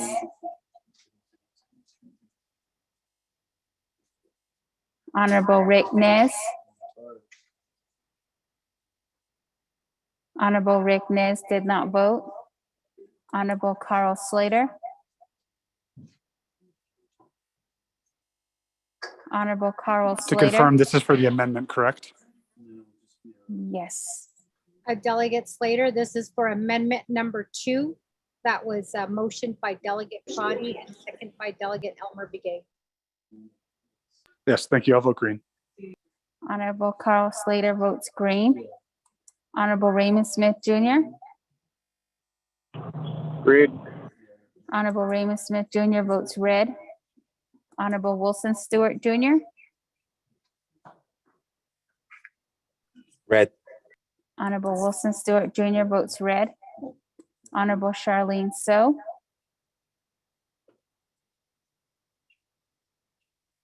Honorable Charlene So. Honorable Charlene So did not vote. Honorable Daniel So. I vote green. Honorable Daniel So votes green. Honorable Eugene So. Honorable Eugene So votes red. Honorable Otto So. Honorable Otto So. Honorable Otto Red. So didn't. Honorable Otto So votes red. Honorable Thomas Walker Jr. I vote red. Honorable Thomas Walker Jr. votes red. Honorable Edison Winika. Honorable Edison Winika votes red. Honorable Edmund Yazi is excused. Honorable Jimmy Yellowhair. Honorable Jimmy Yellowhair. Delegate Yellowhair votes red. Honorable Jimmy Yellowhair votes red.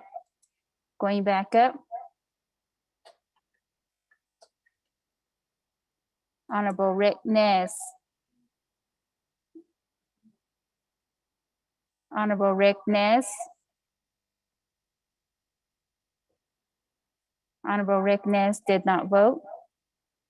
Honorable Charlene So.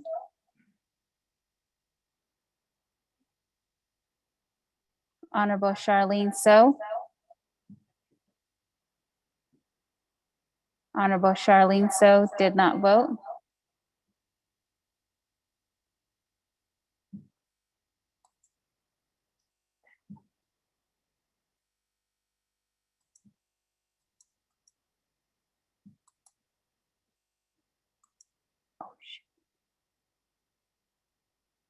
Speaker Pro Temp with a vote of 7 in favor, 11 opposed, and Speaker Pro Temp not voting.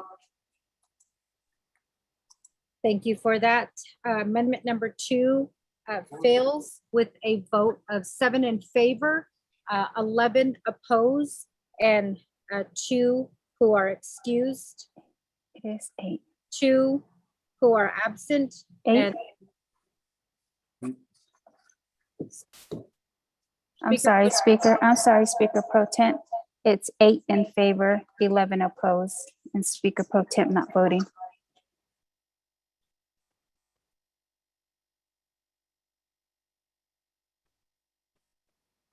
thank you for that, Ms. Nota. 8 in favor, 11 opposed, 5 not voting, Speaker Pro Temp being one of them, 2 delegates being excused, 2 who are absent.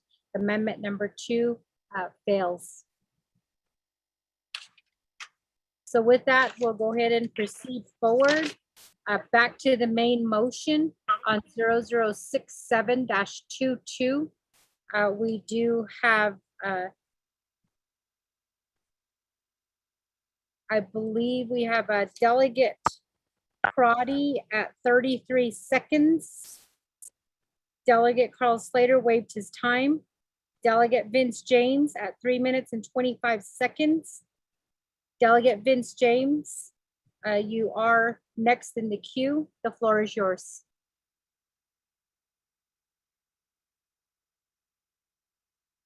Yeah, thanks. Another speaker, members of the council, co-presenters.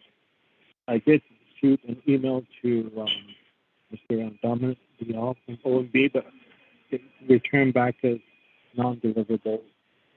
So we're trying to forward the email. I wonder if there's an alternative email that can be provided. Thank you. Very much time.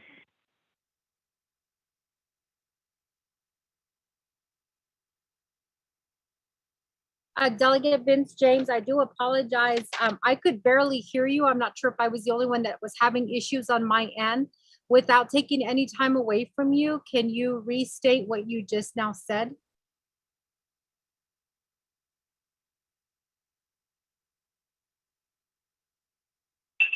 Yeah, thanks. Another although email, I sent an email to Mr. Dominic Dial. The email came back as undeliverable, and so I sent another email to the whole department that's on their website, and it's still coming back as not. And so I have staff forward the email for me, but they haven't informed me if those came back as non-deliverable. I don't know if there's an alternative email that Mr. Dominic Dial share, so I can forward the email. Thank you. Thank you for that, Delegate Vince James staff. I'm going to be relying on you right now. I still wasn't able to hear Delegate Vince James. Perhaps you guys were able to hear what he stated. Mr. Rico, were you able to hear what Delegate Vince James stated?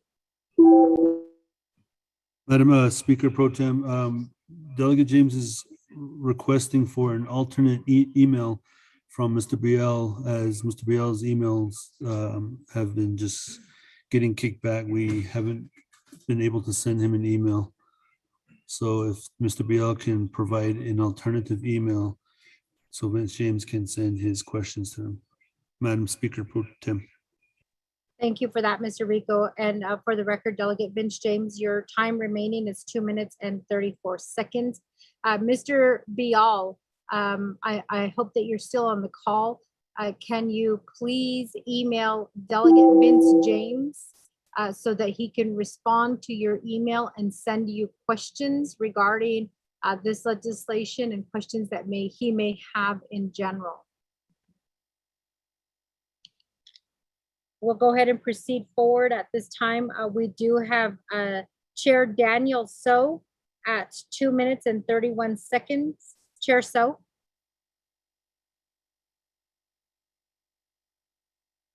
Yes,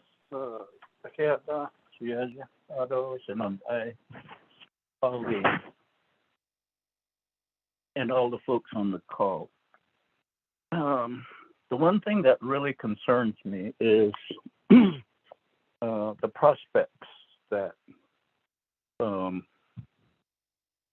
there will be income generated from the rental of these units once they are completed. And the nonprofit status may be jeopardized because there will be rental income that will be higher than probably the cost of operation, as it's been relayed by the agent. Tribal employees of the higher and middle income bracket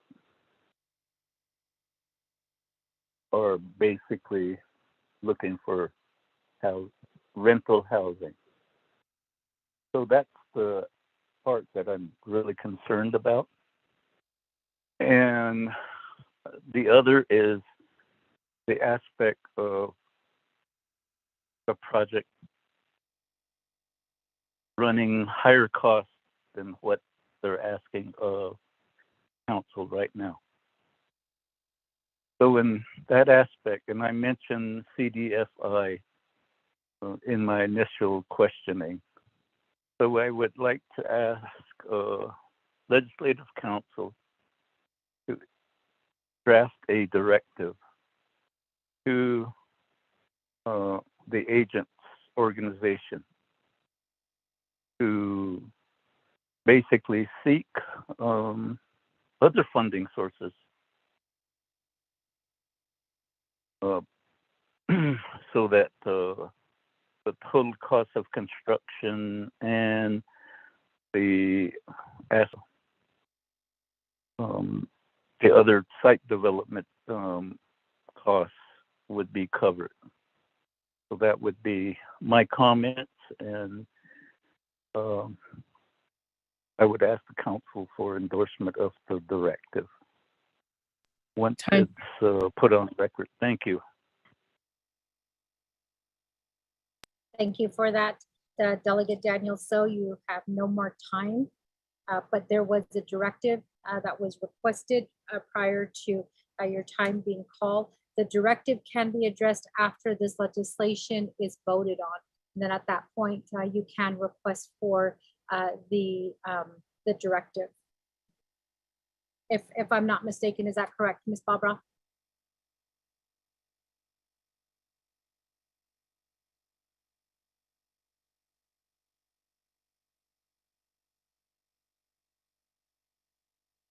Yes, Speaker Pro Tem, that is the way that it can be approached, and I did send a directive out to Chairman So a few minutes ago for him to review. Thank you.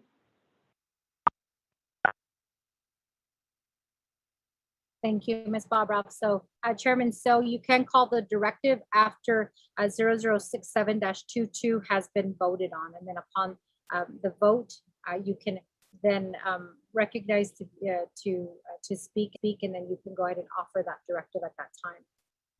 So with that, committee members, we're going to go ahead and proceed forward to reserve time.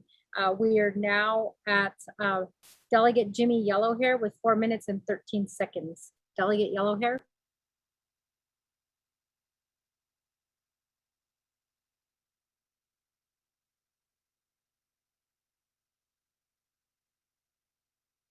Thank you very much, Chair, Madam Chair. Thank you very much. I'd like to request reserve my time for now, just in case. Reserve my time. Thank you very much. Yeah.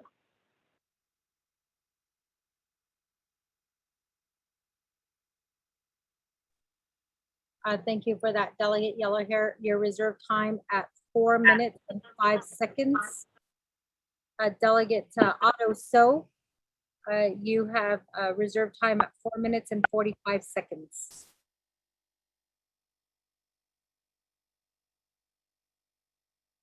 Wait my time. I'm good.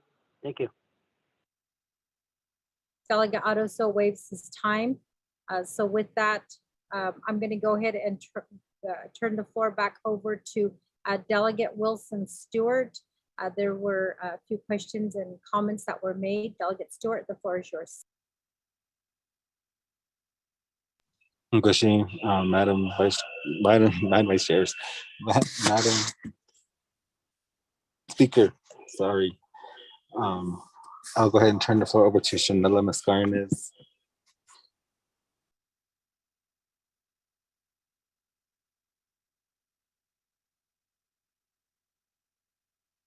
Thank you, Shanella.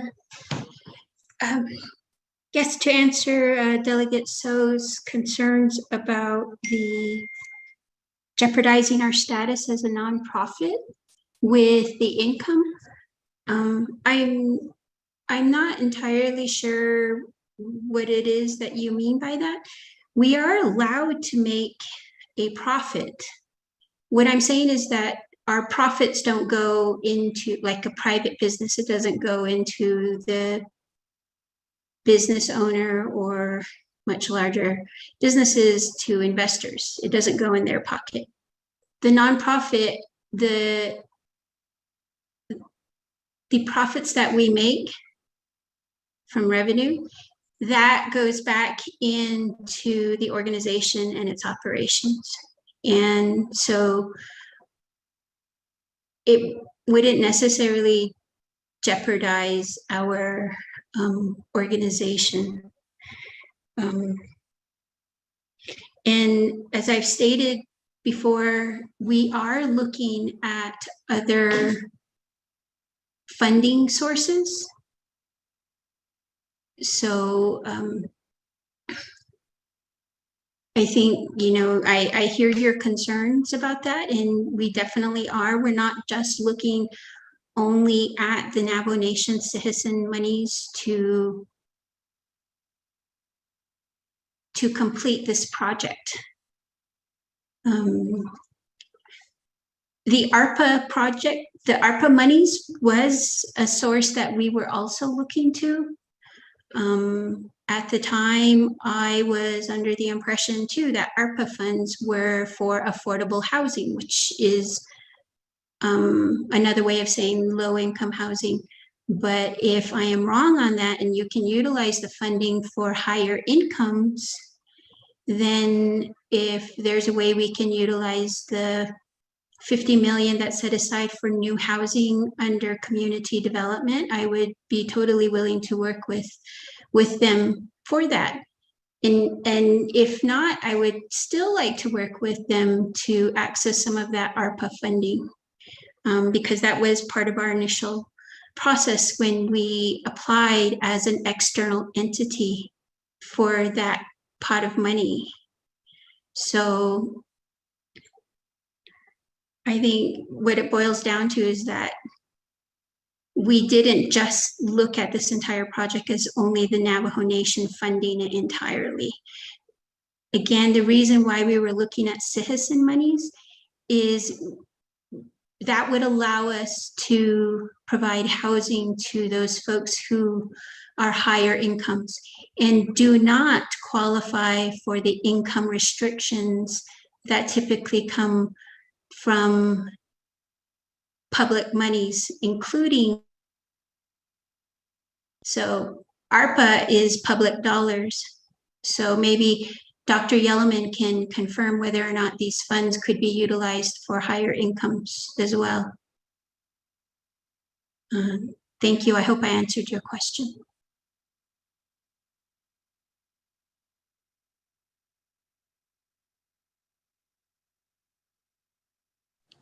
Madam Pro Tem Speaker, if I may, and before we close with the response, I did send an email to Dr. Yellowman and to Mr. Rodas regarding this area and questioning with the ARPA and also with the project itself, knowing that this can, like is stated, it's for middle to high income, and that the current housing conditions now in Navajo, what the individuals and the families pay from there, it automatically, majority of those funds go back into the repairs and maintenance, from the sidewalk to the driveway to the structure itself. And with the season the way it is now, our rains and getting close to winter again, those funds are going back that way. And as stated, these homes are old, so they haven't been brought up to par. Shanella Mascarenez acquired that position just within the recent years, and so she's done what she can to improve those homes and to work with the tenants the best way that she can to provide them adequate homes and adequate housing. So through that is why we are trying to say, let's move in this direction first with the apartments and the multi-purpose housing structure, so that we can get them moved out and then move into these other areas to see what we can do with their current homes, if they are even going to be salvageable or even reduced down. Because right now we have homes up there that are, if I'm not mistaken, 3, 4, 6 bedroom homes, and we have less than that many people living in them, but there's no place for them to go. So if we redo those and make them into duplexes in the future, that's what our intent is. And this is a community that's striving in that way to make a positive impact upon themselves and within the community itself, to provide something and to become self-sustaining with limited assistance from the nation. But in order to get there, we would have to assist them first and get them a leg up, just like we stated in our sessions several times before, to help the small businesses, give them a leg up so that they can do what they need to do to get afloat and to later on in the years move forward with what they need to do to become self-sustaining. And this is one project that's going to be like that. That's what I want to remark back on, Madam Pro Tem Speaker. Thank you.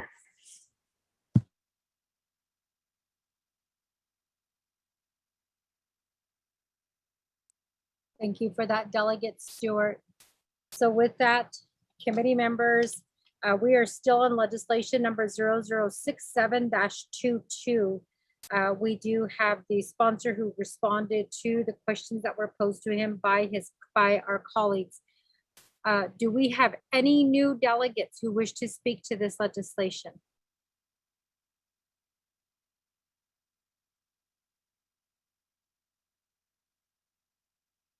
Not hearing anything, I'm going to go ahead and go back to reserved time. Delegate Vince James, 2 minutes and 34 seconds. Reserve my time. Delegate Vince James reserves his time.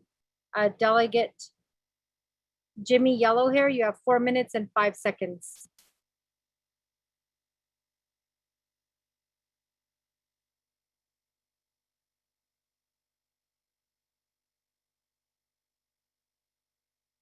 I request to reserve my time for now. Madam Chair, thank you. We have a reserved time. So with that, committee members, are there any other new delegates who wish to speak to legislation 0067-22? Point of privilege, Delegate Crotty. Point of privilege, Delegate Crotty. Yes, thank you, Madam Chair. If I could ask the agent, was this project submitted to get reviewed by Department of Justice? At the beginning, I heard it was, and there was no response. And now I'm hearing the nonprofit wasn't sure if it was eligible because of the income. What documentation can be provided that this, in fact, was submitted for review by the Navajo Nation programs at DOJ? Thank you. Thank you for that, Delegate Crotty. Under Rule 16 of the Navajo Nation Council Rules of Order, it does state that a council delegate can raise a point of privilege to receive additional comments from the sponsor. In this case, the sponsor's agent did make mention to the ARPA funding, and Delegate Crotty is asking for additional comments to be made. So with that, Delegate Wilson Stewart, the floor is yours. Thank you, Madam Speaker Pro Tem. I will return the mic back to Shanella, Ms. Barnes, to respond back as to our process that we have done thus far. Thank you, Shanella. Yes, Delegate Crotty. So we did submit an application, and it was routed through Manila Delegate Stewart, and it was provided to DOJ. DOJ did respond that we needed to revise our resolution from my board to have very specific language that was necessary for the ARPA. And then they had question about our certificate of good standing. I provided that in the initial packet. And so working with economic development, I asked them, like, is there another documentation that they require? But they just said that the certificate of good standing was sufficient enough for that. And so I submitted all of that paperwork back through my council delegate to DOJ. And then I did not hear back from DOJ whether or not our project was eligible.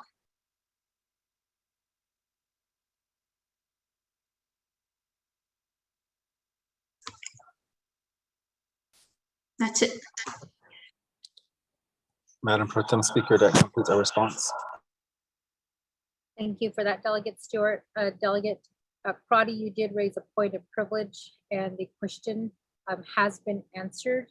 So at this point, colleagues, I would like to ask, are there any new delegates who wish to ask questions regarding legislation 0067-22?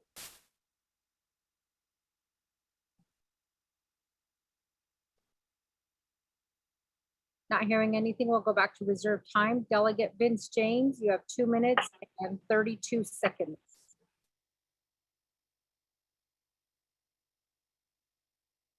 Reserve my time.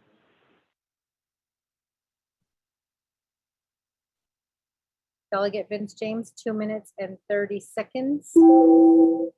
Delegate Jimmy Yellowhair, you have 4 minutes and 3 seconds.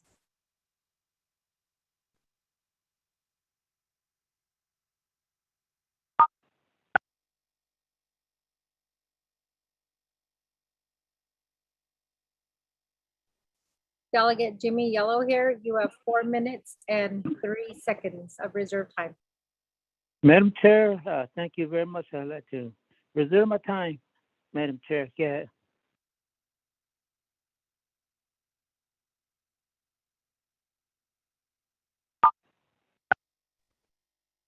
Thank you for that, Delegate Yellowhair.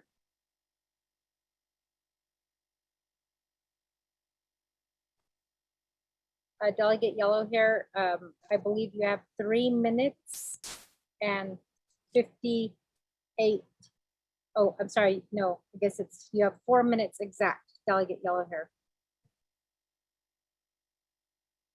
So with that, there were no questions asked. I'm going to go back to reserve time. Delegate Vince James, you have 2 minutes and 30 seconds.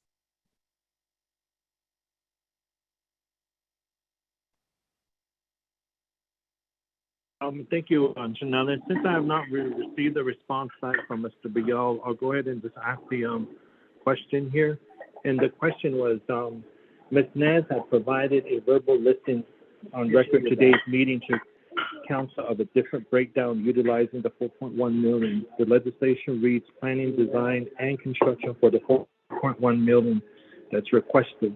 The question is, when agreement is being prepared, will your office accept the verbal listing that was provided? Or will it just be for planning, design, and construction only? When you look at the exhibits of the breakdown, it shows as a shortfall, but not a breakdown of a detailed budget on how the 4.1 million will be used. So how will you make accommodation to the verbal listing that was provided to us today of how the 4.1 million will be used when it's not under the legislation? Reserve my time.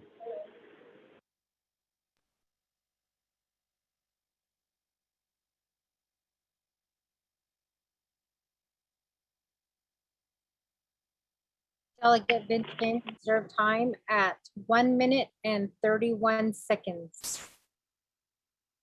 Delegate Jimmy Yellowhair, you have 4 minutes reserve time.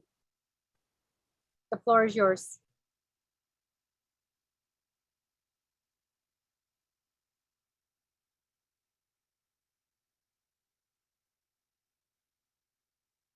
Ora na kaya doles, Madam Chair, and nasty calculate yash. So should they put in there? If Stacy can deduct my time, I'll reserve my remaining time. Madam Chair, thank you.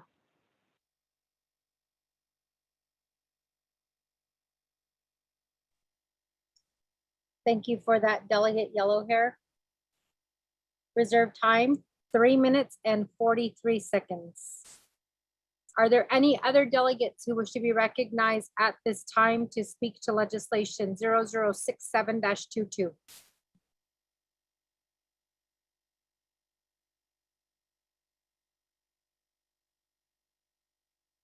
Not hearing anything. I believe there was a specific question that was asked to Mr. Dominic Bial.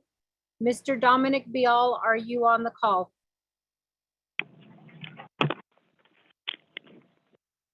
Yes, I am. Mr. Bial, the question was asked by Delegate Vince James. I'm turning the floor over to you. Okay, thank you, Speaker Pro Tem.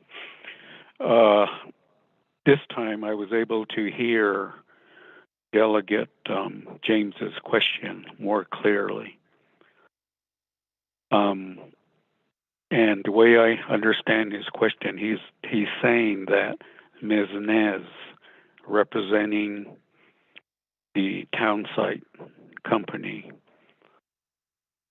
has verbally said that some of the documentation associated with the budget and the costs may be somewhat different than what's appended to the legislation and in the original proposal.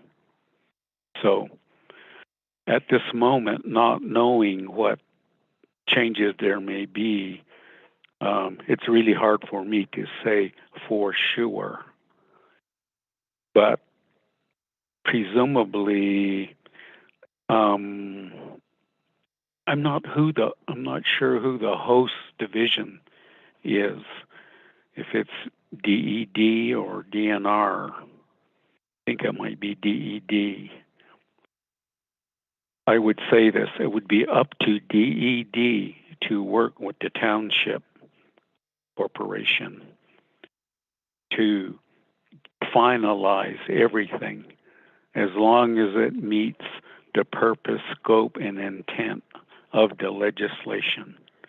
So there can be certain modifications at the time it's being executed, or even when it's put in place later on down the road. There's always some room and flexibility to make changes, because as we all know, with any project, obviously there's a plan, but for various reasons, many of which you may not have control, there would be changes or differences that you have to consider and then work through. So I think it can be accommodated. That's my answer at the moment.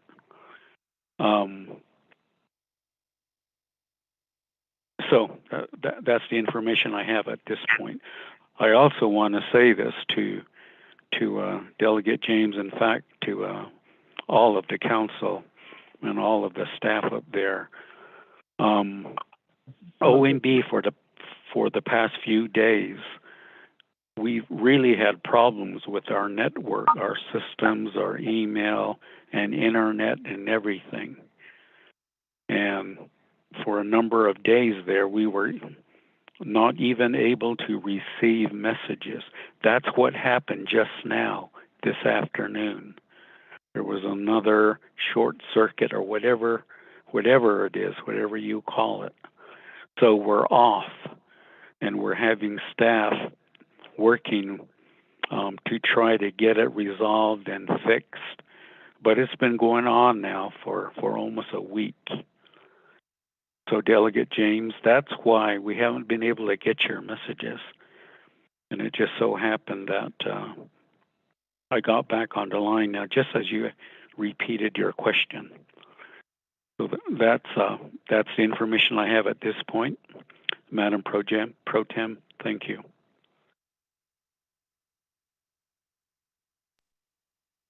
Thank you for that, Mr. Bial. So with that,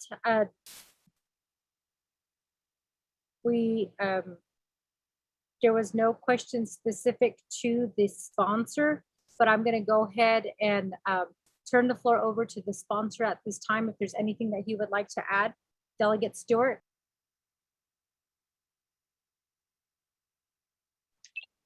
Madam Pro Tem Speaker, no, not at this time. You can proceed. Thank you for that, Delegate Stewart. So with that, committee members, our colleagues, I keep saying committee members because I'm so used to being chair for NABI. I apologize for that.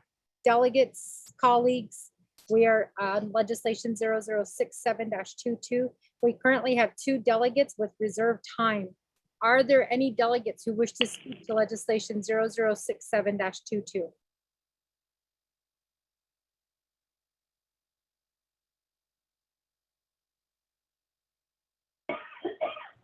Not hearing anything, we'll go ahead and go back to reserved time. Delegate Vince James, you have 1 minute and 31 seconds.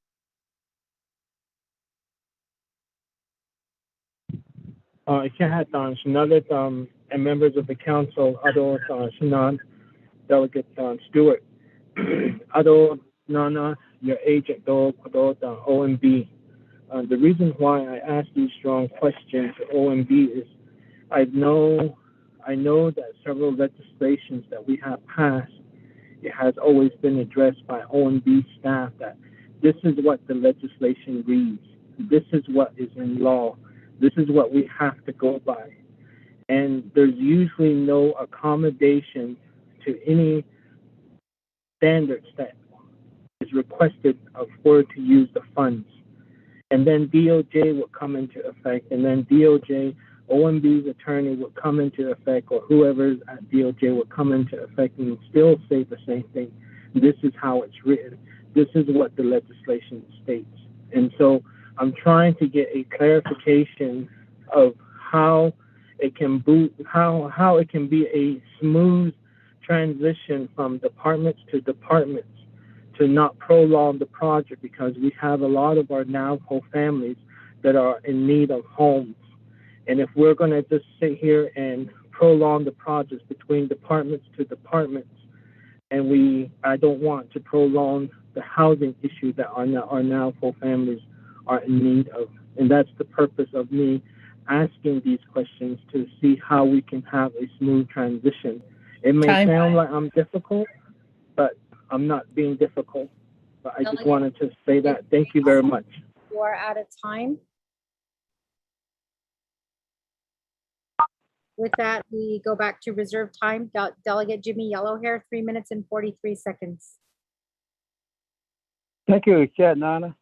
Madam Chair, I'd like to just waive my time. I'm ready to vote. Chair. Thank you. Thank you for that, Delegate. Jimmy Yellowhair waives his time. So with that, I'm going to go ahead and go back to the sponsor of the legislation, Delegate Wilson Stewart. The floor is yours.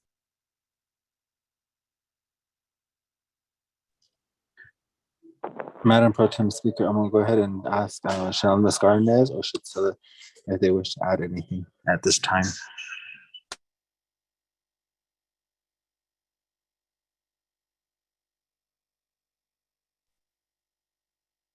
Thank you, Shanella.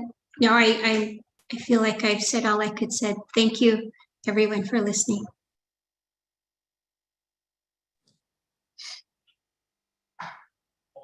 With that, Speaker Pro Tem, Madam Chair, it concludes our responses. Thank you for that, Delegate Stewart. So with that, we don't have any delegates on reserved time, but I will ask one more time. Are there any delegates who wish to speak to legislation 0067-22?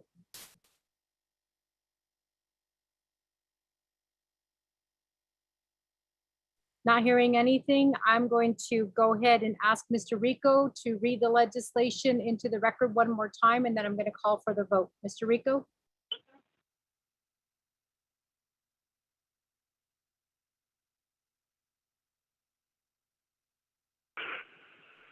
Thank you, Madam Speaker Pro Tem. Let me get to the amendment number one. There was one amendment. Amendment number 1, page 3, line 10, after for the insert new language _ planning, design, and end of new language. 2, renumber, reletter succeeding paragraphs, sections, and exhibits as necessary and appropriate. The council and committee hereby authorize Office of Legislative Services and Office of Legislative Counsel to correct technical errors, including adjustment of comprehensive dollar amounts and insertion of adjusted exhibits consistent with the intent of this amendment. This amendment supersedes all inconsistent language in any other committee or council amendment. Madam Speaker Pro Tem. Thank you so much, Mr. Rico. So with that, staff, can you assist us with the roll call vote, please? Honorable Elmer Begay.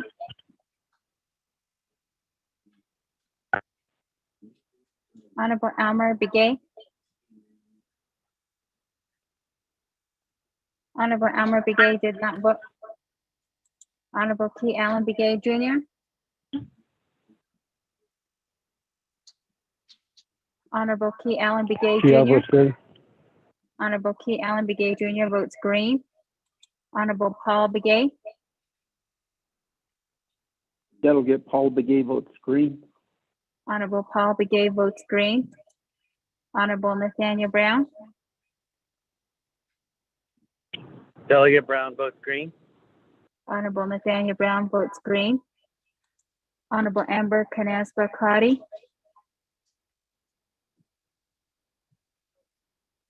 Honorable Amber Canaspa Crotty votes green via text. Honorable Speaker Seth Damon is excused. Honorable Herman M. Daniels Jr., Green. Honorable Herman M. Daniels Jr. votes green. Honorable Mark Freeland, Green. Honorable Mark Freeland votes green. Honorable Parnell Halona,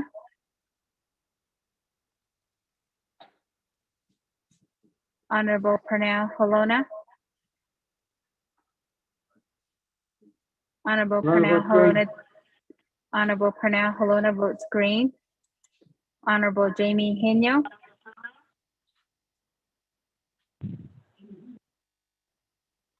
Honorable Jamie Henyo,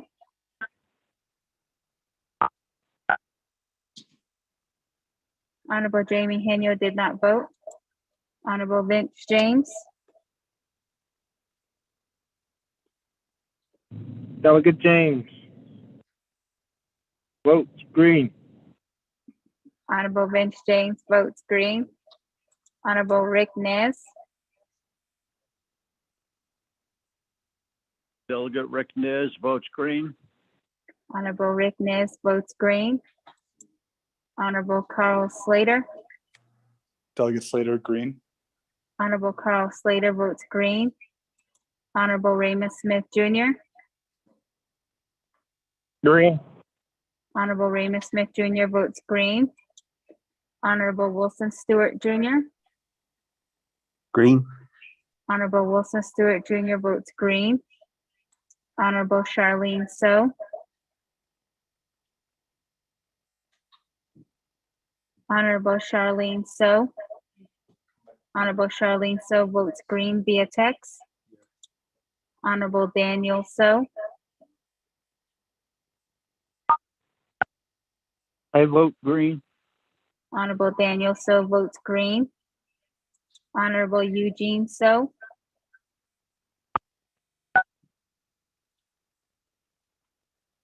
Honorable Eugene So, Oh, God, oh, oh. Honorable Eugene So votes green.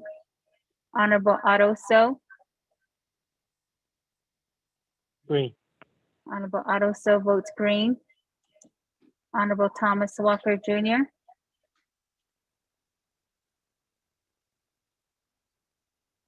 Honorable Thomas Walker Jr., Honorable Thomas Walker Jr. did not vote. Honorable Edison Winika,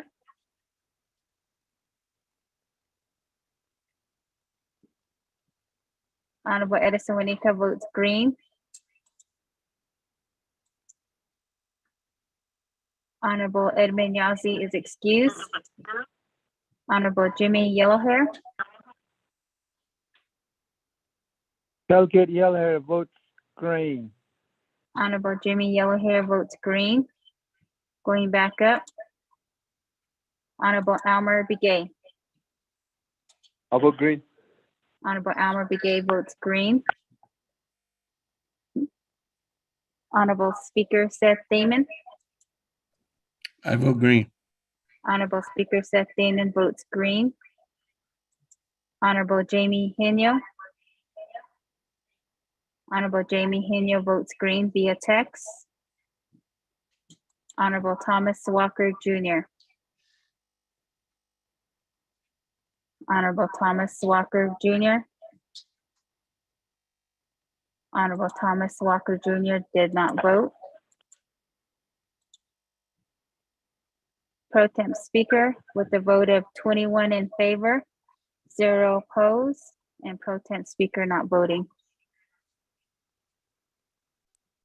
Thank you for that, Ms. Nota, with a vote of 21 in favor, 0 opposed. I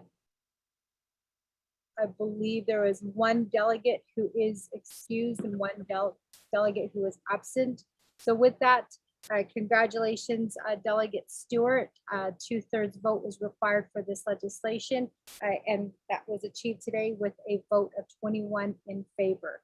So with that, we'll go ahead and proceed forward to the next item on the agenda. Under new business, we are at C. Legislation number 0104-22. Delegate, Speaker Seth Damon is back on the line. Speaker Damon, are you ready to take this gavel? Yes, I am, Madam Chair. Thank you. You're welcome, Speaker. I'm throwing back Thor's hammer to you. Thank you. Thank you. Thank you very much, Madam Chair Charles Lewin. As always, thank you for helping assist. Thank you. I did was in my communities this morning, and those are already planned events before the petition went out. So again, thank you, colleagues.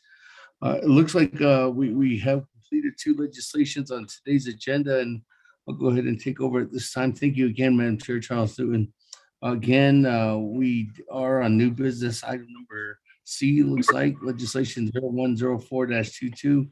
Sponsors Honorable Otto So, co-sponsors Honorable Paul Begay, co-sponsors myself, co-sponsors Honorable Helena, co-sponsors Vice Chair Slater, co-sponsors Chairman Daniel So, co-sponsors Honorable Vice Chair Walker, and co-sponsors Honorable Edison Wanika.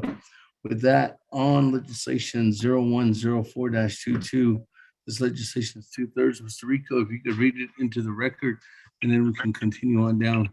Time now is 4:22 p.m. Thank you, Speaker. Members of the 24th Nomination Council, tracking number 0104-22, an act relating to the Resource and Development, Health, Education, and Human Services, Budget and Finance, and Navajo Committees, and to the Navajo Nation Council, allocating $25 million from the Csn Fund to the Tuba City Regional Healthcare Corporation for its long-term care, cancer, and rehabilitation facility, approving the related expenditure plan pursuant to NNC section 2501 to 2508. Legislation is sponsored by Honorable Vice Chair Otto So, co-sponsored by Honorable Paul Begay Jr., Honorable Speaker Seth Damon, Honorable Pernell Helona, Honorable Vice Chair Carl R. Slater, Honorable Chairman Daniel So, Honorable Vice Chair Thomas Walker Jr., Honorable Edison J. Wanika. You do have committee reports from the Resource and Development Committee that recommend you pass with no amendment. You have a committee report from the Health, Education, and Human Services Committee that recommend a due pass with no amendment. A committee report from the Budget and Finance Committee that recommend a due pass with no amendment. And a committee report from the Navajo Committee that the legislation passed and is referred to the Navajo Nation Council. This legislation is a 2/3 vote legislation. And we'll move on to the Office of the President and Vice President. Per Navajo Nation Council Rules of Order Rule 9, legislation has been read into the record by electronic voice recording. Mr. Speaker. Motion, Delegate Daniel So.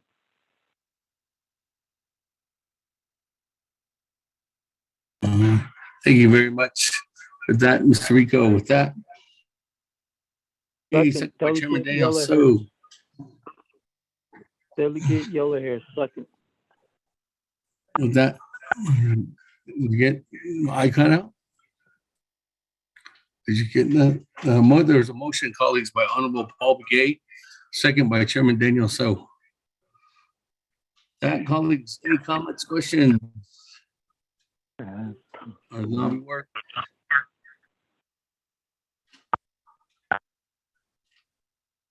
We're on the main motion, legislation 0104-22.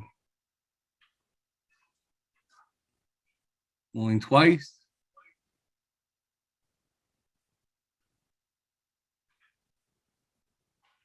Going 3 times. Scoreboard on the main motion, legislation 0104-22. Honorable Elmer Begay, I vote green. Honorable Elmer Begay votes green. Honorable Key Allen Begay Jr. Yeah, I vote green. Honorable Key Allen Begay Jr. votes green. Honorable Paul Begay. Delegate Paul Begay votes green. Honorable Paul Begay votes green. Honorable Nathaniel Brown.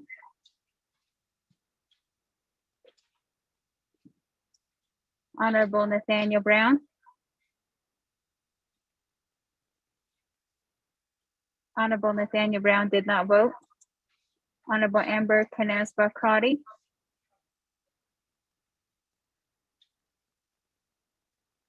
Honorable Amber Canespa Crotty. Honorable Amber Canespa Crotty did not vote. Honorable Eugenia Charles Newton. Delegate Charles Newton votes green. Honorable Eugenia Charles Newton votes green. Honorable Herman M. Daniels Jr. Green. Honorable Herman M. Daniels Jr. votes green. Honorable Mark Freeland.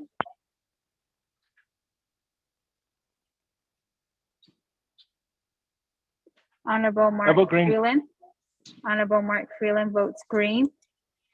Honorable Pernell Holona. Honorable Pernell Holona votes green. Honorable Jamie Hino. Green votes green. Honorable Jamie Hino votes green. Honorable Bench James. Delegate Jim votes green. Honorable Bench James votes green. Honorable Rick Nez. Delegate Rick Nez votes green. Honorable Rick Nez votes green. Honorable Carl Slater. Delegate Slater, green. Honorable Carl Slater votes green. Honorable Raymond Smith Jr. Green. Honorable Raymond Smith Jr. votes green. Honorable Wilson Stewart Jr. Green. Honorable Wilson Stewart Jr. votes green. Honorable Charlene So. Honorable Charlene So.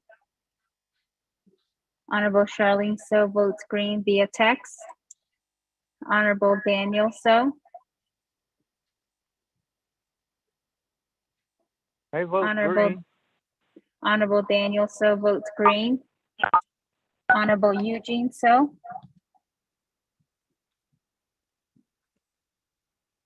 Honorable Eugene. Honorable Eugene So votes green. Honorable Otto So. I vote green. Honorable Otto So votes green. Honorable Thomas Walker Jr. Thomas Walker votes green. Thank you. Honorable Thomas Walker Jr. votes green. Honorable Edison Winika. Honorable Edison Winika votes green. Honorable Edmund Yazzie is excused. Honorable Jimmy Yellowhair. Delegate Yellowhair votes green. Honorable Jimmy Yellowhair votes green. Going back up. Honorable Nathaniel Brown. Delegate Brown votes green. Honorable Nathaniel Brown votes green. Honorable Amber Canespa Crotty. Honorable Amber Canespa Crotty votes green via text. Speaker, with a vote of 22 in favor, 0 opposed, and speaker not voting.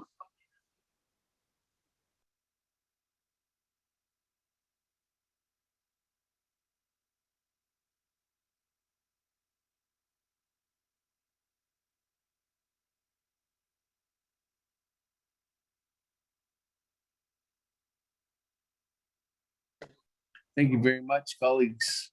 That vote 22 in favor, 0 opposed, and speaker not voting, motion carries. As that legislation is a 2/3 legislation, Colleagues, legislation 0104-22 is final authority across the street, as that is a CSN appropriation. So we'll get that certified as soon as possible and send that over to the president's office. That we're moving on down. Item number D under new business legislation 0106-22 is a sponsor is my Honorable Elmer Begay. With that, Mr. Rico, if you could read legislation 0106-22 into the record. Thank you, Speaker. Members of 24th Navajo Nation Council, tracking number 0106-22, an act relating to the Resource and Development, Budget and Finance and Navajo Committees and the Navajo Nation Council allocating $1,500,000 from the Csn Fund to the Capital Projects Management Department, CPMD, to complete the Untitled Chapter Community Center project, reapproving the related expenditure plan pursuant to 12 NNC Section 2501 to 2508. Legislation is sponsored by Honorable Elmer P. Begay. You do have committee reports from the Resource and Development Committee that recommend a due pass with no amendment. A committee report from the Budget and Finance Committee that recommend a due pass with no amendment. A committee report from the Napakiatik Committee that recommend a pass and refer to the Navajo Nation Council. This legislation is a 2/3 legislation. And we'll move on to the Office of the President or Vice President if approved. Per Navajo Nation Council Rules of Order Rule 9, legislation has been read into the record by electronic voice recording. Mr. Speaker. Motion, yellow hair.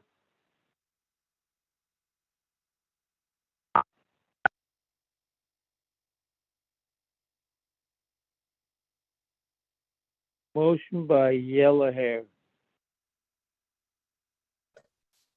Thank you very much. That, colleagues, on legislation 0106-22 is a motion by Honorable Jimmy Yellowhair. Is there a second?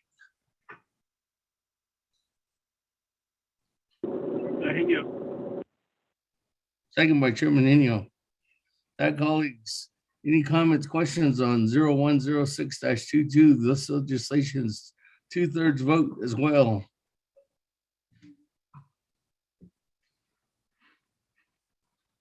Going twice. Or 3 times. Let's go to board on legislation 0106-22. Honorable Elmer Begay,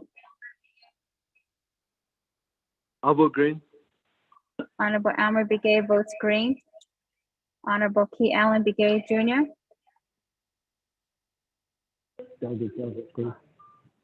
Honorable Key Allen Begay Jr. votes green. Honorable Paul Begay, Delegate Paul Begay votes green. Honorable Paul Begay votes green.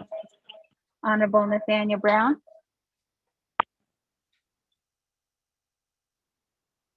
Honorable Nathaniel Brown, Delegate Brown votes green. Honorable Nathaniel Brown votes green. Honorable Amber Canespa Crotty, Honorable Amber Canespa Crotty, Honorable Amber Canespa Crotty did not vote. Honorable Eugenia Charles Newton, Delegate Charles Newton votes green. Honorable Eugenia Charles Newton votes green. Honorable Herman M. Daniels Jr., Green. Honorable Herman M. Daniels Jr. votes green. Honorable Mark Freeland,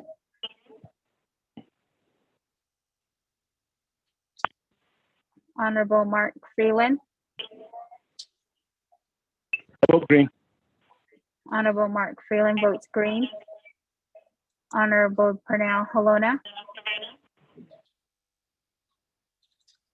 Vote green. Honorable Pernell Halona votes green. Honorable Jamie Hino, Green votes green. Honorable Jamie Hino votes green. Honorable Vince James,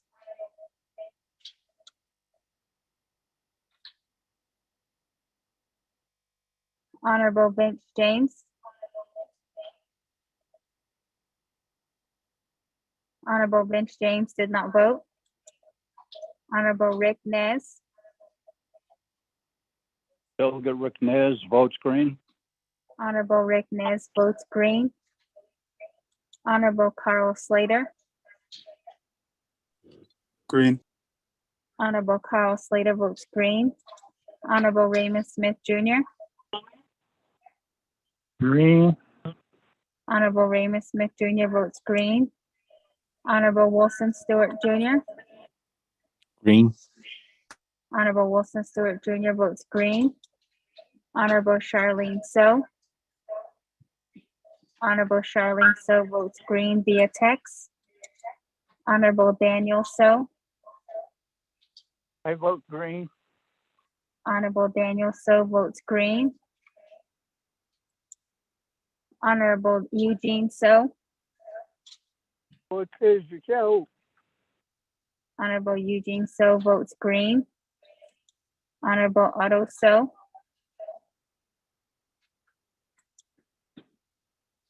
I vote green. Honorable Otto So votes green. Honorable Thomas Walker Jr.,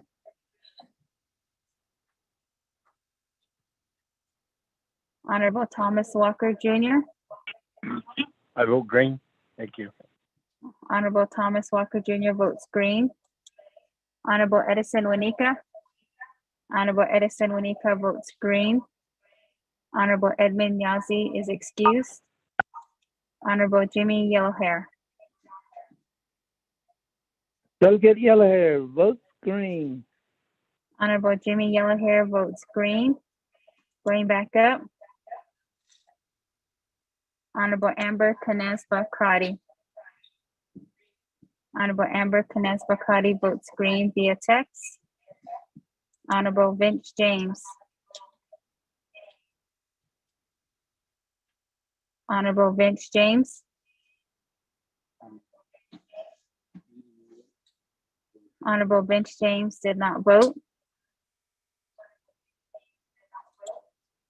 Speaker, with a vote of 21 in favor, 0 opposed, and Speaker not voting.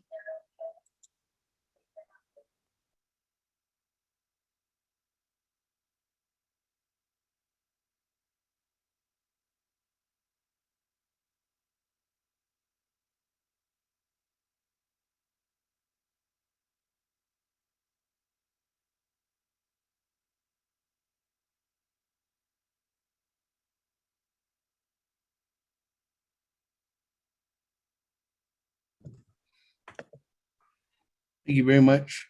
That, colleagues, on legislation 0106-22. There's a vote of 21 in favor, 0 opposed.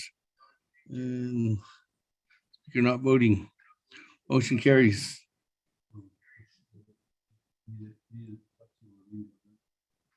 That, colleagues, on legislation 0106-22, that was 2/3 legislation. That legislation again too as well, CSN appropriation. Final authority is across the street at the president's office. That, moving on down, colleagues. We are on item number E under new business. Legislation 0107-22. This legislation is sponsored by Honorable Eugene So. It's co-sponsored by Madam Chair Charles Newton, co-sponsored by myself. Mr. Rico, if you could read legislation 0107-22 into the record, then we can go ahead and go from there. Thank you, Speaker and members of the 24th Navajo Nation Council, tracking number 0107-22, an act relating to the budget and finance, health, education, and human services, and Nabakieta committees, and the Navajo Nation Council approving $13,334,871 from the unreserved, undesignated fund balance UUFB for the renovations necessary at certain Navajo Nation government facilities to provide access to persons with disabilities, and waiving 12 NNC section 820M regarding OMB review. This legislation is sponsored by Honorable Eugene So, co-sponsored by Honorable Madam Chair Eugenia Charles Newton, co-sponsored by Honorable Speaker Seth Damon. You do have committee reports from the Budget and Finance Committee that recommend the legislation be tabled without amendment, but moves on to the Health, Education, and Human Services Committee. a committee report from the Health, Education, and Human Services Committee that recommended do pass with no amendment, and a committee report from the Nabaki Ethic Committee. The legislation was tabled, but per Navajo Nation Council, section 2 NNC, section 164A11, a legislation that was tabled by a committee without final approval. Authority over the matter shall move forward to subsequent assigned committees or Navajo Nation Council. This legislation was moved on to the Navajo Nation Council. This is a 2/3 legislation and will go on to the Office of the President and Vice President. Per Navajo Nation Council Rules of Order Rule 9, legislation has been read into the record by electronic voice recording. Mr. Speaker.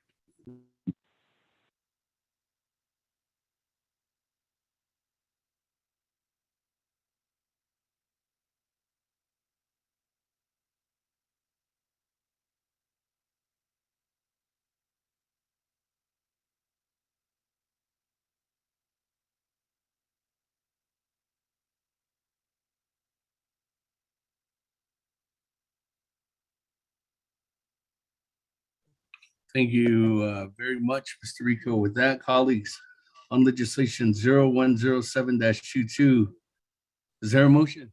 Motion by Honorable Edison Wanika. Is there a second?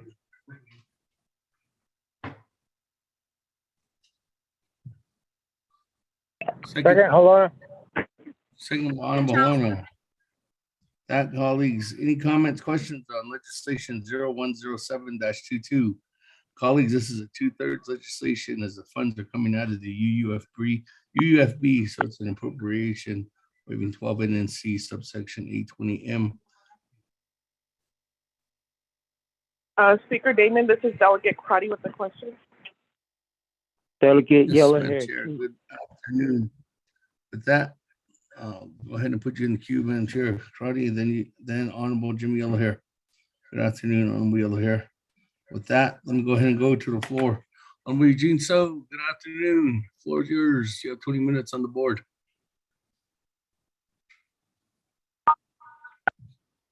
Okay. No. So, the quiz condense on 18. After 3.5 years of starting with COAs and directors, etc. And also back in the years. So don't know how long we're gonna wait on it again, but so but this ocean Vigo nada to Kisnahalinde. Abba hasn't go in, she didn't which then has easy a it. Jashin Ani or peso that tende. But this is way behind time. I can't later go see the need to don't Opa Hayos. No. In the wheelchair that I go over to the center has it open seat. No.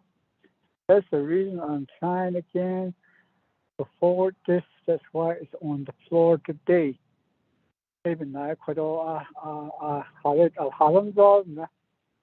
or wheelchair but not the box to get in.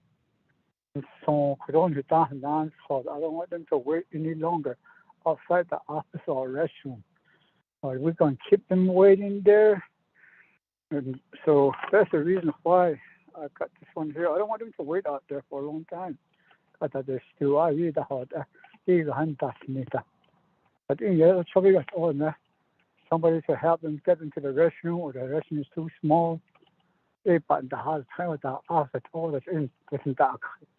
The Halamza had a whole table. So I thought we might put it onto the special session. I mean, during the summer session, there's some special session going to occur. So I believe my agents are on the line, Marcus Tooley and Dr. Husky Benari. If you give time to Husky, speaker, thank you. Yes, thank you, Eugene. So that, Mr. Benali, good afternoon. The floor is yours. Yeah, Oh, You can hear me? yes, I Okay, can. thank you much. Okay, good. I'm up in Washington, D.C., meeting with some congressional people and the Senate, working on some disability issues on a national level for Native Americans. First of all, I'd like to say ahead to the 24th Council and also to Honorable Eugene So for this legislation. It's been way overdue.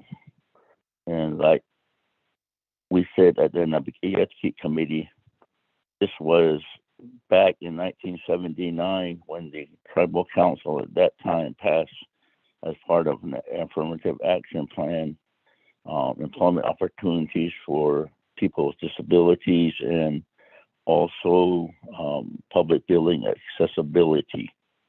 And since that time, several other legislations, mandates, executive orders have come forth pertaining to this matter. So it's been 43 years now that finally this has come to the council floor. There are 40 to 50,000 Navajos with a disability on the Navajo Nation. Myself, I'm employed with the Native American Disability Law Center as Community Government Liaison and also President of the Navajo Nation Advisory Council on Disabilities, which is under Title 13 of the Navajo Nation Code, giving authority to this advisory council to be advocates for Navajos with disabilities and to also provide recommendations to make sure that Navajo disabilities are not discriminated against. So this came forth, the information on this back in 2013. The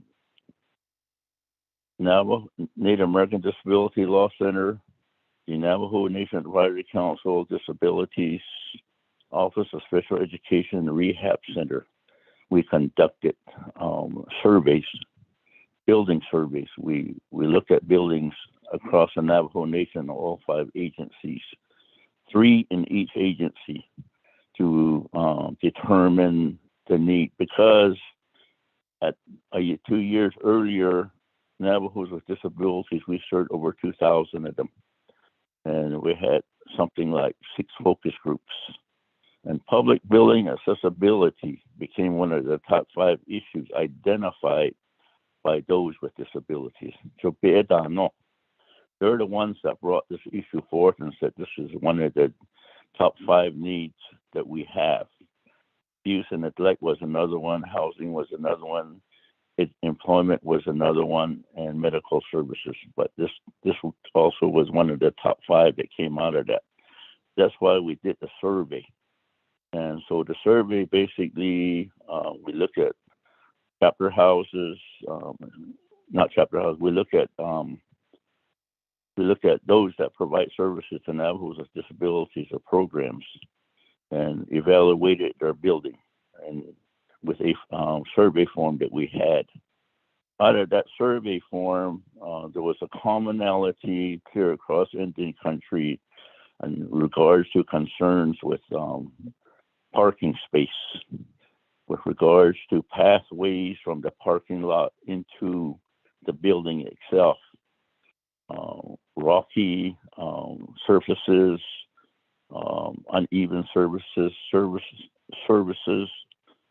uneven surfaces on the parking lot, and get real muddy and so you cannot very much maneuver wheelchairs. People that use walkers also have much difficulty. A person like myself who is legally blind will have a rough time getting into these buildings because of this rough surface. Sidewalks were higher than the parking area. Some places didn't even have ramps. They had a ramp. In most cases, the materials it was made out of was materials that would be slippery during inclement weather. or the ramps would have a steep slope on them. The doors itself, they had round doorknobs. Those who are in wheelchairs who have spinal cord injuries, in most cases, they lose a lot of strength in their hand grip, so they can't open these doors, and they don't have L-shaped leverages. In many cases, these doors came outward, and so when they opened the door, they had to move their wheelchairs backwards. In most cases, the doors were also heavy. And so when they get in there, congested area, couldn't make it into the conference room, into some offices. As far as bathrooms, with accommodations, there was no grab bars. And there were some of the restrooms were very narrow and small for turning space for wheelchair. Wash basins were too high to be used. Mirrors were too high.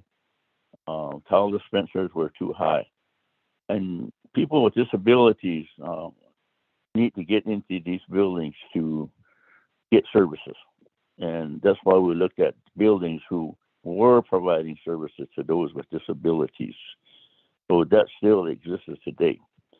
We just completing another survey, and we're looking at some of the results the other day. And 69% of the respondents to the survey, again, identified public building accessibility as a real issue and need that needs to be addressed and provided. So that's where we're at with this issue. So if anybody has any questions, and when we first did the survey, we put it out to all the council delegates, office of the president, and we really didn't get any response from anybody. So now we're at this point again. So that's what I would like to say at this time. Yeah.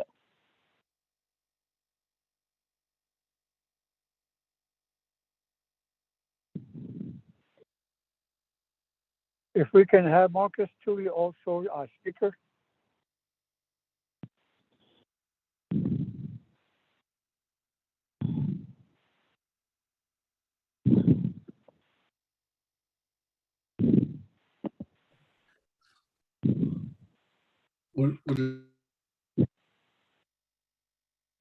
Thank you very much, Honorable Eugene. So you have 10 minutes. Mr. Julie?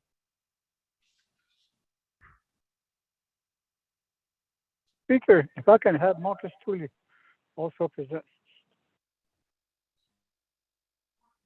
Yes. Go ahead.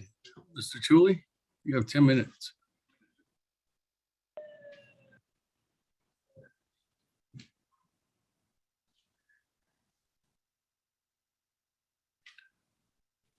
That'll be Eugene. So. Oh, okay.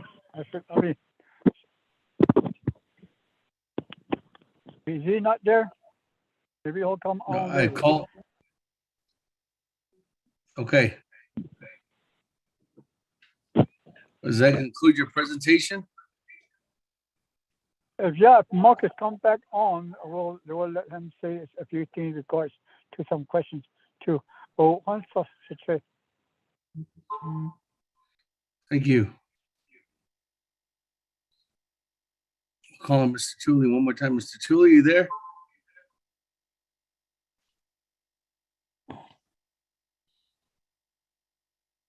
If not, let me go ahead and go to the floor then. I do have Madam Chair Amber Crotty. Madam Chair Amber Crotty, the floor is yours at this time. Thank you, Speaker. Thank you, Chiaj Delegate So, for this legislation. It is a long time coming. And so I appreciate Mr. Hoskey and just continuing to believe that at one point we could share this moment to finally provide resources for our relatives who need some additional support, and to take all of their different exceptional abilities and make sure they feel included and valued as a Navajo citizen. So I appreciate and continue to appreciate your advocacy. Speaker, actually, the majority of my questions were going to be to Mr. Tooley. My concern in reading the legislation, while it is facility management that for the Navajo Nation program would be overseeing this, they also have, a history of not implementing some of these modifications.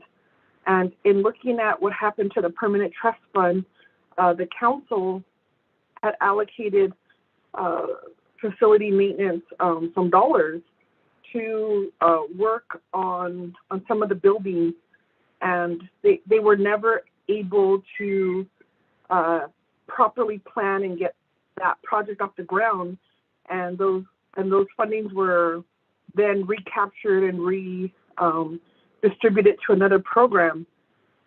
My concern then is, what is the plan of facility maintenance to implement this, and what is the timeline for the $13 million? And so if it's UUSB, I will need to ask are we addressing the issue in terms of carryover and working with the oversight, HES, Health, Education, Human Services? How is this council going to keep facility maintenance accountable in terms of a timeline? And are these going to be all of the buildings across the Navajo Nation, or are these a certain, buildings that are either located in Window Rock or located in the larger communities? But I just want to make sure then there's also a clear plan on how we make sure, using the assessment and making sure those areas are addressed, because as we come up with election season, that is a critical concern, how to have access to casting your vote. And I think those are areas, if I could get that response. If Mr. Tooley's on the line, then is the proposal then to get on a contractor who can help do this work within a time frame, so we could move and make sure these accessibility requirements are implemented here in Navajo? So I'll reserve my time. Thank you, Speaker.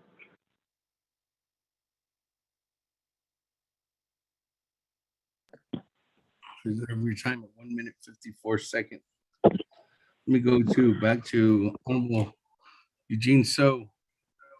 I don't know if Mr. Truly's back on the line. Marcus Tulio, you're on the line. Thank you.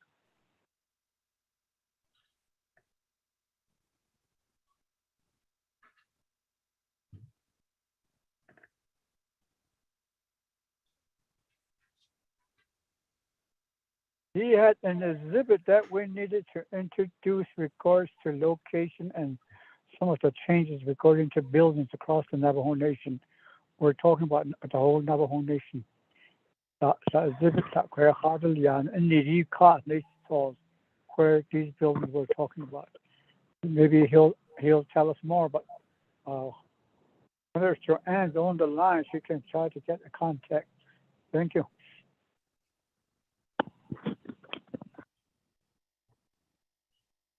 Speaker, could I try to answer some of that question from Honorable Crowdy? It's up to you, the sponsor, Honorable Eugene So. If he accepts, yeah, go ahead. Thank you. Okay. Okay, thank you. And talking with Mr. Tooley in regards to this issue, in 2015, the Navajo Nation, with a consultant, they went and evaluated several buildings, government buildings throughout the Navajo Nation, and they came up with a list.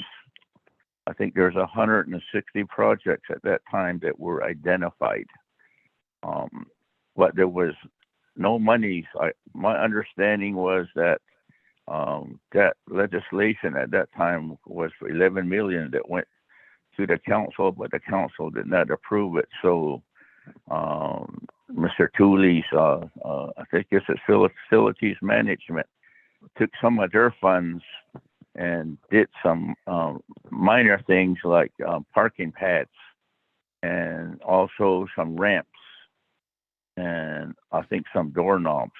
But based on limited financial funds available, they weren't able to complete all of them, and then they had to use the monies to complete some of the work in other areas of the government facilities. Now, I think there's an exhibit in there that lists some of the buildings, that lists all the buildings.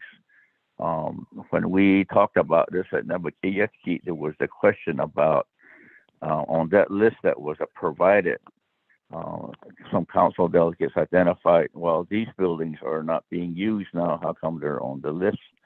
And Mr. Tooley then sent out another list that had those buildings taken off because they weren't in use, and I think he added some new buildings. But there is a plan that he has in place, the projects to be put. I think they're looking at something like 50 projects per year and 10 in each agency. I think it's up to 5 years, but continue to look for added funding as we go along. So there is a plan that he has with projects listed, and I think in some cases they're going to look at and reevaluate some of the buildings. And that was my understanding based on the email that he shared at that time. Thank you.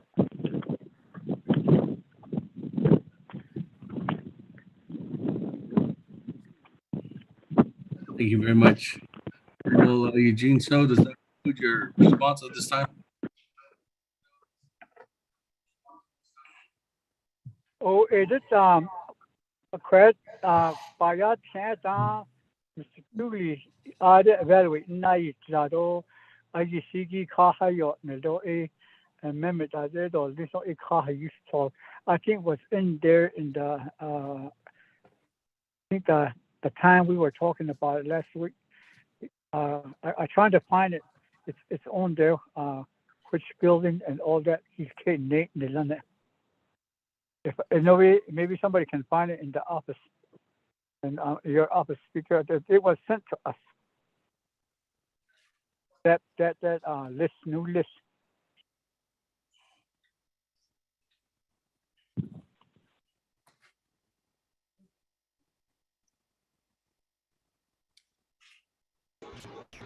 Mr. Speaker, this is Laureline with OLC. Thank you. Yes, Mr. Heidi. Thank you, Mr. Speaker. I believe the document that Honorable Delegate Eugene So is mentioning is attached to an amendment I just emailed out about a minute ago, 2 minutes ago. Okay, thank you.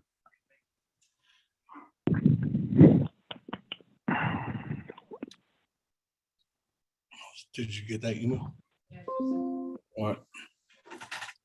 Thank you. With that, then, colleagues, let me go ahead and go back to the floor. Honorable Jimmy Yellowhair, you're next in the queue. Floor is yours.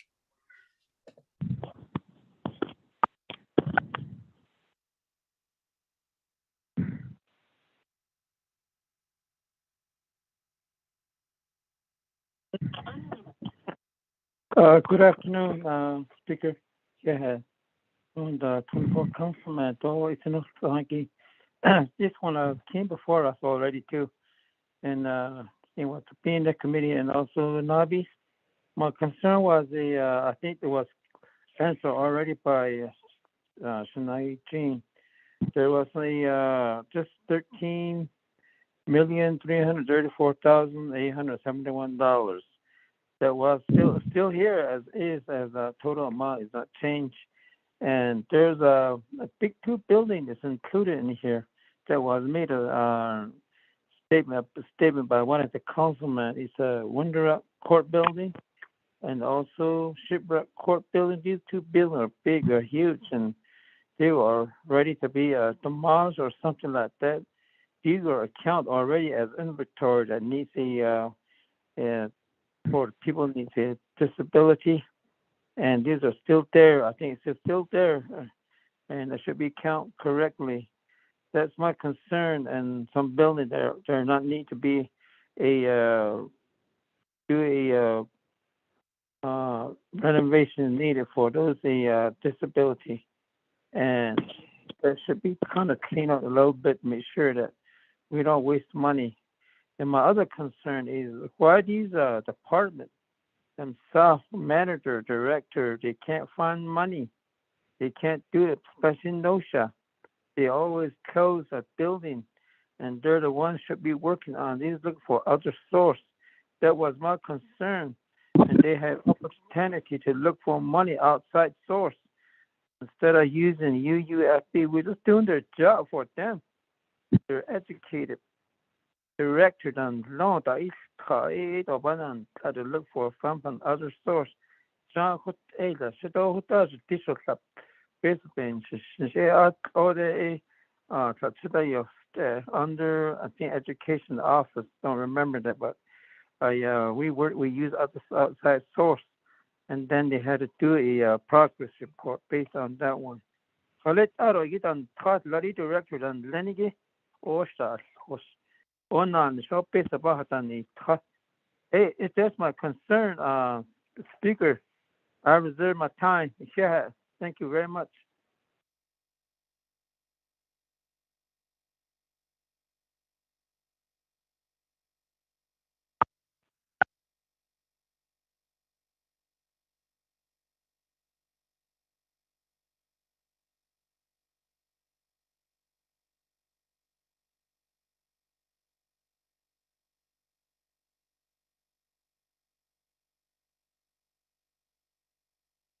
Thank you very much, Honorable Yellow Hair.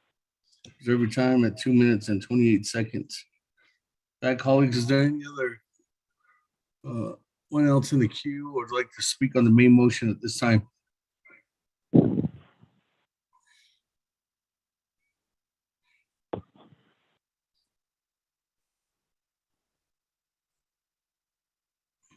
If not, let me go ahead and go back to Honorable Eugene. So any comment or question at this time? Response. Yeah, new documents on you larger area, Marcus Tully, a heighty land, so I think I don't know if it comes into an amendment, I think we might need an amendment on that one. But again, quality like a yellow hair, yeah, yes, I think but that's part of the things that we say on another task, it's that kind of a word that we always been using. Now has been this disabled people. Like I said, we can't let them still waiting outside with their wheelchair. Oh no, we're gonna let them in. Correct. We need to do it. And maybe yesterday or last month or last year, he said this has been on for 43 years. It really needs to be done no matter how or else if we do want to get sued somewhere, some of these office. I don't know how this basically okay, it's not going to be really nothing when somebody sues us more than that. Okay, at all you know wheelchair even tourists. So we like to see in the chambers, but we don't have anything for them. But even the judiciary building, I'm pretty sure I think there's no elevator. I said, what the? They only have stairs. They want to look at what's going on. If they're in a wheelchair, it's easy to right there. But I don't say so. So we need to do something. I think it's back in 79. So I think we need to do something right now, even though, yes, we might be scrounging for some more money forward to the UUFB, but we need these guys been waiting for all this time. Even now, I really want to go forward with this legislation. I think that's now there. It's in the we want to be independent up there and start and still done. They want to go places themselves and use a wheelchair and go in and out. They actually they don't want to go. They don't want to do this. They don't want to do that. They know how hard it is. And actually, so they are disabled people out there. There's a lot. Husky said over 60,000. So there's a lot of people out there where we're neglecting on big gas every day. All that. So we need to make them as also Navajos. When up it and the time you see the year that's stuff. So that's what I really am trying to get the council delegate to understand, to really know that this is way behind time. If it was just yesterday, yeah, we would say this and that. But we've been saying that for 43 years. And I think it's today the day. Thank you. Mr. Husky, maybe he's got something to say again.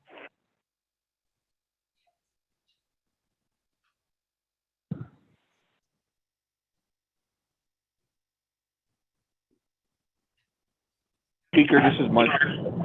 Point of privilege, Senior.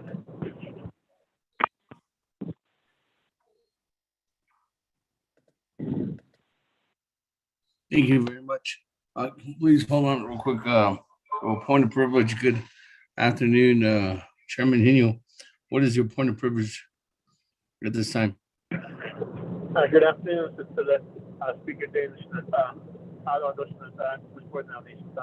My point of privilege is that listening to Nate here, there's a question now. With the pandemic, everything's closed. Even all the government offices are closed. We don't know how many are open right now. So that my point of privilege is requesting from the sponsor to his agent to give the 24th Nomination Council a listing of all the government buildings that are currently closed, and then which ones are open for public access, then how many restrooms are open for public access. Because everywhere you go, you see signs that says no public restrooms, no public restrooms. So that's my point of privilege, requesting for that information for the Speaker Davis. Okay, thank you. We go to the sponsor. There's a point of privilege raised to get updated information on all current Navajo Nation government buildings, Land Region so that are currently open at this time.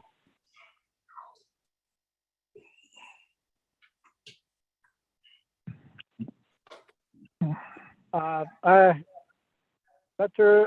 Husky, did you have that new anonymous carding on source? Because right now, who's out there doing that right now?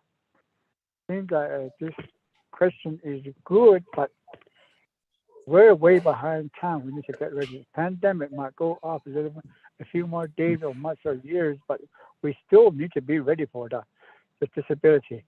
Other than that, in the Husky, we need to have it ready. Thank you. Maybe Marcus, Marcus might be on there now. Our speaker, thank you. Thank you, Mr. Marcus Tully. Are you on the line? Yes, sir, Mr. Speaker. Otto, thank you, 24th Navajo Nation Council. I guess to answer the questions, majority of the listing that Ms. Lapahi email lists those buildings that are still in operation. They are essential buildings like judicial building, prosecutor building, water development. Those type of buildings are listed. We went through and scratched off the ones that are not in operation or receiving public, the public for services. the buildings that, again, that we listed and went back through the listing, per, Vice Chair Smith's, recommendation, is that we took those off and those are highlighted in red. So it ain't $1,000. So, thank you.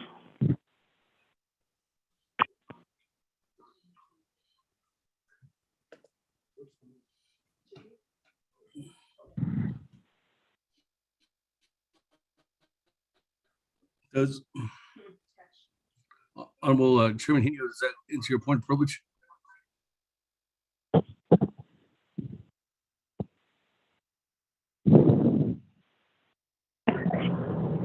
So the Speaker Dave and I, we need to review that listing that Mr. Chu is talking about, because at present time, like you said, even admin one, you have no access. You get stopped at the front door by a security guard. The 3 chapters I represent, they don't have no public access. So this is what I was thinking about.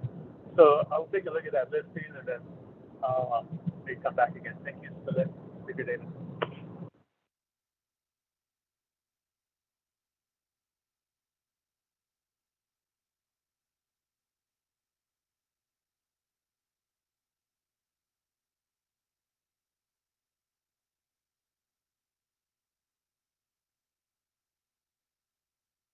Speaker, this is Mr. Tooley. Chairman, sorry, the internet is going in and out here in the chambers. Was that recording? Did it get him?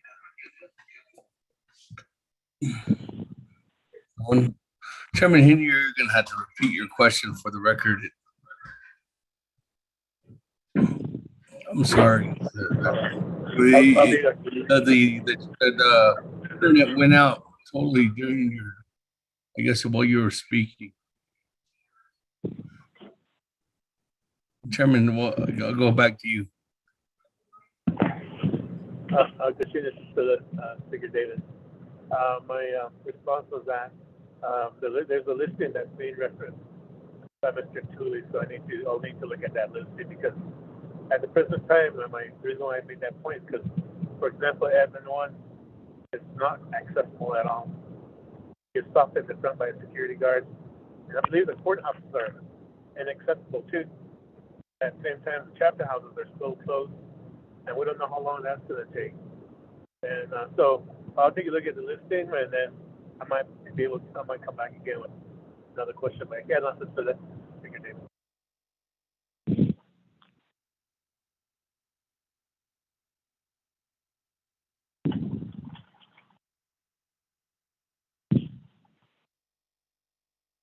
Thank you very much. With that, Mr. Truly, let me go back to you as a full response.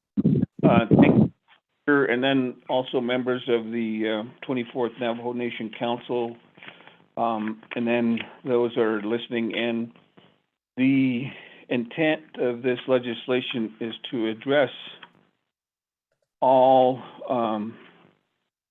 disability issues, and some of our employees have mobility issues, and so we are also including them in this legislation as well, not just the public, but also those that are employees of the Navajo Nation. We need to afford them access into the building. So,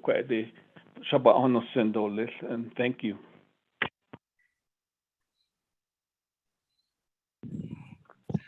Is that new listing in that amendment? Oh, Mr. Chuli, I understand what you're saying, but did you have a copy of that, of what the document you're referring to? Maybe then you can send that information out to the council. The amendment doesn't have all of those stuff. Mr. Speaker and 24th Navajo Nation Councils and those in the listening audience, I submitted that to Laureline Tapahi, and I think that's the information that she recently email. I have internet issues here. It's down now, so I can, when it comes back up, provide that information. I think Mr. Pai already submitted that to, or emailed that out to everyone. Thank you. Okay, thank you. Chairman Henio, that was sent out, and did you or was it just sent out by Mr. Pahi, or did Jalissa or and then Jalissa sent it out again at 5:04 from amendments, just from her. Actually, sorry, I stand corrected. Not from amendments, but from Jalissa's email. Chairman Henio. That, colleagues, let me go ahead and go back to the floor. Any other further comments or questions at this time before I go back to reserve time?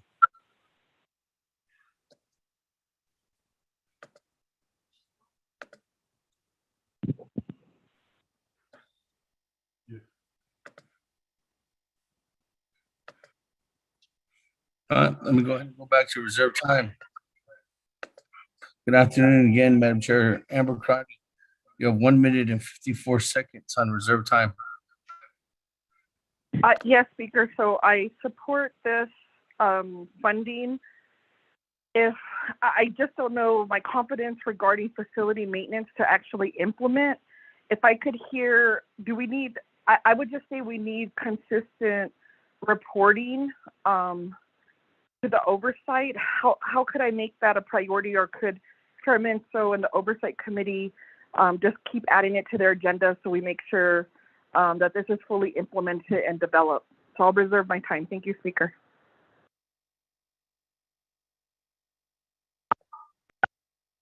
Okay, thank you. That there was a question to Chairman of the Health, Education, and Human Services Committee, Chairman Chairman Daniel So. Sorry.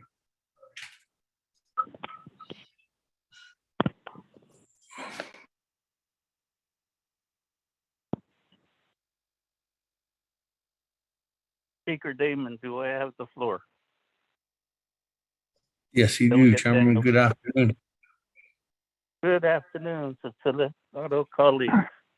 And I, Kwagi, response on ya, Yannick, Jagi, Kwagi. Equal, night, they could Shemaya, Honorable Amber Tenesbot Crowdy. We will make it a legislative concern and perhaps even elevate it to a condition of appropriation in the 2023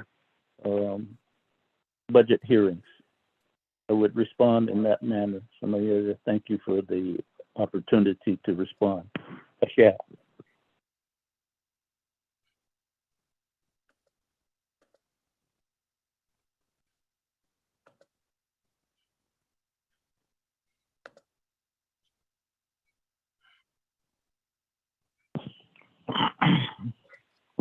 Thank you very much. Let me go ahead and continue on. Back to reserve time. Honorable Jimmy Yellow Hair, 2 minutes and 28 seconds. Thank you very much, Speaker. Out on the 24 councilman, out on the National Sangi. But there's some adjustments were made, and then why there's the figures is not changed. It should be decreased from 13,334,000 should be decreased. We need to do a job well done from the departments. These all on task case on the figures be and also my question was unanswered, and I was concerned about why these program directors they're not look for funding from the outside sources too. We're just doing their job. This is going to go to a director and Vinny, especially OSHA. But this kitty it should be there's no not this kidney. Those on it or see not I don't think they of it's other than a disability. We need to do it. Job well done. That's what we need. Accountability, transparency. Ask for a job in on she had a based on that a thousand. Only hidden then he's she would on this kitty. So it's not it does it on snatty. Job yet a by what about here. Constantly had to request to reserve my time. Thank you, Speaker.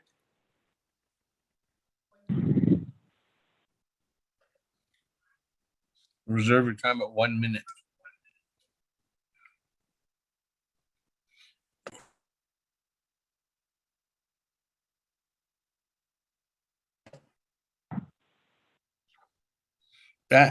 Thank you. We can go ahead and go back to the floor. Any other further comments or questions at this time, colleagues? Good afternoon, Chairman Henio. Floor is yours. You can get up to the Speaker Damon from the top of the class of Sahagado, 24th Nomination Council. Ashina, Delegate Eugene Sober, sponsoring this legislation and the agent. And I should say that was a really good response by Mr. Marcus Dooley, because that's what I was looking for. Because right now we're just focused on the outside public coming in, but not really paying attention to our employees who are also in need of access. So I really do appreciate Mr. Dooley for providing that response. And the other concern I have, and maybe it should be a question, I believe we've heard it before, but I'll, again, for the record, from the Controller's Office, what is the balance of the UUFB? At the same time, what pending legislation do we have for the UUFB? I can see one on the agenda, and then I think another one further down the road. So that deserves my time to stay there.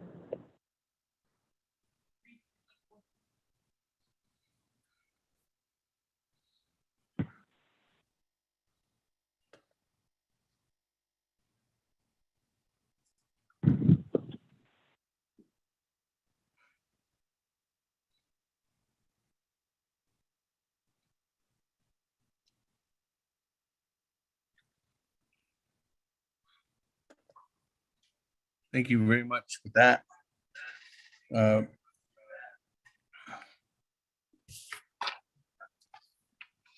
Reserve your time at 3 minutes and 54 seconds.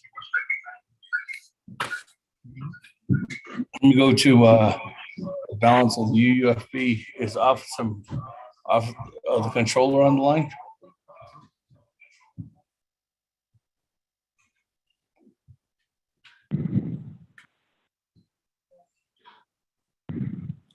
What does it say from the Navajo Nation Council Controller's Report that was given to us last week? Anybody have it?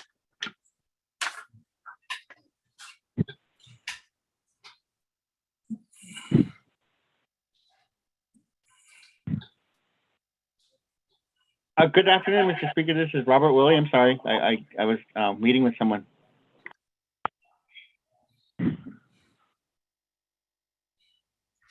Good afternoon, Mr. Willie. There was a question. I don't know if you're in regards to the balance of the UUFB.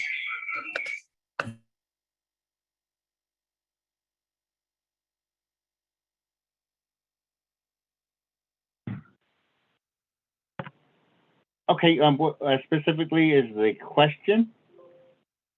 Is it just the balance currently, or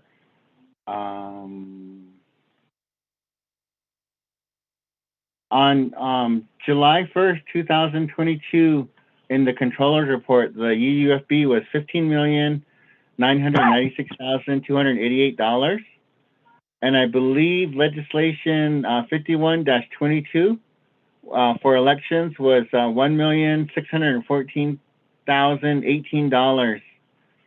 This legislation is for $13,334,870. So the only legislation that I know that passed during the summer session was the elections. If I can get clarification on that, then I can have a balance for you. Thank you. Yes, that's correct, Mr. Willie. That's the only one that passed. Okay, and it did pass for the 1.6. So the current balance of the UUFB is $14,382,270. Sir, thank you. And Mr. Willie, let's say if 14 million is left, and let's say that this 13.3 million was approved, what would be the ending balance? Under 1 million? If this legislation 107-22 for the renovations passed for the $13,334,871, the balance of the UUFB would be $1,047,399. And I believe that the vaccination is also on the agenda too. So if that passed for the 267,182, that'd be $780,215 remaining in the UUFB, sir. I can send you this brief spreadsheet. It's a little crude, but it'll actually give you the balances. So I'll forward that on to yourself, Mr. Alyssa Johnson, and Manuel Rico. Okay, thank you. We'll go ahead and send that out. Thank you very much, Mr. Willie. With that, calling time.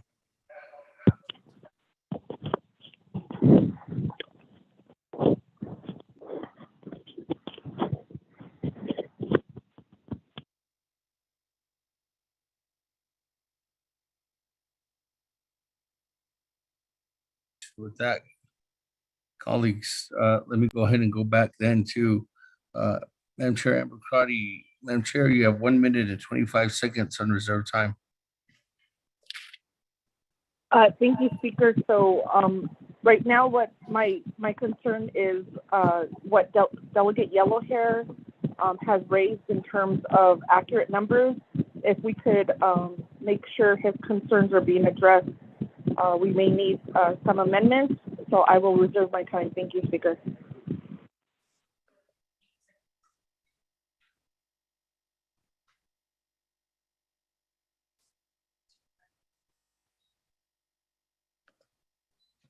Thank you very much. With that, reserve your time at 1 minute and 8 seconds. Let me go back to Honorable Yellowhair. Honorable Yellowhair, 1 minute.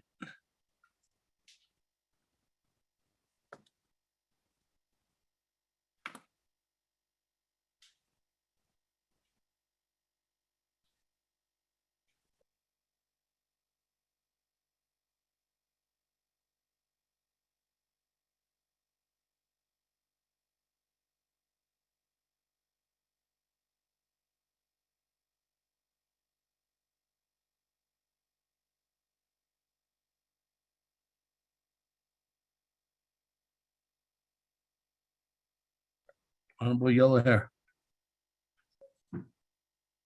Oh, hello, Yate. Yes, Speaker. I was on mute. Honorable Yellowhair, you have 1 minute.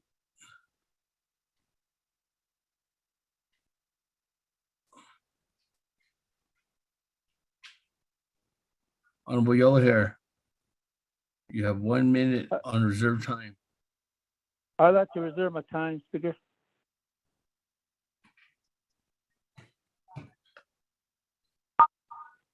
Thank you. With that, we go back to the sponsor at this time. Honorable Eugene, so any response at this time?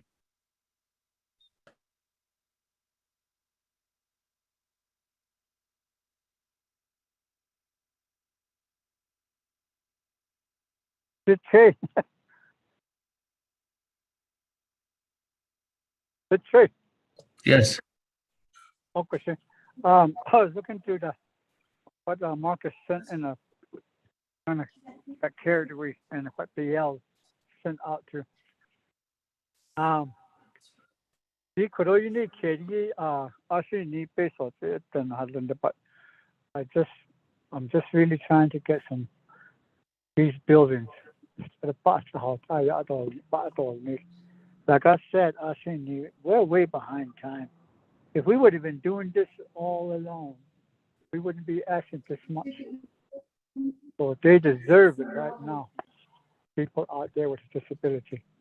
A credit on this case, no matter what they deserve, they're way behind. We're way behind. So because I'm not kind of just I got on Nicola, that's in market here that is I don't I think the Navajo Nation is 75% supposed to be open in person. Nah, they need to use these offices. I found out offices, but it ain't so. Which in Legion say chapter has out. So other chapters don't add that. I guess there are maybe in violation or something because they're supposed to be open for the people. It is certain provinces that in Chris connection area. It is so I don't know what Marcus got two. He got anything Marcus or Dr. Husky speaker.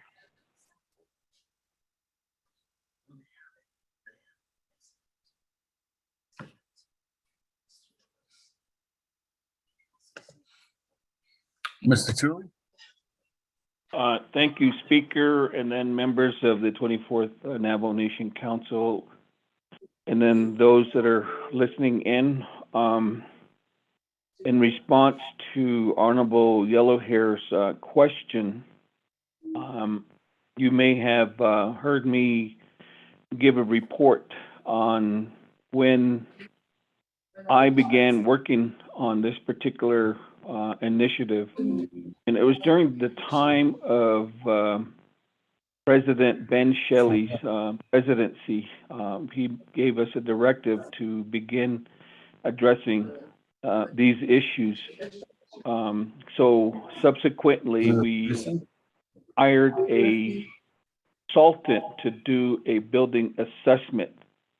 Based on that assessment, they identified the buildings that were currently occupied and being used for government services. And so those are the listing that we developed. Presentation is 2011, and needed that. So we've been trying to request funding from various entities, through the Navajo Nation Council as well. So with the numbers, with the buildings that were decreased, $128,326 was removed or decreased. Although 11,380 or 11,383,750 would be the new total if we were to remove that. But we added a contingency because of the fluctuation in building material costs. 10 years ago, you could buy a 2x4 for $2.10. Right now, the current rate is at $6.49.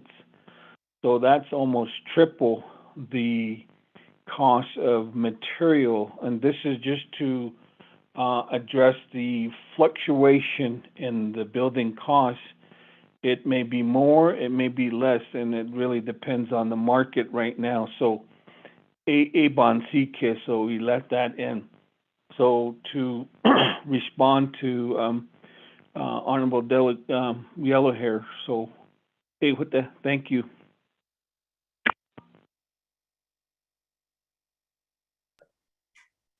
Thank you very much. With that, Honorable Eugene, so does that conclude your response at this time?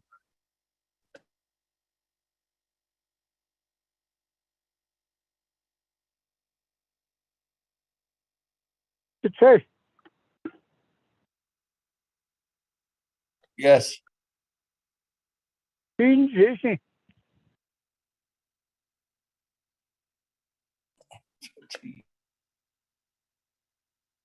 Oh. 아저씨, 저 언니 올 때, 저 안하러 마켓이 하네. 셀리 executive order 이라. 근데 안에 그래서 father halin o ta del che sa ani ba ko na go a si ha ka of is on fit is na a kodi ye an sit a based on na da hat relation de but we do need to help disable the net which end has we just have to help them but I don't know what else Marcus has or Dr. Benali has. Thank you.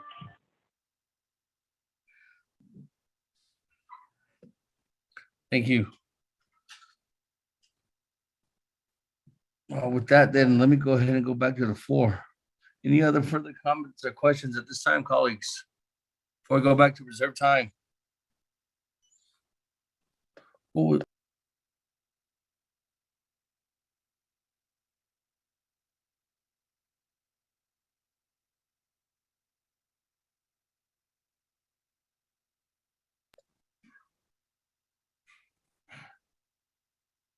Let me go back to the floor. Reserve time. Chairman Hino, 3 minutes and 54 seconds.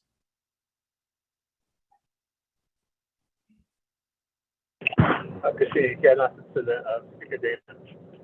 So now, having heard what the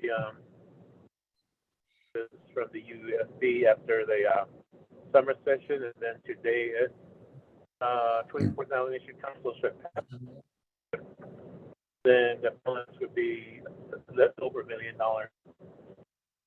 Thinking about future legislation that's still on the books, like the compensation for a nomination employee, and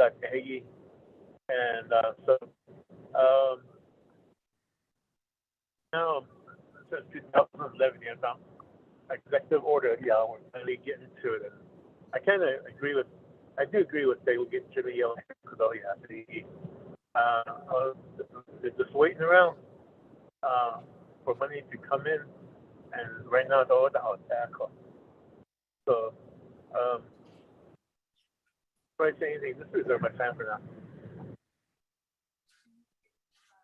Thank you. Reserve time at 2 minutes and 55 seconds. Moving on down, Madam Chair, Crotty, 1 minute and 8 seconds on reserve time. What's yours?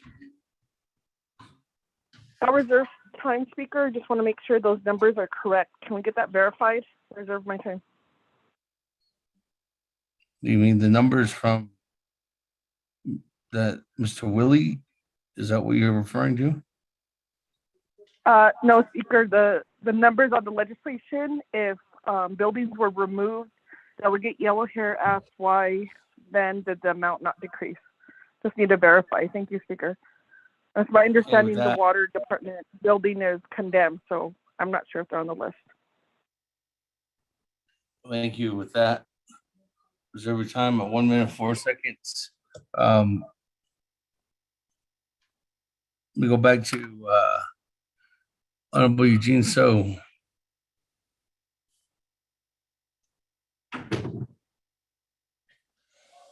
Ishaki Jopas and Noski Sagon Si Mohamed Nada in Edo Dada Apo Ochta no yellow hair yellow in this kitty base of Bahazen go Ecoron Hardis made Marcus and also controls the report either.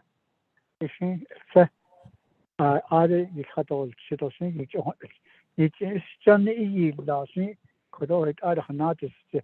Marcus, though, what do you have on numbers in regards to these changes?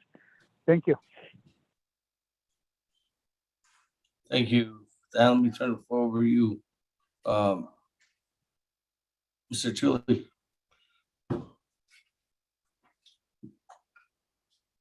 Thank you again, Speaker and members of the 24th Navajo Nation Council and those listening in. The numbers that I had shared with you earlier are the numbers that I came up with. $128,326 is what would be decreased. If you subtract that from the total amount It comes out to,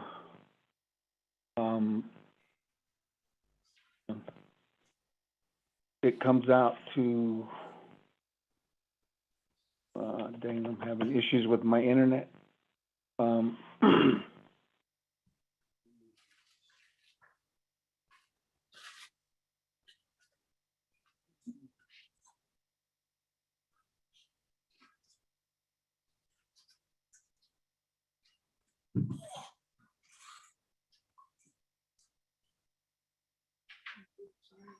Mr. Chuli? Okay, it comes out to $13,206,545. Speaker.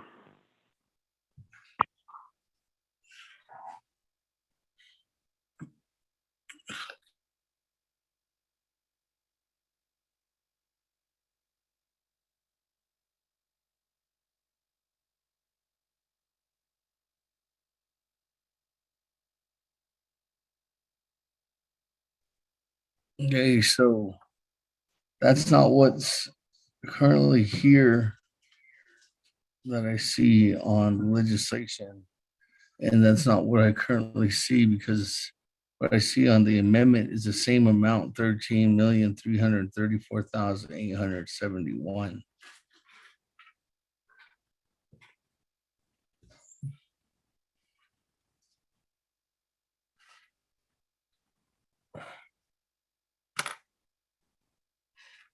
Mr. Speaker.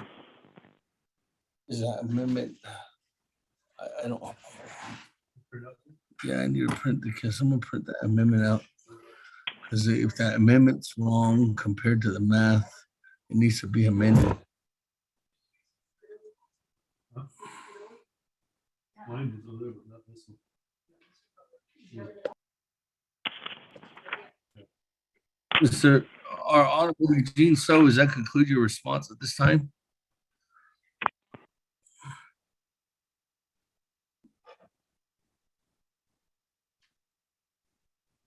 Speaker. Yes. Hey. Oh. It is so a bonnet question not so fast and it's taking time after Honorable Smith request we don't I'm just abandoned that no. There's a reason why it came out he came up with a different one on the Fido Sudan any Joey caught news so he saw that it's at least 100,000 that's or less. They gave 33 after 13 million. So 80 giga actually 10 because of the contingency fund. So I cannot been been بعد حلين دنا وآيا توتر بس كده ناسي آدنا نال كيل. So what a call it's not here you cannot say council. Thank you.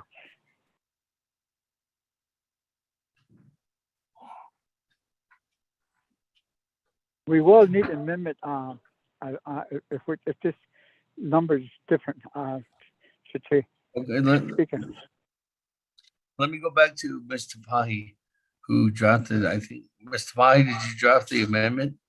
And does that amendment change the overall amount of the legislation 0107-22? Mr. Speaker, thank you. I was provided a revised project listing by Mr. Tully, and so he wanted the existing Exhibit E, which was the listing of all the projects. He wanted that replaced with the new listing of projects. So, so that's what I did. I can't speak for exactly why the dollar amount is the same. It looks like the actual dollar amount on the new project listing is the same at the very bottom, if you take a look at that, it looks like it's the same. I'm assuming, but I think Mr. Tully should clarify. I'm assuming that the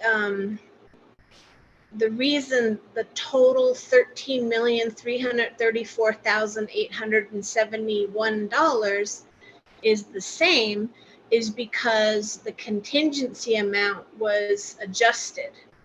So I think in order to come up with the same exact total dollar amount that was in the legislation, I think the contingency amount may have been adjusted. That's what it looks like to me.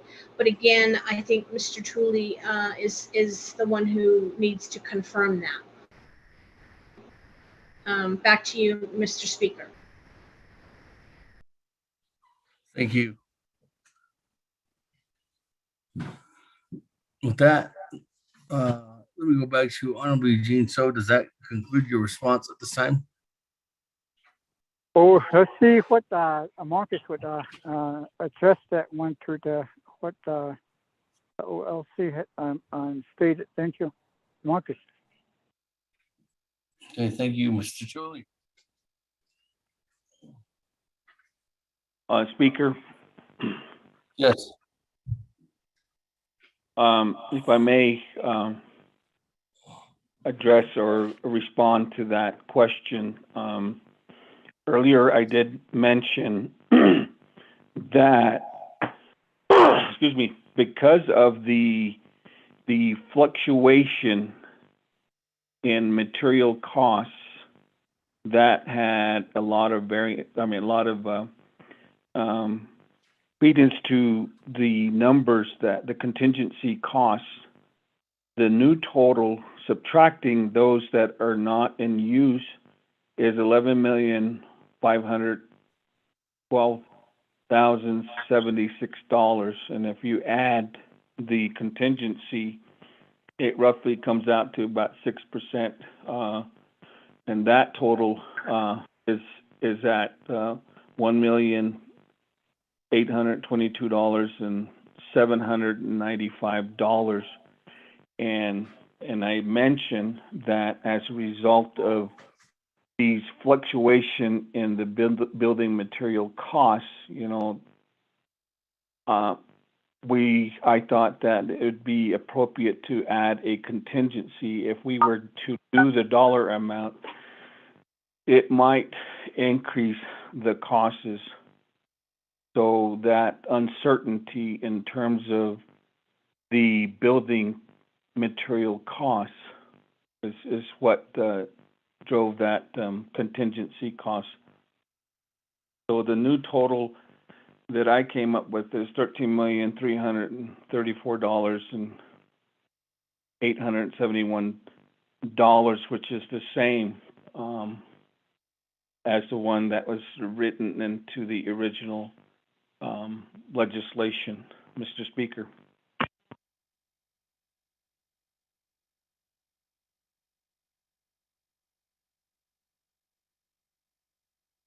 Thank you very much. Okay, let me go back to the floor then with that explanation.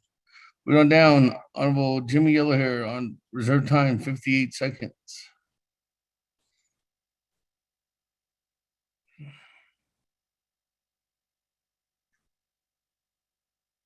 Okay, Speaker, Nomination Council, Rasm Tahi. What's not asking for Nomination Council? I shouldn't.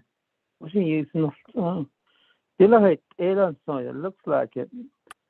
We don't know what we're doing. Say I'm looking for a good educated figures, a good study of this. That's important because we're asking for 13,000,003. That's a lot of money. I have to make caution to my council to we have to do things right.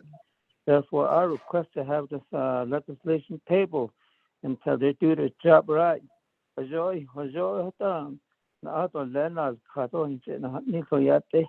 Oyo todo elsen na halan. If you don't know how to count sheet na halan oyo to elsen da. Shipping in I request Mr. Speaker Demon request for a table this legislation. It will come back again anyway. So ajo do link sila suna Honorable Eugene So. Zo to link to Okay. huta di ya Thank you. no na Your si time. ya te yeah. Thank you. Thank you. Thank you. Your time. With that, there's a motion to table by Honorable Yellow Hair.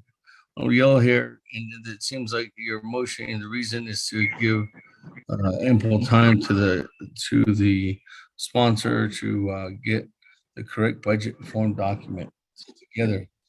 Now, my question though is for how long what's your timeline?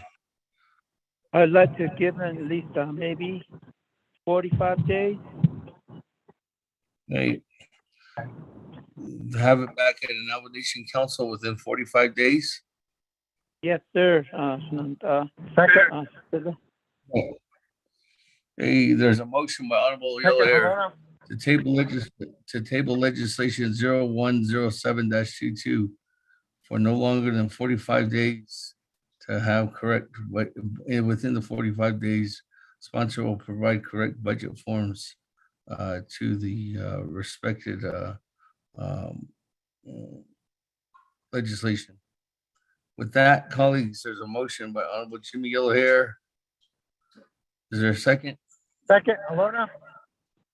Second by Honorable Halona. With that, before we go to the floor to Honorable Eugene So, Honorable Eugene So, you do have 3 minutes to state your case on the tabling motion. So I don't think it at the table now or 4 to 5 days is a little bit too long, but I wish it was 30 days. But I don't add or table now it's been going on for 4 to 7 years. It don't really matter. Another day or another week or another years or so long as we can just keep on going. Just I think I could say I think could on the case says I need us I say or even get Yes, sir. Thank you. That was tabled for 30 days. There's nothing wrong with budget documents. Dana. Okay, with that, so motion, there's a second. Let's go to the board on the tabling motion. There's no debate.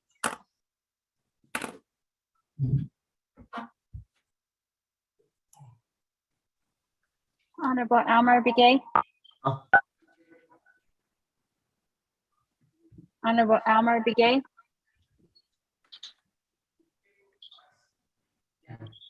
Honorable Almar Begay did not vote. I will agree. I will agree. This first, there was one Honorable lobby. Almar Begay votes green. Honorable Key Allen Begay Jr.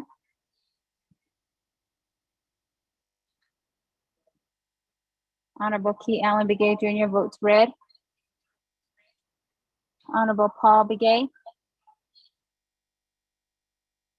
Delegate Paul Begay votes red. Honorable Paul Begay votes red. Honorable Nathaniel Brown.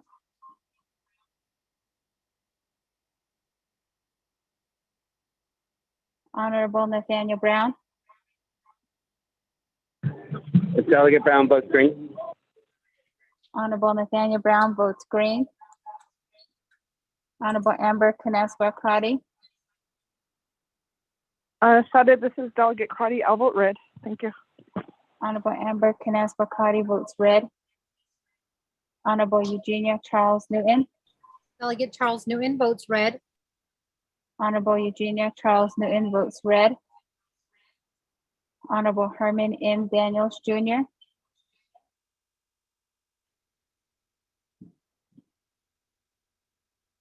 Honorable Herman M. Daniels Jr.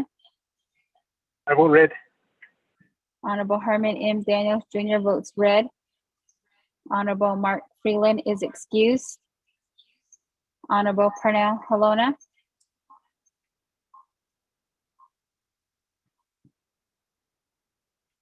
Honorable Pernell Halona. Honorable Pernell Halona. Honorable Pernell Halona votes green. Honorable Jamie Henyo.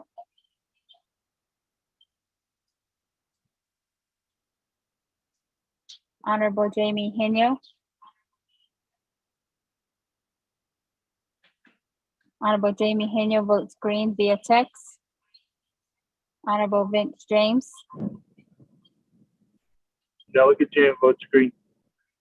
Honorable Vince James votes green. Honorable Rick Nez. Delegate Rick Nez votes red.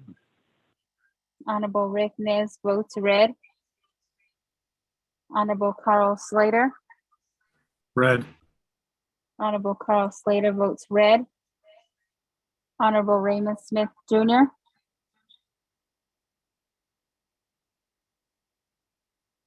Honorable Raymond Smith Jr.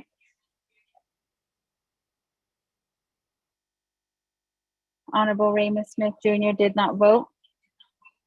Honorable Wilson Stewart Jr. Red.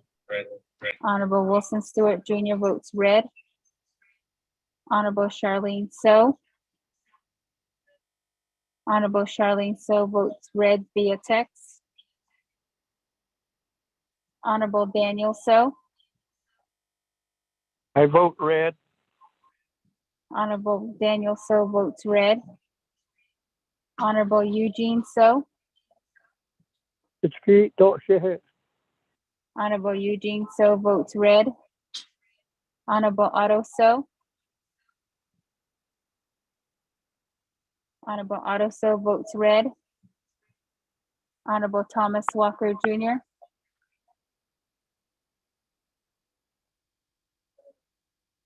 Honorable Thomas Walker vote red. Jr. Honorable Thomas vote Walker red. Jr. Honorable Thomas Walker Jr. votes red. Honorable Edison Winika. Honorable Edison Winika votes red. Honorable Edmund Yazzie is excused. Honorable Jimmy Yellowhair.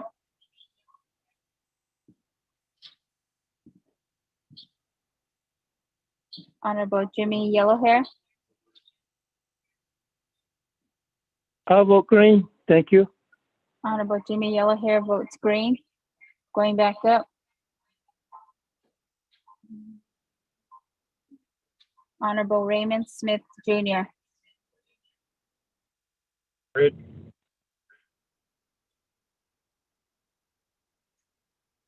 Honorable Raymond Smith Jr. votes red.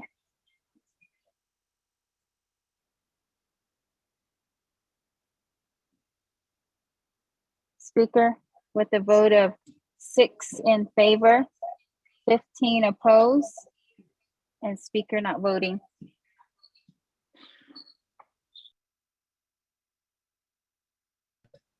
Thank you very much. That's 6 in favor, 15 opposed. Speaker not voting, motion fails. The table legislation 0107-22. That, colleagues, let me go ahead and go back to the floor.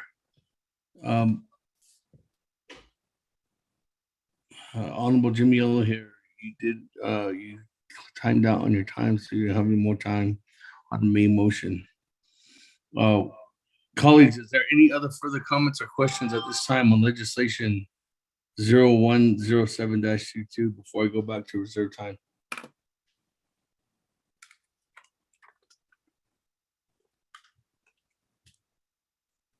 If not, we'll go back to reserve time. Chairman Henyo, 2 minutes and 55 seconds. Reserve my time for now. Reserve time at 2 minutes and 53 seconds. Moving on down. Madam Chair, Amber Crotty, 1 minute and 4 seconds on reserve time.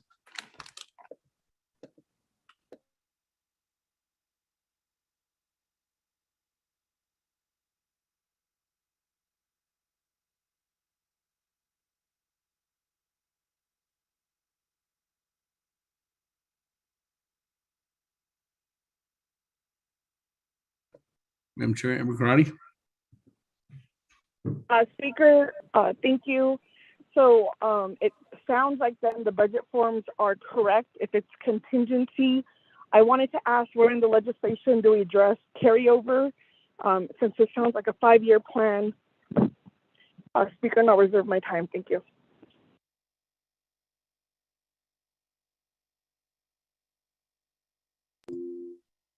Reserve time of 49 seconds. With that, let me go ahead and go back to Office of Legislative Counsel to address that question about if there's language in here for carryover. Office of Legislative Counsel. Mr. Speaker, this is Lorraine. I just want to clarify, is the question whether the legislation does or does not provide for a carryover of the funds? I guess the question is, does this, because this is going to be more than just 1 year to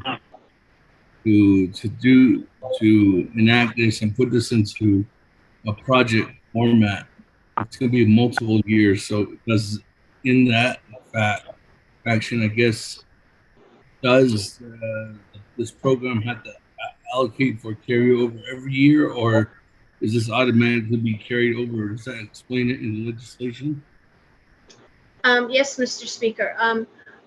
Thank you for that clarification. On page 4, in section 3D, like David, starting at line 15 on page 4, there's a provision there that states the appropriation will not lapse because 12 NNC section 820N states that these appropriations generally lapse unless the council says otherwise, which this language in this legislation is the council saying that it will not lapse. It does go on to say, however, UUFB funds not spent within 3 years shall revert to UUFB unless otherwise approved by HES and NABI committee. So I hope that answers the question that was posed. Back to you, Mr. Speaker. Thank you. That, moving on down. Any other comments or questions, colleagues, before I go back to reserve time?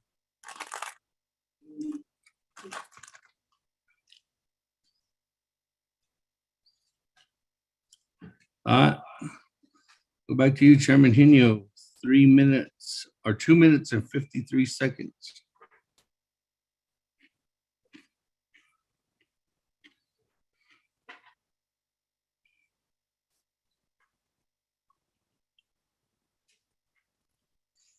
Chairman Hino, 2 minutes and 53 seconds on reserve time. Okay, I can't answer that, Speaker Davis. The legislation that's before us, and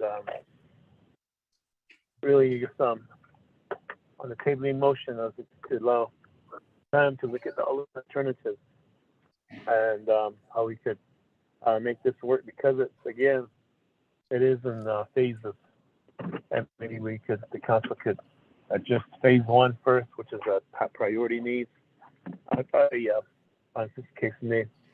With that, I'll give my time to Shana, Delegate Jimmy O'Hare.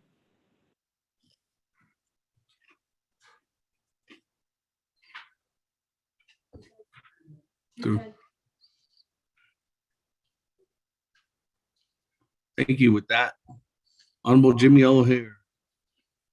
There's an allocation of 2 minutes and 10 seconds. You accept? I thought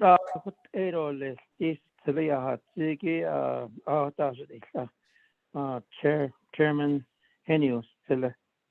I just go along what my brother's statement, Honorable Chairman.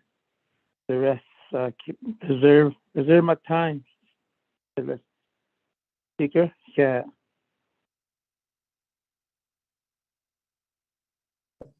And we all hear you can't reserve allocated time given Okay, to you. let me finish my statement then. Although is not table down there, your accountability basis and my accountability must be firm the way I stand. So those are on the yard because that's on nearly ready. So what I about this thing. So, I Ilina prioritize earlier yet it on it. I was trying to prioritize earlier a table that they not extend so this has all he the handle and see the Mr. Tooley over the car not that's my my motion. I'll have the table again. Let's prioritize. Can we do that? Speaker, that's my request. Thank you.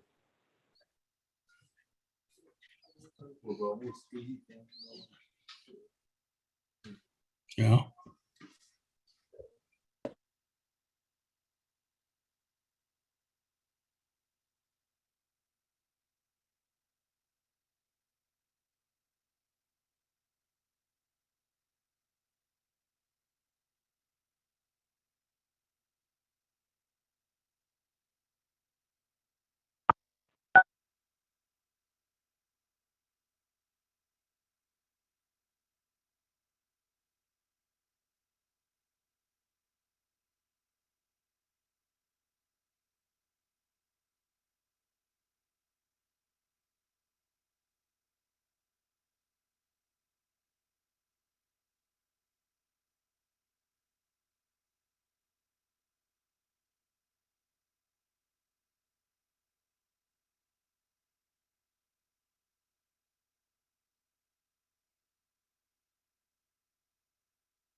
Are we still on the call? Went silent. I see Speaker Damon, but I don't hear anything. Thank you, colleagues.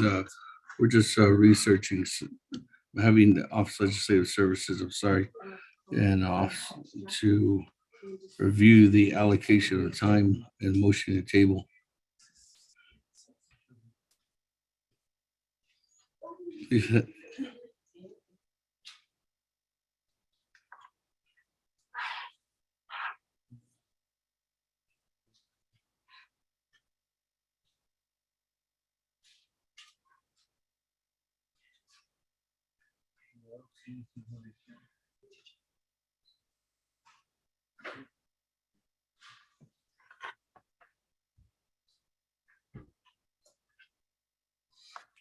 Okay.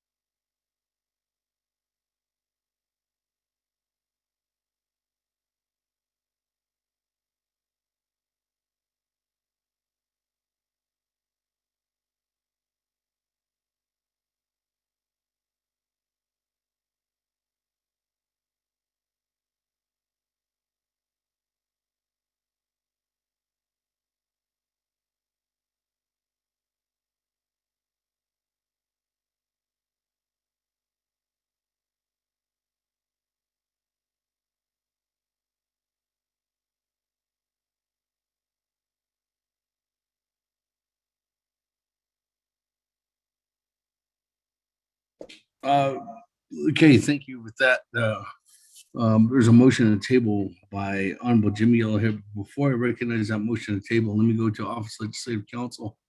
Office Legislative Council, there's been a question here amongst the Office Legislative Services and Speaker's Office and staff. A motion to table on allocated time. Is that recognizable? We're trying to find it. There's something in the code that says it's not allowable. I know individuals can't reserve time.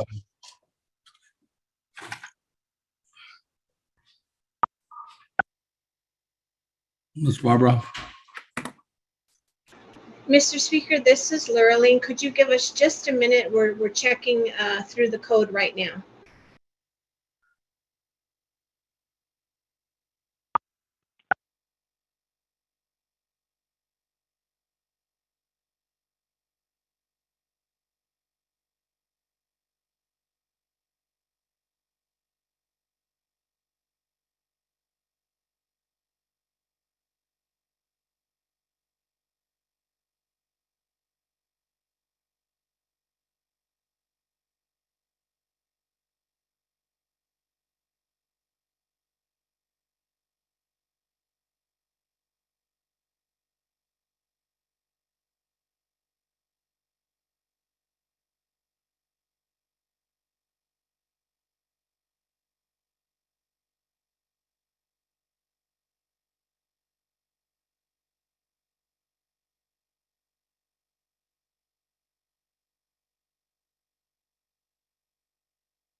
Speaker, this is Legislative Council, and we do not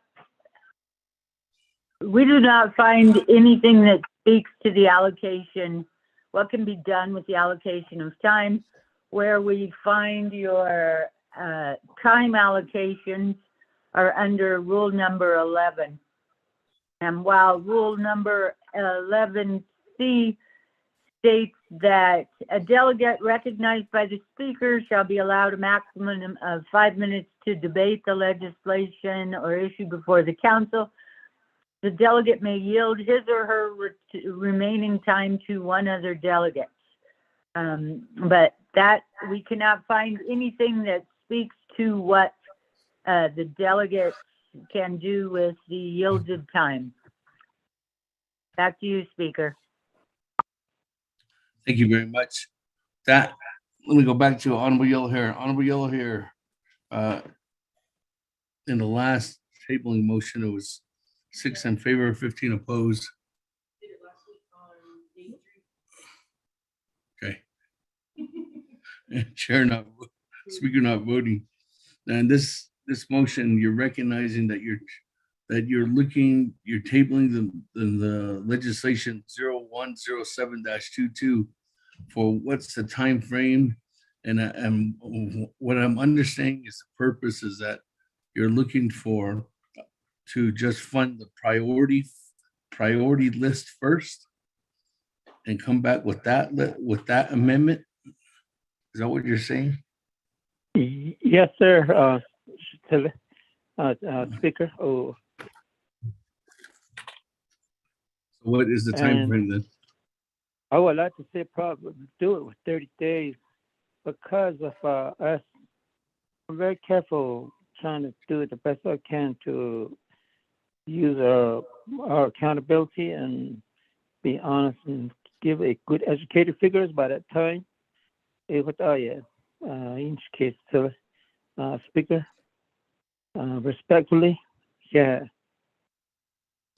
Thank you. With that, colleagues, is a motion to table legislation 0107-22 for no longer than 30 days to have the sponsor come back with an amendment prioritizing the first phase of the proposed plan, and to only fund, I guess, the first phase of the plan, not the entire amount of the overall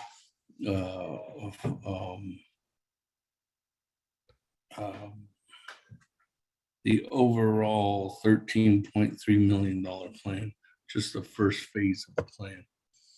With that, colleagues, there is a motion. Is there a second?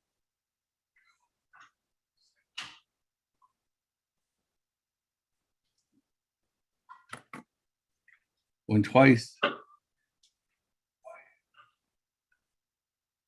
Continue. Second, Vice Chairman. Second by Chairman Hino.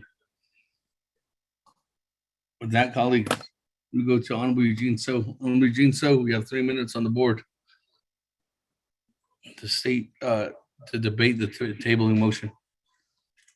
Ida, con ayan nan sosno iskoto yanana tishin o jobishin pa ho toshin pa is nashin nashin akho di con de beni tra ai dan con up on it dot up is not the cleans and the council budget to the hatashi the hoya hadit edo the national by national Disney or on the house wheelchair. Priority, see, the priority. Every disabled person is a priority. Everyone is no one is not less or not one is above. Asaki the nani ani at nani epa ye chidoba the niki achit al bashari listen to not is not or you know. So even now, go. I should up a 70. At about or miss. They're all a priority. Every human being, and these guys need it. I sure like the council to understand. We need to get this out of the way so we can start building some accessibility for the disabled, all of our Navajos. Thank you. Thank you. With that, colleagues, go to the board. Honorable Elmer Begay. Honorable Green. Honorable Elmer Begay votes green. Honorable Key Allen Begay Jr. Honorable Key Allen Begay Jr. votes red. Honorable Paul Begay. Delegate Paul Begay votes red. Honorable Paul Begay votes red. Honorable Nathaniel Brown.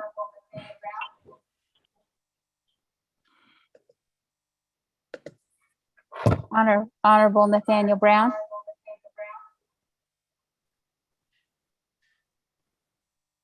Honorable Nathaniel Brown did not vote. Honorable Amber Canespa Crotty.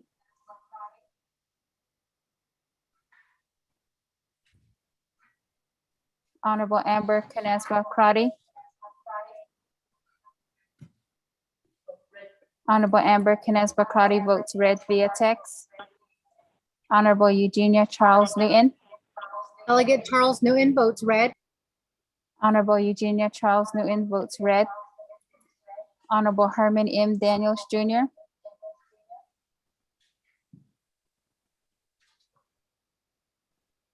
Honorable Herman M. Daniels Jr. I vote red. Honorable Herman M. Daniels Jr. votes red. Honorable Mark Freeland is excused. Honorable Pernell Halona.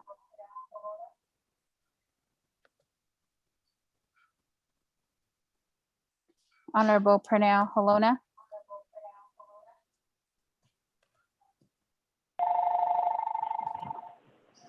Honorable Pernell Halona did not vote. Honorable Jamie Hino. He votes green. Honorable Jamie Hino votes green. Honorable Vince James. Delegate Jim votes red. Honorable Vince James votes red. Honorable Rick Nez.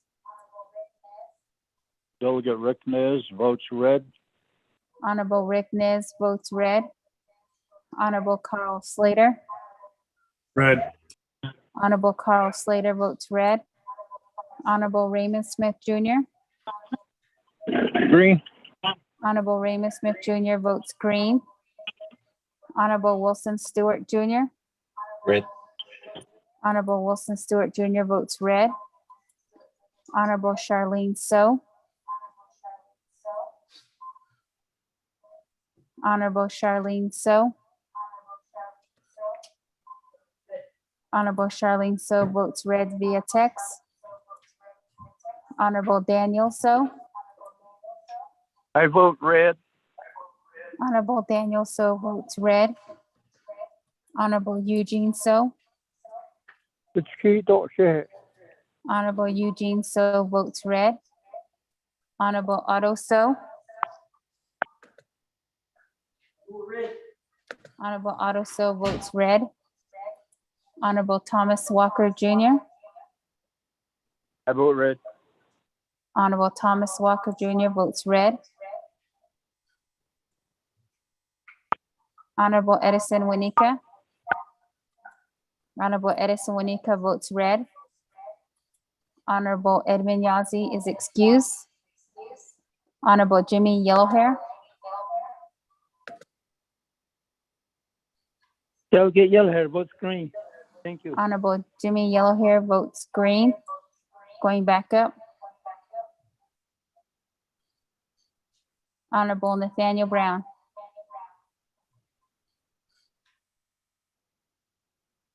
Delegate Brown votes red. Honorable Nathaniel Brown votes red. Honorable Pernell Halona. Brown votes green. Honorable Pernell Halona votes green.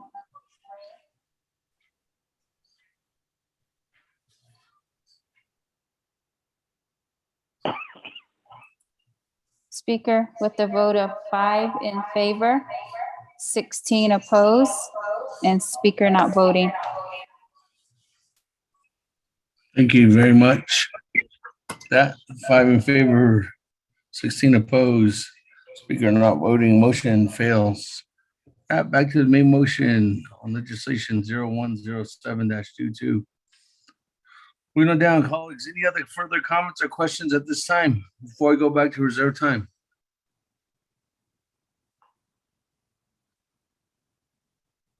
There's not.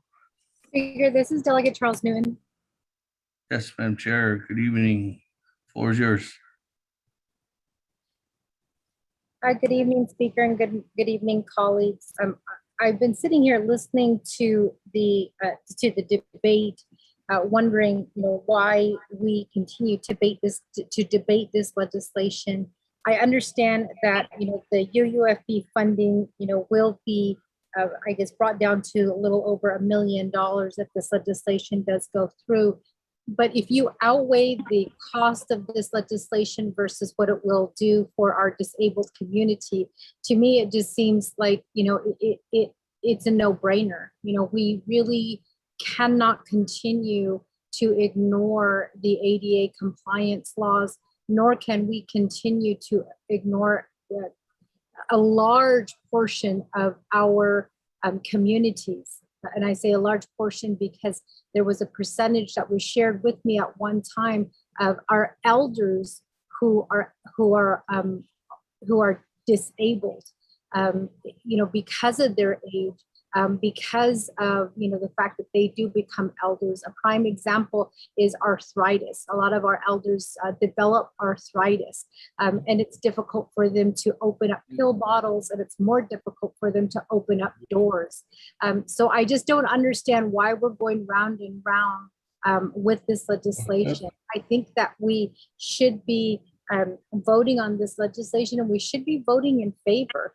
I support this legislation. I am co-sponsoring this legislation, and I feel that Mr. Hosky Benali has shared his story. He's just one person who is asking this council to consider him, during this time, not only because of voting or election time, but also, as a whole living here on the Navajo Nation.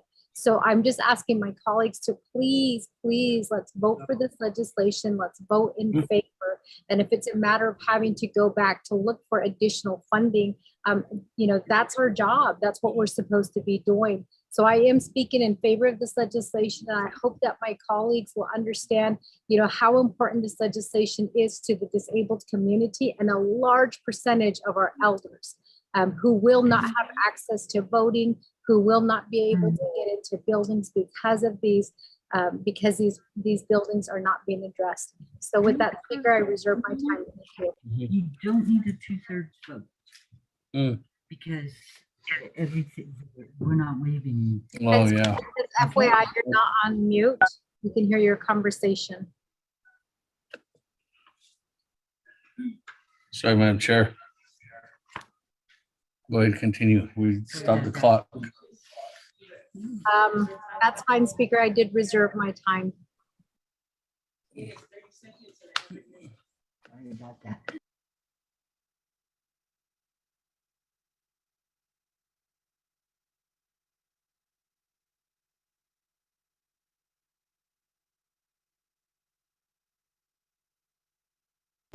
Thank you with that, colleagues. Sorry, Madam Chair Charles. I didn't know we were unmuted. Somebody unmuted us. 2 minutes and 39 seconds on reserve time. With that, I don't have anybody else in the queue at this time. Or I do? Chairman Rick Des. Good afternoon, Chairman. Floor is yours. Thank you, Honorable Speaker Damon. Arushananta, Anni Plenigi, Koroti, Sabetan, Hadit, Ahni, Dato, Nil Chos, Chin Ledo, Nika Kasis, Beshmasa, Anna Eugene So. Although the Nebejo Baholo, the Nebmatamas, Anido Agenda has Eugene has Igiat, there's Kazan Sansetta, a late de Nela Shananta. On the auto that the needle red god I neta the win of sango. I don't think yet a auto is due that it also. Oh, what I go by car the nail net. All at the army could on hit the net between the has eggy. I gave a car to provide access to persons with disability. Naila. I call Navajo government facilities go. Wait, Elgada, peso today don't eat go epa. Don't ago ya da who is it all less. That'll cut the she George at all nesto. Cut a she do jo, but Panahun ago ya da who is eco. I could all nekita. A co out ego, you have the cases that did. Starting nature sector. Ashin Behan sea case on hidden napa. It is nature the nature. The what a higgy and hidden net. So Zaki, this is a long time that they've started researching how they're gonna approach this. Put about horses. The question nado hato il na go. Even now sure, let's just vote on it. Oh, hidden net baby chair now eki yeah, but what's hard all less than I get? Asian gets a yet. So I want to go to had did about this. Just I'm gonna vote green on this legislation. Thank you. I reserve the rest of my time.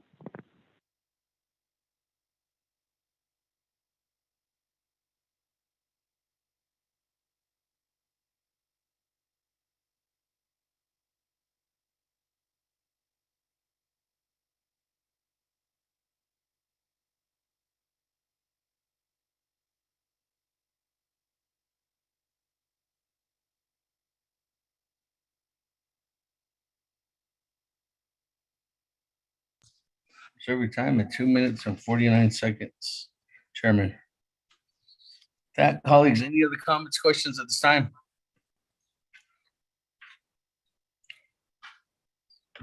If not, let me go back to reserve time. Madam Chair, Amber Crotty, 49 seconds on reserve time. Thank you, Speaker. I'm voting in favor, so I'll waive my time. I'm ready to vote. Great. Thank you. That, moving on down on reserve time, Madam Chair, Charles Newton, 2 minutes, 39 seconds.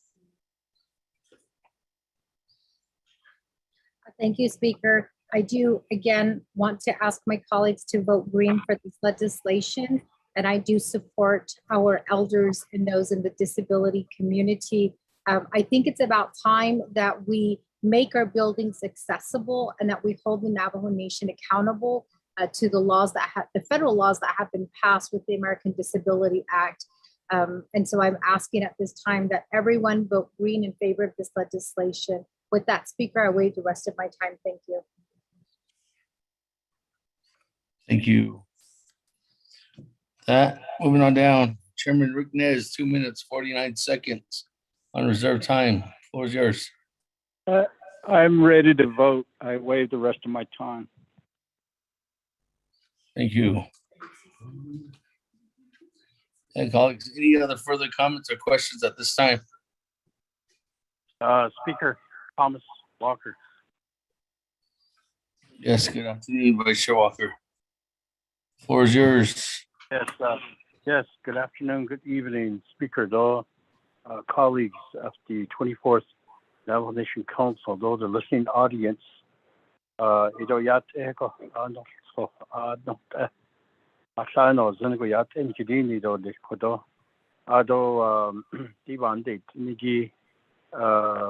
sponsor Shana, Honorable Eugene So, Chin Lido, Sweden Hinan, Saben Hodit Ko, Nihitatonin, so Zoban Nashako, Yale Sinki Jason Deko, a co-chair, Nan Adadin, Anigi, Ado co-sponsors, Do Edo, Do Ado your agents, Do Mr. Husky Benali, Shana, Yat Eko, Ado Mr. Tooley, Diye Kwege, in addition to our Navajo people, our relatives that need additional support and accommodations in community and public government facilities, in addition to the elders, Yamasan Hichain, Hinada, Yaman Hija, Ada, Bansikis, Ado, disabled relatives, though, bed, Abajan, Dahazgi, Bandahan, last 20 Zani, Yet Selkin, Hij, Ken Halchiniaja, Wedge and Nahol, what the heck, a Biscahonate, that.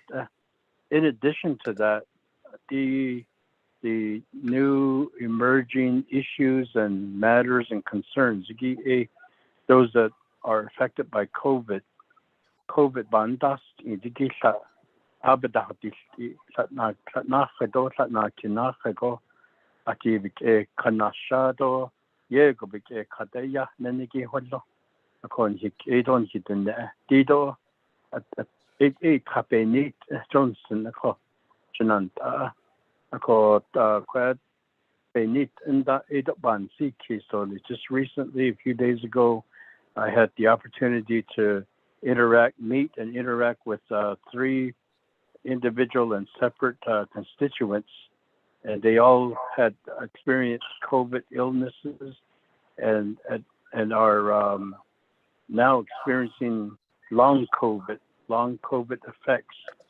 For 3 of them all said they are now disabled. Just a few years ago, they were not disabled, but because of COVID, now they are disabled. But it's not part of our data, and it's not part of the information that we're looking at.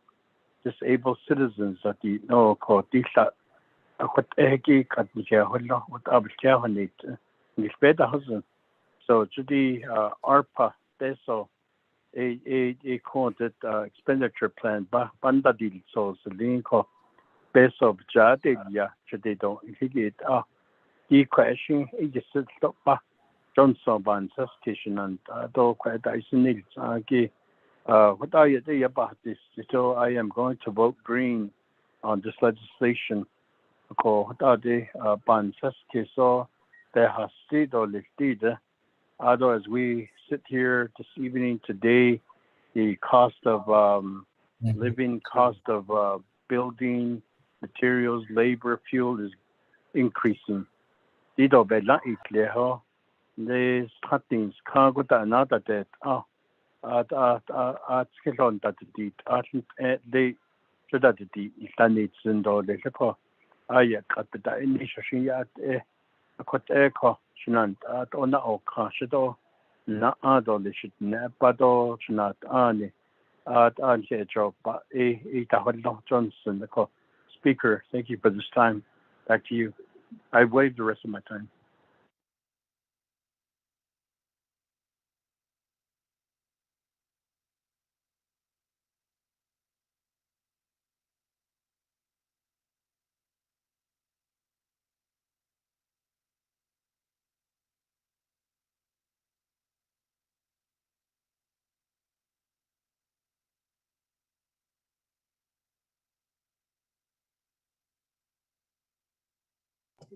Thank you very much, Vice Chair Walker. Colleagues, any other comments, questions at this time? I don't have anybody else in the queue. No one else at the reserve time. Ready to vote on the main motion on legislation 0107-22. Going twice. Going 3 times. Let's go to the board. Honorable Elmer Begay. I vote green. Honorable Elmer Begay votes green.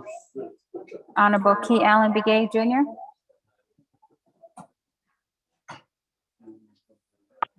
Honorable Key Allen Begay Jr. votes green. Honorable Paul Begay.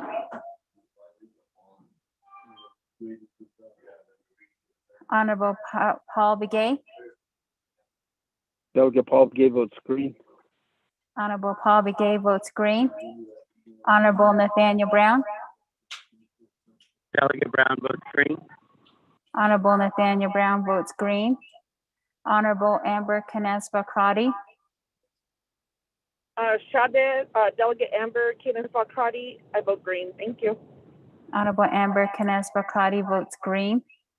Honorable Eugenia Charles Newton. Delegate Charles Newton votes green. Honorable Eugenia Charles Newton votes green. Honorable Herman M. Daniels Jr. They vote green. Honorable Herman M. Daniels Jr. votes green. Honorable Mark Freeland is excused. Honorable Pernell Halona.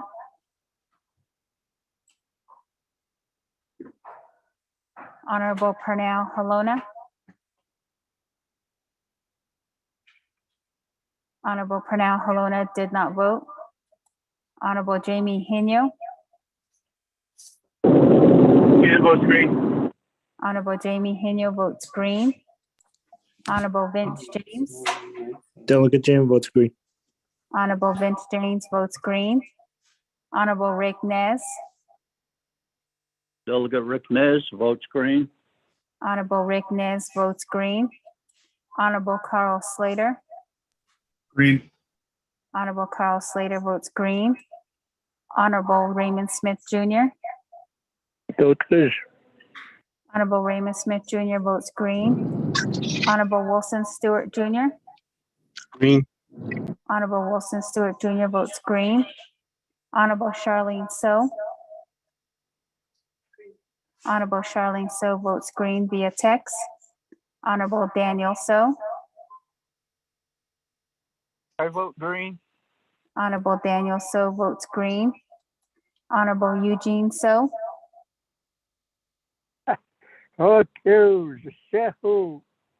Honorable Eugene So votes green. Honorable Otto So. Honorable Otto So votes green. Honorable Thomas Walker Jr. Thomas Walker votes green. Thank you. Honorable Thomas Walker Jr. votes green. Honorable Edison Wanika. Honorable Edison Wanika votes green. Honorable Edmund Yazzie is excused. Honorable Jimmy Yellowhair. Delegate Yellowhair votes green. Honorable Jimmy Yellowhair votes green. Going back up. Honorable Pernell Halona. Honorable Pernell Halona. Hello, votes green. Honorable Pernell Halona votes green. Speaker, with a vote of 21 in favor, 0 opposed, and speaker not voting.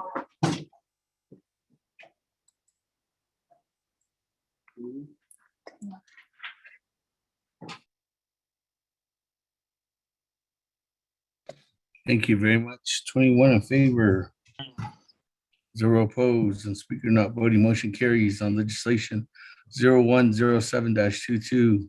That, colleagues, that legislation is destined to go across the street due to the fact that it is a UUFB appropriation too as well. That, colleagues, let's continue on down. We are on item number new business 6F, legislation 0116-22, sponsors by Chairman Nez. That, Mr. Rico, if you could read that into the, read this legislation into the record. Thank you, Speaker of the 24th Nomination Council, tracking number 0116-22, an action relating to an emergency extending the time for a limited waiver of sovereign immunity to allow the Navajo Nation to be sued in federal district court regarding compliance with the National Environmental Protection Act and carrying out the United States Department of Housing and Urban Development grants and authorizing the president of the Navajo Nation to be certifying tribal official to execute Form 70, 15.15 through September 30th, 2025. Legislation is sponsored by Honorable Chairman Ricky Nez. This is an emergency legislation as there are no committee reports. Per Navajo Nation Council Rules of Order, Rule 9, legislation has been read into the record by electronic voice recording. Mr. Speaker. Motion, Delegate Daniel So.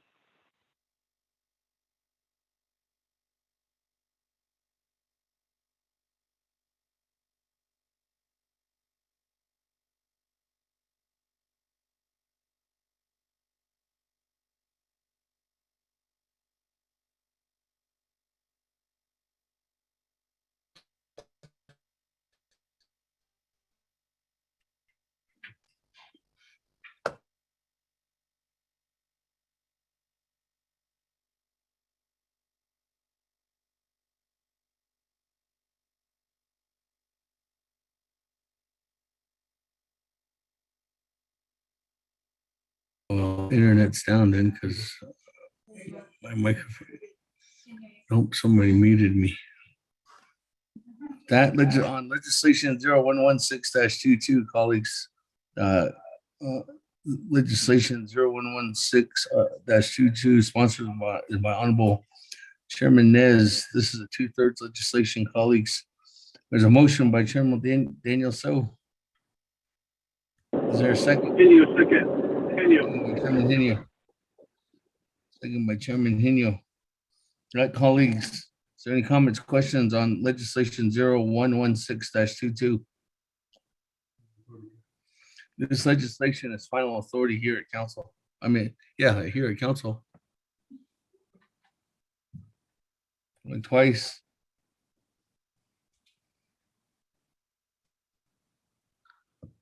Went 3 times. Scoreboard. Honorable Elmer Begay. I'll vote green. Honorable Elmer Begay votes green. Honorable Key Allen Begay Jr.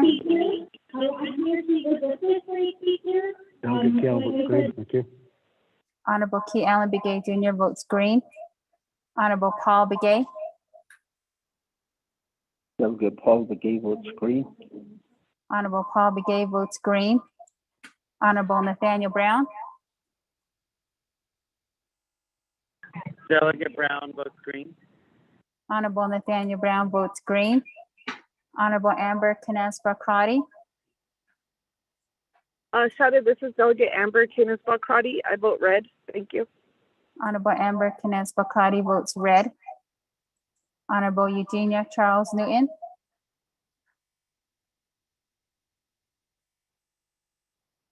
Honorable Eugenia Charles Newton, Honorable Eugenia Charles Newton did not vote. Honorable Herman M. Daniels Jr., Green. Honorable Herman M. Daniels Jr. votes green. Honorable Mark Freeland is excused. Honorable Pernell Halona,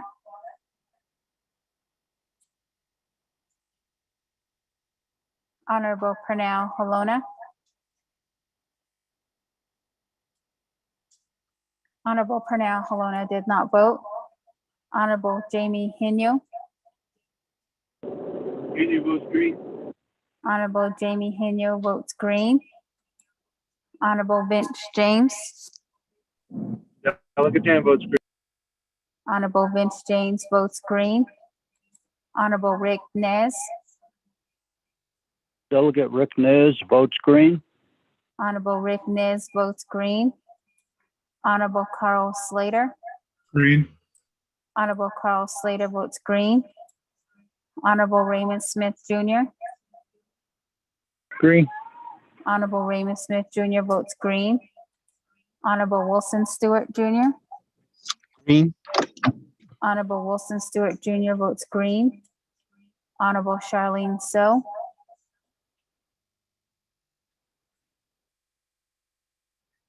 Honorable Charlene So, Green. Honorable Charlene So votes green. Honorable Daniel So, I vote green. Honorable Daniel So votes green. Honorable Eugene So, Oh, that is so, yeah. Honorable Eugene So votes green. Honorable Otto So,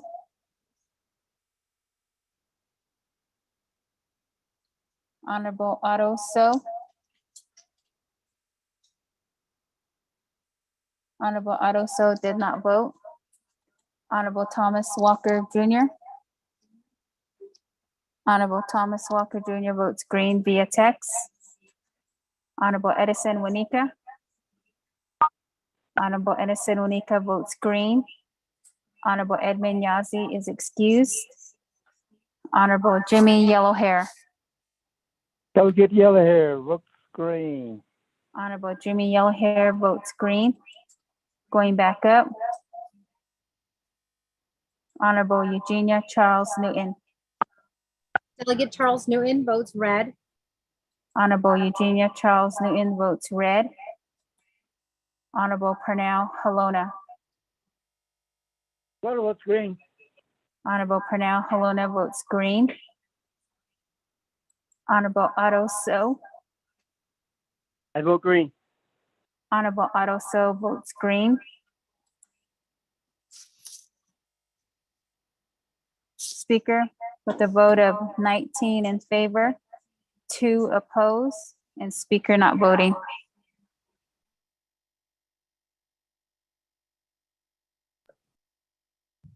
Thank you. With that, on the vote of 19 in favor, 2 opposed, and Speaker not voting, motion carries. On legislation 0116-22. With that, colleagues, let's continue on down as we are on item number G under new business. Legislation 0024-22. That, Mr. Rico, if you could read this legislation into the record. Thank you, Point of Speaker. privilege, Delegate Crotty.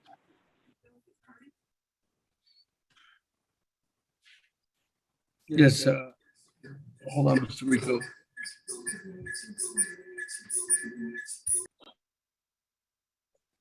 Hold on, Mr. Rico. Good evening, Madam Chair Crotty. What is your point of privilege? Yes, thank you, Speaker Damon. My point of privilege is to request from Navajo Housing Authority on the status of the emergency rental program. So U.S. Treasury has issued the notice for the September deadline to recapture funding and a possible 90-day extension. So I'd like to get that update to the council on how much funding they've drawn down and how much funding they are going to draw down by the September deadline, and what they may be able to draw down if they get that 90-day extension. Thank you, Speaker. We still have community members who need that assistance. Thank you. To rental assistance. Reach out to them. Okay, Matt, Chair Crotty, we will reach out to Navajo Housing Authority.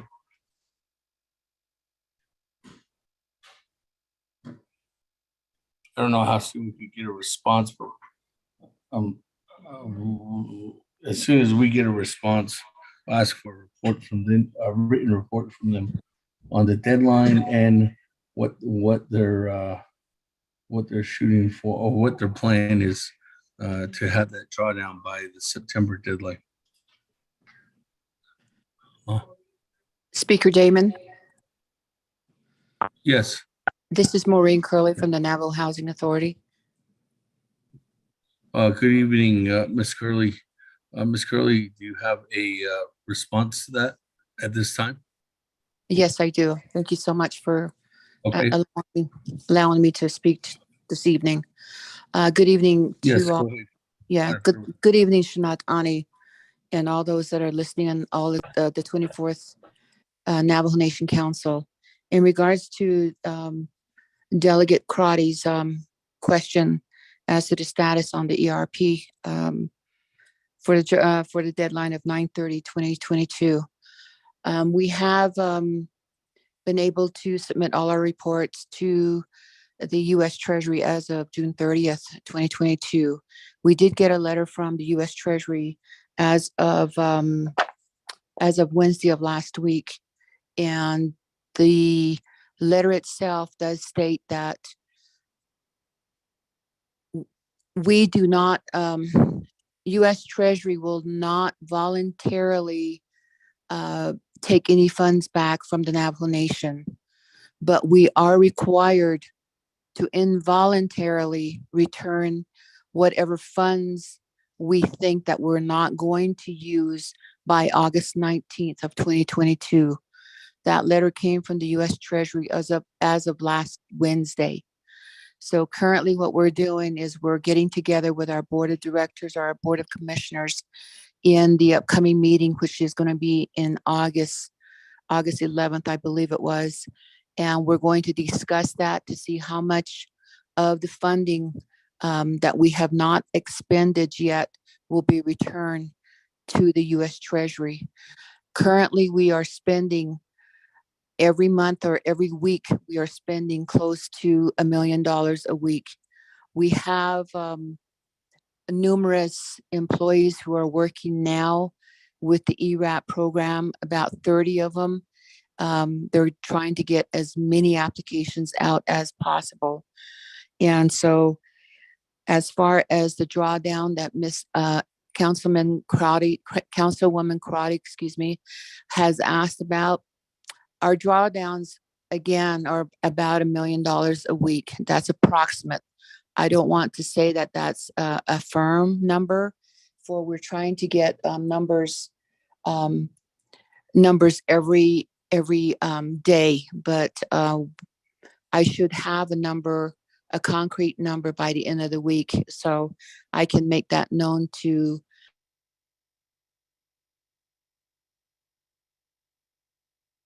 and also to OPV. As far as how much do you think we are going to be able to draw down before the September 30th deadline? I'm hoping that we're going to be able to draw down more than 20, maybe 25 million. we do, like I said, we do have a lot of applications that we're going through, and we're receiving hundreds of applications every day on our new portal. Our portal is very efficient, and it's working. That's all I can say. I mean, with the internet being down and all the things that are going on, I'm surprised that our portal is still working. So that is my response, and to the questions that Delegate Crotty has asked. I'm here to answer any other questions that you might have. Thank you.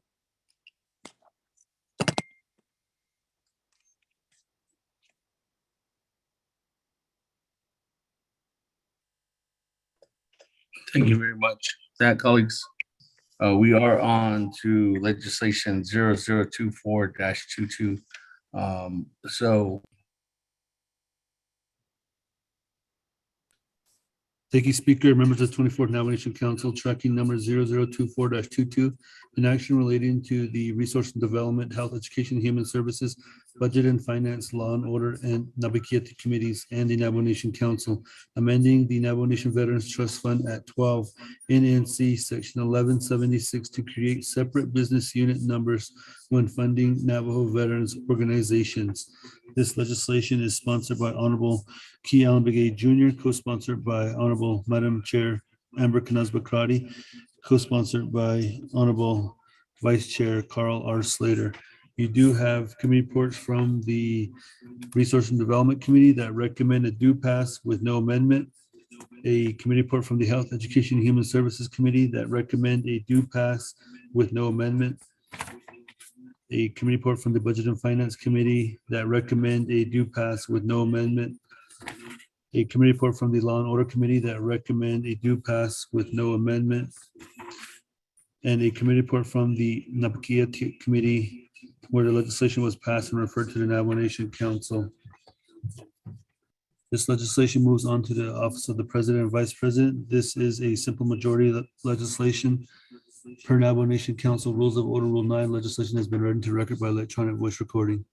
Mr. Speaker. Motion, Delegate Daniel So.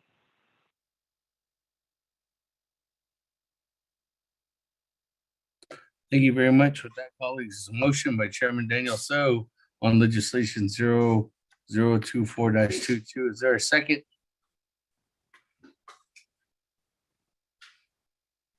Delegate Rick Mills. Honorable Ennis Kanika. That, colleagues, any comments, questions on legislation 0024-22?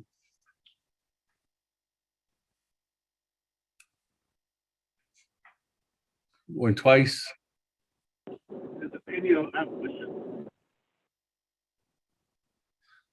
Speaker, this is Daniel. Honorable Keon Gay, you have 20 minutes on the board. I do have Chairman Hino and Honorable Herman Daniels in the queue.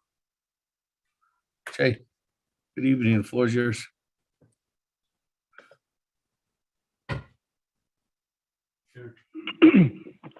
I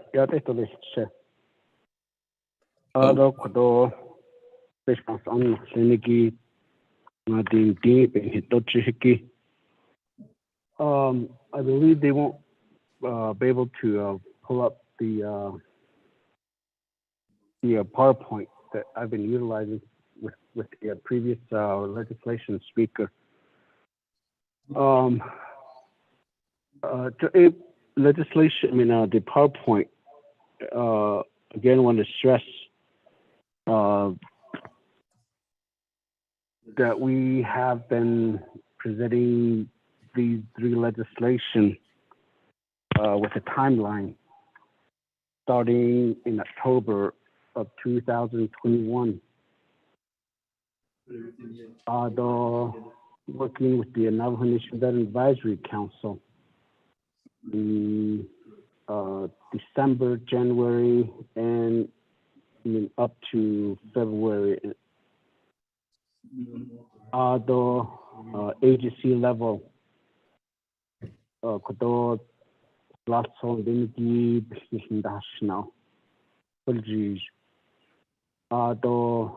radio station bito KGAK K10 in that A kodo the legislation ziki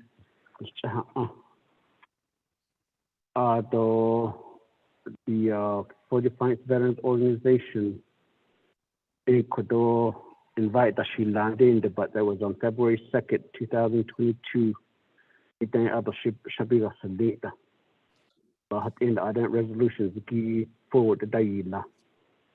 Although the Western agency never got back with me because they were asking for a presentation before the legislations were developed.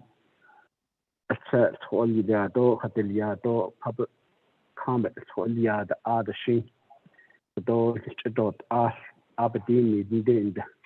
but I believe certain commanders from the Western Agency took part in some of the presentations during the Navajo Nation Veteran Advisory Council work sessions. Legislation 24-22 present Nanalia. Legislation 24-22 went before the RDC February 25th with a vote of 4-0. The HES Committee May 18th with a vote of 4-0. The Budget and Finance Committee June 7th with a vote of 4-0. The Law and Order Committee June 14th with a vote of 4-0. The Navigate Committee with a vote of 21-0. July 14th down with RID Kodo legislation did not change. Although the fourth slide, it talks about the memorandum that were sent to the Navajo Nation Veteran Advisory Council for their input and recommendation in developing all the veterans legislation. So they took part in the process. They it all had the legislation had the Nahakin Kiban Foxy all ban yes recommend or say so had no in that it will juge a coco Abed Matchup Kodo Northern Agency had a supporting resolution. Although Fortified Veterans Organization has a resolution. Although the Central Veterans Organization has a resolution supporting these legislations, supporting 24-22. Although the Navajo Nation Veteran Advisory Council don't support the supporting resolutions, so I don't forward the issue to the house or do the again, just a short summary of how much I have been involved in asking for input from all around. So, like I said, this January, so it's more than 6 months. Legislation being done, so we got a cocoa not being deep, though it's not being not here. Could all legislation being done, so the create separate business unit numbers. We got 110 chapter has Argo veterans, Muslim identity that is not or her youth. Has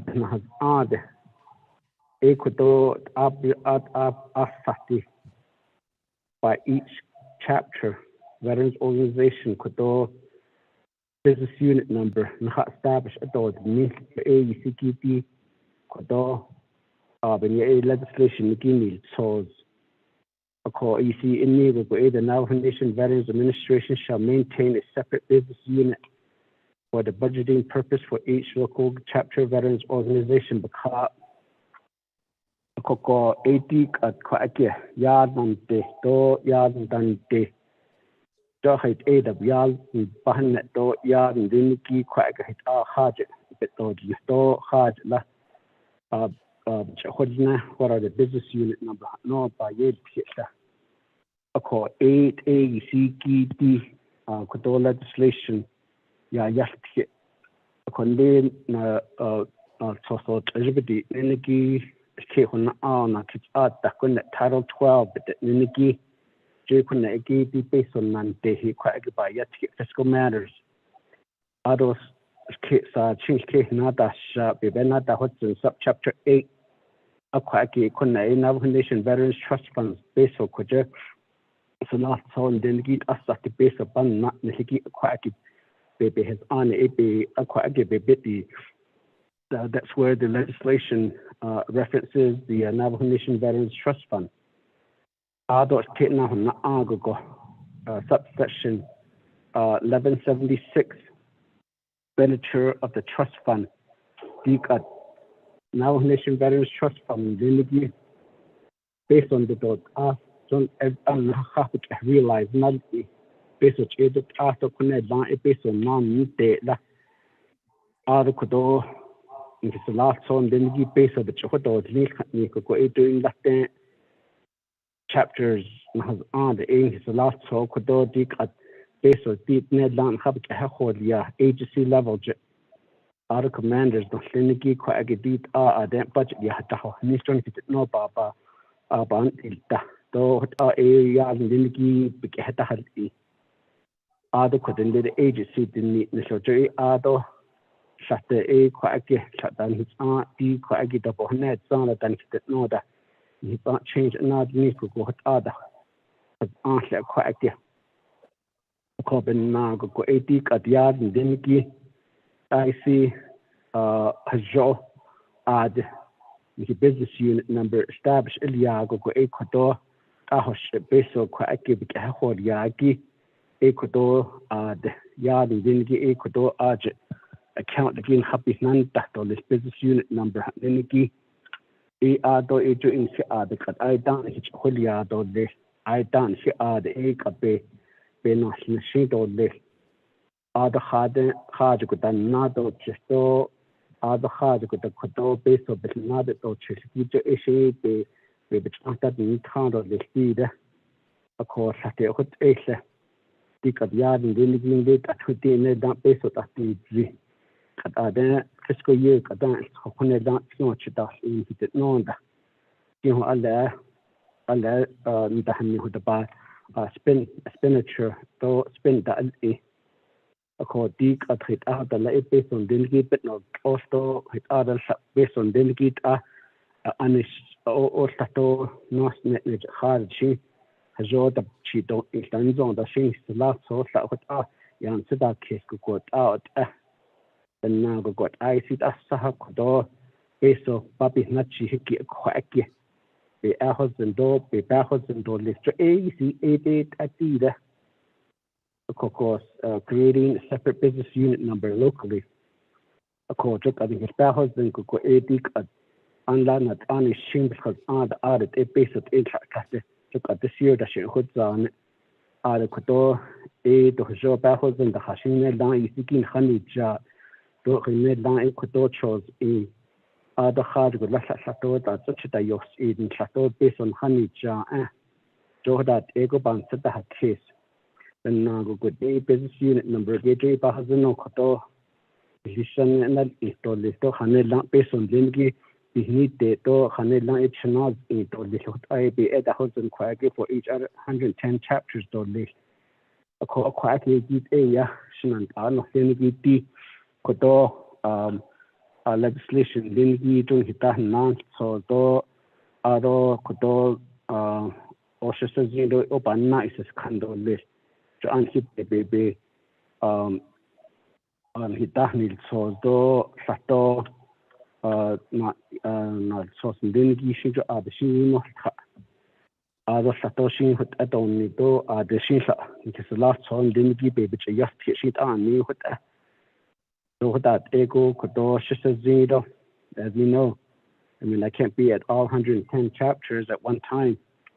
Kodo she the quagishi saton she ha in skido satoshin the baby station the hostan she kodo it ashi den sadly in hada hasi la koko dik at hot ago ko benna dik at legislation lingi just creating a business unit number for each of the Navajo Veterans Organization across 110 chapters. Legislation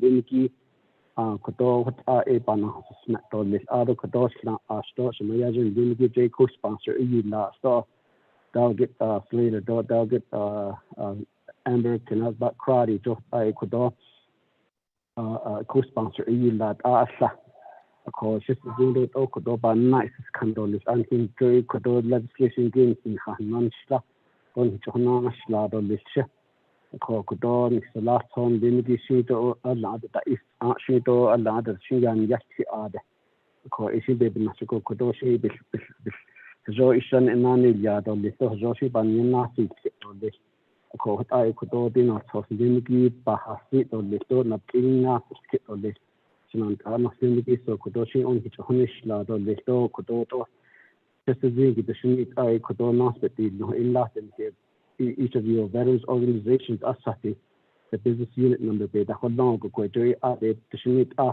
ya di limiti ad papi nan ta ko ni to ai be a husband or the shakwa ko what era chairman speaker. So with that, I know I have about 7 minutes left, but I'll go ahead and conclude my statement, and I'll go ahead and yield the floor back. If there's any comment, question, I'll do what I can to respond to this legislation, but nonetheless, I just ask the committee to support this legislation. And a lot of these funding are the limiti kodo the krishi based chain that is there. I mean, the largest amount is 25 million kodo based chain in for a huge bahna is to achieve in the kodo tree abahazuni baby cases open night with Archibelanda is me. Koda I could on his last time in the game stop it cut not be just did what I showed in he didn't need the Kodoba half only. So with a check speaker with Ashin Kodor, I concluded the presentation and yield the floor back.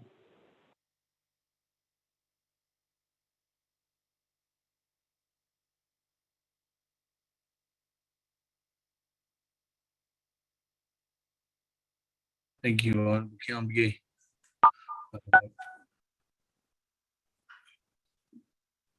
For the comments here. So colleagues on legislation 0024-22, we do have a motion. Do you have a second?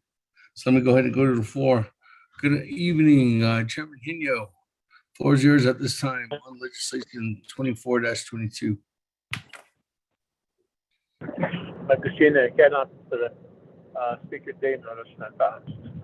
No Kudoshna 24th Nomination Council. Sunday 20 Khalid now not I am not just check. So the legislation needs so actually need you saw the need out there where CBO needs to have their own business unit. Although when I've seen it, yeah, I thought this was a good legislation, but to go forward with it. But then as we moved along, there was an opinion by the Department of Justice that I think the veterans are aware of this because that has been reiterated to me. It's a 50-50 formula. We cannot be used because it's not an appropriation. So now the question is what is the formula? So that's the question, I guess, from the veteran constituents. What is going to be the formula to be used for allocation? Out of the second one, is the implementation date. When will this become effective? Because there's a concern that's been raised by the Eastern Veterans Organization, and I was thinking that this would be supported by everybody, but apparently it's not. So therefore, those are two questions I have. Reserve my time.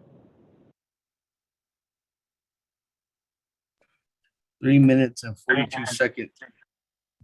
That. Moving on down, Honorable Herman Daniels.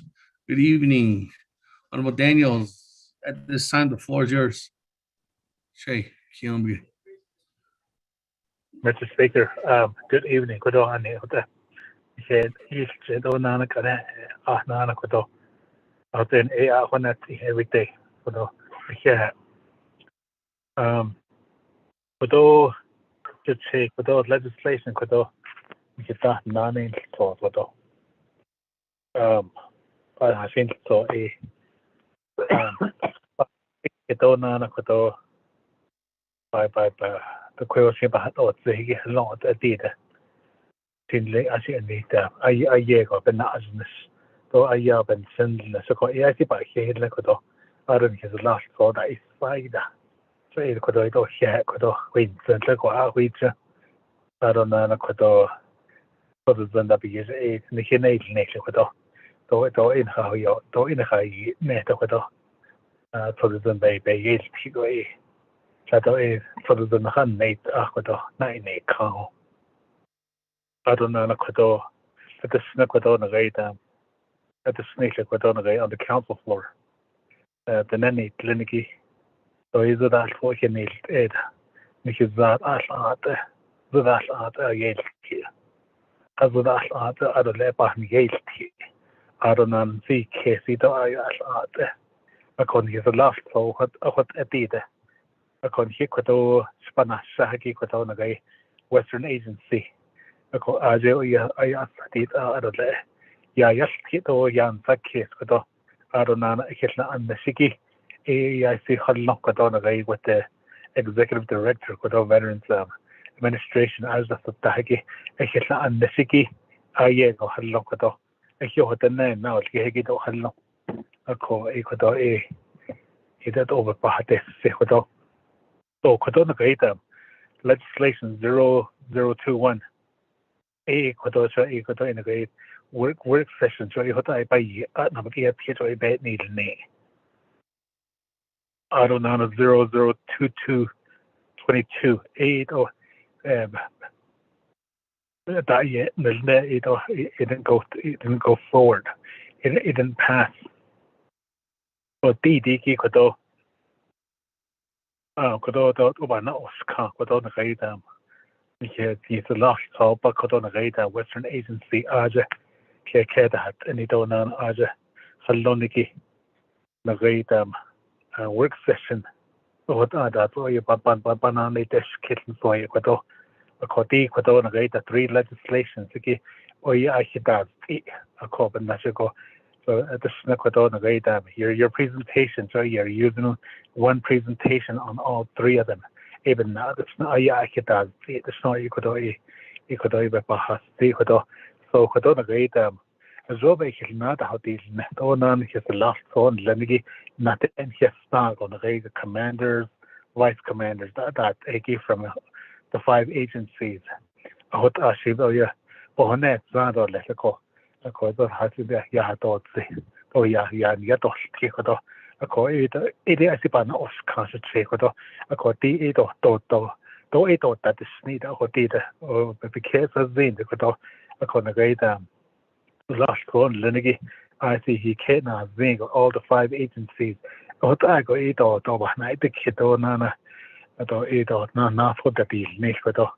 For it is one Oscar, or Liskodo should say Kodo, a conagate at the last council session, that 21-22, a delegate yellow here, a snarko, a coco. But in a Kodona Gaidam, she could have best one, and she had Vito Lesico, Nana Kodo. I'm not going to make that motion, Kodo, set or Leskodo. So I'm from a hospital, Leskodo should say, Speaker, reserve time.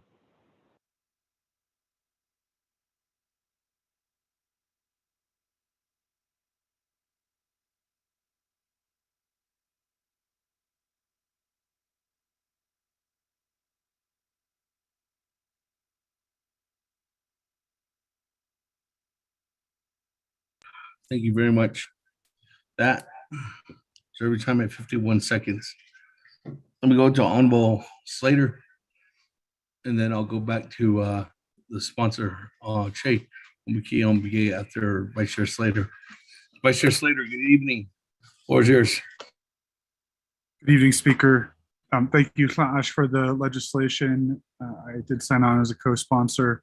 I did want to raise one question or concern, and that is based off of my experience with the central agency budget that I believe is set up for this year, and this upcoming fiscal year. It's my understanding that the agency commanders voted for one business unit with sub-unit breakdowns for each chapter veterans organization. And recollecting or thinking about that, will this legislation do anything to inhibit that procedure or policy if they elect to do that in the future? I reserve my time. Thank you. Pat, 4 minutes and 12 seconds on reserve time. Back. Good evening, Chair again. Floor is yours at this time. Sponsor.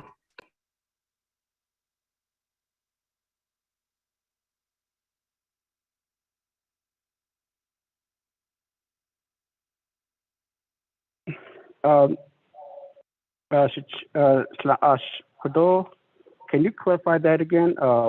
Maybe just text me the question again so that way I'll understand it. That gets later. Now, going back up, Kodo, Delegate Helio. Yes, the 50-50 formula, though, the opinion of DOJ, I don't believe it's really going to affect. I mean, what we're doing is we're just creating a business unit number. How the funding is going to go in there. Yes, that will affect the 50-50 formula, though. It's all based on the Asian or AJ Asaki, the non-native story. In later, I don't, just like account, in a bank account. You open up an account, and then you begin to receive funding. Somebody makes a deposit, your payroll is deposited, somebody sells you their funding, or you take out the funding and you take it out with your debit card and so on. In a way,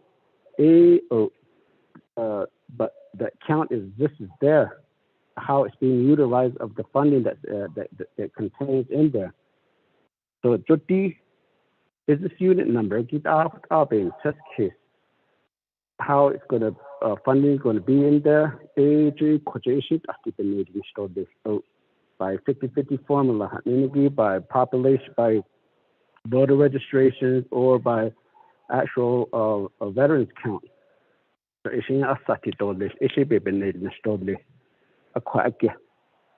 again, this is simply establishing a business unit number at each 110 chapters. Ado kodo work session na no kodo bahana ozi for Western Agency. Again, kodo Delegate Herman Daniel. I've been indicating that certain time the Veteran Advisory Council, some of your commanders took part. It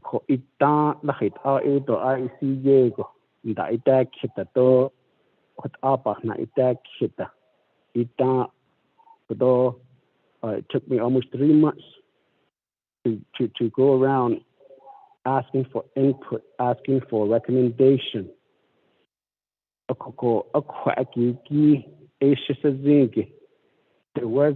There were ample time. There was ample time to have this information be disseminated and for veterans to read them. I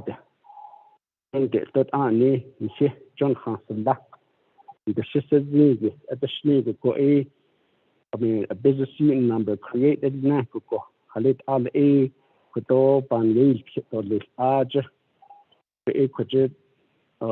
The office controllers, the Shindo OMB, the Shin Bahman, the Asian Aja create big what chapter? Let's say 45 chapter.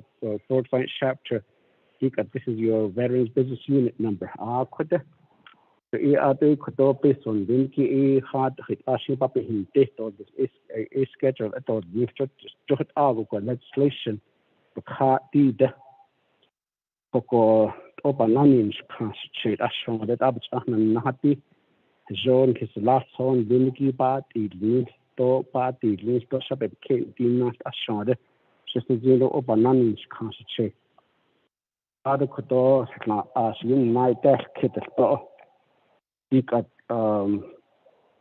Jo should clarify in the snuka. Maybe a house seat na. If speaker, if I could be able to have delegates later be able to rephrase or restate his comment or question. Speaker, appreciate that. Yes. Honorable Vice Chair Slater, without taking any time away from you, could you restate your question? Not taking any time. I'm going to ask a few more questions. I'm joking, Speaker. I think we all need to lighten the mood a little bit. So, Sash, if you remember, I think the Veterans Director provided several options to the chapter veterans organizations and the agencies on how they could compose their budgets, I believe last year and this upcoming year. And one of them was the one pot deal. Another one was to have individual business units for each one of the chapter veterans organizations. And then there was another one, which was sort of a hybrid in which there would be one business unit, but then there would be something akin to sub-accounts for the one business unit. And those sub-accounts would tie into the respective chapter veterans organizations. So, you know, I guess I don't want us to over legislate to the point where our veterans and CVOs and agency veterans organizations don't have the ability to do what they want to do if they find a solution that works in the future.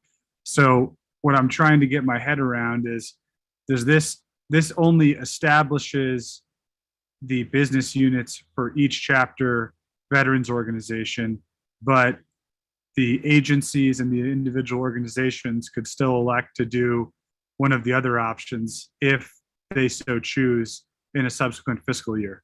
So that's what I'm asking about. Thank you, Speaker.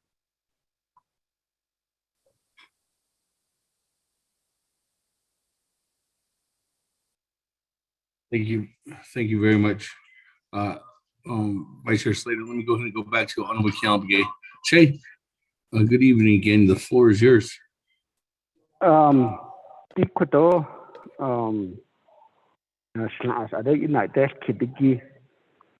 believe that there's this particular legislation by policy will establish the business unit number. You just gave an example of how current administration and how current the veterans are being asked of how these fundings should be distributed. I mean, of course, it'll take a variety of people to say that we should go this way, and I mean, this is something that will be an art. I mean,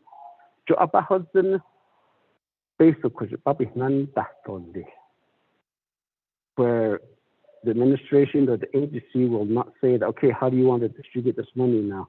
Or how do you want to distribute this funding?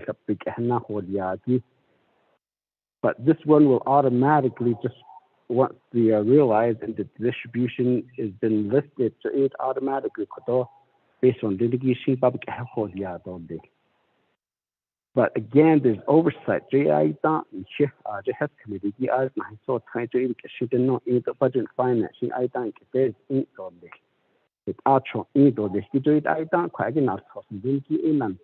How they're going to be budgeting it. The bottom line is that specific veterans organization at the local level have their own business unit number of getting the funding. And then the remainder process will still be the same. Develop the budget, approving the budget, and utilizing the budget through the process, to the agency and to the central office.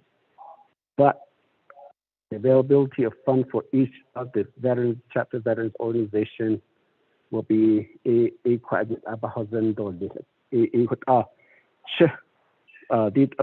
that's how this legislation is developed. The administrators won't be asking, I mean, you want a one-pot deal, or you want certain ways of this particular budget to be distributed. Toshinda, but the needle list, list. So it will be automatic. So I don't know if I've answered your questions, and that's the way I've understood your statement. I mean your question, Speaker.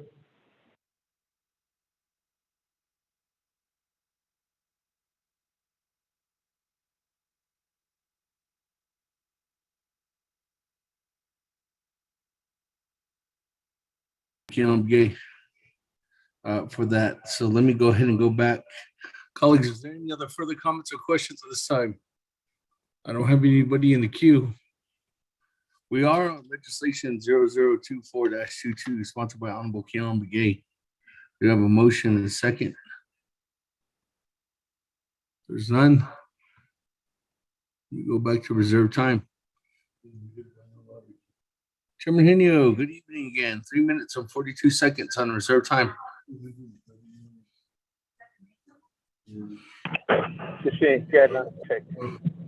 Speaker Damon ago. The legislation is soldado. These are you TNR card in a tin. Things update to don't try to not launch a name in the response. That's how I picked it up. I was there my time.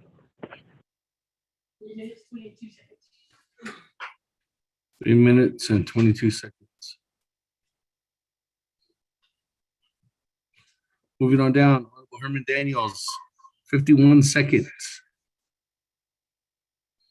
Mr. Speaker, thank you again. I just say Delegate Csn Jr. Should take which Western Agency Veterans Band. Then again, it's the last for 80 in the give papayas Quazo, on so Hazo, the hotel, so so husband I passes the maybe work session that another year I feel on that rather lesson for it. It over fun or scarf without Mr. Speaker. Thank you. Reserve time.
Thank you very much. Sorry, Honorable Daniels, and back to that. Honorable Daniels, are you requesting a work session? Mr. Chair, yeah, motion this please. Work session. Okay, so in this case, it'd be a motion to refer back to an Application Committee and have a work session within what time frame, and what did you want to discuss at that work session? Mr. Chair, motion to refer this back to an application for a work session along with legislation 002122. At the work session, invite all the 5 agencies, commanders, vice commanders, and others, Veterans Administration Director. Okay, so this would be adding motion. Okay, so there's a motion within the time frame. What was that time frame on the 21? Was it within 30 days? Yes, Mr. Speaker. Motion having NAPK committee, motion to send 0024-22 back to NAPK committee to have a work session within 30 days with legislation 0021-22 and having the same input from the Veterans Advisory Council and also from the Executive Director from the Navajo Nation Veterans Administration. That there is a motion by Honorable Herman Daniels. Is there a second at this time?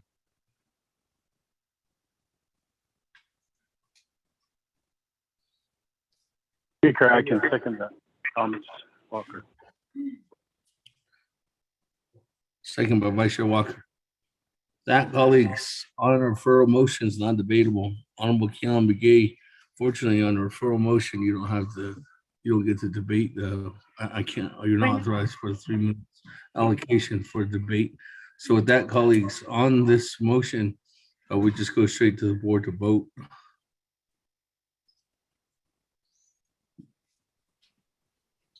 Honorable Elmer Begay. Point of privilege, Speaker. Hold on. While we're voting, good evening, Madam Chair Charles Newton. There's a point of privilege. Speaker, my point of privilege is with the work session that has been requested. Veterans normally have a say-so in the way that business unit numbers are established. Thank you, Speaker.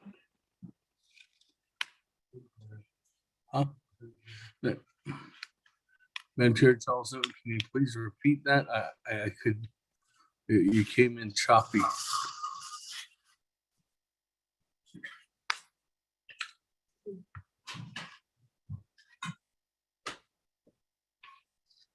Can you hear me now, Speaker? Yes, I can hear you now. Okay, Speaker, I did call a point of privilege to ask the question about the business unit numbers that are being established. Is that normally the function of veterans? Thank you.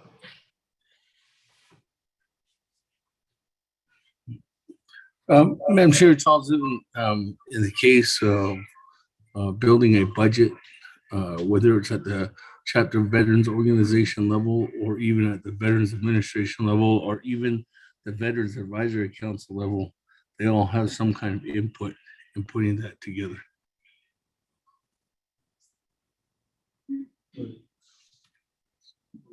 But it's ultimately up to OMB to put the business unit numbers into the FMIS system. That, colleagues, we're voting on the referral motion. Honorable Elmer Begay.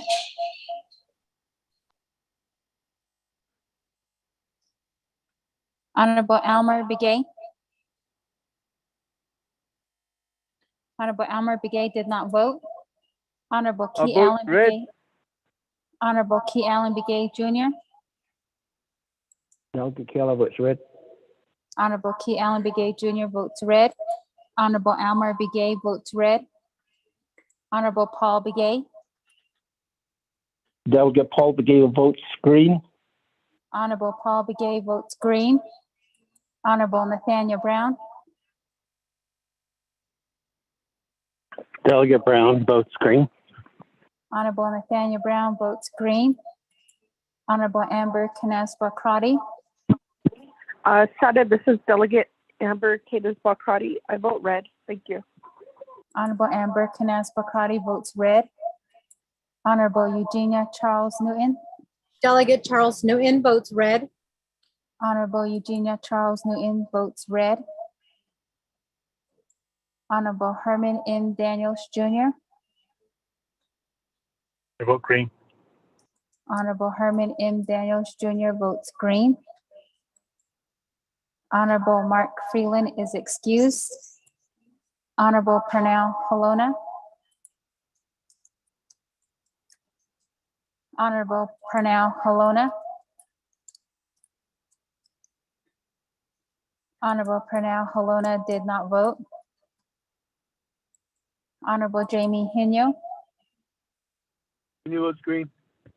Honorable Jamie Henio votes green. Honorable Vince James. Chiaja Delegate James votes red. Honorable Vince James votes red. Honorable Rick Nez. Delegate Rick Nez votes red. Honorable Rick Nez votes red. Honorable Carl Slater. Red. Honorable Carl Slater votes red. Honorable Raymond Smith Jr. Green. Honorable Raymond Smith Jr. votes green. Honorable Wilson Stewart Jr. Red. Honorable Wilson Stewart Jr. votes red. Honorable Charlene So.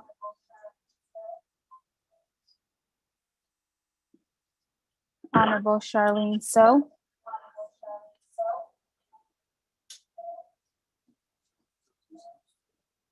Honorable Charlene So is excused. Honorable Daniel So.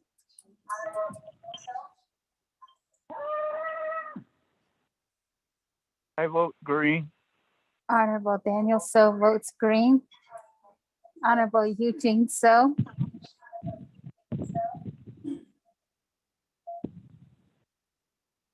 Honorable Eugene So.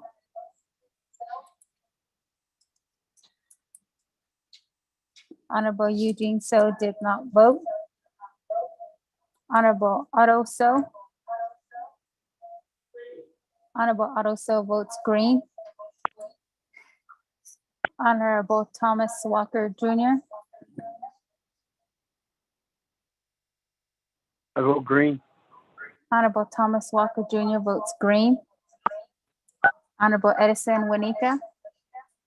Honorable Edison Winika votes green. Honorable Edmund Yazi is excused. Honorable Jimmy Yellowhair. Delegate Yellowhair votes green.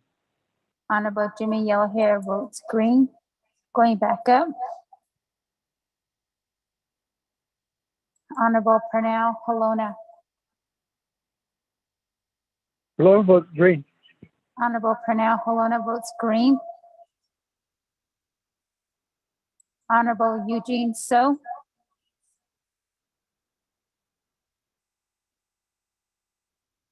Honorable Eugene So. Honorable Eugene So did not vote. Speaker with a vote of 11 in favor, 8 opposed, and speaker not voting.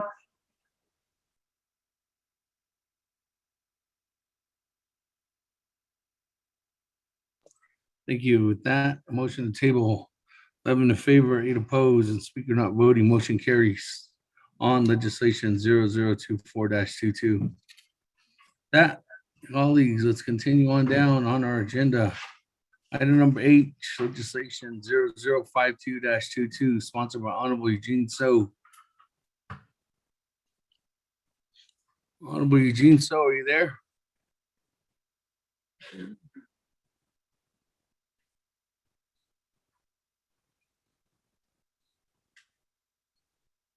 Is your co-sponsor?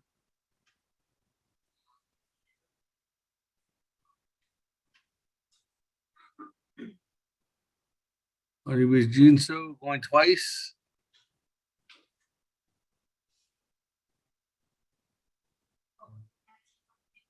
No. It's not outside.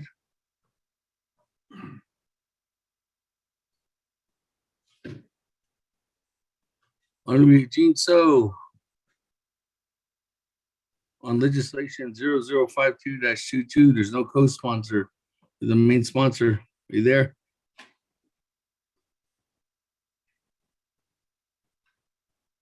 Went 3 times. Hey. Hey. Eugene So, Mr. Rico, can you read honorable or legislation 0052-22 into the record? Hey, I'm here. Thank you, Speaker, members of 24th Nomination Council. tracking number 0052-22, an act relating to the Resource and Development, Budget and Finance, and Nabakeetic Committees, and to the Navajo Nation Council, approving $267,184 from the unreserved, undesignated fund balance for Animal Rescue Incorporated to conduct the Navajo Nation Spay, Neuter, and Vaccination Blitz 2022 from April to September 2022 in cooperation with the Navajo Nation Animal Control Program. Legislation is sponsored by Honorable Eugene So. There are committee reports from the Resource and Development Committee.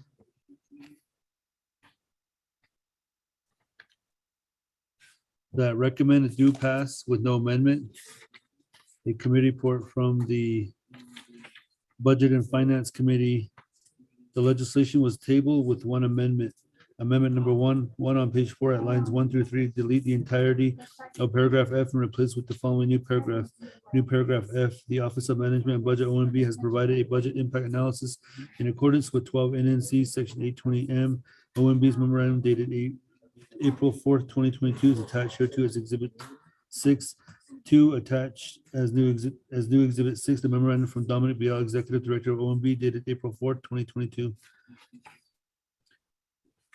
There is a committee report from the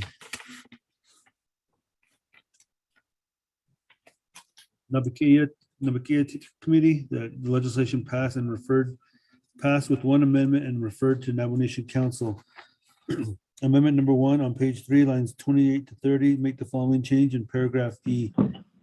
Paragraph E, after the controller has overstrike been asked to prepare and replace with provided. After this memorandum, overstrike may be provided to the assigned committees and the Navajo Nation Council when this legislation is considered. An insert is attached as exhibit 7. 2, add new exhibit 7, the memorandum from Robert Woolley, a county manager with the Office of Controller dated April 13, 2022. 3, renumber related succeeding paragraph sections and exhibits as necessary and appropriate. The Office of Legislative Services and the Office of Legislative Counsel are hereby authorized to make technical edits to this legislation and its exhibits to implement the committee's intent in approving the legislation as amended. This amendment supersedes inconsistent wording in any other committee amendments which wording will be conformed to this amendment. This legislation is majority. Per Navajo Nation Council Rules of Order, Rule 9, legislation has been read into the record by electronic voice recording. Mr. Speaker.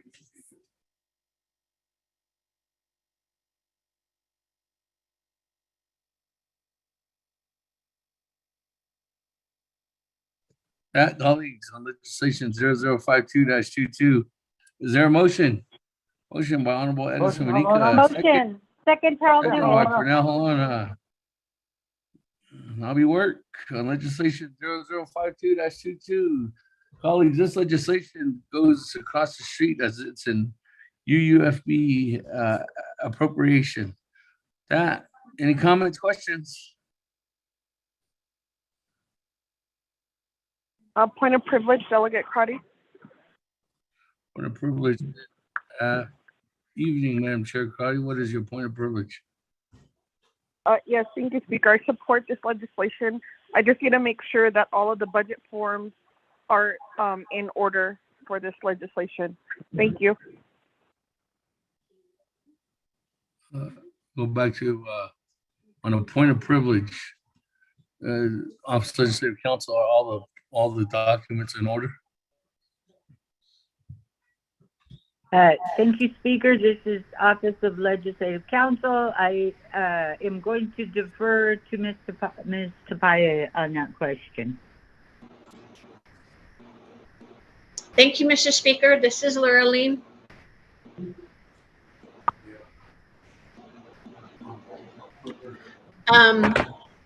I did email an amendment to this legislation, and the amendment has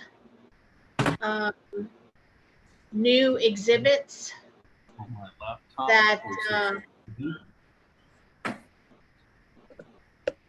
that I'm looking down through the exhibit numbers. Let's see. Exhibit 9, it would be new exhibit 9, which is new budget forms. The legislation was originally drafted to have the money go directly to animal rescue. And it was changed for various reasons to have the money go to the Division of Natural Resources, and then Animal Rescue is going to contract for the funds to conduct this project. So the Division of Natural Resources has prepared the required budget forms, and those are a new exhibit 9 that was emailed along with the amendment. And there is also a section 164 executive review sheet for this, showing it legally sufficient. That's exhibit 10, a new exhibit 10. We do have an OMB, Office of Management and Budget memorandum as well that described certain things that were needed for this legislation, and those things were done. So the necessary budget forms and the initial review by OMB requesting budget forms and such, those have been met. OMB's recommendations have been satisfied. So I did send that out to Delegate So, to the Speaker, to amendments to Mr. Rico, and to Julissa. So back to you, Mr. Speaker.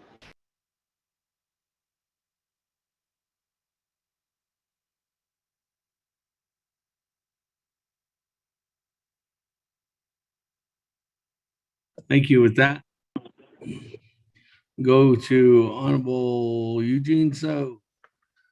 I have colleagues in the queue. Floor is yours. You have 20 minutes on the board.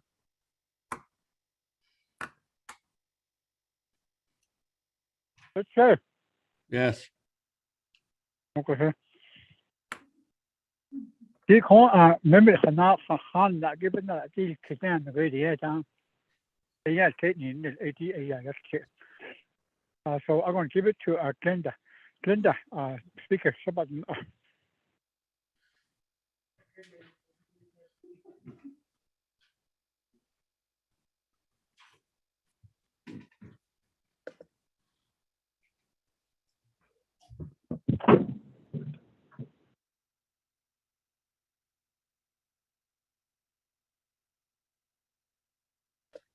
Hello.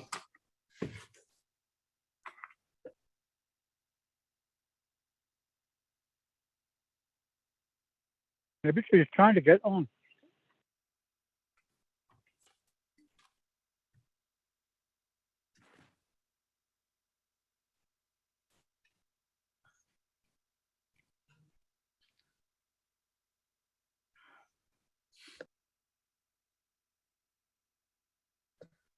We don't have anybody in the queue.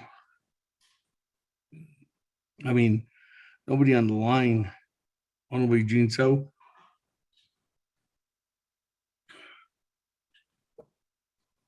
I'm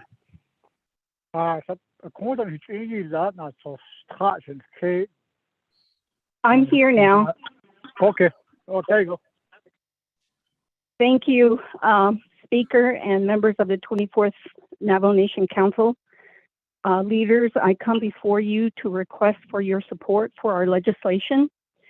We would like to provide services to the residents of the Navajo Nation to bring forward health and safety in families and communities. And this is in regards to providing 4,000 free spay-neuters for the pets on Navajo, to also pre-vaccinate deworm, and microchip animals to comply with the new code, to provide elderly and remote transport of their pets to surgery sites, and to do an educational platform with this funding, and also to have surrender sites that will be supported by the Animal Control Program. This legislation has many comments from 22 people, 6 animal organizations, and 8 chapters. We do have 4 chapter resolutions from Chinle, Shiprock, Manuelito, and Pueblo Pintado. We have, over the last couple of months, been trying to prepare for this legislation. So we've moved and requested for the assistance of the Animal Control Program to begin vaccinating dogs and cats. So in June 13th through the 16th, we vaccinated 548 dogs, 144 cats in the Western Agency. And the week of July 4th, we vaccinated 863 dogs and 208 cats. We are preparing our communities to prevent disease, to reduce parasites, so that these animals can move forward to obtain a referral for surgical alteration. And these surgeries are to help address all of the 250,000 overpopulation of dogs and cats that we have on Navajo Nation. I also wanted to bring attention to one of the comments from our legislation, and that is from Marissa Jones. She is the mother of the 13-year-old girl that was mauled to death. And this is her statement. My 13-year-old daughter was attacked and mauled to death by a pack of wild dogs. Then not much was done, and I have to live with that every day for the rest of my life. 10 months later, I get to comment, and maybe my voice will be heard. The Navajo Nation is going to help do something 10 months too late. So I'm pleading with the council to pass this legislation. We would like to clean up the Navajo Nation, decrease the dog bites, decrease mauling cases, livestock damage, nuisance calls, abandonment of pets. And we'd like to move forward with this legislation, and I really appreciate your support. Thank you very much.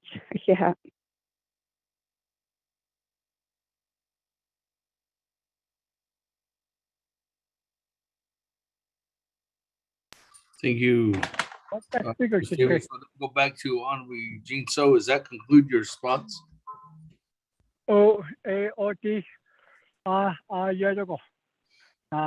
Josie, it's in as it's a decent chance out in that he's killed the Carito to us. And you to offer out of the situation yet had to see is out of that is Chito, the one that is chill that does not quite. I don't need the very queen of Vegeta. Yahweh next door. So it's been it. The actually could have players aren't that they indeed a best on the hello so we really like to ask for your consideration and for your agreement to this legislation. Not without the president. I'm pretty sure he's well aware of that too. Even now, we could all he's not insecure. He could all turn a Diego, Yana Yado Ya is cut or Yego with a husband. Don't have a whole nation, Yana store. I don't eat on ship it in it, a big it is sustaining herself, which I know. I told you to say the husband is that he saw the make her, that's ya. They also use the division of natural resources as a fishing wildlife that cotton that just ever control or resource enforcement that cotton that so they all go hand in hand. So we really compliment her for doing this for the Navajo Nation, and she's he can't do it. Has no econ. He can't be as honest and that needs souls. Because she can't use basically chat. Oh, he got out of this. Those can't not just he hold look. So we're just trying to help the people out there again. Even they could so leader. Shut job on with my colleagues. Thank you.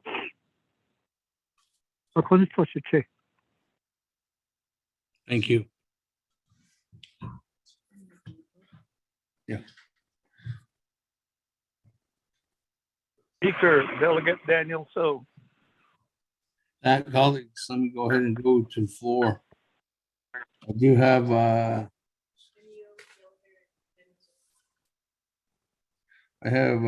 Chairman Hino in the queue, then Honorable Jimmy Yellowhair, and then Chairman Daniel So. That, Chairman Hino, the floor is yours.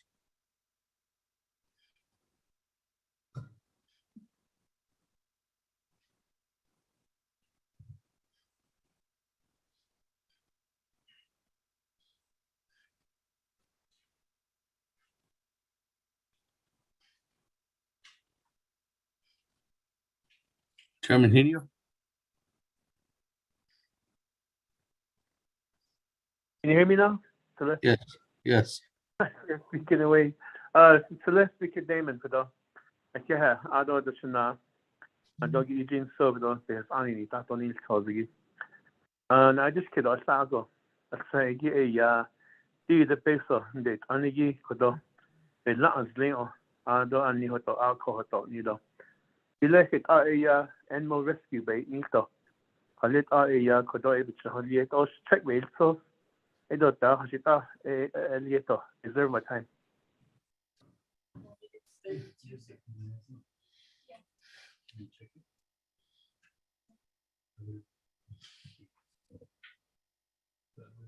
Cool. Okay, thank you.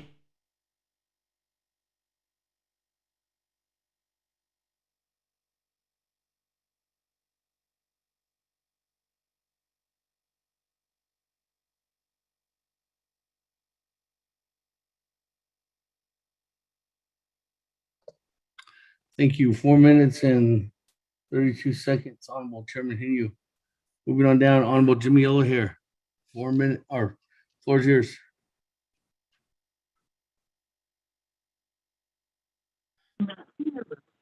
Hello, they have the speaker. Out of vote, you shot a issue with my phone. The last one was voted. I voted green. Speaker.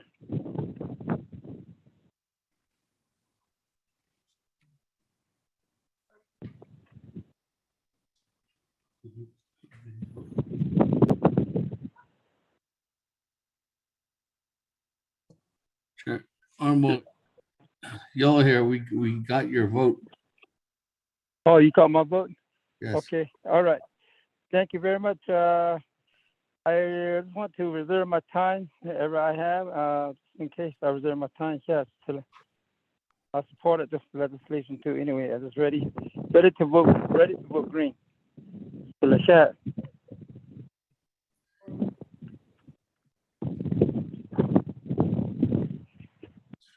Four minutes and 33 seconds on reserve time. Moving on down, Chairman Daniel So. Floor is yours. Okay, Master Tiller, Honorable Speaker Seth Damon, Ocean and I, members of the 24th Navajo Nation Council, legislative staff, and folks on the call. Miss Brenda Davis, we appreciate your work. Deja. With that, Speaker, Ms. Tabahi had recommended an amendment, and I would like to move to motion to include an amendment that would provide some new attachments. That would be my motion, and I reserve my time. Thank you.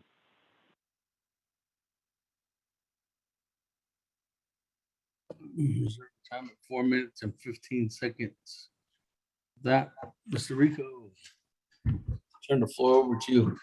On amendment number 1, colleagues, on legislation 0052-22. Thank you, Speaker. Members of the 24th Navajo Nation Council. Amendment number one on page 1 at line 16 in the title of the act, overstrike April and insert August. 2 on page 3, line 12, overstrike April 1st, 2022 and insert August 1st, 2022. 3, replace the current Exhibit 2 with new Exhibit 2 titled Navajo Nation Spay and Neuter Vaccination Blitz 2022, revised May 2022. 4, replace the current Exhibit 3 with new Exhibit 3 timeline revised May 2022. 5, on page 3, lines 22 to 24, delete the second sentence in the paragraph as follows. Overstrike ARQ will also be submitting a Navajo Nation grant application for its funding request, which will be attached here too as Exhibit 4, end of overstrike. 6, on page 4 at lines 1 to 3, make the following change in paragraph F. Paragraph F, after OMB overstrike was asked to prepare end of overstrike, insert new language underscore has provided end of new language. After this analysis, overstrike may be provided to the assigned committees and the Navajo Nation Council when this legislation is up for consideration. End of overstrike underscore new language is contained in a memorandum attached as Exhibit C or Exhibit 6. End of new language. 7, add new Exhibit 6, the memorandum from Dominic BL, Executive Director of OMB, dated April 4th, 2022. 8, on page 4, starting at line 4, insert new paragraphs G, H, I, J, and K as follows. New language underscore paragraph G. In April 2021, Navajo Nation Animal Control Program reported to the Associated Press that the reservation dog population is up to approximately 250,000 dogs. The Navajo Nation's Animal Control Program reported in June of 2021 that over 3,000 individuals are treated each year at hospitals and clinics for animal attacks and bites, and the majority of these victims are children and elderly. Exhibit 7, paragraph H. The most recent comprehensive study regarding this serious problem was addressed in a white paper analysis issued in January of 2017 by the Navajo Nation Animal Control Program. In this paper, the program stated, over the last 5 years, there has been increase in the severity of dog bite cases. The animal control officers agree that the dogs are becoming more vicious and aggressive. Exhibit 8, this white paper was attached as an exhibit to resolution number CJY-64-18 adopted in the summer of 2018 that amended Title III and Title 13 of the Navajo Nation Code to address the roaming dog problem on the Navajo Nation. Paragraph I, on behalf of ARQ, the Navajo Nation Division of Natural Resources, Resource Enforcement Department has submitted Navajo Nation budget forms for ARQ's funding requests, Exhibit 9. Paragraph J, ARQ's funding request has been reviewed through the Navajo Nation Section 164 review, and the Office of Management and Budget, the Office of the Controller, and the Department of Justice have all indicated that the funding request is sufficient. Exhibit 10. Paragraph K, the Shiprock chapter has adopted resolution number 04-14-22-037-SHIP in support of ARQ's funding requests. The Shiprock chapter explains that its community is overrun by roaming dogs and its residents do not have access to veterinary services for spaying and neutering. Exhibit 11, end of new language. 9, attach new Exhibit 7, the Navajo Nation Animal Control Program webpage from May 2022. 10, attach as new Exhibit 8, the white paper analysis of law enforcement activities and functions from the Navajo Nation Animal Control Program dated January 17, 2017. 11, attach as new Exhibit 9, the Navajo Nation budget forms prepared by Resource Enforcement DNR dated February 11, 2022. 12, attach as new Exhibit 10, the Section 164 review form and the NNDOJ document review request form dated February 2022. 13, attach new Exhibit 11, the Shiprock chapter resolution number 04-14-22-037-SHIP. 14, on page 4, lines 19 to 23 in paragraph D, make the following changes. Paragraph D, overstrike starting 30 and insert within 10. After controller shall insert new language underscore transfer the UUFB funds approved herein to the Division of Natural Resources and DNR shall then end of new language. After UUFB funds overstrike approved herein, end of overstrike. After ARQ comma, insert new language pursuant to a contract, end of new language, and overstrike the following language. Provided that an appropriate grant agreement, memorandum of agreement, or other legal document establishing a project schedule, payment, or drawdown plan, fund management plan, or other relevant procedures has been agreed to by the controller and is end of overstrike. 15 on page 4 at line 26, overstrike receiving and insert new language underscore contracting with the Navajo Nation for end of new language. 16, page 4, line 30, after ARQ, insert new language underscore and the Division of Natural Resources, end of new language. 17 on page 5, line 1, overstrike its and insert the in both places. 18, renumber letters succeeding paragraphs, sections, and exhibits as necessary and appropriate. The Office of Legislative Services and the Office of Legislative Counsel are authorized to make technical edits to this act and its exhibits to implement the council's intent. This amendment supersedes inconsistent language in any other amendment, which language shall be conformed to this amendment. Also attached to this proposed amendment are the reference exhibits, the new exhibits, exhibit number 2, exhibit number 3, and exhibits 6 to 11. Mr. Speaker. Thank you. With that, there's a motion by Honorable Chairman Daniel So on Amendment 1. Is there a second?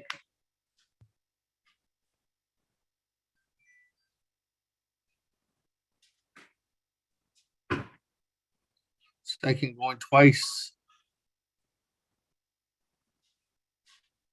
Second, Delegate Crotty. Second by Madam Chair Amber Cardy. That, colleagues, any comments, questions on Amendment 1?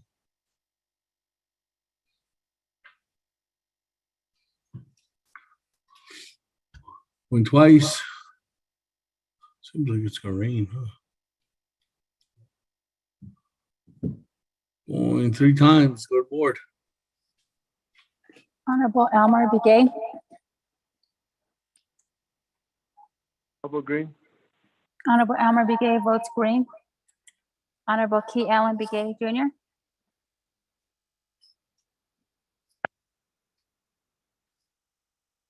Honorable Key Allen Begay Jr.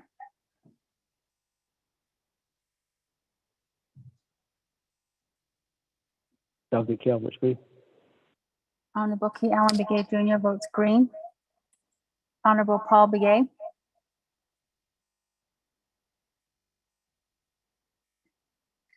Honorable Paul Begay. Honorable Paul Begay did not vote. Honorable Nathaniel Brown.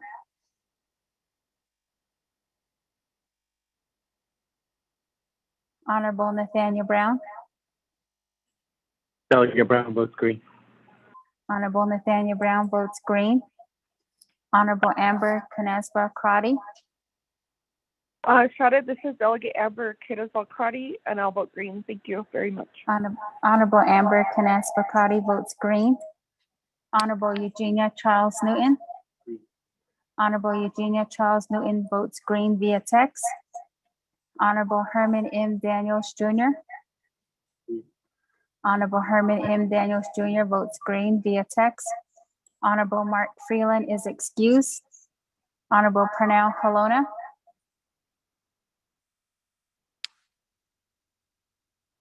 Honorable Pernell Halona. Honorable Pernell Halona did not vote. Honorable Jamie Hino. Jamie votes green. Honorable Jamie Hino votes green. Honorable Vince James. Delegate James votes green. She has. Honorable Vince James votes green. Honorable Rick Nez. Delegate Rick Nez votes green. Honorable Rick Nez votes green. Honorable Carl Slater.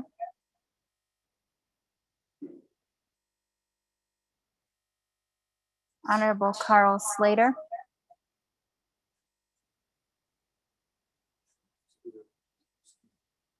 Honorable Carl Slater is excused. Honorable Raymond Smith Jr. Honorable Raymond Smith Jr. votes green. Honorable Wilson Stewart Jr. Green. Honorable Wilson Stewart Jr. votes green. Honorable Charlene So is excused. Honorable Daniel So.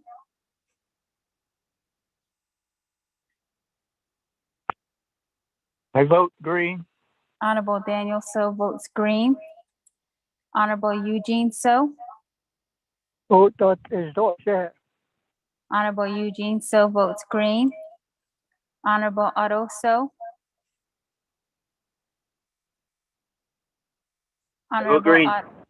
Honorable Otto So votes green. Honorable Thomas Walker Jr. Thomas Walker votes green. Thank you. Honorable Thomas Walker Jr. votes green. Honorable Edison Winika. Honorable Edison Winika votes green. Honorable Edmund Yazzie is excused. Honorable Jimmy Yellowhair. Delegate Yellowhair votes green. Honorable Jimmy Yellowhair votes green. Going back up. Honorable Paul Begay. Honorable Paul Begay votes green via text. Honorable Pernell Halona. Halona votes green. Honorable Pernell Halona votes green.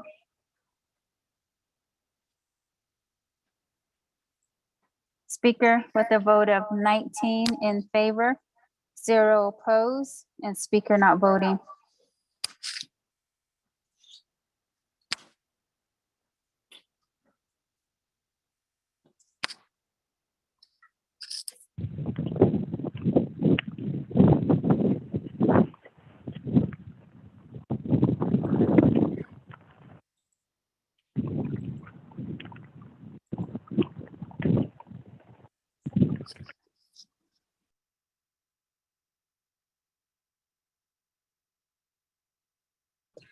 Thank you very much. That, colleagues, on Amendment 1, 19 in favor, 0 opposed, and Speaker not voting, motion carries. Now we're back to the main motion, colleagues, on legislation 0052-22. Is there any other comments or questions at this time before I go back to reserve time?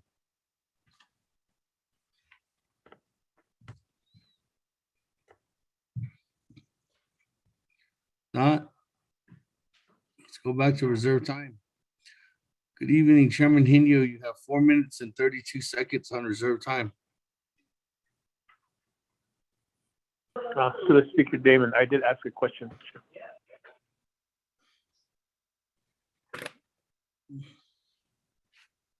Go back to Honorable Eugene So.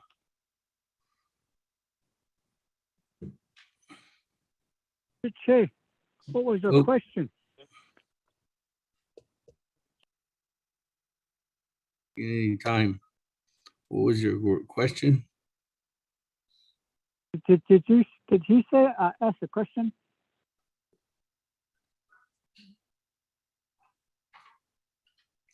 Chairman Hinyo? To the Speaker Dave, I did ask a question at the beginning, and you never got back around to the sponsor to respond back to me. Well, I know, Chairman, but the sponsor is asking for you to repeat the question. To the Speaker Damon, because I don't know the Shana Dog Eugene so I did kid again. I did could the place of a lot of Neo Alcohol neither. Do a Cadipe Nihado neither. Halita be Nisa let us check behind those are other combs close. Halita Alligator, just show the ask. Is there my time? I transferred that to Trenda. Okay, going back to Honorable Eugene So. Nope, we didn't take any time away from him. Go ahead. Trenda. Thank you. Thank you, Delegate Hinyo, Speaker, and members of the 24th Navajo Nation Council. As far as the funding for how, once this contract is awarded, we will go ahead and implement and carry out all of the services utilizing a cooperative effort between the Resource Enforcement Program, who will hold the contract, and Animal Control Program. The entity that we are working with is called Altered Tales. They will be doing all of the surgical procedures. They will be bringing in a team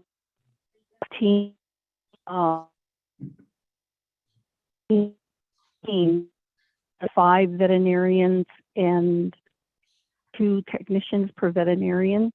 And so we will be setting up to provide 4 weeks where 1,000 surgeries will be done per week.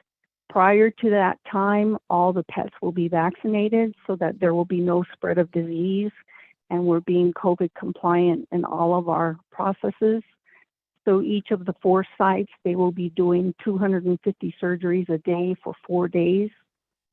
And once we complete all of our procedures and get the pets home, we will be compiling the data. And with this effort, we hope to address the overpopulation of pets. Thank you.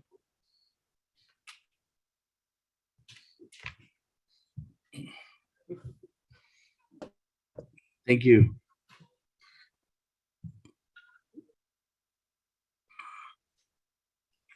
That, let me go ahead and go back to the floor.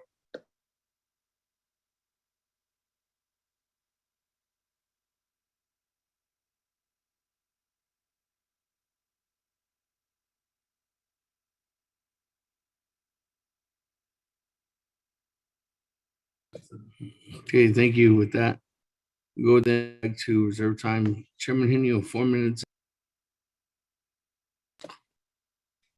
Okay, with that, let me go back to the floor. What's going on reserve time? Chairman Henio, you have 4 minutes and 32 seconds. Again, not to the Speaker Damon. This is a cause of concern for me. And that's why I asked that question. How will the money be distributed? Is it a grant agreement? Is it a subrecipient agreement?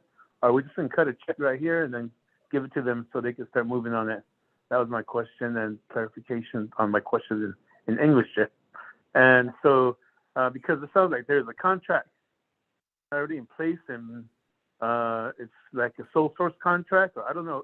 I mean, to which department will this money who will be given to, and who will be holding the contract? Maybe the controller's office could provide some input. Reserve my time. Okay. 2 minutes and 51 seconds, or 3 minutes and 51 seconds. Office Legislative Council, is there the way the legislation is written, is there a lead agent, or is there going to be a grant agreement? Yes, this is Laureline with OLC. In the amendment, item 14, there is a change to paragraph D on page 4. And the way it's going to work is the controller transfers the funds to the Division of Natural Resources. Then they will release the funds to Animal Rescue pursuant to a contract that's executed by ARQ and the Navajo Nation. So this is the instruction that was provided to me by Honorable Delegate So, requesting that a contracting situation be set up in the legislation rather than ARQ getting the funds directly. So that was the reason for the change, the amendment to the language in paragraph D on page 4. I hope that answers the question, Mr. Speaker. Thank you very much. With that, let me go ahead and continue on down. Honorable Jimmy Yellow here, 4 minutes and 33 seconds on reserve time. Floor is yours.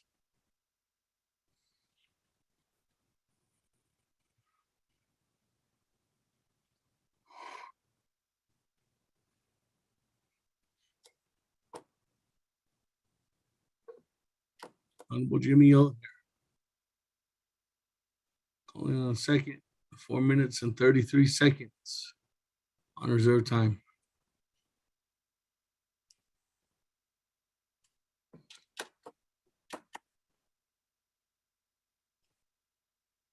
With Jimmy Yell here, going 3 times. That moving on down, Chairman Daniel So, 4 minutes and 15 seconds on reserve time. Thank you, Speaker. Colleagues, I will waive the balance of my time. Thank you. Any other comments or questions at this time, colleagues? Mr. Speaker, Delegate Otto So. Honorable Otto So, good evening. Floor is yours. Good evening. One area is that if a contract is going to be executed,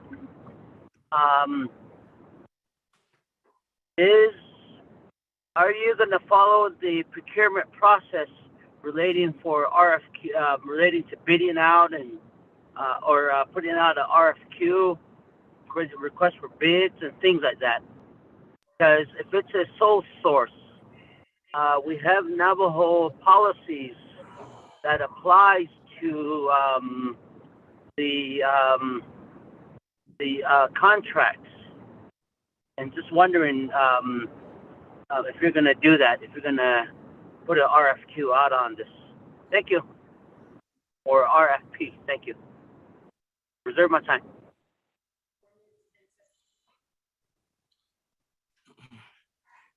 Four minutes, 10 seconds. Going back to Honorable Eugene So, floor is yours for response at this time. شكرا بنحط أهجي جوب بيش خيط أنا أنتي تيجي باي بنا تكت خيط أنا دنو تاي إيشي داي تا إيجا ستيت ديز للأب so إيجو شين جا هتول Linda thank you.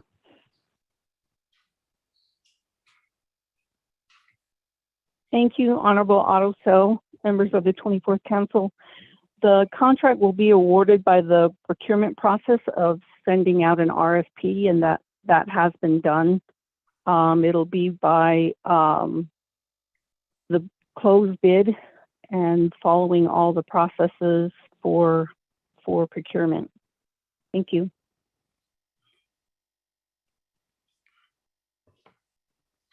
Thank you. Thank colleagues. I'm going to go ahead and go back to the floor. Any other comments or questions at this time? Privilege to continue.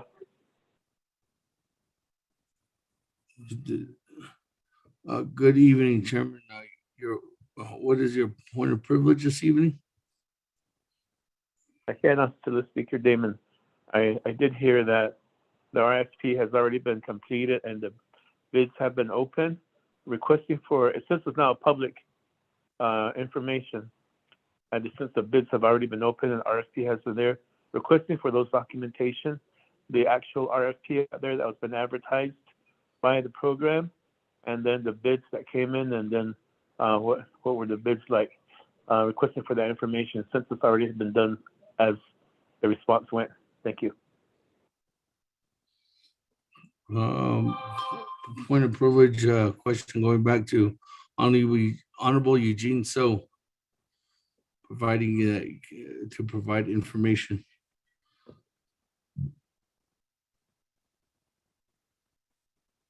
Linda Bonadin, Linda.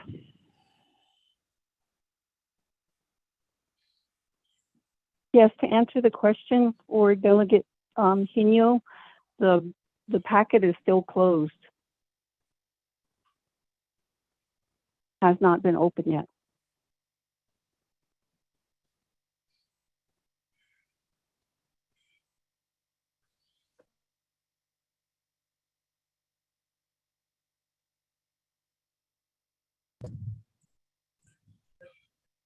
Thank you.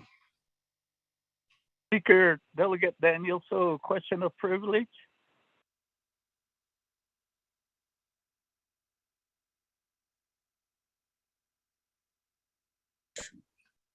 Someone keeps muting me.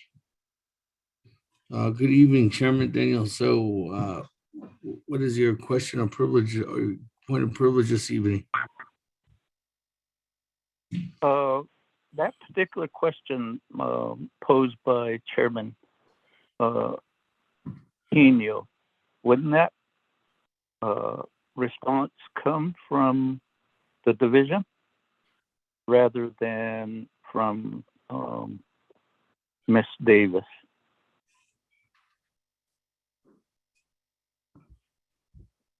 That would be my question of privilege. Thank you.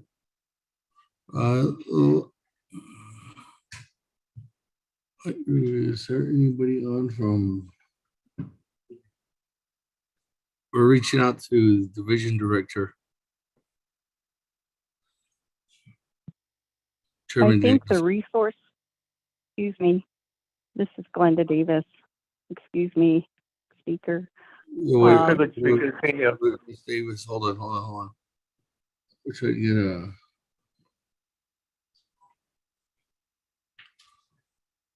get some information. Chairman Daniel, so as soon as there's somebody on from the division, we can go to them. That Chairman Hino, are you raising a point of privilege? Oh, Cecilia. What is your My point of privilege is that is always my original question and request as reiterated by Chairman Daniel, so that I want information from the program. But it seems odd though that the bidder seems to know more about this than the program or anybody else. So it seems like there's something going on in the back room somewhere. So that's what I wanted to hear from the program itself. I can't answer to the Speaker, Davis.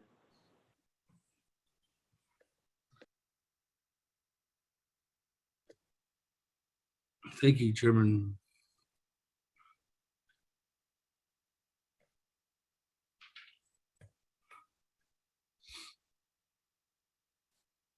Is Mr. Paulson Chaco on the line? Maybe you have more of a direct contact, get a hold of the Division of Natural Resources and anybody that oversees the animal control or the veterinarian clinic. Well, I think that oversees the veterinarian clinic.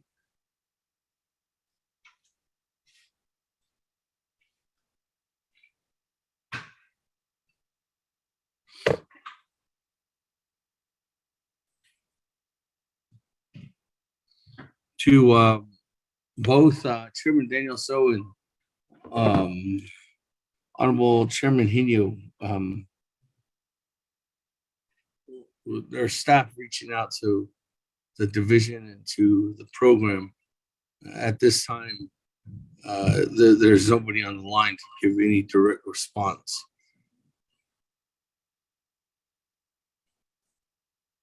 So with that, as soon as we get somebody on the line, I'll go to them.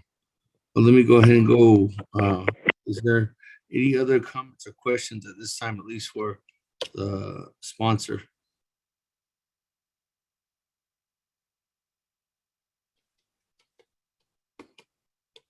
If there's none, I was on reserve time.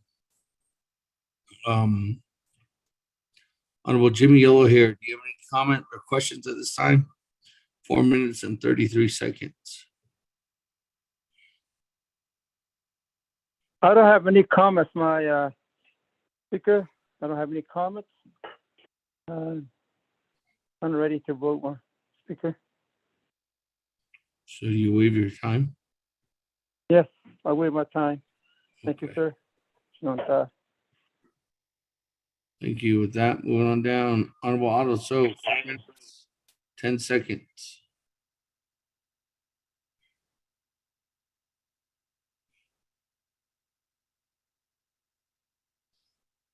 Honorable Otto So, 4 minutes and 10 seconds. Going twice.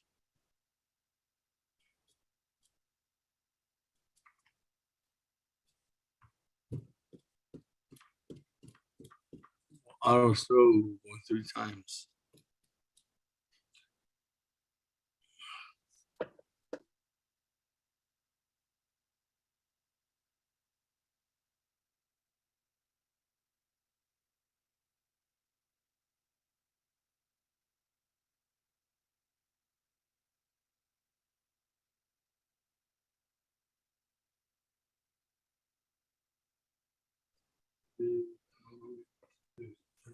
I am, anybody on from DNR? Division of Natural Resources. Any division director on the line that knows how to get a hold of another division director in Window Rock at 8:40 in the PM.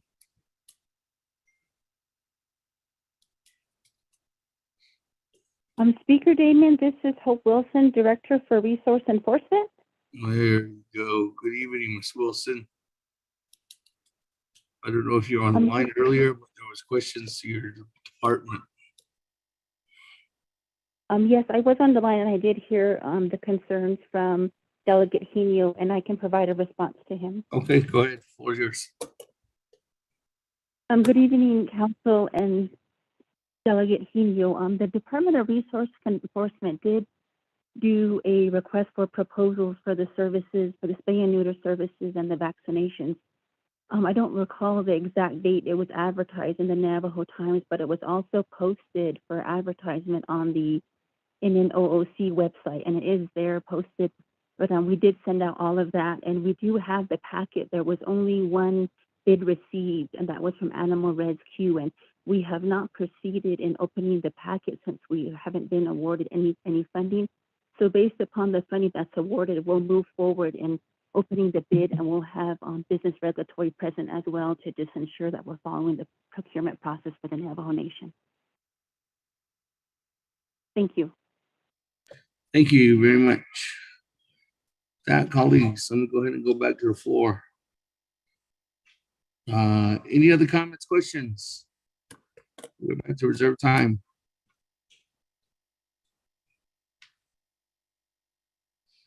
We're back to reserve time. Chairman Henio, 3 minutes and 51 seconds. Yeah, now to the Speaker, Damon.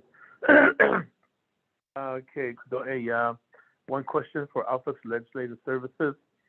When was this legislation dropped, and when did it come out of the 5-day comment period? What are the dates on this? And then a question to Resource Enforcement. When was the RFP advertised the first time around in the Navajo Times, and what were the closing dates? Reserve my time.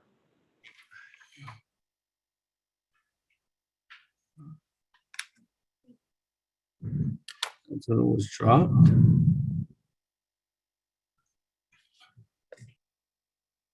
I'm going to go to the Office of Legislative Counsel. They can answer. Office of Legislative Counsel.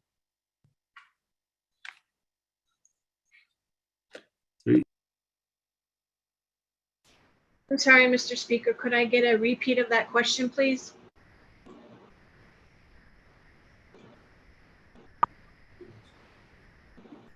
You have Chairman Henio, when was legislation 0052-22 dropped into the hopper? I guess completed. Well, when was it completed? When was it dropped? And well, I guess 3 dates. When was the legislation ready to be completed? When was it dropped in the 5-day comment period? And when was it ready for its first committee? Point of privilege, Speaker. This is Henio. Chairman Henio, go ahead. What is your point of privilege?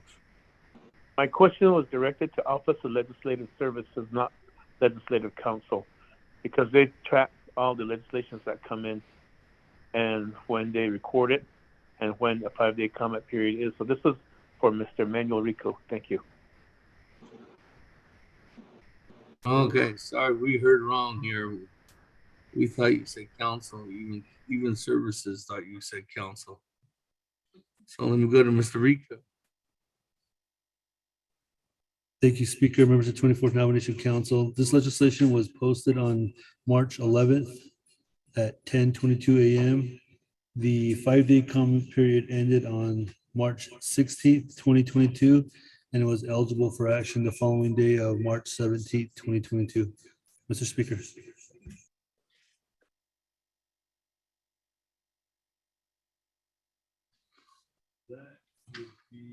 Legislative Council.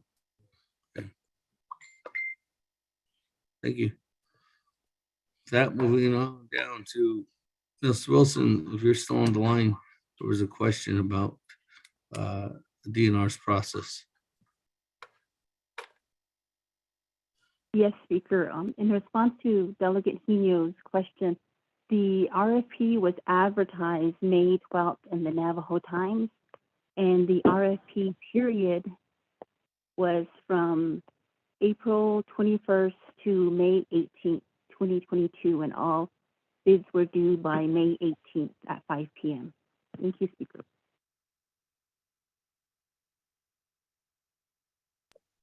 Thank you very much. That, colleagues,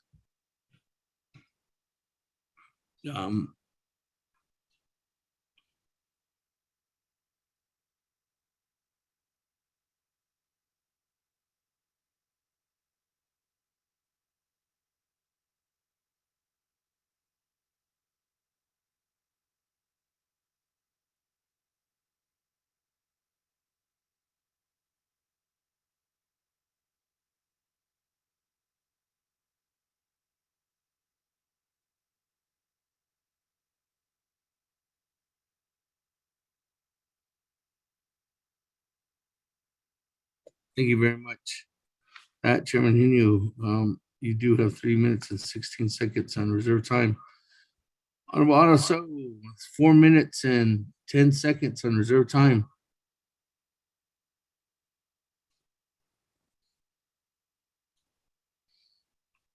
Do you hear me? Yes. Okay. One thing, as the RFP has been actually put out by DNR, and did you have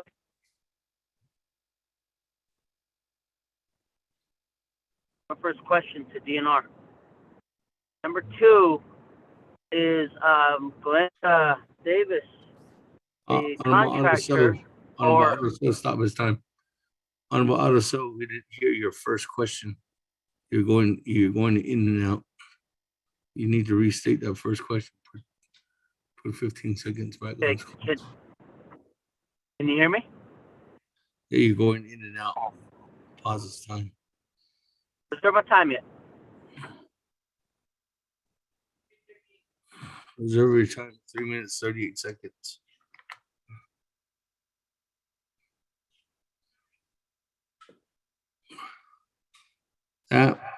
Colleagues, any other comments, questions at this time on legislation 0052-22?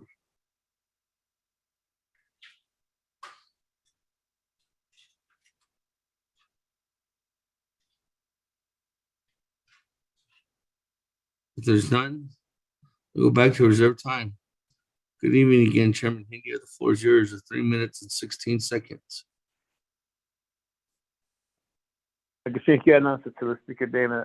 It's concerning here, just listening to the timelines of how this is coming about. And I believe the proper way we should address this was that the Division of Natural Resources should have been the agent and requesting money for a project such as this. I mean, I support the project such as this, but the where we're going about it doesn't fit well with me. And so then after that, they would have bet the RFP and everything, and then selected whoever's bidder was. But right now, with Animal Rescue being the agent, it doesn't fit well with me. There's something going on, maybe some backroom deals going on or something. I reserve my time.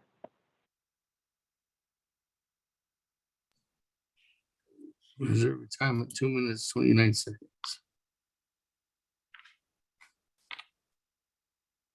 Moving on down. Honorable Otto So, 3 minutes, 38 seconds. Mr. Speaker, can you hear me now? Yes. Okay. That was the question. My second question I was going to bring up was that is Ms. Davis the contractor, and how do we have the contractor being the agent to the legislation? Because the contractor has submitted a bid. The bid is sealed. And right now, the amount of monies that's going to be appropriated, the contractor will know. I'm not too sure if there's any rules that needs to be looked at. Department of Justice on the line. Is this process while the contractor is the agent asking for monies and the contractor has a bid that's sealed? Is it lawful? During my time. 2 minutes, 38 seconds. On reserve time.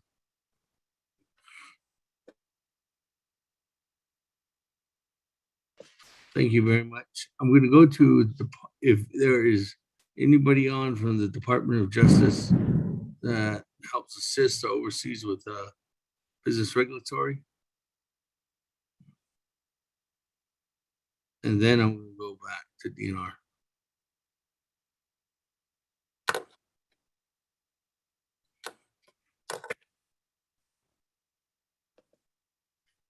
Hello, this is Veronica Blackett from Navajo Nation Department of Justice. Can you hear me? Yes. Good evening, Ms. Blackhat. In terms of the procurement process, typically what we usually see is the programs are the ones who are the agents and are entering into the agreements with whoever they select. This is a bit unusual, and it seems like it's being done backwards. Typically, you know, the contractor wouldn't know if the proposals had not been opened. So I have not seen the documents or that were submitted in terms of what was being proposed under the amendments. So I think that would be helpful for me. But typically, you know, when you follow the procurement process, they put out the bids or request proposals. They get all of that back, and they're unopened until, you know, it's time to open up all that. And then from that point, they follow the procurement process in selecting a contractor. But in this situation, it seems like it's backwards, and I'm kind of confused as to how this is being